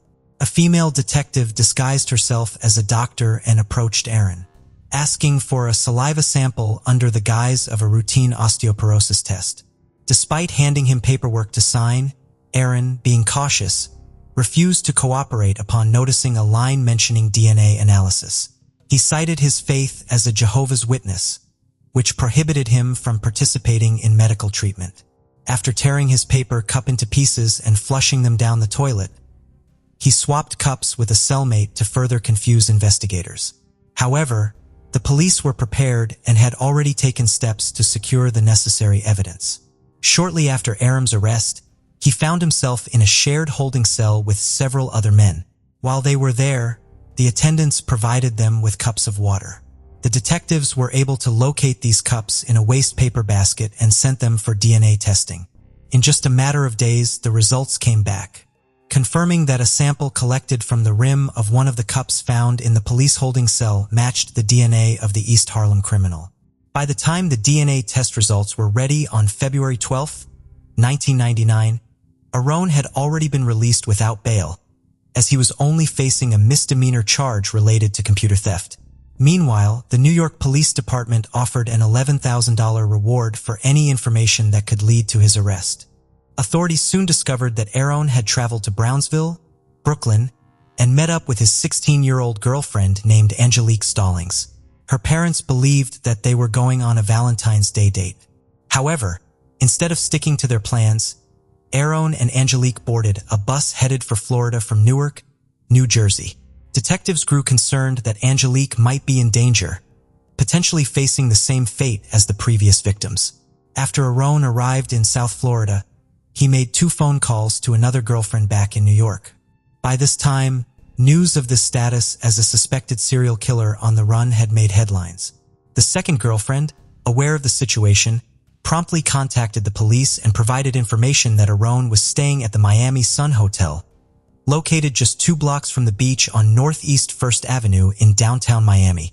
Responding to this tip, 2 New York detectives rushed to the hotel and began surveilling it. When they spotted Aron and Angelique walking around inside, they called the Miami-Dade SWAT team for assistance. The SWAT team stormed the building and discovered Aron and Angelique hiding under the bed on the hotel's floor. On February 19, 1999, Aron was apprehended and placed in custody. When detectives tried to question Aron regarding the East Harlem crimes, he chose to remain silent and withhold any information. However, the police devised a strategy. They later watched and listened from behind a 2-way mirror as they permitted Angelique to enter the interrogation room. Aron and Angelique thought they were having a private moment to bid farewell. During their conversation, Angelique urged Aron to clarify why he had carried out the crimes. Aron's response was enigmatic. He mentioned that he had bugged out and claimed to have been unwell. Following a prolonged 4-month legal dispute, Aron was eventually extradited to New York to stand trial on 22 felony charges linked to 4 assaults and the killings of Paula Ellera, Johalis Castro, and Rashida Washington. DNA evidence linked Aron to 6 out of the 7 cases. Throughout the trial in the autumn of 2000, prosecutors John Irwin and Richard Plansky put forth a compelling case with a deluge of testimonies and DNA evidence against Aron. They summoned 130 prosecution witnesses, including 2 of Aron's victims. Aron himself insisted on being the initial defense witness to testify. Over the span of 2 days of testimony, Aron exhibited a variety of emotions, from laughing like a schoolgirl to weeping like a baby. He also voiced his frustration at being prosecuted.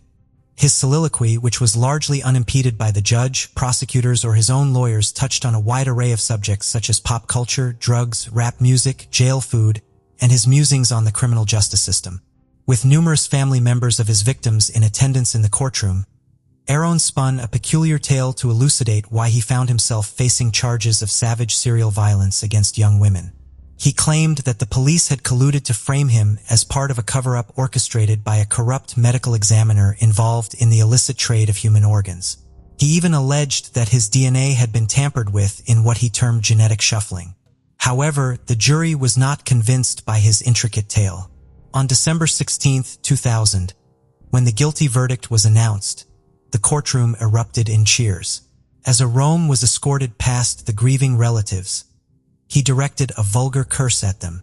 During the sentencing a month later, in January 2001, the family members of Aron's victims had the opportunity to directly address him. Alba's mother spoke to him, expressing her hope that he would comprehend the torment of sleepless nights, loss of appetite, the inability to walk or breathe, and the absence of peace, all while thinking about her daughter's suffering at the time of her death. Olga shared her enduring pain having brought her daughter to the country in pursuit of the American dream. When it was Aaron's turn to speak at the sentencing hearing, he broke down in tears and apologized. In response, a male cousin of Jalhalis Castro erupted in anger and attempted to leap over the barrier to attack Aaron. Following this, Justice Joan Soldanek delivered the sentence. She imposed 3 life sentences on Aaron, each without the possibility of parole for the 3 murders. Additionally, he received a 400-year sentence for 4 counts of abuse. Aaron was incarcerated in the Clinton Correctional Facility located in Dannemora, New York. By the time Aaron was sentenced, lawmakers in New York and many other states had enacted laws mandating DNA testing for individuals arrested in connection with violent crimes. Since then, this testing has been expanded to include most felony arrests, encompassing both violent and nonviolent offenses. Furthermore, certain jurisdictions have initiated DNA testing for individuals arrested for misdemeanors. For Olga, the agony of losing Paula remains as fresh as ever. She understands all too well that the anguish resulting from the sudden and senseless loss of a loved one does not diminish with time, especially when so many unanswered questions persist. 9-year-old Elizabeth Olton was the youngest of 3 children and lived with her mother Patty in St. Martin's, Missouri, a small rural town of just over 1,000 people. Elizabeth loved all things theater and performing and had just been cast in the school play, which she was throwing herself into wholeheartedly. She was running through her lines every day with anyone that would read the other parts with her, practicing her songs and asking her siblings to act alongside her. She would find any excuse to dress up and sing along to Hannah Montana and Taylor Swift. Everyone said she was a very sweet, innocent, and kind-hearted girl, always so friendly and caring and looking out for everyone she knew. She and her mother Patty were especially close, loving to bake together and play puzzles and games. October 21st, 2009 was a typical Wednesday. Everybody was back from school and the dinner was being cooked. One of Elizabeth's friends, Emma, knocked on Patty's door and asked if Elizabeth could go out and play with her. Patty at first said no because it was a school night and the family meal was almost ready. But after her daughter heard Emma at the door, both girls were relentless in trying to go out together, jumping up and down and begging for Patty to let them go. Emma lived just 4 houses away and the pair and their other siblings were at each other's homes a lot. Patty told Elizabeth she had 1 hour and no more and she wanted her home by 6:15 p.m. Elizabeth was still not home and it was 15 minutes past the agreed time, which for a child as conscientious as Elizabeth was a reason to be concerned. The sun was setting and Patty said there was no way her daughter would still be out voluntarily as she was terrified of the dark. Patty called her phone, but it went straight to voicemail. She then rang Emma's grandmother Karen, whom Emma and her siblings lived with. To her horror, Karen said she hadn't seen Elizabeth either, and she had no idea that Emma had even knocked at her door that afternoon. Patty hung up straight away and called the police. By 6:30, officers were at Patty's house and combing through the area. The street the family lived on was very close to about 60 acres of woodland, and this was a huge yet overwhelming focus for the search teams. The police headed over to Emma's house, but they all maintained she hadn't been there. Karen and Gary, Emma's grandparents, were so upset they had no idea this had all happened, but they simply couldn't give any information that would help. All they could do was join in the search, despite the fact their houses were connected by the street, which would have only taken a few minutes to walk. Emma said they had been walking through and around the woods and had been darting in and out of the neighboring lawns and backyards. She said an hour later, the incredibly diligent Elizabeth set off home as instructed. Emma said she watched her walk off and that was the last time she had seen her.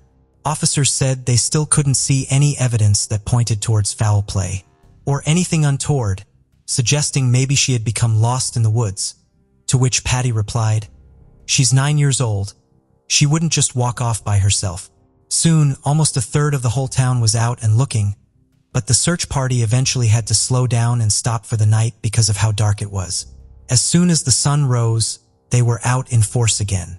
A few hours later, with the concern continuing to mount, the FBI was called in to help, and they moved quickly. Registered sex offenders in the area were all interviewed. Each car coming in and out was stopped and searched. Dive teams and helicopters were deployed, and sniffer dogs were brought in too. The team started looking at Elizabeth's phone activity and ordered the information from her cell phone provider. The data arrived quickly and showed that her phone was still on and was actually pinging near her home and in the woods. It was now 24 hours later, a painfully long amount of time when dealing with a missing child. There were no items of clothing found, no dropped phone, no clues at all. Unfortunately, when they were searching the location that linked to her phone battery suddenly went dead and the ping stopped. The forest was dense, dark, damp and cold, and there was a huge amount of ground to cover. The more time that was passing, the less likely it was seeming that they were going to have a positive outcome in the search for Elizabeth. Elizabeth's phone records also came back and they were able to look at her last contacts and messages, as well as some of the Patty and several others that could be easily accounted for. She had received a call that afternoon from someone called Alyssa. 6-year-old Emma then asked to talk to the police again.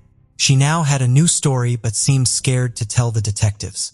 She said that her half-sister had been the one to get her to knock on Elizabeth's door that afternoon. Her half-sister was 15-year-old Alyssa Bustamante. Emma said that when the two were outside playing together, Alyssa came and joined them and encouraged Emma to leave them alone. Elizabeth said she had to head home and started walking off. This timed perfectly with the call that came from Alyssa. Emma walked back to her house and stayed outside playing alone, leaving Elizabeth and Alyssa out together. A while later, Emma, who was now back in her garden, fell over and caught herself on some thorns. She called out for help. Alyssa heard her from her bedroom and came outside. Emma said as she was helping her, she noticed something that looked like blood on Alyssa's clothes. Detectives asked Alyssa a few routine questions, and despite the fact she seemed open and forthcoming, something about what Emma had told them wasn't sitting right. If what Emma was saying was true, it meant that she hadn't been the last person to see Elizabeth that day. As far as they now knew, it was actually 15-year-old Alyssa Bustamante. It was now 48 hours later, and the investigating team had to regroup. It was now glaringly obvious that Elizabeth had not run away. She had either been led somewhere or forced somewhere, and officers started looking closer to home. As they began doing rounds of the houses again, a search party inside the woods made a strange discovery. A group of volunteers had stumbled upon a huge hole that had been dug up, then covered back over. They alerted police right away, but there was nothing under the soil. There was still no sign of Elizabeth or anything belonging to her in that area. When detectives had been at the Bustamante house talking to Emma and Alyssa, they had noticed several holes in the garden that looked similar in size and shape to this one. Given this, a warrant was issued to properly and intensely search the home. Although Elizabeth definitely hadn't been there that day, she would often go over and play, so they needed to take a good look around. Everything seemed normal and in order until they entered Alyssa's room. Painted a very troubling and chilling picture. Everything was everywhere, and there was writing all over the walls, some parts in blood. There was also a drawing of an outline of a person with the name Emma next to it, her 6-year-old sister. Cards from her father, who was in prison, were scattered around the room, and buried under everything, detectives found Alyssa's diary. One entry read, "I don't talk about it, I bottle it up, and when I explode, someone's gonna die." They also noticed a paragraph that was scribbled over in blue pen. Fortunately, investigators were able to uncover some of the original writing by shining a light on the back of the paper. 2 words stood out: slit and throat. Despite Alyssa saying she had been at school that day, it would turn out she had actually skipped lessons, and her whereabouts around the time Elizabeth was last seen as Emma was saying goodbye to her weren't able to be confirmed by anyone either. Things were slowly being pieced together, but there were still so many gaps. Alyssa's diary was seized by the FBI and handed over to Sergeant David Rice, who was now preparing to interview the teen. Born in 1994, Alyssa came from a troubled and very broken family. Both her parents had substance addictions. Her father was in and out of prison, and her mother would often leave the family home on drugs binges. Eventually, Alyssa and her siblings went to live with her grandparents, Karen and Gary, who soon gained full custody of them. Karen said she adored Alyssa, and although the children had had a tough life, she did her best to raise them well. shower them with love and care, and be a constant and supportive presence in their lives. As she entered her teenage years, Alyssa started self-harming and expressing suicidal feelings. She was admitted into a psychiatric hospital after she overdosed and began to cut words into her arms. Doctors that assessed her described her as violent and angry. She was diagnosed with severe depression and prescribed antidepressants. When she was released, things only began to get worse and more concerning. On her various social media platforms, she changed her list of hobbies to killing people and cutting. She often told friends and her boyfriend she wanted to know what it was like to kill someone and had a dream of burning down a house with a family inside. Her Twitter feed talked about a hatred of authority and people telling her what to do. One of her posts read, "Bad decisions make great stories." She also posted a video to her YouTube channel called "Idiots Getting Electrocuted by Electric Fence." The video showed her trying to get her two brothers to touch a fence that she knew would electrocute them. A disturbing pattern of behavior was clear to see, and the more the FBI looked into her background, the more they found pointed towards her being a dangerous individual that wanted to inflict pain on people in the worst ways imaginable. After going through her diary some more, Sergeant Reese Astalis had to come in for a formal interview alongside her grandmother and a juvenile officer. He said as the interview progressed, his tactic was to ask a question and sit in silence for as long as possible, sometimes for up to a minute at a time. He said as uncomfortable as it was, he knew the team would break eventually if there was something to say, which he was certain there was. He needed to know what had happened to Elizabeth that day, and he wasn't going to stop until he got to the truth. Alyssa started off by recounting her day. She said she had come back from school at around 3:30 and then had gone for a walk in the forest at around 4:30, 5 p.m. They now knew she was never at school that day, so she was already trapping herself in lies. She said she was supposed to take Emma on a walk with her, but ditched her as she was annoying and instead went walking alone. She claimed she had come back about an hour later and was up in her room when she heard Emma shouting for help from outside. Sergeant Rice got her to retrace her steps with a map he had printed out. Alyssa said after this, everybody went to church and got home at around 8 p.m. Rice then changed the line of questioning and moved onto the holes around her garden and around the woods. Alyssa calmly admitted to having dug them herself, but said it was because she liked digging holes and sometimes buried dead animals in them. He then said, "What kind of person do you think would do this to a 9-year-old girl?" Alyssa shrugged and said, "I don't know, a sick person, someone that can put down all their morals." She was still maintaining that she had never been out with Elizabeth on her own.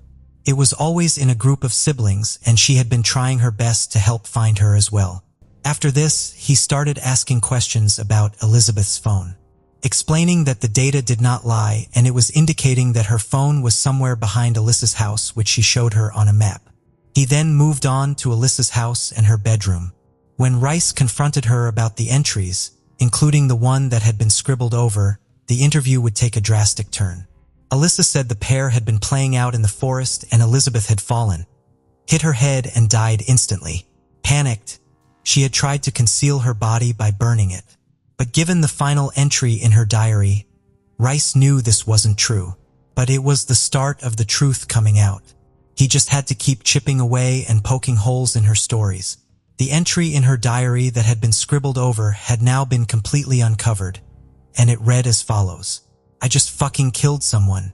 I strangled them and slit their throats and stabbed them. Now they're dead. I don't know how to feel at the moment. It was amazing. As soon as you get over the, oh my god, I can't do this feeling, it's pretty enjoyable. I'm kinda nervous and shaky though right now. K, I gotta go to church now. LOL." It had been written on the same day Elizabeth had gone missing, October 21st. Rice told her they would find Elizabeth's body eventually, and when they did, an autopsy would tell them the full story. Alyssa told Rice that she had bumped into Elizabeth and Emma outside, and once Emma had gone, everything started to unravel. Despite her denials it was pre-planned, she was already armed with a kitchen knife. Holding the 9-year-old's hand, the pair walked for 15 minutes, deep into the forest. With Alyssa telling her she had something to show her, they just had to walk further in. Once they reached a certain spot, Alyssa said she beat and strangled her before slitting her throat and stabbing her repeatedly. The fear that Elizabeth must have felt as the forest got darker and she realized her life was in danger is unimaginable. Alyssa then said she had attempted to burn her body before digging a hole to bury her and disposing of everything else in the creek. However, Rice knew that the hole had not been dug on that day. It had been dug days before, as were all the other holes they had found. She didn't go out there with a shovel or anything she could have used to do this, and there was no way she could have killed Elizabeth, dug a hole to bury her, and been back home within the hour to go to church. If Rice could get her to admit to pre-digging the hole, it would help to prove premeditation. Everybody still found it hard to believe that Alyssa had managed to do this all by herself, but she swore it was just her, and she was the only one that knew about it. Alyssa Bustamante agreed to take Rice to her remains, and with this, just 15 minutes from her home, the search for Elizabeth Alton came to a devastating end. A day after Elizabeth was found, police announced that they had placed the 15-year-old under arrest, and she had been charged with first-degree murder. The neighborhood was horrified. Police had also interviewed Alyssa's boyfriend and asked him to undertake a polygraph test. Although they suspected he likely knew something had happened, they determined he didn't have anything to do with the murder of Elizabeth, and he was never implicated in anything. Other than the fact she had just wanted to know what it was like to kill someone, given her diary entry, there was no other explanation. She had dug 2 graves in the weeks before and essentially waited for an opportunity. It remains undetermined who, if anyone, the second grave was intended for, but police suspected she was actually planning to kill her 2 younger brothers. On October 28th, a week after she had gone missing, 9-year-old Elizabeth Alton was laid to rest. Her favorite color was pink, and her funeral was filled with the color. A horse-drawn carriage carried her pink and white casket. The community was a close one, and it was packed with people standing along the sides and waiting outside. The emergency responders and investigators were also sat in the first several rows. The case had deeply affected and moved everybody. In November 2009, despite her lawyers pushing for her to get a lesser charge on the grounds of a troubled childhood and her age, the judge ruled that Elizabeth Bustamante would be tried as an adult and she was therefore indicted. She entered a plea of not guilty and trial preparation got underway. Just as Elizabeth's family and the prosecution thought they were finally getting somewhere, a huge blow came.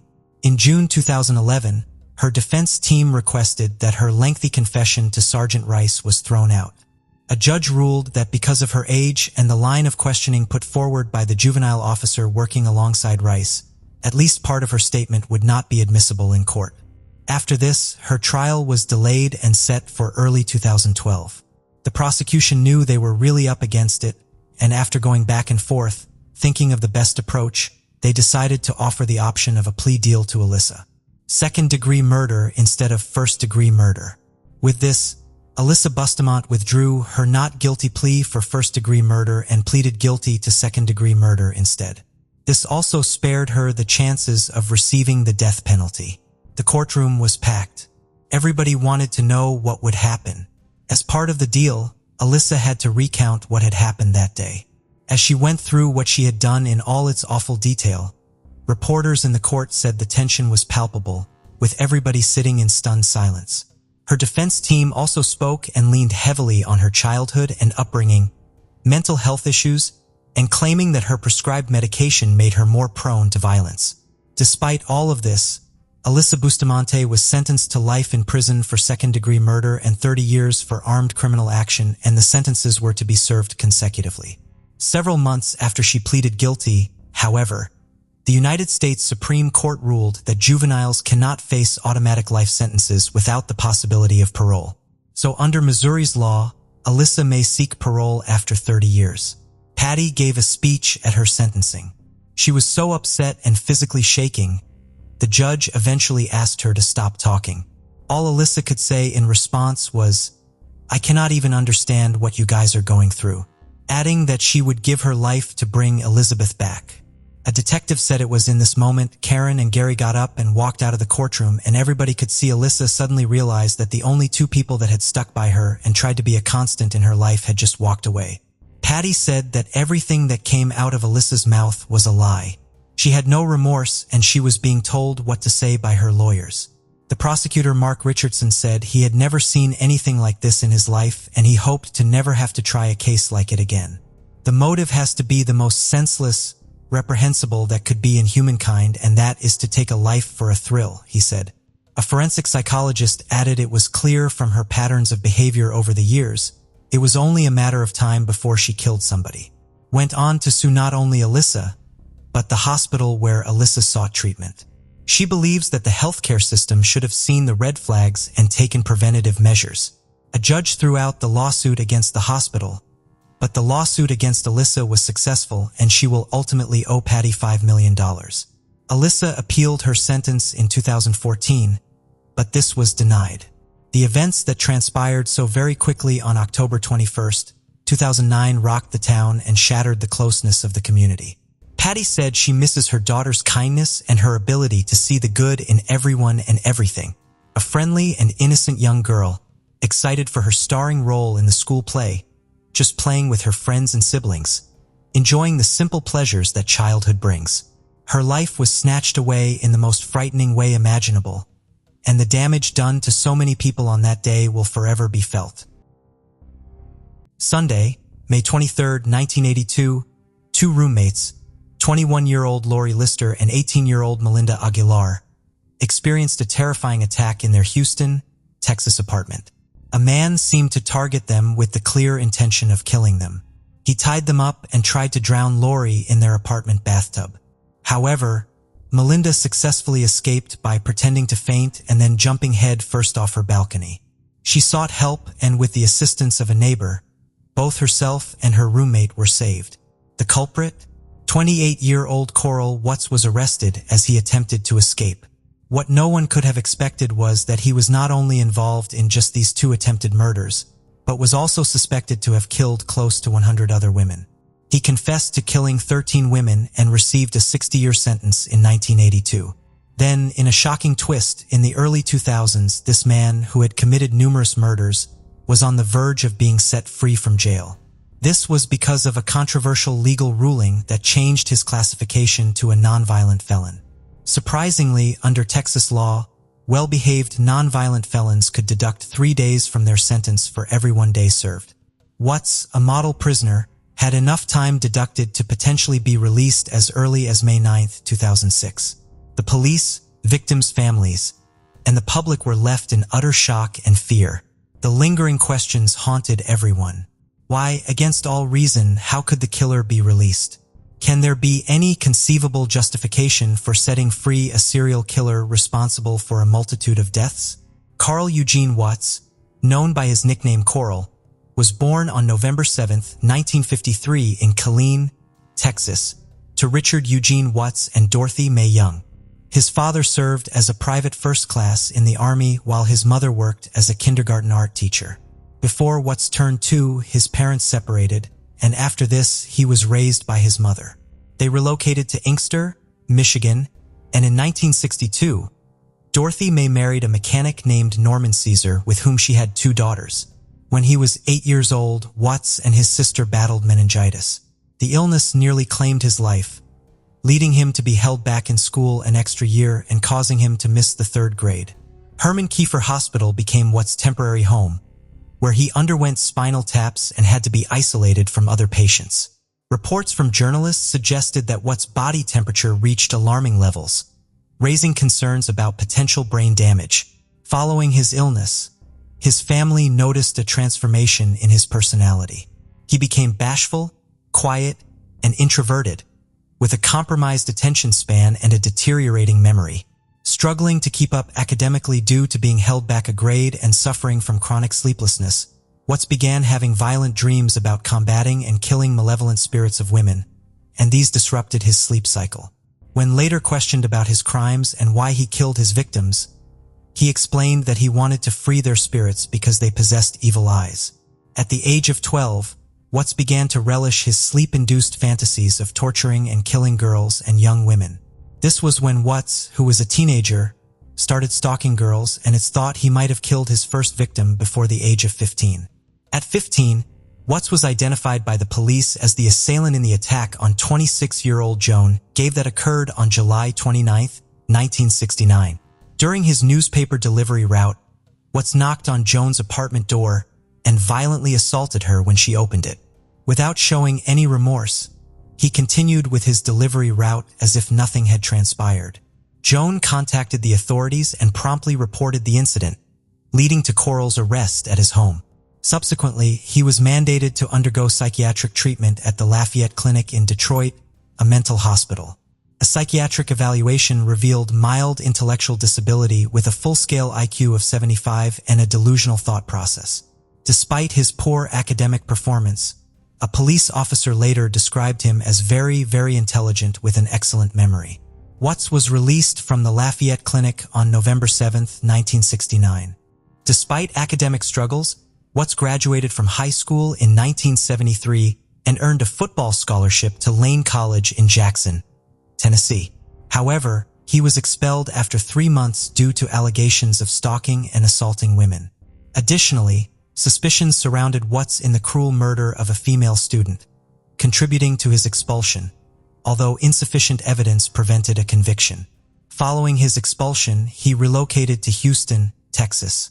In 1979, Coral and Dolores Howard, his girlfriend, welcomed their daughter, Nikesha Watts. However, shortly after her birth, Coral and Dolores ended their relationship and went their separate ways. Coral then entered into a marriage with Valeria Goodwill. Shortly after their union, Valeria noticed Coral exhibiting peculiar behavior. He constantly rearranged the furniture, used knives to chop up houseplants, broke candles, melted them onto a table, and scattered trash around the floors without bothering to clean it up. Additionally, after moments of intimacy, he would abruptly leave, disappearing for several hours. Unfortunately, their marriage only lasted 6 months. Watts' murders officially began when he was 20 years old in 1974, though there are suspicions he may have had more victims prior to this as well. He kidnapped his victims from their homes, subjected them to torture, and ultimately took their lives. Striking in various states, his victims were primarily thin, attractive white women who were between the ages of 14 and 44. Watts used different methods to murder his victims, including strangulation, stabbing, bludgeoning, and drowning. At 10:45 a.m. on October 25, 1974, Coral knocked on 23-year-old Lenore Nizaki's apartment door. Claiming to be looking for Charles, the name of one of his siblings, he engaged Lenore in conversation. When she opened the door with the chain still secured, Coral asked if he could leave a note. As she went to fetch paper, he suddenly attacked Nizaki and choked her into unconsciousness. Although Lenore later alerted police, they were unable to locate her assailant. 5 days later, on October 30, 1974, Watts tortured and ruthlessly killed 20-year-old Gloria Steele, believed to be his second victim. A student at Western Michigan University, Gloria was also a mother. She was found with a crushed windpipe and 33 stab wounds to her chest, inflicted by a wooden carving instrument. He didn't face a direct murder charge due to a lack of solid evidence. The only witness, Diane K. Williams, an apartment resident manager, observed a black man searching for Charles around the apartment complex. Upon seeing Williams, Coral seized her, forced her door open, and dragged her inside. During their struggle, Williams' phone rang, prompting her to knock it off the hook and scream for help. As her attacker fled, Williams saw him getting into a tan Pontiac Grand Prix. In a police lineup, both Williams and Nizaki identified Coral, who had been apprehended for stealing plywood from the Western Michigan University campus. For the Nizaki and Williams cases, he was taken into custody and charged with assault and battery on November 16, 1974. After being diagnosed with antisocial personality disorder and attempting to take his own life with a length of cord at the Kalamazoo Mental Hospital, Watts was relocated to the Center for Forensic Psychiatry in Michigan. When questioned about the death of Gloria Steele in 1975, he admitted being nearby the day before Gloria died. However, he denied being responsible for her death, despite confessing to attacking approximately 15 other young women. A search at Watts' residence by Detroit police, conducted under a search warrant, revealed a wooden carving tool, but no evidence linking him to Gloria's death.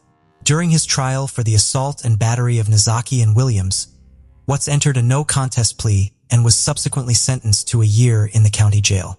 Psychologists evaluating him characterized Watts as extremely hazardous, lacking remorse for his crimes, reckless, careless, and emotionally distant, with a high likelihood of relapsing. After that, a series of attacks occurred in the Detroit region over the span of a year where he claimed the lives of 5 women.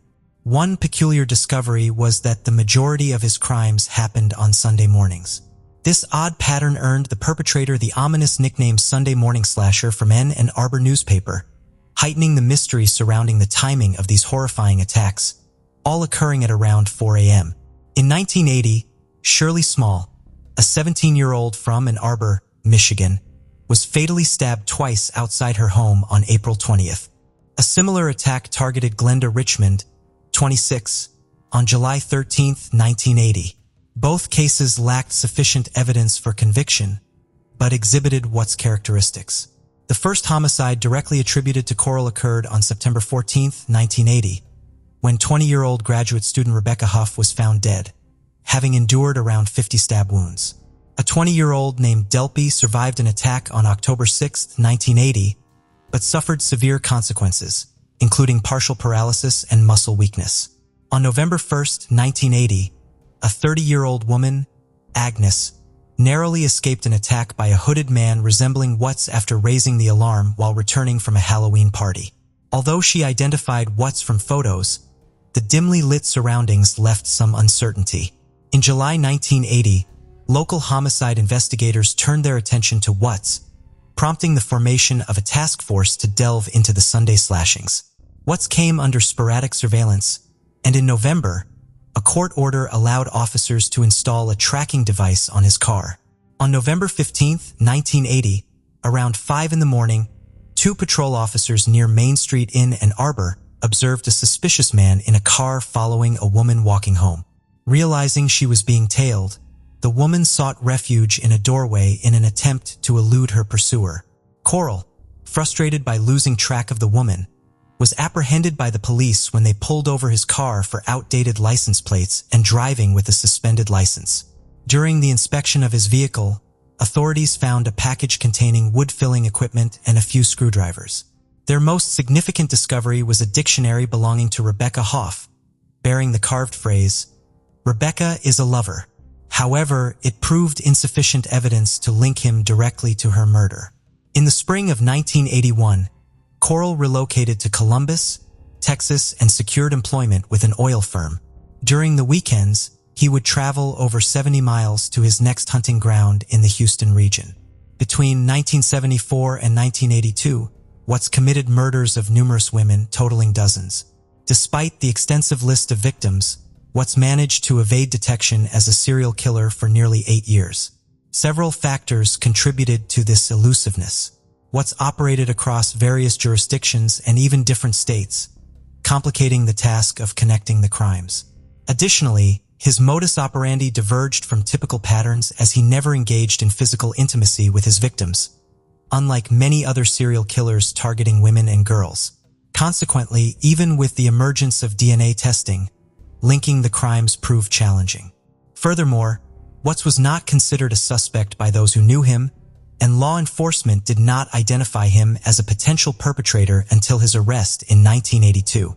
On May 23, 1982, Melinda Aguilar, 18, and Lori Lister, 21, experienced a break-in at their Houston apartment by Watts. When Lori came back from work, Watts choked her down the steps outside the apartment. Subsequently, he entered the apartment and began strangling Melinda. Pretending to be unconscious, Melinda managed to escape being strangled completely. Watts wire-tied her hands behind her back with the intent to drown Lori. He carried Lori's body upstairs to the bathroom, filling the bathtub with water. However, Melinda seized the opportunity and leapt out of the window to seek help. Lori was saved and Watts was apprehended after he initially tried evading capture. While he was in custody, investigators started linking him to recent killings of women. Despite the connections, Texas prosecutors believed there was insufficient evidence to secure a murder conviction against Watts. In May 1982, following the attacks on Melinda Aguilar and Lori Lister, Harris County Assistant District Attorney Ira Jones negotiated a plea bargain, Watts would admit fully to his crimes, receiving immunity from murder prosecution in exchange for a charge of burglary with intent to murder. He agreed to a 60-year sentence for this offense. Watts accepted the deal, leading detectives to the graves of 3 victims. Finally, Watts confessed to attacking 19 women, resulting in the murder of 13.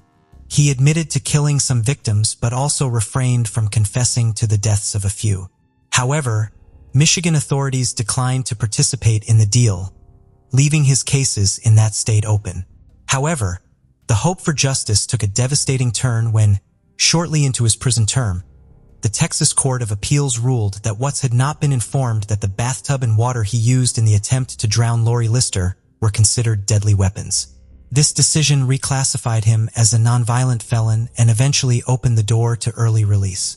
This was because Texas law at the time granted nonviolent felons 3 days deducted from their sentences for every 1 day served with good behavior. Watts, a model prisoner, accumulated time deductions that could have seen him released as early as May 9, 2006. The subsequent abolishment of the early release law, prompted by public outcry, brought little solace as it couldn't be retroactively applied as dictated by the Texas Constitution. In 2004, a plea for justice echoed across the nation as Michigan Attorney General Mike Cox sought information to convict Watts of murder and prevent his potential release. Joseph Foy from Westland, Michigan, bravely stepped forward, recounting the chilling sight of a man resembling Watts murdering 36-year-old Helen Dutcher on December 1, 1979. Helen had succumbed to 12 stab wounds. Foy identified Watts by his eyes, hauntingly describing them as evil and devoid of emotion. Despite Watts' immunity from prosecution for the 13 confessed killings in Texas, Michigan held no such agreement. As the 2004 trial approached, law enforcement officials implored the trial judge to allow the Texas confessions into evidence, a plea he accepted. Watts faced conviction for the murders of Helen Dutcher and Gloria Steele and received 2 life sentences without parole in a Michigan prison on November 17, 2004. He was sentenced to serve his time in a maximum security prison in Ionia, Michigan. However, he passed away from prostate cancer a few years after the sentence began on September 21, 2007 in a hospital in Jackson, Michigan. In the end, he escaped once again from serving his full sentence for the lives he took, leaving a somber end to his dark tale. Coral Eugene Watts, a malevolent serial killer, terrorized the country with his many killings. Despite confessions, legal loopholes allowed him to reduce his sentence and almost led to his release. His later conviction for the 1979 murder of Helen Dutcher exposed the depths of his darkness. Watts, a chilling reminder of hidden evil, left the Ann Arbor murders unsolved, casting a haunting shadow on his legacy. On the evening of September 28, 2017, Nikki Adamando, a 27-year-old woman, carried a heavy burden in her heart. In a moment of desperation to protect herself and her children, Nikki made a drastic decision and confessed to shooting her boyfriend, Chris Grover, who had subjected her to consistent abuse and threats. The shocking news sent shockwaves through their community, as nobody could have anticipated such a tragic outcome. For years, Nikki had silently endured the abuse inflicted upon her by Chris, with visible bruises and burn marks serving as painful reminders of her suffering. Despite seeking solace from friends, therapists, and colleagues, she hesitated to involve the authorities, fearing the potential loss of her children. Now, as a clear victim of domestic violence, Nikki finds herself entangled in a complex battle to convince investigators that her actions were in self-defense. Following her arrest, numerous individuals took to the streets to show their support for Nikki, while loyal supporters of Chris vehemently maintained his innocence, describing him as a gentle and loving person incapable of causing harm.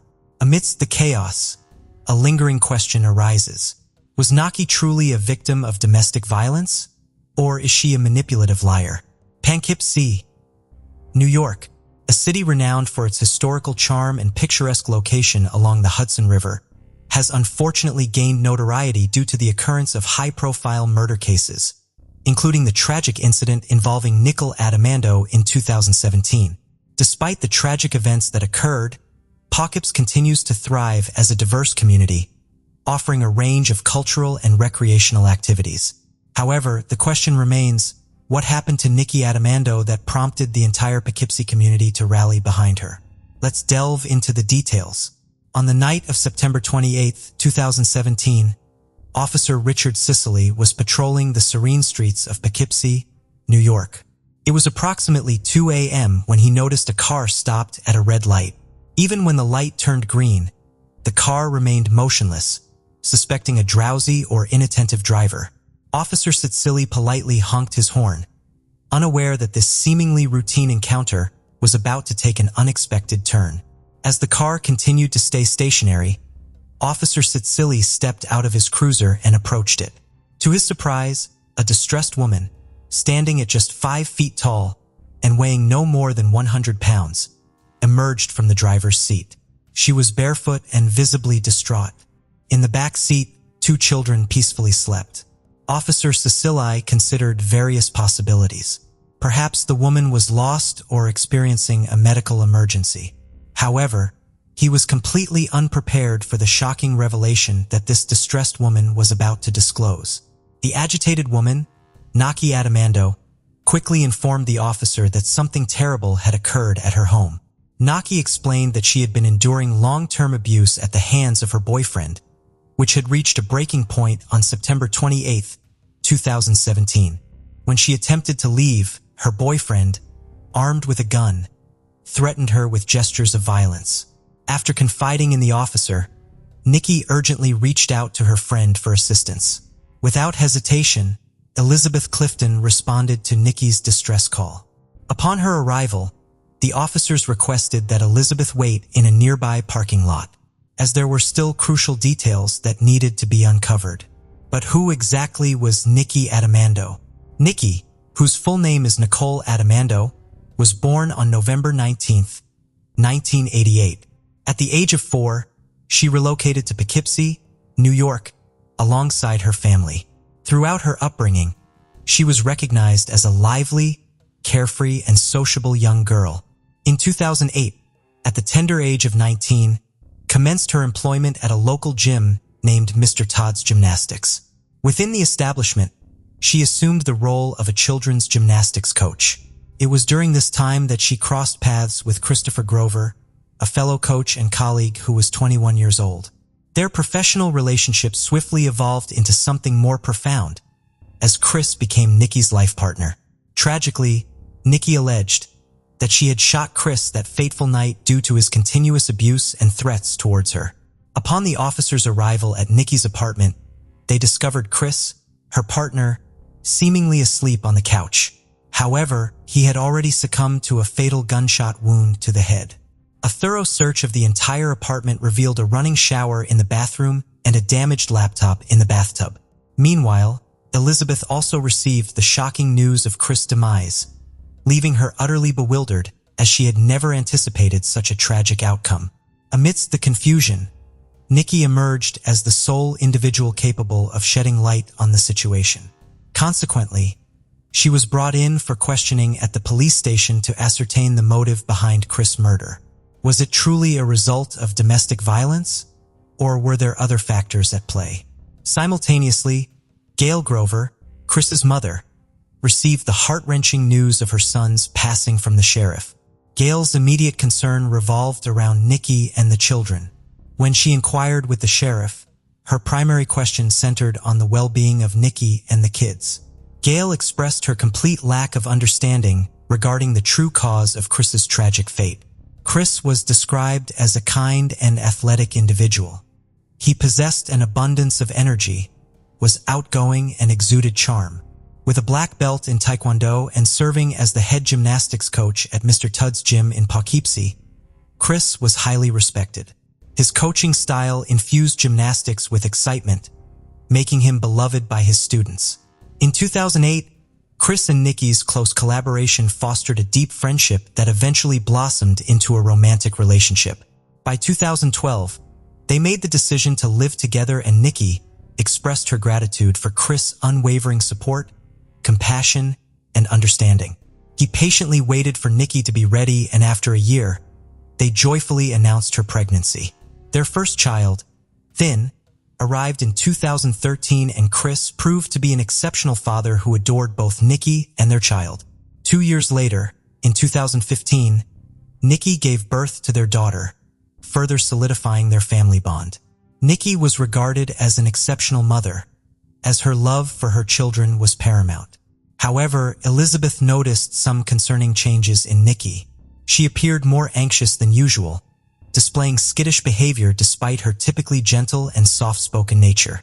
Nikki's sleep patterns and appetite suffered, indicating her overall well-being was compromised.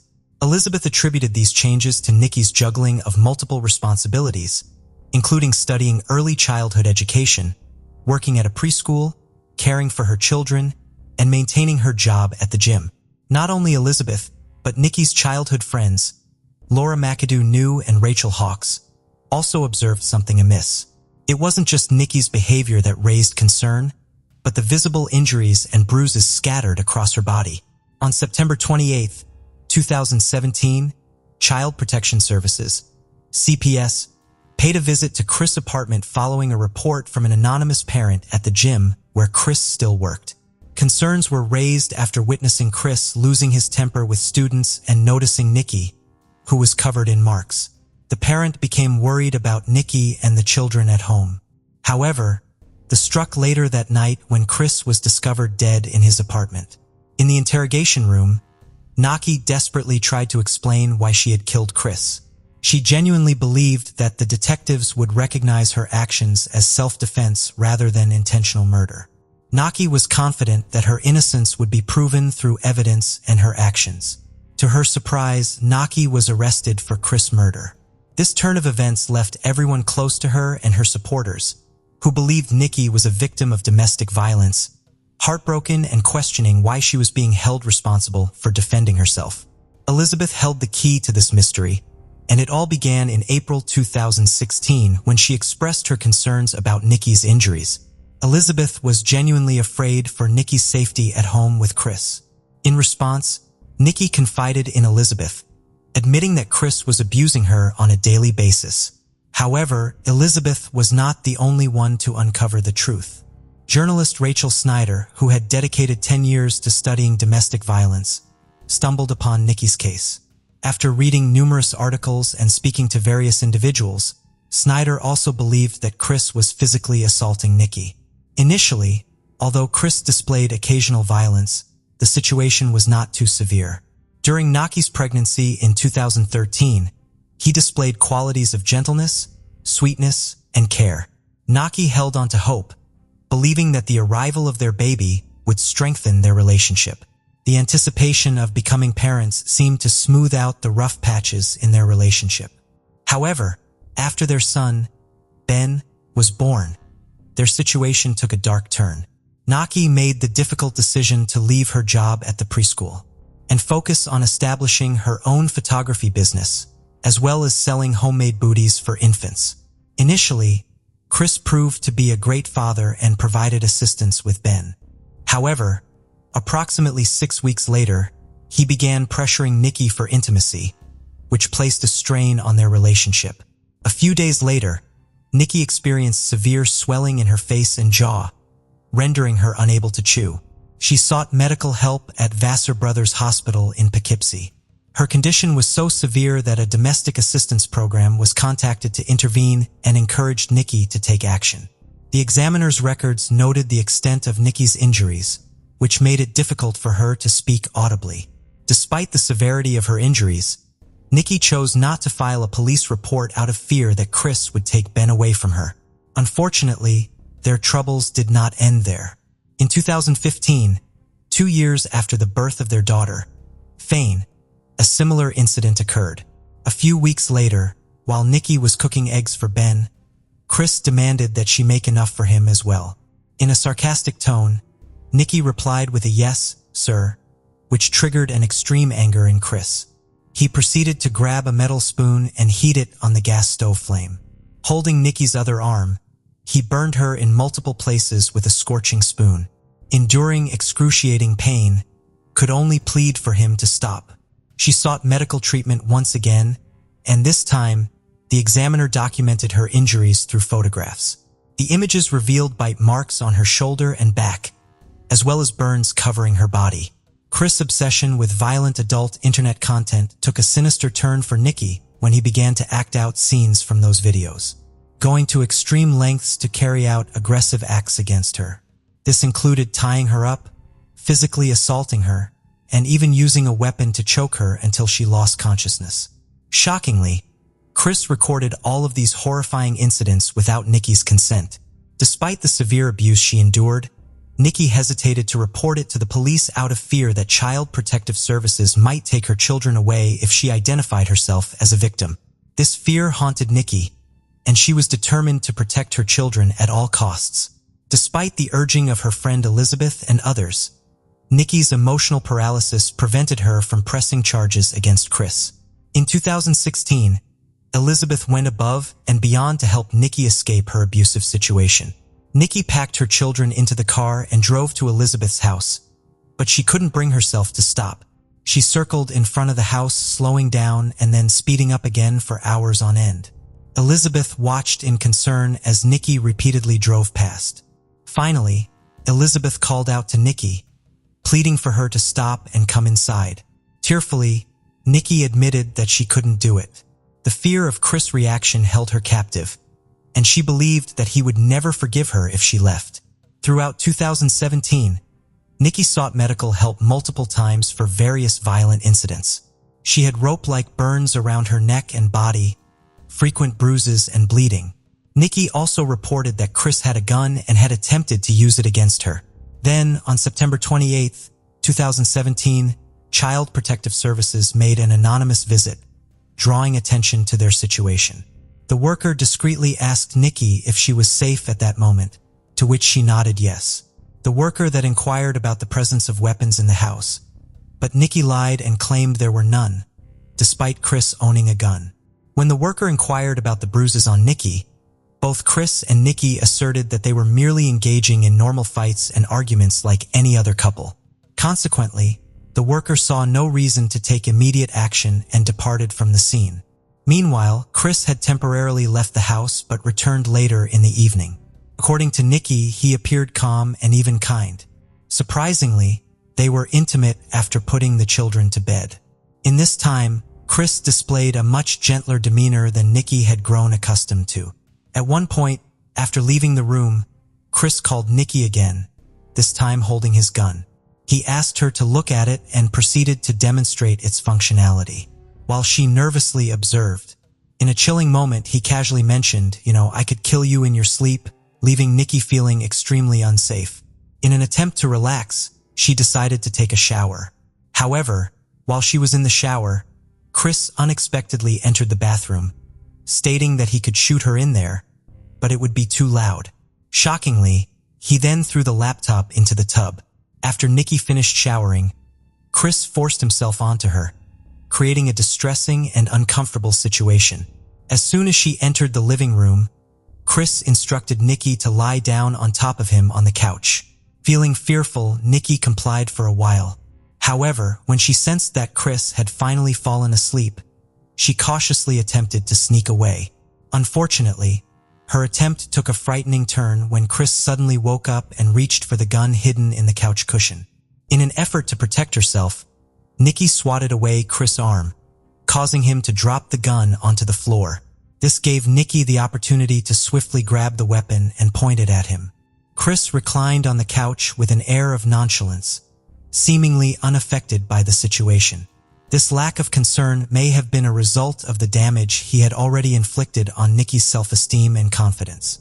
In a taunting manner, Chris dared Nikki to shoot him, threatening a grim outcome that involved taking both their lives and leaving their children without anyone. Before he could finish his sentence, Nikki swiftly lunged at him, pulling the trigger without hesitation. She believed it was a matter of kill or be killed. However, the night took an unexpected turn when Nikki, instead of being seen as a victim, found herself arrested for Chris Grover's death.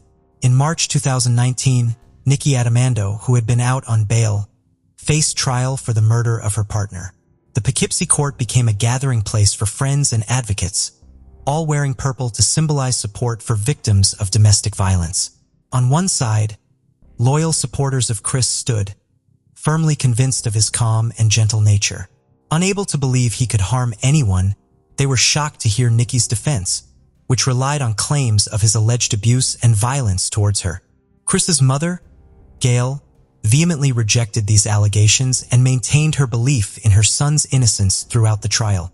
The courtroom became a battleground for conflicting perspectives on this tragic and twisted case of violence. Inside the Dutchess County Courthouse in Poughkeepsie, prosecutors argued that Nikki portrayed herself as a victim, asserting that all her claims of domestic violence from Chris were false. Prosecutor Chana Kraus, who had dedicated much of her career to advocating for victims of physical abuse, remained skeptical of Nikki's narrative. To her, Nikki did not fit the typical profile of an abuse victim. During the trial, Prosecutor Kraus emphasized the first piece of physical evidence: the gun Nikki used to kill Chris. She stressed that Chris sustained a direct contact wound to the head. Additionally, the testimony from the medical examiner provided further evidence, stating that the gun muzzle imprint on Chris' head indicated that it was embedded when Nikki pulled the trigger. Therefore, if Chris had been awake, Nikki would not have been able to shoot at such close range. This suggests that Chris was likely asleep at the time of the incident, casting doubt on Nikki's claim of self-defense. Kraus also argued that it was actually Nikki, not Chris, who threw the laptop in the tub, suggesting that Nikki may have been trying to make it appear as if Chris was attempting to hide evidence of violence that was recorded on it. However, Nikki may not have anticipated that the laptop could be recovered in a way that allowed its contents to be examined, revealing no evidence of abuse. To support her argument, Kraus presented a series of texts Nikki sent to Chris days before his death, in which she referred to him as a man-child and questioned his intelligence. According to Kraus, these texts suggest that Nikki was the one who was abusive towards Chris. Adding a twist to the case, Kraus also presented damning evidence of multiple internet searches on Chris's phone on the night he died, and she believed that Nikki was responsible for these searches. In a text sent 6 weeks before the incident, Nikki expressed her frustration, stating, "I haven't figured out a way to kill him without being caught, so I'm still here." This led the prosecutor, Kraus, to discuss a dark chapter in Nikki's life that had a profound impact on her. She acknowledged that Nikki had experienced a traumatic event at the age of 5 during a sleepover at her friend, Caitlin's house. Caitlin lived with her mother and her mother's boyfriend, whom Nikki referred to as Uncle Butch. In the middle of the night, Nikki, who was sleeping with Caitlin, was abruptly awakened by Butch, who attempted to assault her. Regrettably, Caitlin, also a victim of Butch, was unable to assist Nikki during that distressing moment. When Nikki confided in her mother Belinda about the incident, it was met with denial and a plea to forget about it. Nevertheless, this incident had a profound impact on Nikki, causing her to become an extremely timid and reserved individual. It affected her ability to trust others and influenced the way she formed relationships. Even when Nikki met Chris, she still carried the haunting memories of her past experiences, making intimacy uncomfortable for her. Despite this, Chris, appearing to be a caring partner, respected her emotions and agreed to wait until she felt ready. His love and care for Nikki remained steadfast throughout. So if Chris was always kind to Nikki, how did the stories of abuse come about? Kraus alleged that Nikki fabricated these stories of abuse by Chris. She pointed out that Nikki never reported these accusations to the police, but only shared them with friends and therapists. A few years into her relationship with Chris, Nikki disclosed to her therapists that when she lived in an apartment complex with her mother would invite maintenance workers over for drinks. On a day when Nikki was home alone, a maintenance worker came by for repairs and attempted to assault her. However, Nikki later admitted that her memories of the attacker were unclear and she wasn't certain if it was the maintenance worker or if she had confused it with memories involving Chris. Around the same time, Nikki encountered a married police officer who was the father of one of her gymnastics students. He offered Nikki the opportunity to live with him, his wife, and children as a babysitter. Initially, she saw the 45-year-old man as a protector and even a father figure. However, as Nikki spent more time with the family, she grew increasingly uneasy. There was even a point when he tried to abuse and assault Nikki. It is a complex task to understand the circumstances in which their relationship began, particularly considering that she was still living with Chris and was pregnant with Ben. When discussing the marks and bruises on Nikki's body, Krauss contended that her injuries often had innocent explanations. Not all bruises were a result of violence. Many were actually self-inflicted. Krauss highlighted that even the medical records were not straightforward. During Nikki's initial visit to Vassar Brothers Hospital, she was asked a series of questions regarding the abuse, the injuries inflicted on her, and the burn marks all over her body. At that time, consistently denied that anyone had harmed her. However, after Fane was born, she returned to the hospital and answered affirmatively to every single one of those questions. Krauss suggested that Nikki was attempting to solely blame Chris for all the abuse she had endured, making him the primary culprit. Following the visit from Child Protective Services that night, Nikki feared that her fabricated stories of abuse would be exposed, potentially resulting in the loss of her children, which was her greatest fear. As the defense case unfolded, Attorney John and Ben Eastrier argued that Nikki lived in constant danger with Chris. They asserted that if she had not fought back and killed him that night, it would have been her life in jeopardy instead of Chris. Throughout the trial, Nikki's lawyers faced the challenge of persuading the jury that on the night of September 28, 2017, she acted in self-defense. Their argument revolved around the idea that Nikki shot Chris to save her own life and the lives of her children. To support their claims, Nikki's lawyers presented witnesses, including psychologists, examiners, midwives, and friends who testified about the extensive abuse she had suffered at the hands of Chris over the years. These concerned individuals, having witnessed Nikki's distressing situation, were genuinely worried about her safety. They consistently advised her to leave Chris and report the violence to law enforcement. Despite their well-intentioned advice, Nikki, scared of Chris, never felt brave enough to take such steps. Furthermore, they presented a photograph of Nikki's injuries and bruises in court, emphasizing that these marks could not have been self-inflicted. They pointed out specific injuries such as bite marks on her neck, rope marks on her neck and hands, and bruises from physical violence all over her body. This raised the lingering question, if neither Chris nor Nikki caused these bruises, then who was responsible? Nikki's lawyers argued that the other men mentioned by the prosecution were merely brought up to create confusion and shamed Nikki by suggesting she was involved with multiple men. According to them, the truth was clear. She had no physical relationship with anyone other than Chris. They believed that it was not crucial to focus on whether Chris was victimizing her with intimate partner violence. Instead, they stressed the importance of determining whether killing Chris was the right decision or not. The defense contended that the aggressive texts Nikki sent were typical responses when someone feels uncomfortable, challenging the prosecution's narrative. They also highlighted to the jurors that all the internet searches on how to kill someone while sleeping were found on Chris's phone, with no proof that Nikki had conducted those searches. While some speculated that Chris might be responsible, there was no evidence supporting that idea.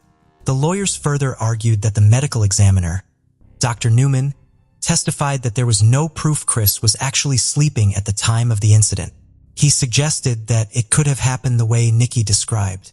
To uncover the exact truth, they called Nikki herself to the stand so that the jurors could hear directly from her about what truly happened to her. Nikki, visibly shaken and in tears, testified in court about Chris's tendency to lash out whenever he felt disrespected. She recounted instances of abuse, including physical assault, choking, and being tied up for hours. Nikki also revealed that after their child was born, Chris began obsessively watching adult violent content and attempting to recreate it with her. Her attorneys presented graphic photos and videos, although Chris was always absent from the recorded footage. These videos were uploaded on an adult website featuring violent content and disrespectful language under the username Grove Respect. Surprisingly, the jurors seemed to overlook the disturbing nature of the videos. Grove Respect described himself as a 29-year-old cinematographer with a passion for martial arts, similar to Chris.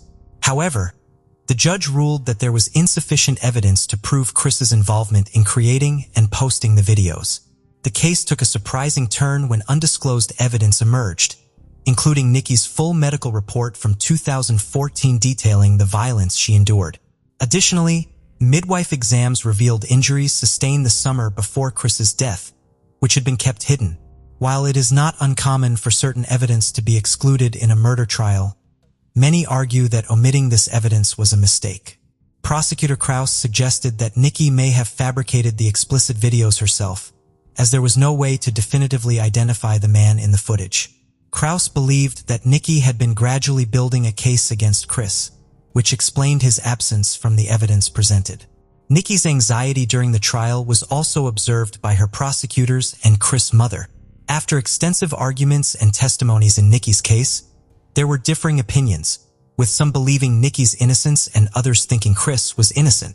Following 14 days of testimony, the case was handed over to the jurors, who faced the difficult task of determining whether Nikki Adamando was a frightened victim or a deceitful liar. After 3 days of deliberation, a verdict was announced. In April 2019, the jury, comprised of 8 women and 4 men, dismissed Nikki's self-defense claim and found her guilty of criminal possession of a weapon and second-degree murder. Consequently, she was sentenced to 19 years to life imprisonment. The jury's decision to convict Nikki, despite her traumatic experiences and potential harm, left many people shocked. Some believed it resembled a real-life Gone Girl scenario, suggesting that Nikki had meticulously planned everything for years, even causing injuries to herself to later justify killing Chris. On the other hand, Chris's family and friends felt a sense of relief upon hearing that the jury believed Chris was innocent and not responsible for abusing Nikki in any way. As a result of the updated New York state law in 2019, known as the Domestic Violence Survivors Justice Act, Nikki was granted the opportunity for another day in court. In 2020, a hearing took place where her claims of domestic violence played a significant role in reducing her sentence. This law empowered the judge to take into account the defendant's status as a victim and how it influenced the crime they committed when determining the appropriate sentencing. Judge Edward McLaughlin, who was presiding over Nikki's trial, listened to arguments from prosecutors who asserted that Nikki was not a genuine victim. They argued that she had access to services and could have left Chris at any time, even on the day he died. However, Nikki's supporters countered this by stating that labeling her as not a real victim oversimplified the intricate dynamics of domestic violence. Cross, Nikki's advocate, emphasized that she had the means to leave, including a car, and could have done so on the day Chris died. Nikki's defense team stressed that leaving was not a straightforward option, as she could have faced severe consequences even if she had left Chris. Challenging the misconception that escaping abusive relationships is easy, despite seeking help from support services, Nikki faced challenges in finding a safe way out due to her responsibilities as a mother to 2 young children. Even on the night of Chris's death, Nikki disclosed to the authorities that she had pleaded with him on numerous occasions, at least 17 times, to let her go. She had promised not to disclose anything, but Chris adamantly refused to allow her to leave. In Nikki's defense, her legal team argued that leaving an abusive and violent partner does not necessarily guarantee ones. They emphasized that even if Nikki had left Chris, the risk of harm could persist, making leaving not a guaranteed option for her safety. The defense suggested that escaping an ongoing abusive situation posed its own set of dangers and challenges for Nikki. In February 2020, the judge leaned towards the prosecution's argument, stating that Nikki was very close to her front door on the night Chris died and could have left. The judge also noted that Nikki's inconsistent statements about past abuse made it difficult to determine the identity of her abuser.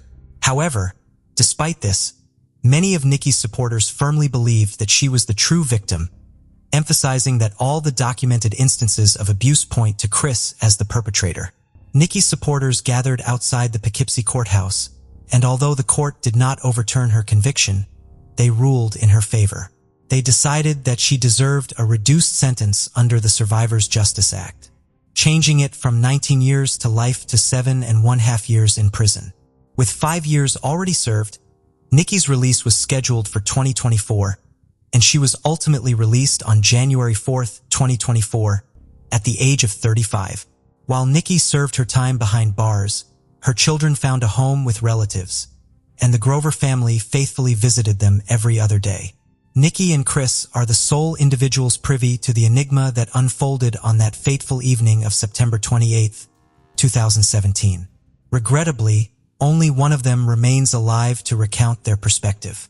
Domestic violence is a pervasive issue that can affect anyone, yet voicing one's experience proves to be an arduous task. Considering these circumstances, it prompts us to ponder, was Nikki genuinely a victim in this particular instance? Alternatively, despite seemingly possessing an enviable life, was she a deceitful manipulator? It is said that on February 4, 1989, at around 4:15 a.m., an intruder broke into an apartment in the 3100 block of Casa de Campo, San Mateo County, California. Using the kitchen knife he found in the apartment and abandoned it to hide his identity, the intruder used violence and threats to get into a woman's bed. He gave her a horrifying experience that included stabbing, strangling, and assault. Surprisingly, the victim managed to get the attacker to back down and immediately called the police. How did the assailant get in without being noticed? And who might this unidentified intruder be? With a population of 764,442, San Mateo County is well known for being close to Silicon Valley, which has an influence on its lifestyle by blending urban and suburban elements. Parks and historical sites are examples of recreational areas that add a cultural touch. While the crime rate is comparatively low when compared to other parts of California, the population is diverse and frequently involved in technology and innovation. The safety of the community is prioritized. In 2023, the John Harris Jr. cold case is brought up, bringing attention to one case of unsolved crime in this otherwise tranquil county. A violent incident occurred in the quiet neighborhood of San Mateo, California, in the early hours of February 4, 1989, leaving the 3100 block of Casa de Campo scarred for many years. In a disconcerting security lapse, a single man entered an apartment. His first action was cutting himself with a kitchen knife, a common object that was turned into a weapon. The burglar really went overboard when he proceeded to the victim's bedroom and began attacking her there as well as at her residence. The suspect launched a physical and psychological attack on her after climbing into the bed in which she was sleeping. He choked and stabbed the victim in what turned into a struggle for her life, barely missing her jugular vein. A deadly coincidence that spared her life. The woman showed an incredible will to live despite such horror. She fought back against the attacker, was hiding his face behind a bandana. Her fortitude was impressive, and she persuaded him to leave the apartment through a combination of bravery and quick thinking. This act of convincing the assailant to leave would later pique the interest and amazement of all who heard about the incident. The woman immediately called the police. When the police were alerted, they descended on the scene with a sense of urgency. They conducted interviews and meticulously processed the crime scene in search of fingerprints, DNA, or any other clue that could lead them to the perpetrator. They exerted great effort. The attacker's identity was still unknown despite the meticulous attention to detail. The trail became quiet and the leads grew cold as weeks turned into months and months into years. The assault case file was filled with notes and reports, but no definitive answers. The perpetrator of the horrifying crime within the walls of that apartment vanished into the ether, leaving behind a victim still dealing with the fallout, and a community in shock. The DNA evidence gathered from the Casa de Campo attack scene was stored for more than 30 years. A silent witness waiting for science to catch up. As DNA technology advanced, investigators did not let the case gather dust. They persevered in resubmitting the DNA evidence, hoping that each time there would be some revelation that would allow the truth to be heard. Their perseverance was rewarded. In December 2020, the evidence from that fateful night collided with the ongoing use of technology in forensic science. A match was discovered, an accomplishment that would have seemed almost miraculous to investigators in 1989. It turned out that the man identified by the DNA match, John Harris Jr., had resided in the victim's neighborhood. John Harris Jr. had stayed out of the public eye for the previous 30 years, even though their paths had not intentionally crossed. Following the event, he appeared to have lived in San Joaquin County, not too close to the crime scene, but far enough away to avoid being noticed. He had moved to Arizona by the time of the DNA match. Law enforcement and the community were both touched by the revelation that the suspect was leading a regular life, and may have thought that his chances of success had diminished with the passage of time. After Harris's identification, the case gained fresh momentum after going cold. New leads were now shedding light on questions that had lingered for years. Equipped with fresh data and a name, the inquiry team began piecing together John Harris Jr. movements and life during the previous 3 decades. They had to know how he avoided being detected and what connections he might have had to the area he had once called home. After the identity of the suspect was made public, the case took a significant turn and now had a defined course. It reinforced the message that justice is persistent, no matter how long it takes, and it gave some hope to those who think the case may never be solved. Thanks to a DNA breakthrough, the name John Harris Jr. is now at the center of a long-standing cold case that is coming out of the shadows. Who is John Harris Jr.? His background is complicated and mysterious, much like the crime he is suspected of. He was born in 1966. Since the public still does not know the specifics of Harris's birth parents or early years, he appears to be a ghost in the story of his own purported crime. It is thought that Harris spent the majority of his life in San Joaquin County, California. However, little is known about his life outside of his neighborhood. By 2020, he had established himself as a resident of Arizona in the context of his career. In Manteca, Harris carved out a niche for himself working for a company that installed surveillance systems. An ironic detail considering his subsequent criminal accusations. Harris appears to be a man who has managed to live a private life based on the skin information available about him. It is known that Harris was not a very noticeable person.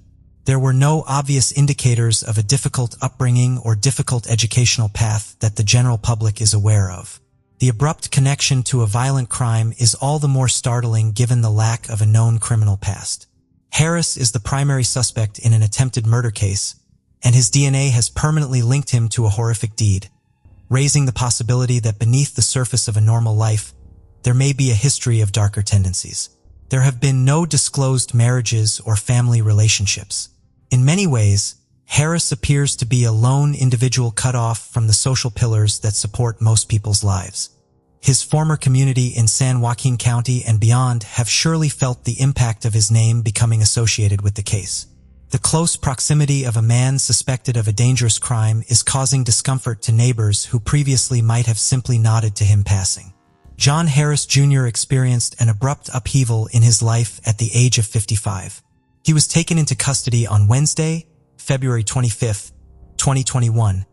On suspicion of attempting murder, he was apprehended by the long arm of the law not far from his Manteca, California workplace. Not only was this arrest the consequence of diligent police work, but it also marked a significant advancement in DNA analysis. The arrest was made by local detectives in collaboration with district attorney investigators, according to San Mateo Police Chief E. Barberini. It took Matt Broad, an inspector with the district attorney's office, persistently reopening the case at the request of District Attorney Inspector Kevin Raffaelli, for there to be an immediate connection.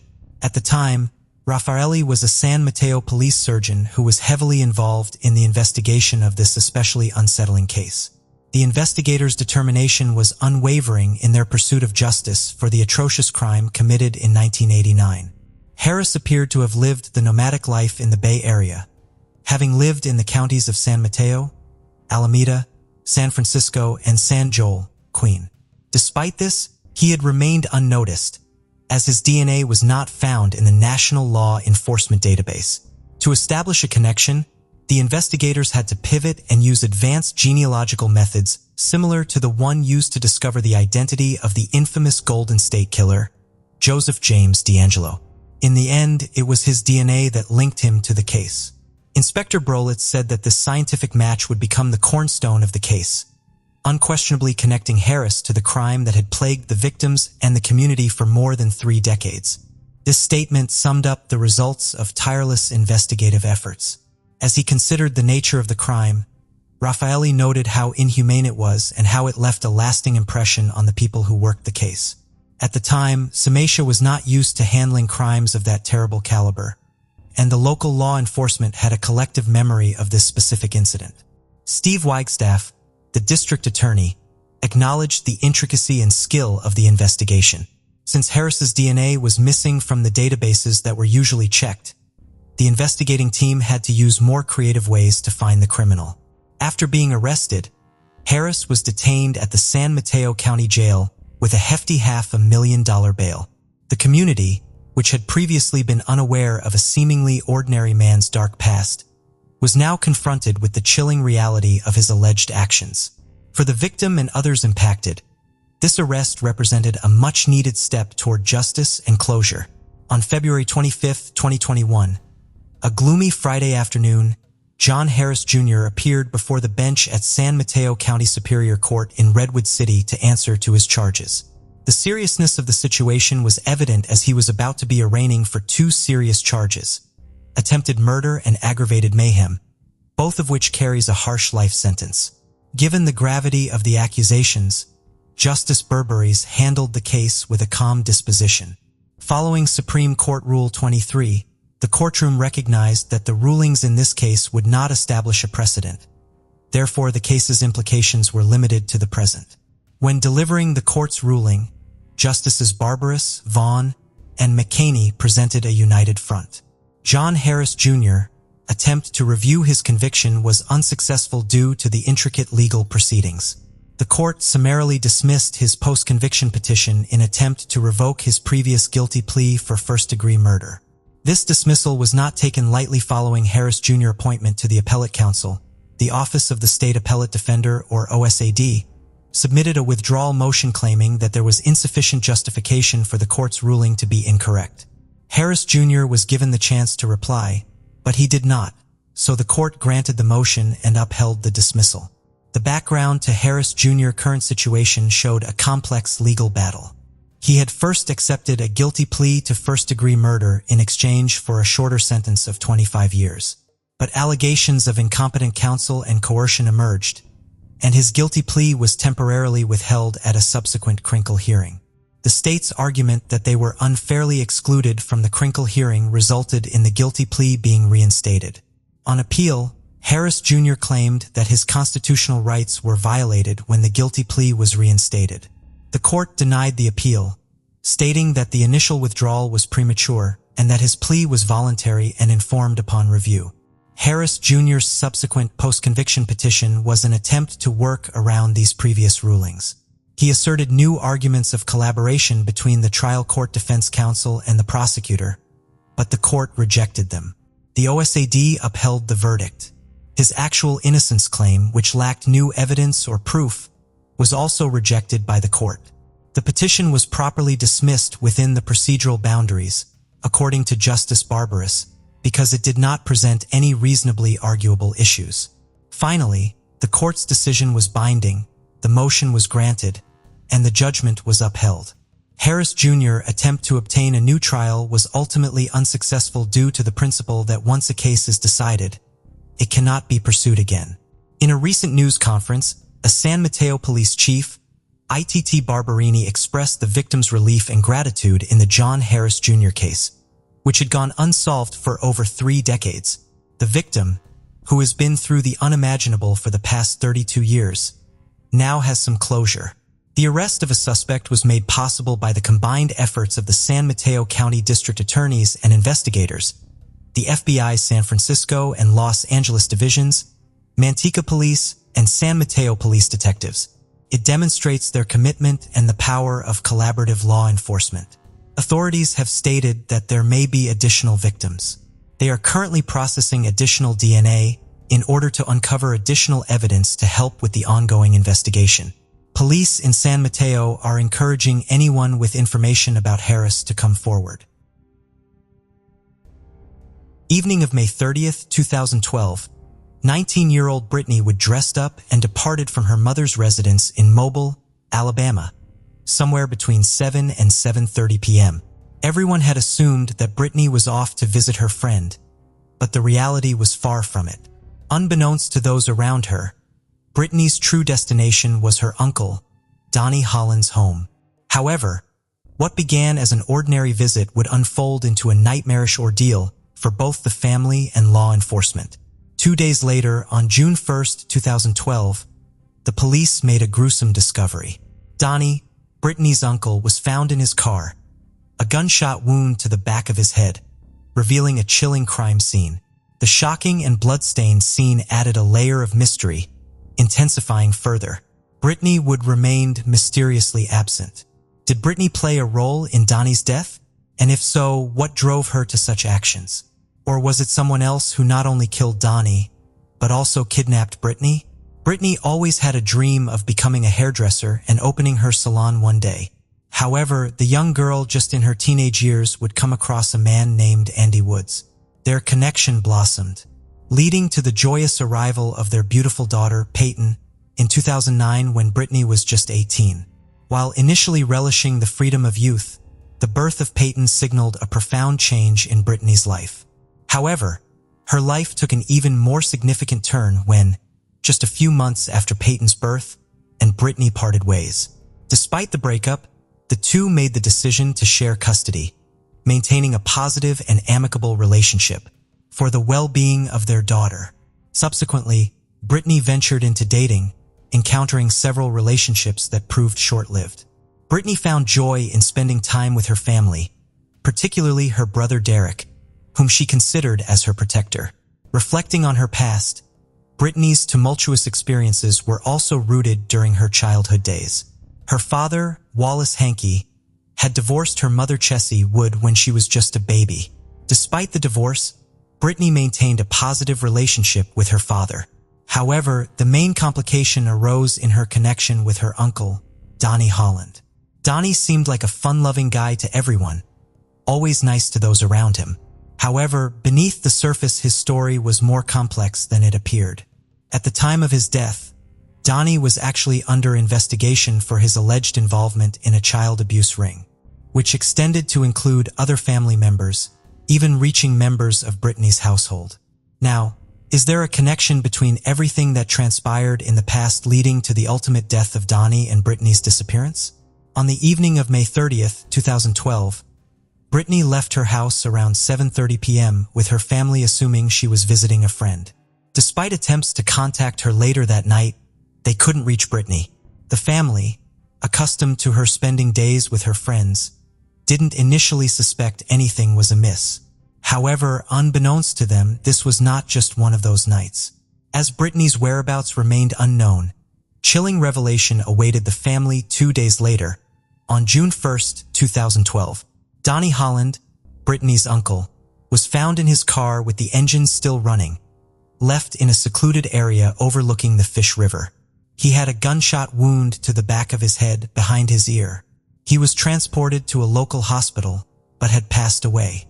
Upon learning this distressing news, Brittany's family attempted once more to contact her and share the tragic information. Unfortunately, their attempts were in vain as her phone remained unresponsive, indicating that it was dead. When they were unable to locate Brittany at her usual hangouts, the family grew increasingly concerned. In response, they swiftly headed to the Mobile County Police Station and filed a missing person report. This set off a series of investigations encompassing both Donnie and Brittany. Now, at the crime scene, the police conducted an exhaustive search for any evidence that could swiftly solve the case. Their thorough sweep revealed a small gun and a phone battery inside the car. While at the hospital, Brittany's mother, Chessie, mentioned that bags had been placed on Donnie's hands, presumably later for testing for gunshot residue. However, it remains unclear why these bags were removed without undergoing testing. In addition to the investigation, the police interviewed Donnie's wife, Wendy Holland, and their friend, Jennifer Gonzalez Moore, the individuals who discovered Donnie's body. They reported that Donnie was still gurgling blood when found approximately a mile away from the main road. The specifics of the interrogation, including whether Donnie was alive or not and the reason for their search, remain undisclosed. However, there was a significant suspicion that Wendy might be somehow connected to this incident. The police gathered the phone battery and the gun, presuming it to be the weapon used to shoot Donnie.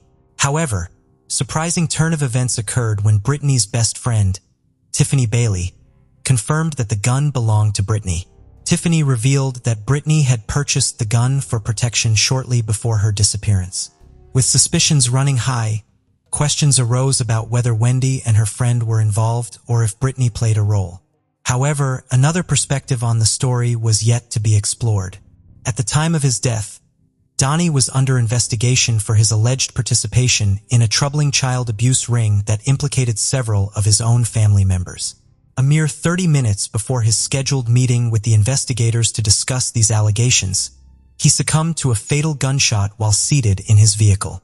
Eric Winberg, a former detective with the Baldwin County Sheriff's Office, posited the belief that Donnie likely anticipated arrest and as a result took his own life shortly before the planned police meeting. Amidst the suspicions and assumptions, the quest for truth began. The investigation was initiated by scrutinizing phone records. It was revealed that the battery found in Donnie's car belonged to Brittany's cell phone. Furthermore, the call records confirmed that Donnie and Brittany did in fact meet on May 30th, 2012, the day she went missing. Records revealed that Donnie had picked up Brittany at her home in Mobile and drove her to the residence in the Styx River area. Brittany's text records revealed continuous messaging until 11:30 p.m., abruptly ceasing at that point. In the early hours of May 31st, they returned to Mobile, coinciding with the moment her phone ceased functioning, preventing any further data collection. Healed by these revelations, the police force took drastic measures in their pursuit of Brittany.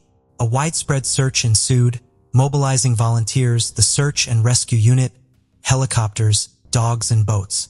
The operation spanned a 5-mile radius around the Styx River Basin, the last location where Brittany's phone had pinged. Despite numerous interviews with her friends and family, the exhaustive efforts yielded no trace of her whereabouts. Meanwhile, Brittany's daughter also longed to see her mother. However, faced with a failed search for Brittany, the focus shifted back to Wendy. Police noted that on the day Donnie was discovered dead, Wendy was observed deleting items from Donnie's phone, suggesting an attempt to conceal something.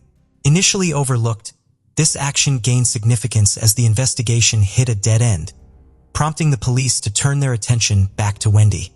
The DNA results from the car yielded no conclusive evidence and the case reached a standstill. Soon, no further evidence surfaced to link anyone to the murder of Donnie Holland. Consequently, the case was closed, officially declaring it as a suicide. The decision to close the case as a suicide sparked controversy and raised many questions. Becca Johnson, a private investigator actively involved in the search for Brittany Wood, expressed skepticism, stating, "Generally, it's 4 to 5 hours till unpreserved gunshot residue is gone. And, hands in bags, it's being preserved. So I don't understand why that wasn't done, even if they thought it was an apparent suicide." Detective Eric Wenberg confirmed that the gunshot residue test was not conducted because it was a procedure performed by the Alabama Department of Forensic Sciences at that particular time. Firearms expert Cameron Busey pointed out that the brain matter and bone fragments would likely have embedded into Donnie's hands if he had shot himself. However, no test was conducted to determine this aspect as well. Moreover, Busey highlighted that placing the gun behind one's head would be highly unusual. "I don't know of any suicide that was done in that position." However, despite various concerns and observations, the cause of death was officially determined as suicide and no concrete evidence emerged to challenge this conclusion. Although the case of Donnie concluded unexpectedly, the investigation delved deeper into unraveling its complexities as they explored the possibility of a family member being involved in the crime. The investigations exposed a disturbing history that the family had been hiding for years. They found that Donnie Holland headed a child abuse ring with the involvement of at least 11 other family members or friends. They had been abusing and exploiting children, including their own, for decades. As the police examined Brittany's Facebook profile, they discovered additional evidence linking the family to these accusations. Donnie's wife, Wendy, and Brittany's beloved brother, Derek, were among the 11 family members arrested for their involvement in the abuse ring. Adding to the gravity of the situation, his mother, Chessie, faced charges of child abuse. Despite maintaining her innocence, the allegations against the mother included an assault on another underage female relative. As the inquiry progressed, information from Brittany's friends, to whom she had confided, surfaced. It was disclosed that Brittany herself had been a victim of Donnie's abuse when she was just 9 years old. According to her friends, Brittany had intentions of confronting Donnie and exposing him to the authorities. The revelation raised a significant question. Did Brittany kill Donnie out of revenge? While the hypothesis had a compelling backstory, the absence of concrete evidence made it purely speculative. In a simpler narrative or a motive, it might have been the audience's initial thought that Brittany was responsible for Donnie's death, considering the backstory and her subsequent disappearance, especially with her gun found. However, in legal procedures, evidence is paramount, and without sufficient proof, no further investigation into her involvement was pursued. Alongside the theory of Brittany seeking revenge, another hypothesis emerged. Could a past victim have killed Donnie out of revenge and subsequently kidnapped Brittany? The motive behind kidnapping Brittany remained unclear, but her unexplained disappearance prompted questions about whether she was still alive. While various hypotheses circulated, the undeniable fact was that Brittany's family was on the verge of facing the legal consequences. Nevertheless, Chessie, Brittany's mother, expressed frustration that her daughter had not been located yet. On December 9, 2014, a young victim testified against Donnie's wife, Wendy Holland, in court. The testimony included the harrowing account of the victim's earliest memories involving abuse by adult relatives, one of whom was the defendant, Wendy Wood Holland, who was 35 at the time. During the largest case in Alabama, which involved the prosecution of 10 individuals, the teen girl testified that the relatives often engaged in adult group activities, mentioning that Brittany Wood was sometimes involved in these activities. Prosecutor Teresa Hines asked how often such things occurred. "It happened a bunch," she replied. A man who later pleaded guilty testified that he once participated in a 6-way inappropriate encounter with a group of relatives, including the girl and Wendy Holland. Brittany Wood's 23-year-old brother Derek Wood pleaded guilty to engaging in inappropriate activities with the victim in Wendy Holland's case. He mentioned that he had such inappropriate interactions with Wendy too many times to count, starting at around the age of 13. Received youthful offender status for his case, which was sealed, and he spent 3 years incarcerated. Brittany's mother, Chessie Wood, who also faced charges related to a child abuse crime, arrived at court with her son, but was not allowed inside as she is a defendant in a related case. Moreover, she directly stated that her family members were guilty. Wendy Holland's brother-in-law, Dustin Kent, testified that he took part in a 6-way inappropriate encounter involving Wendy, the alleged teen victim, and his wife, Mindy Kent, who is Wendy Holland's twin sister. Dustin Kent, who also pleaded guilty to sex charges, stated he first witnessed Wendy Holland engaging in inappropriate activities with the alleged victim in October 2011. A week after entering a guilty plea, Dustin Kent pleaded guilty again in Mobile County, this time for charges of sodomy and assault related to engaging in inappropriate activities with 2 different 13-year-old family members in 2008. He was sentenced to 17 years in prison. Subsequently, Randall Scott Wood, another uncle of Brittany, entered a guilty plea in Mobile County. In succession, each of the accused individuals was convicted on charges related to child abuse. Mindy Kent, Wendy's identical twin sister, also landed behind bars after Mobile County jurors convicted her of sodomy and abuse of a child under the age of 12 in 2015. She was sentenced to a maximum sentence of 40 years behind bars, 20 years for each count against her. In 2015, Wendy Holland was convicted of child abuse and child torture, receiving a staggering sentence of 219 years in prison. Brittany's mother, Chessie Wood, also admitted guilt to a misdemeanor charge and child endangerment. The conclusion of Donnie Holland's death as a suicide continues to be shrouded in controversy. The significant question of whether Brittany was the perpetrator remains unanswered definitively. However, beneath this veil, one certainty prevails. The troubled family of Brittany would face the consequences they deserved after concealing these taboo activities for ages, just as ultimately had prevailed. Now, concerning the disappearance or the night of the murder, only one person can tell us the truth: Brittany Wood herself. However, more than a decade has passed and she remains elusive, with her whereabouts still unknown. So what do you think about this disturbing case? What could have happened on the night of Donnie's death? Was it really a disappearance and a suicide? Or was there something more twisted? Let us know your opinions. We'd love to hear from you. Tragically, on January 13, 1972, 9-year-old Debbie Lynn Randall, a young third grader in Marietta, Georgia, vanished on her way home from a nearby laundromat. Her disappearance sparked a massive upsurge that involved thousands of people, but it ended in sadness. Debbie's body was found 16 days later, on January 29, 1972, and it was discovered that she had been tragically attacked and strangled. After decades of being unsolved, this case saw a breakthrough in 2023. With a population of almost 61,000, Marietta, Georgia is a significant city in Cobb County and a part of the Atlanta metropolitan area. Its roots are deeply ingrained in history, dating back to the early settlers in the area that is now Kennesaw, the Cherokee town of Big Shandy. The historic Marietta Square, located in the center of the city, is a symbol of its illustrious past. Marietta, well known for its monumental chicken structure, a landmark since 1963, combines old-world charm with contemporary suburban living. It is ideally situated between Kennesaw and Smyrna, and major routes like Interstate 75, State Route 3, and U.S. Route 41 provide good access to it. Despite its many positive features, the city is not immune to crime, as evidenced by the recent resolution of the Debbie Lynn Randall cold case in 2023. John Randall and Joanna DeWheeler Randall were delighted to welcome Debbie Lynn Randall into the world on August 21, 1962, in the sleepy Georgian town of Marietta. Debbie was a third grader at Pine Forest Elementary School when she was a child in the year 1972.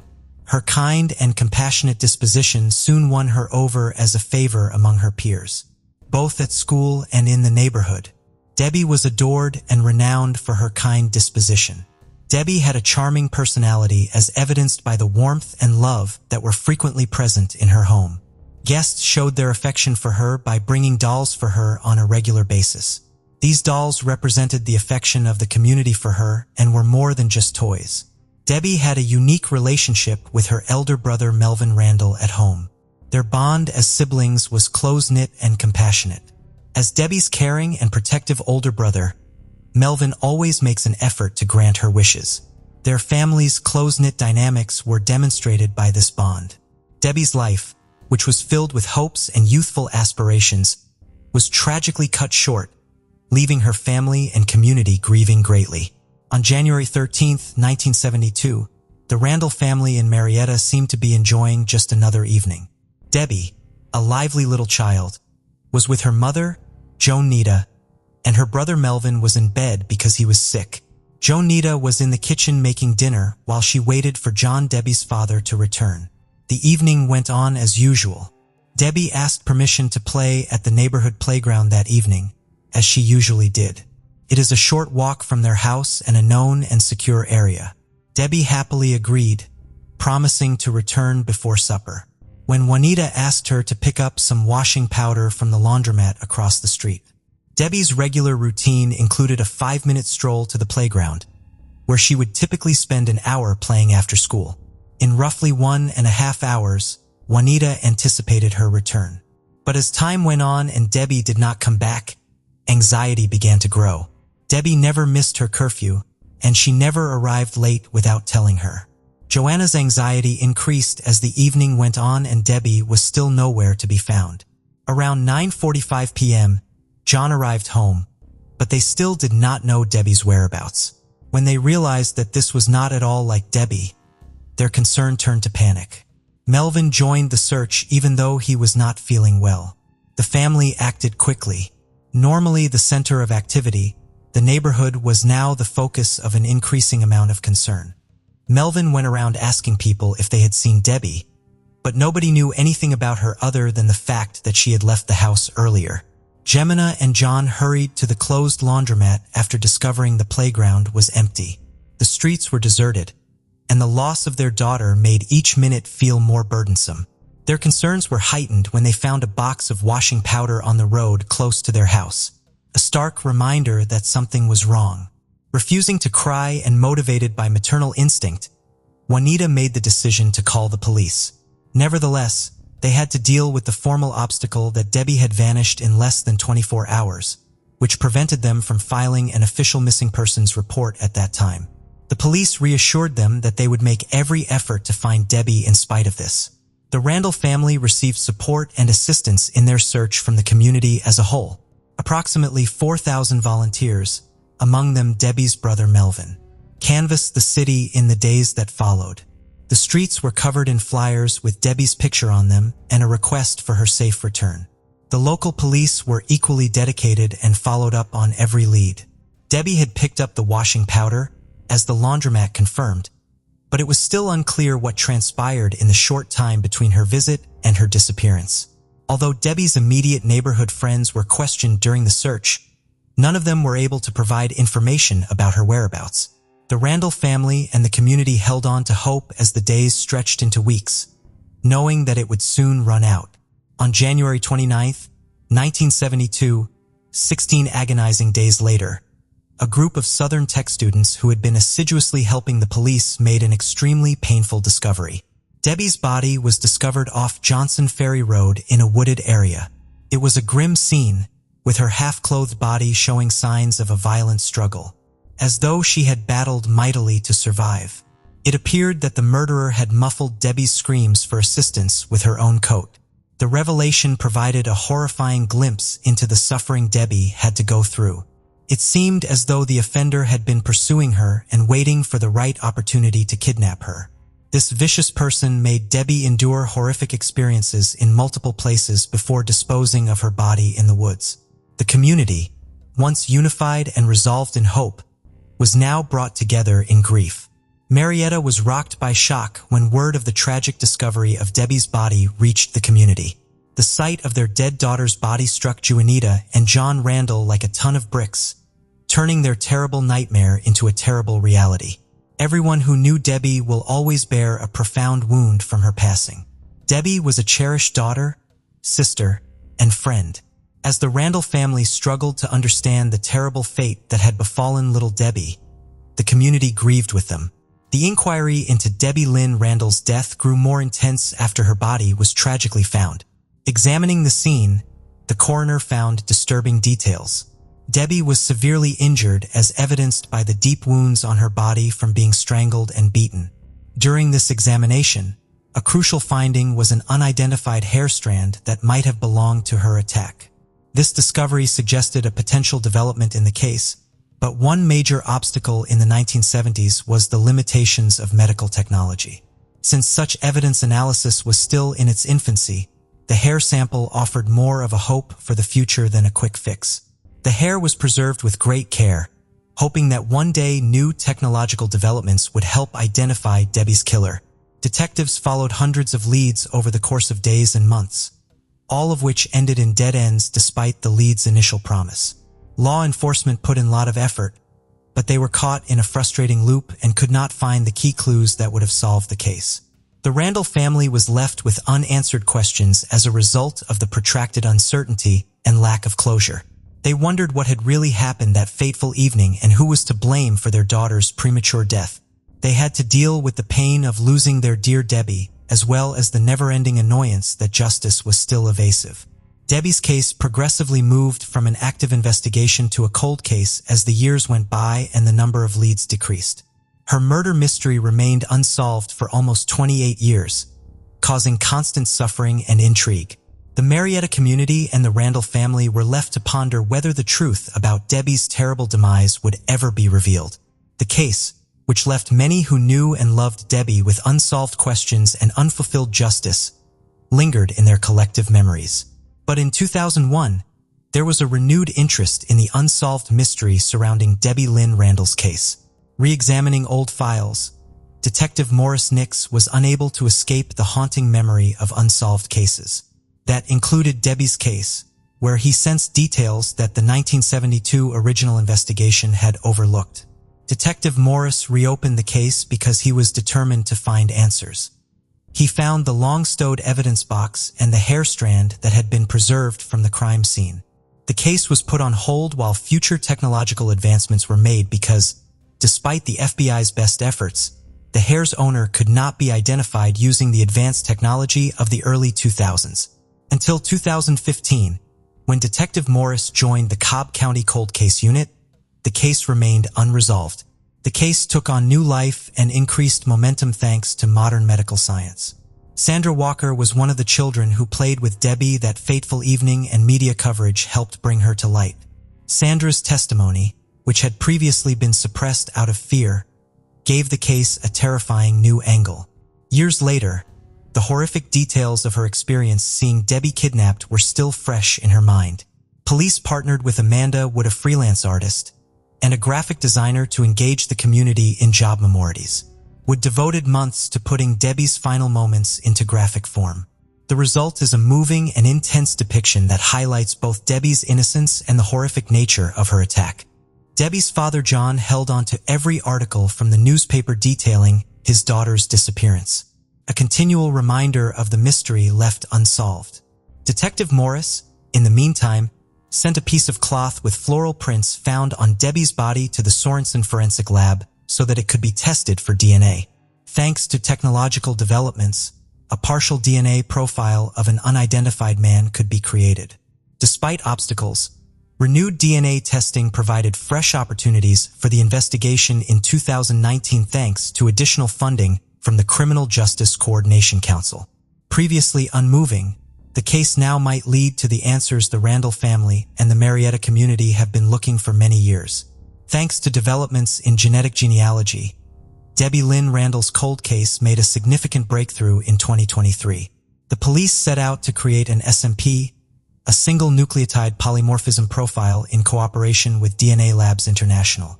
This was due to the fact that preliminary efforts such as evidence analysis and searches in the Combined DNA Indexing System, or CODIS, did not yield any results. Compared to conventional techniques, the TESNP profile offers a more thorough and insightful kind of genetic profiling. It required a painstaking process of looking through police files and public records. Their objective was to locate a DNA match for a person connected to the case. After finding a match, the detectives got to work creating an intricate family tree. They tried to track down as many of the suspected attackers' relatives as they could, a move that showed how police work and community involvement are always changing. The relatives of the named suspect were contacted by the police. Surprisingly, the family members cooperated and voluntarily gave samples of their DNA for analysis. This was a critical point in the investigation that demonstrated the ability of community collaboration to solve enduring mysteries. Following all required testing was a clear match between the DNA evidence taken from the crime scene. The killer was identified as William B. Rose, a resident of Mableton, for the Randall family and the Marietta community, who had been waiting more than 50 years for answers. This revelation was a warish moment. Born in 1950, William B. Rose is still somewhat of a mystery because so little is known about his upbringing, parents, and career. He kidnapped and murdered Debbie Randall at the age of 22. His life took a tragic turn. In 2023, authorities searched for Rose in an attempt to capture him. But in an unexpected turn of events, they discovered something they had not anticipated. Rose committed suicide in 1974, 2 years after his horrific murder of Debbie, because he was obsessed with avoiding being apprehended by the authorities. Even at the time of a prior arrest for an incident involving alcohol, this fear was apparent. Rose never made an appearance on the police radar during the first investigation, so it was shocking to learn that he was Debbie's killer. Given that Rose and Debbie's family shared an apartment building, it is possible that Rose saw Debbie at the neighborhood playground, where he was laying the groundwork for his evil scheme. When the police exhumed Rose's body in 2023 to establish his identity as the culprit, tests unequivocally identified him as the one who had tragically taken Debbie Randall's life. Debbie Lynn Randall's long-running case came to a bittersweet conclusion with the identification of William B. Rose as the culprit. Sadly, Juanita and John Randall, Debbie's parents, died before this information was found. After a fight with leukemia, Juanita passed away in 2018 and John in 2022. They had to bear the grief of losing Debbie at such a young age for decades. Debbie's brother, Melvin, conveyed his relief and appreciation. Morris Nix, a retired detective, said that technology was vital to the case's resolution. The Carriega family, comprising of 43-year-old John Derek Johnny Carriega, 37-year-old Crystal Lynn Carriega, and their two teenagers, 16-year-old Jonathan Felipe Higgins and 16-year-old Hunter Evan Shop, lived together in Kitsap County, Washington. John and Crystal tied the knot in 2009, blending their families with the two teenagers coming from previous relationships. However, their happiness didn't last long, and their 8 years together as a family were about to come to an end when an unexpected visitor changed everything. January 27, 2017 was just another typical Friday in Kitsap County, Washington. As evening came down, the Carriega family gathered in their home on West Tenino Drive, a charming single-story ranch house. Crystal reportedly had some friends over at the residence. Meanwhile, Johnny received a phone call while at the house and went out to meet someone, telling the family that he would return home shortly. Johnny later returned to the premises but did not enter the house. Like any ordinary family, they spent the night snacking, indulging in late-night activities such as scrolling through their phones or watching TV.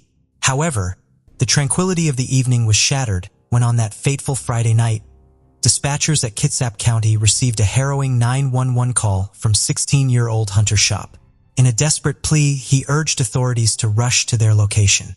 By the time the rescue team arrived, a grim scene awaited them at the Carriega residence. The whole family, including Hunter Shop, had been shot and killed within the confines of their home, which was subsequently set in flames.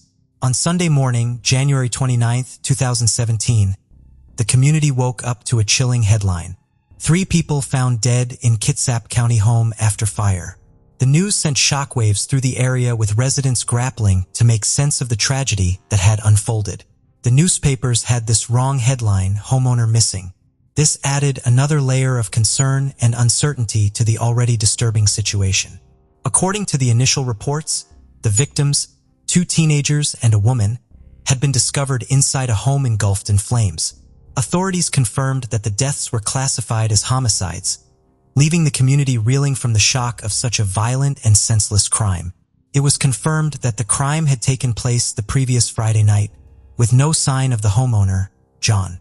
Concerned authorities urged the public to remain vigilant and report any sightings of Carriega or his truck, a brown 2005 Ford F-150.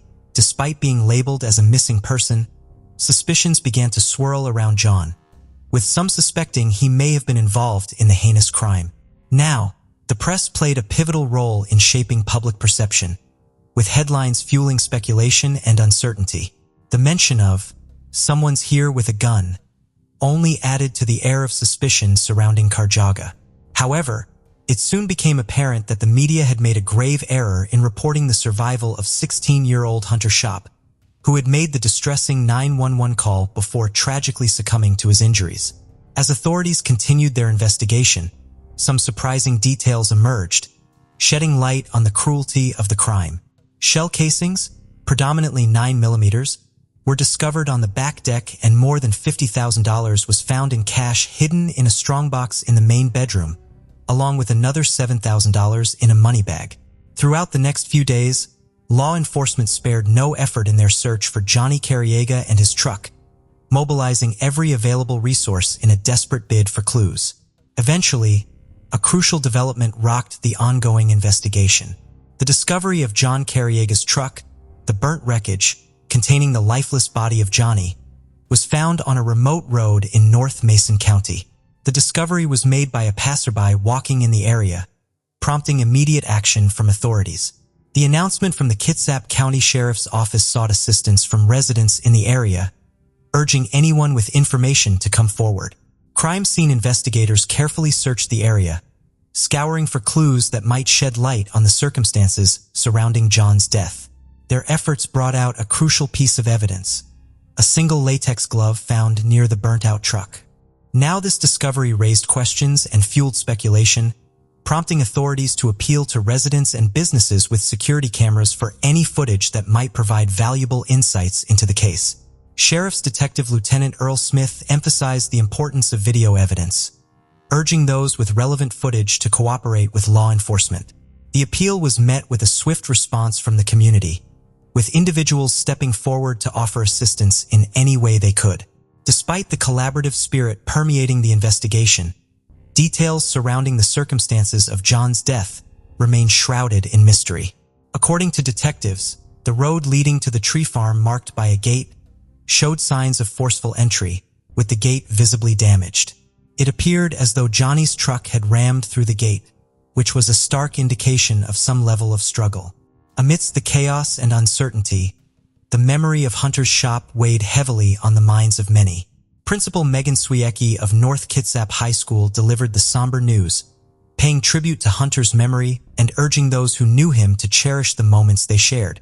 As the community mourned the loss of the Cariega family, a sense of hope emerged. The appointment of Detective Elizabeth Lisa Gundrum in this case. With a major lack of definitive evidence and any eyewitnesses, investigators turned to digging to the lives of the victims.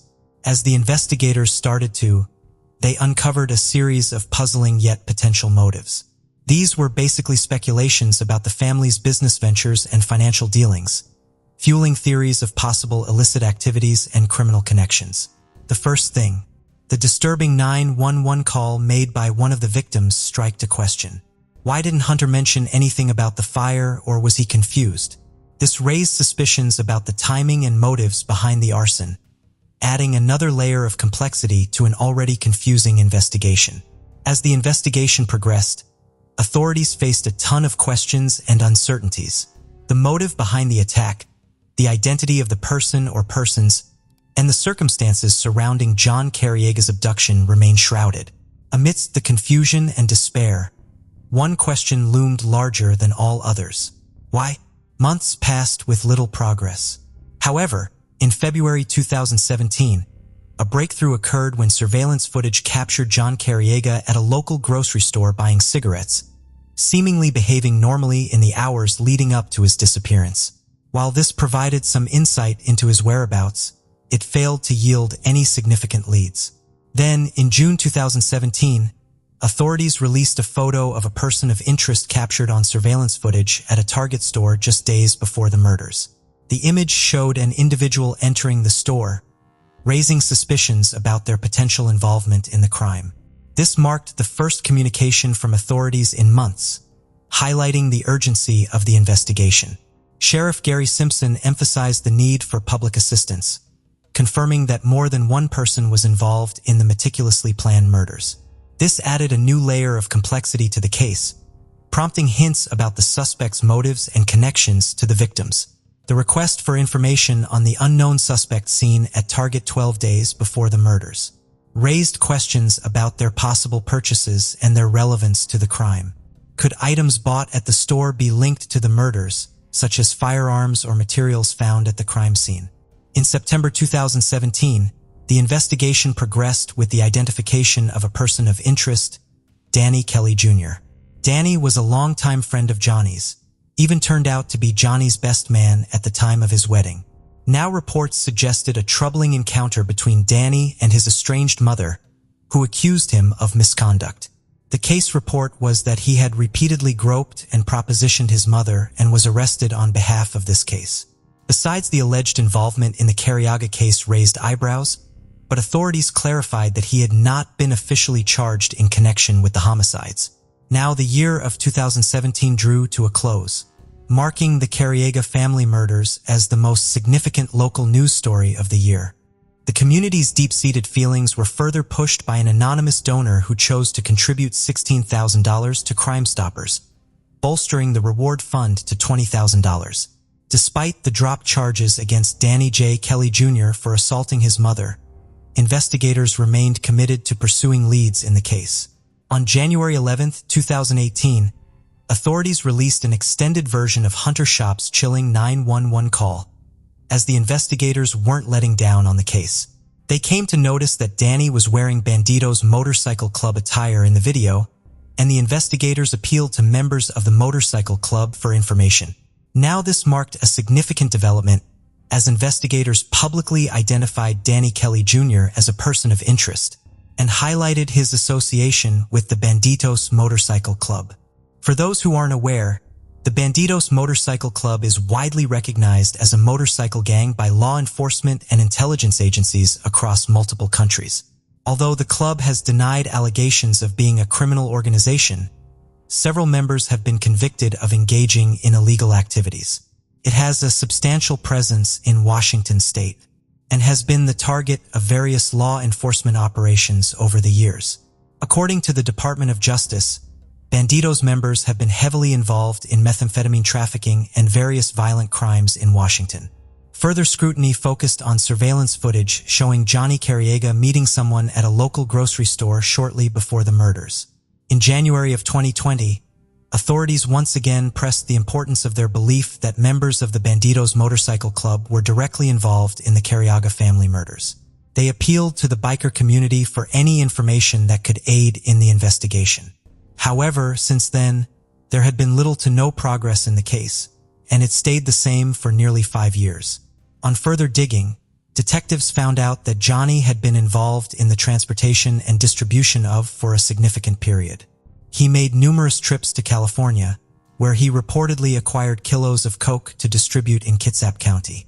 This involvement led him to interact with members of the Bandidos Motorcycle Club, particularly Robert James Watson, the leader of the local Bandidos chapter, to whom one of Johnny's close associates at the time began directly selling coke.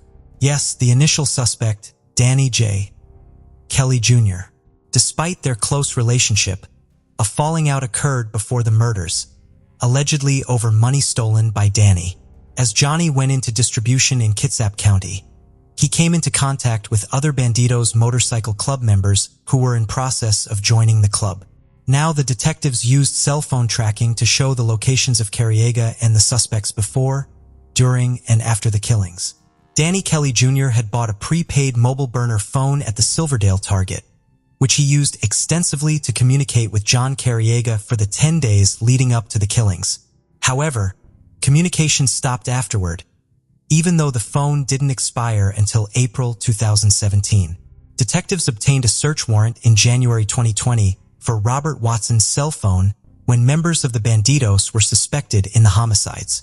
Text messages between Danny and Robert Watson, including one on January 23, 2020, were retrieved, with Danny commenting on the weather, saying, "A little humid today." On the night of the murders, the Carriega family had friends over, but Johnny abruptly left after receiving a phone call. Surveillance footage captured him briefly parked next to another vehicle in a nearby grocery store parking lot before driving off. Meanwhile, the friends departed from the Carriaga home. Before Johnny could return, 3 men arrived and began shooting. Crystal, Johnny's wife, was reportedly the first victim, followed by her son, Jonathan Higgins, and then Johnny's son, Hunter Shop, who was shot in the driveway. Crystal was shot in the head, and Jonathan Higgins, who came out of his room to check on the commotion, was as well. Hunter Shop was carrying a pizza into the home when he was ambushed by at least one gunman. It appeared, based on the evidence, that he surprised the killer. A first shot missed, but he was struck by 2 subsequent shots, and Shop was left for dead. But he was still alive when he made the 911 call. The call abruptly ended, suggesting the gunman interfered with or destroyed the phone, before fatally shooting Hunter. The assailants then set fires at different ends of the home using fire starter logs and accelerants, and they threw rocks through the windows to fuel the blaze. Now, subsequently, the suspects exhibited suspicious behavior and were linked to the crime through this evidence. Danny was seen by a witness driving Johnny's truck away from the crime scene. Surveillance footage from a local Target showed Danny purchasing a prepaid phone days before the murders, which he reportedly used to communicate extensively with Johnny. Notably, the phone's activity ceased shortly before the killings. Watson visited a club member's house missing his pants and claimed he had fought with a homeless black man.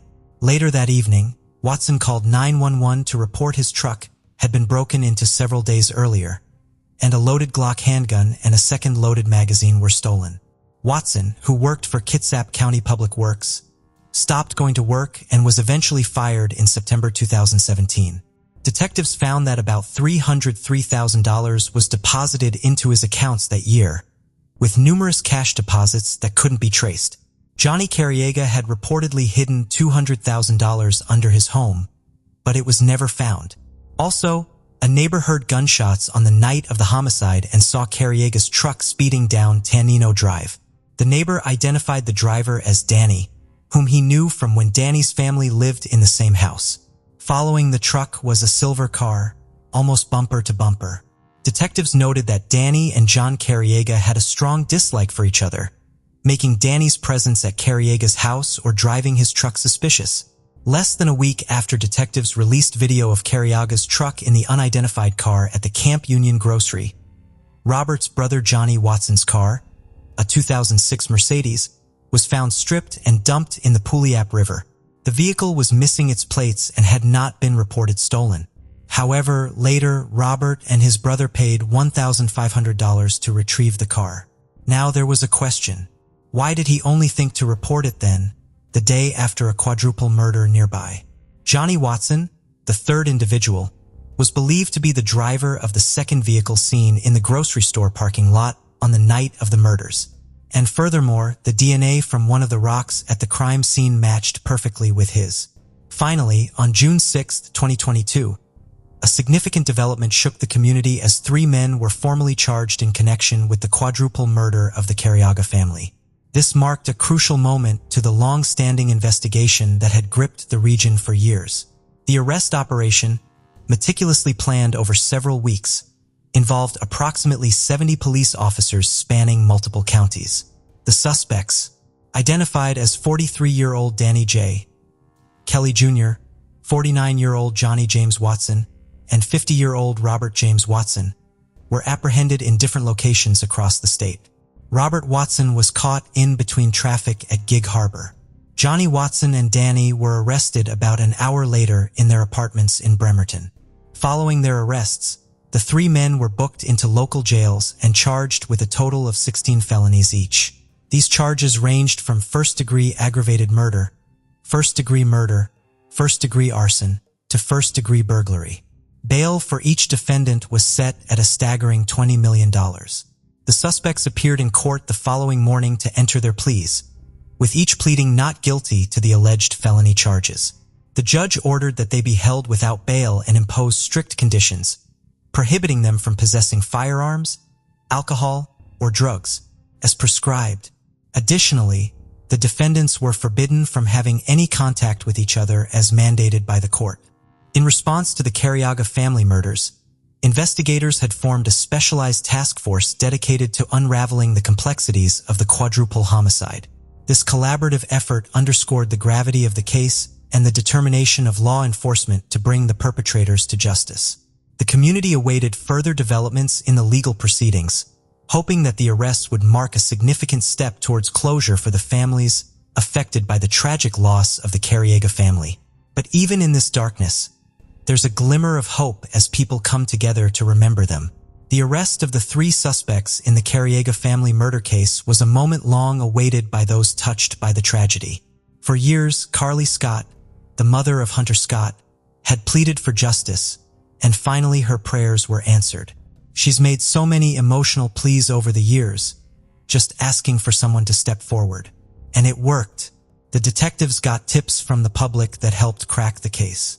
The suspects, accused of killing an entire family, were brought before a Kitsap County judge, visibly restrained and escorted into court. Their alleged crimes, fueled by greed, disrespect, left a deep scar on the community. During the trial, emotions ran high as family members faced the accused expressing their desire for justice. The suspects exuded an unsettling aura reflecting on the severity of their actions. Despite the pain and heartache, the arrests provided a sense of relief and closure to the victims' loved ones, and it was very much visible around the Kitsap County Sheriff's Office. As family gathered to hug detectives and each other, anxious right after the arrest. As we wrap up today's episode, we invite you to share your thoughts on this disturbing case. Your reflections are valuable to us. If you have suggestions for other stories, please feel free to share them in the comments below. June 14, 2019, around 7:30 p.m. at the Costco Wholesale in Corona, California. The French family, consisting of 32-year-old Kenneth French, his mother Paula French, and his father Russell French, were just going about their usual shopping routine. As they looked around the aisles, they came across a food sample table offering sausages. At the same table stood off-duty LAPD officer Salvador Sanchez. He was holding his 8-month-old son Noah and seemed to be a caring father interacting with his child. For reasons unknown, Kenneth French suddenly attacked Officer Sanchez. It's unclear the exact nature of the attack, but it could be described as a push, slap, punch, or some other kind of physical contact. This unexpected act caused the officer to lose his balance and fall to the ground, dropping his baby and possibly hitting his head in the process. Upon arriving at the scene, officers found Officer Sanchez visibly shaken and disoriented. Sanchez claimed he suffered a concussion from the fall, which left him disoriented and scared. In this state, he says he pulled out his gun, wanting to protect himself and his young son Noah, whom he had dropped during the fall. He admitted to firing the gun, but maintained it was an accidental discharge due to his disoriented and scared state. The sound of gunfire sent shockwaves through the store. Panic erupted as people scattered in fear, some running for the exits to escape the danger. Others, with a sense of urgency, dialed 911 for help. During the chaos, while some took shelter, a few brave people went towards the sound of the shots to see if anyone was hurt. It was during this time when they found Officer Sanchez lying on the ground. Officer Sanchez also claimed that when he regained some awareness, he saw Kenneth holding a small black pistol similar to an LCP Ruger .380 pistol. The police arrived quickly after the shooting. Officer Sanchez told them he thought he'd been shot in the head and saw a gun before getting knocked down. One customer, who had been shopping elsewhere in the store, ran towards the commotion after the shot stopped. He saw Officer Sanchez pointing toward Kenneth French, who was also injured but found no gun near him. The police too were not able to find any witnesses who saw Kenneth, his mother Paula, or his father Russell with a gun. They also couldn't find any evidence, like a dropped weapon, near where the family was shot to suggest they had one. Once everyone was safely evacuated from the store, the police took extra precautions to check everywhere for possible dangers. They even used special drone cameras to look on top of cabinets and freezers where someone might have hidden something. After a thorough investigation, it became clear there was only one gun involved in the entire incident. The handgun carried by LAPD Officer Salvador Sanchez. No other weapon was ever found. Officer Sanchez didn't seem to have any outward injuries after the shooting, but he still asked to go to the hospital. There, he told the doctors he thought he passed out after hitting his head on the floor. Based on this, they diagnosed him with a concussion, which is a kind of brain injury that can cause dizziness and confusion. However, the police reports didn't say he had any clear injuries like cuts or bruises even later on. Convinced there was more to the story than met the eye, the detectives set their sights on uncovering the family's past, believing it held the key to a complete understanding. The French family, originally from Kolkata, India, had built a life in California. Kenneth, 32, lived with his parents Russell and Paula, who had been married since 1986. They were a close-knit family who had lived in Canada and the UK before settling in Riverside. The couple raised their son Kenneth with a gentle soul and a warm smile. Kenneth, although 32 years old, had the mental capacity of a teenager due to a combination of schizophrenia and an intellectual disability. Schizophrenia is a complex mental illness that can affect a person's thoughts, emotions, and behavior. People with schizophrenia may experience hallucinations, which are seeing or hearing things that aren't there, and delusions, which are false beliefs held despite evidence to the contrary. It can be a challenging condition to manage, and Kenneth's family was dedicated to giving him the best possible care. But Kenneth's condition had been worsening over time, and he was nonverbal at the time of the incident. He had upcoming appointments to address recent concerns about fluid in his brain and the possible impact of stopping his medication due to other health issues.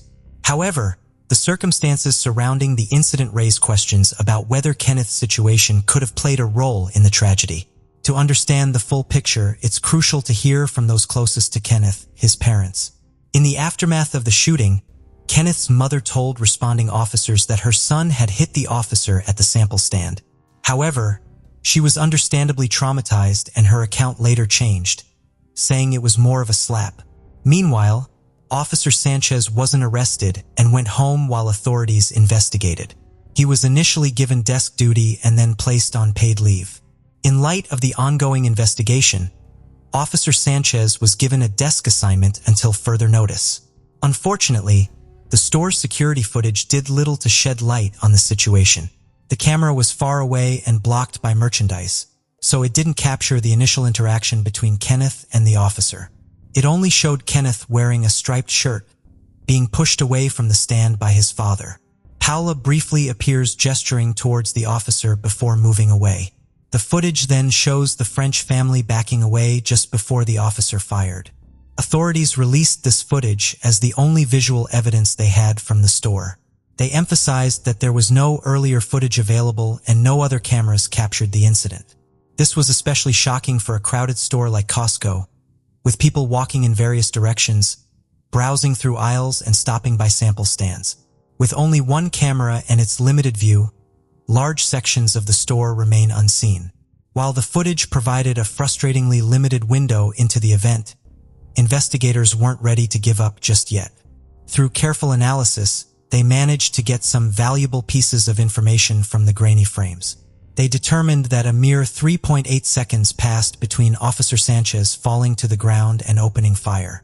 This incredibly short time frame, barely enough time to blink, raises serious questions about what happened during those critical moments.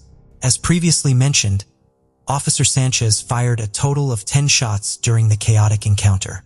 4 of them struck Kenneth, 3 bullets ripped through his back, and another pierced his shoulder. His parents, Paula and Russell, were also caught in the line of fire. Paula was wounded in the back, and Russell lost a kidney after being shot in the abdomen. The remaining 4 bullets lodged themselves in display cases, a grim reminder of the senseless violence that erupted in the familiar aisles of Costco. While no one else was physically harmed, the emotional toll was devastating. Russell and Paula spent months in the hospital, enduring surgeries and treatment for their injuries. But for Kenneth, there was no recovery. Witnesses recounted holding his hand, feeling the warmth fade as the 32-year-old man, a man with the mental capacity of a teenager, slipped away. His gentle smile, his struggles, his life, all silenced in a mere 3.8 seconds.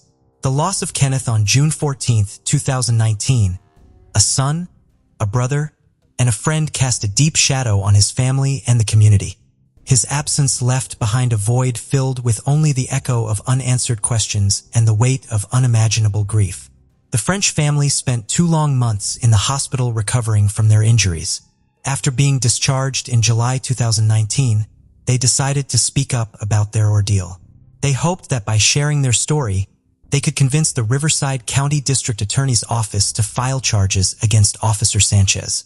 Facing public pressure and the family's pleas, the District Attorney's Office presented the case to a grand jury in September 2019. However, the jury ultimately decided not to charge Officer Sanchez. This decision was another crushing blow for the French family. Just 1 week after leaving the hospital and finally holding a funeral service for Kenneth, they were forced to confront this new reality. Still deeply grieving and emotionally drained, they held a press conference to express their disappointment. They believed the city of Los Angeles, where Officer Sanchez worked, shared the blame for their tragedy. Their lawsuit argued that the city had been negligent in its duty to ensure proper training for its officers. Meanwhile, Officer Sanchez's attorneys were fighting back against the charges. The attorneys maintained that the officer had acted appropriately. The legal battle didn't end there. While the local district attorney's office decided not to pursue charges, the state stepped in. In August 2021, almost 2 years after the incident, the California Attorney General's office decided to press charges against Officer Sanchez. They accused him of 1 count of manslaughter, which means causing someone's death unintentionally, along with other charges related to using a gun dangerously. If found guilty, he could face up to 30 years in prison. Although it had been 2 years since the shooting, the public, especially the neighbors, were still waiting for justice to be served. Officer Sanchez's lawyer argued against these charges, claiming they were politically motivated. Despite the earlier setback, the French family's fight for justice continued in the civil trial. This time, they were able to introduce a powerful new piece of evidence. This animated recreation filled in the crucial missing pieces that the grainy store security footage had failed to capture. The animation brought the events of that tragic day to life. It depicted the French family, Paula and Russell, strolling through the aisles. Kenneth, wearing a striped shirt and jeans, walked beside them, seemingly unaware of the encounter. As they approached the sample stand, the animation showed Kenneth reaching out and striking the officer who was holding his young son. The impact sent the officer tumbling to the ground. The animation then depicted the horrifying moment when all three family members were struck by the officer's gunfire. In November 2021, a jury in Los Angeles decided in favor of the French family. The legal battles surrounding the Costco shooting continued for years. On December 27, 2023, a trial was held at Larson Justice Center in Indio to determine whether former Officer Sanchez was criminally responsible for the shooting. The jury deliberated for about 3 weeks, but ultimately deadlocked, unable to reach a verdict. The judge declared a mistrial. This heartbreaking case paints a picture of tragedy on all sides. Kenneth French, a gentle soul with a mental disability, lost his life in a senseless act of violence. On the other side of the gun, a father and police officer, Salvador Sanchez, acted in what he believed was necessary to protect himself and his young son. His actions that day have undoubtedly haunted him and his family, leaving a stain on his career and reputation. This case leaves us with many unanswered questions and an intense sense of unease. It raises debates about police training, mental health awareness, and the limits of self-defense. What do you think about this case? Did the outcome deliver justice? Was compassion considered? Should Officer Sanchez have been held accountable? Thank you for joining us on this journey into the depths of unsolved mysteries. Cold cases not only challenge our understanding of the past, but also ignite our curiosity and determination for answers. Remember to subscribe to stay updated on our latest investigations. And if you have any information regarding the cases we've covered, don't hesitate to reach out. Together, we can shed light on the shadows of the past and bring closure to those who seek it. Until next time, stay vigilant, stay curious, and never stop seeking the truth.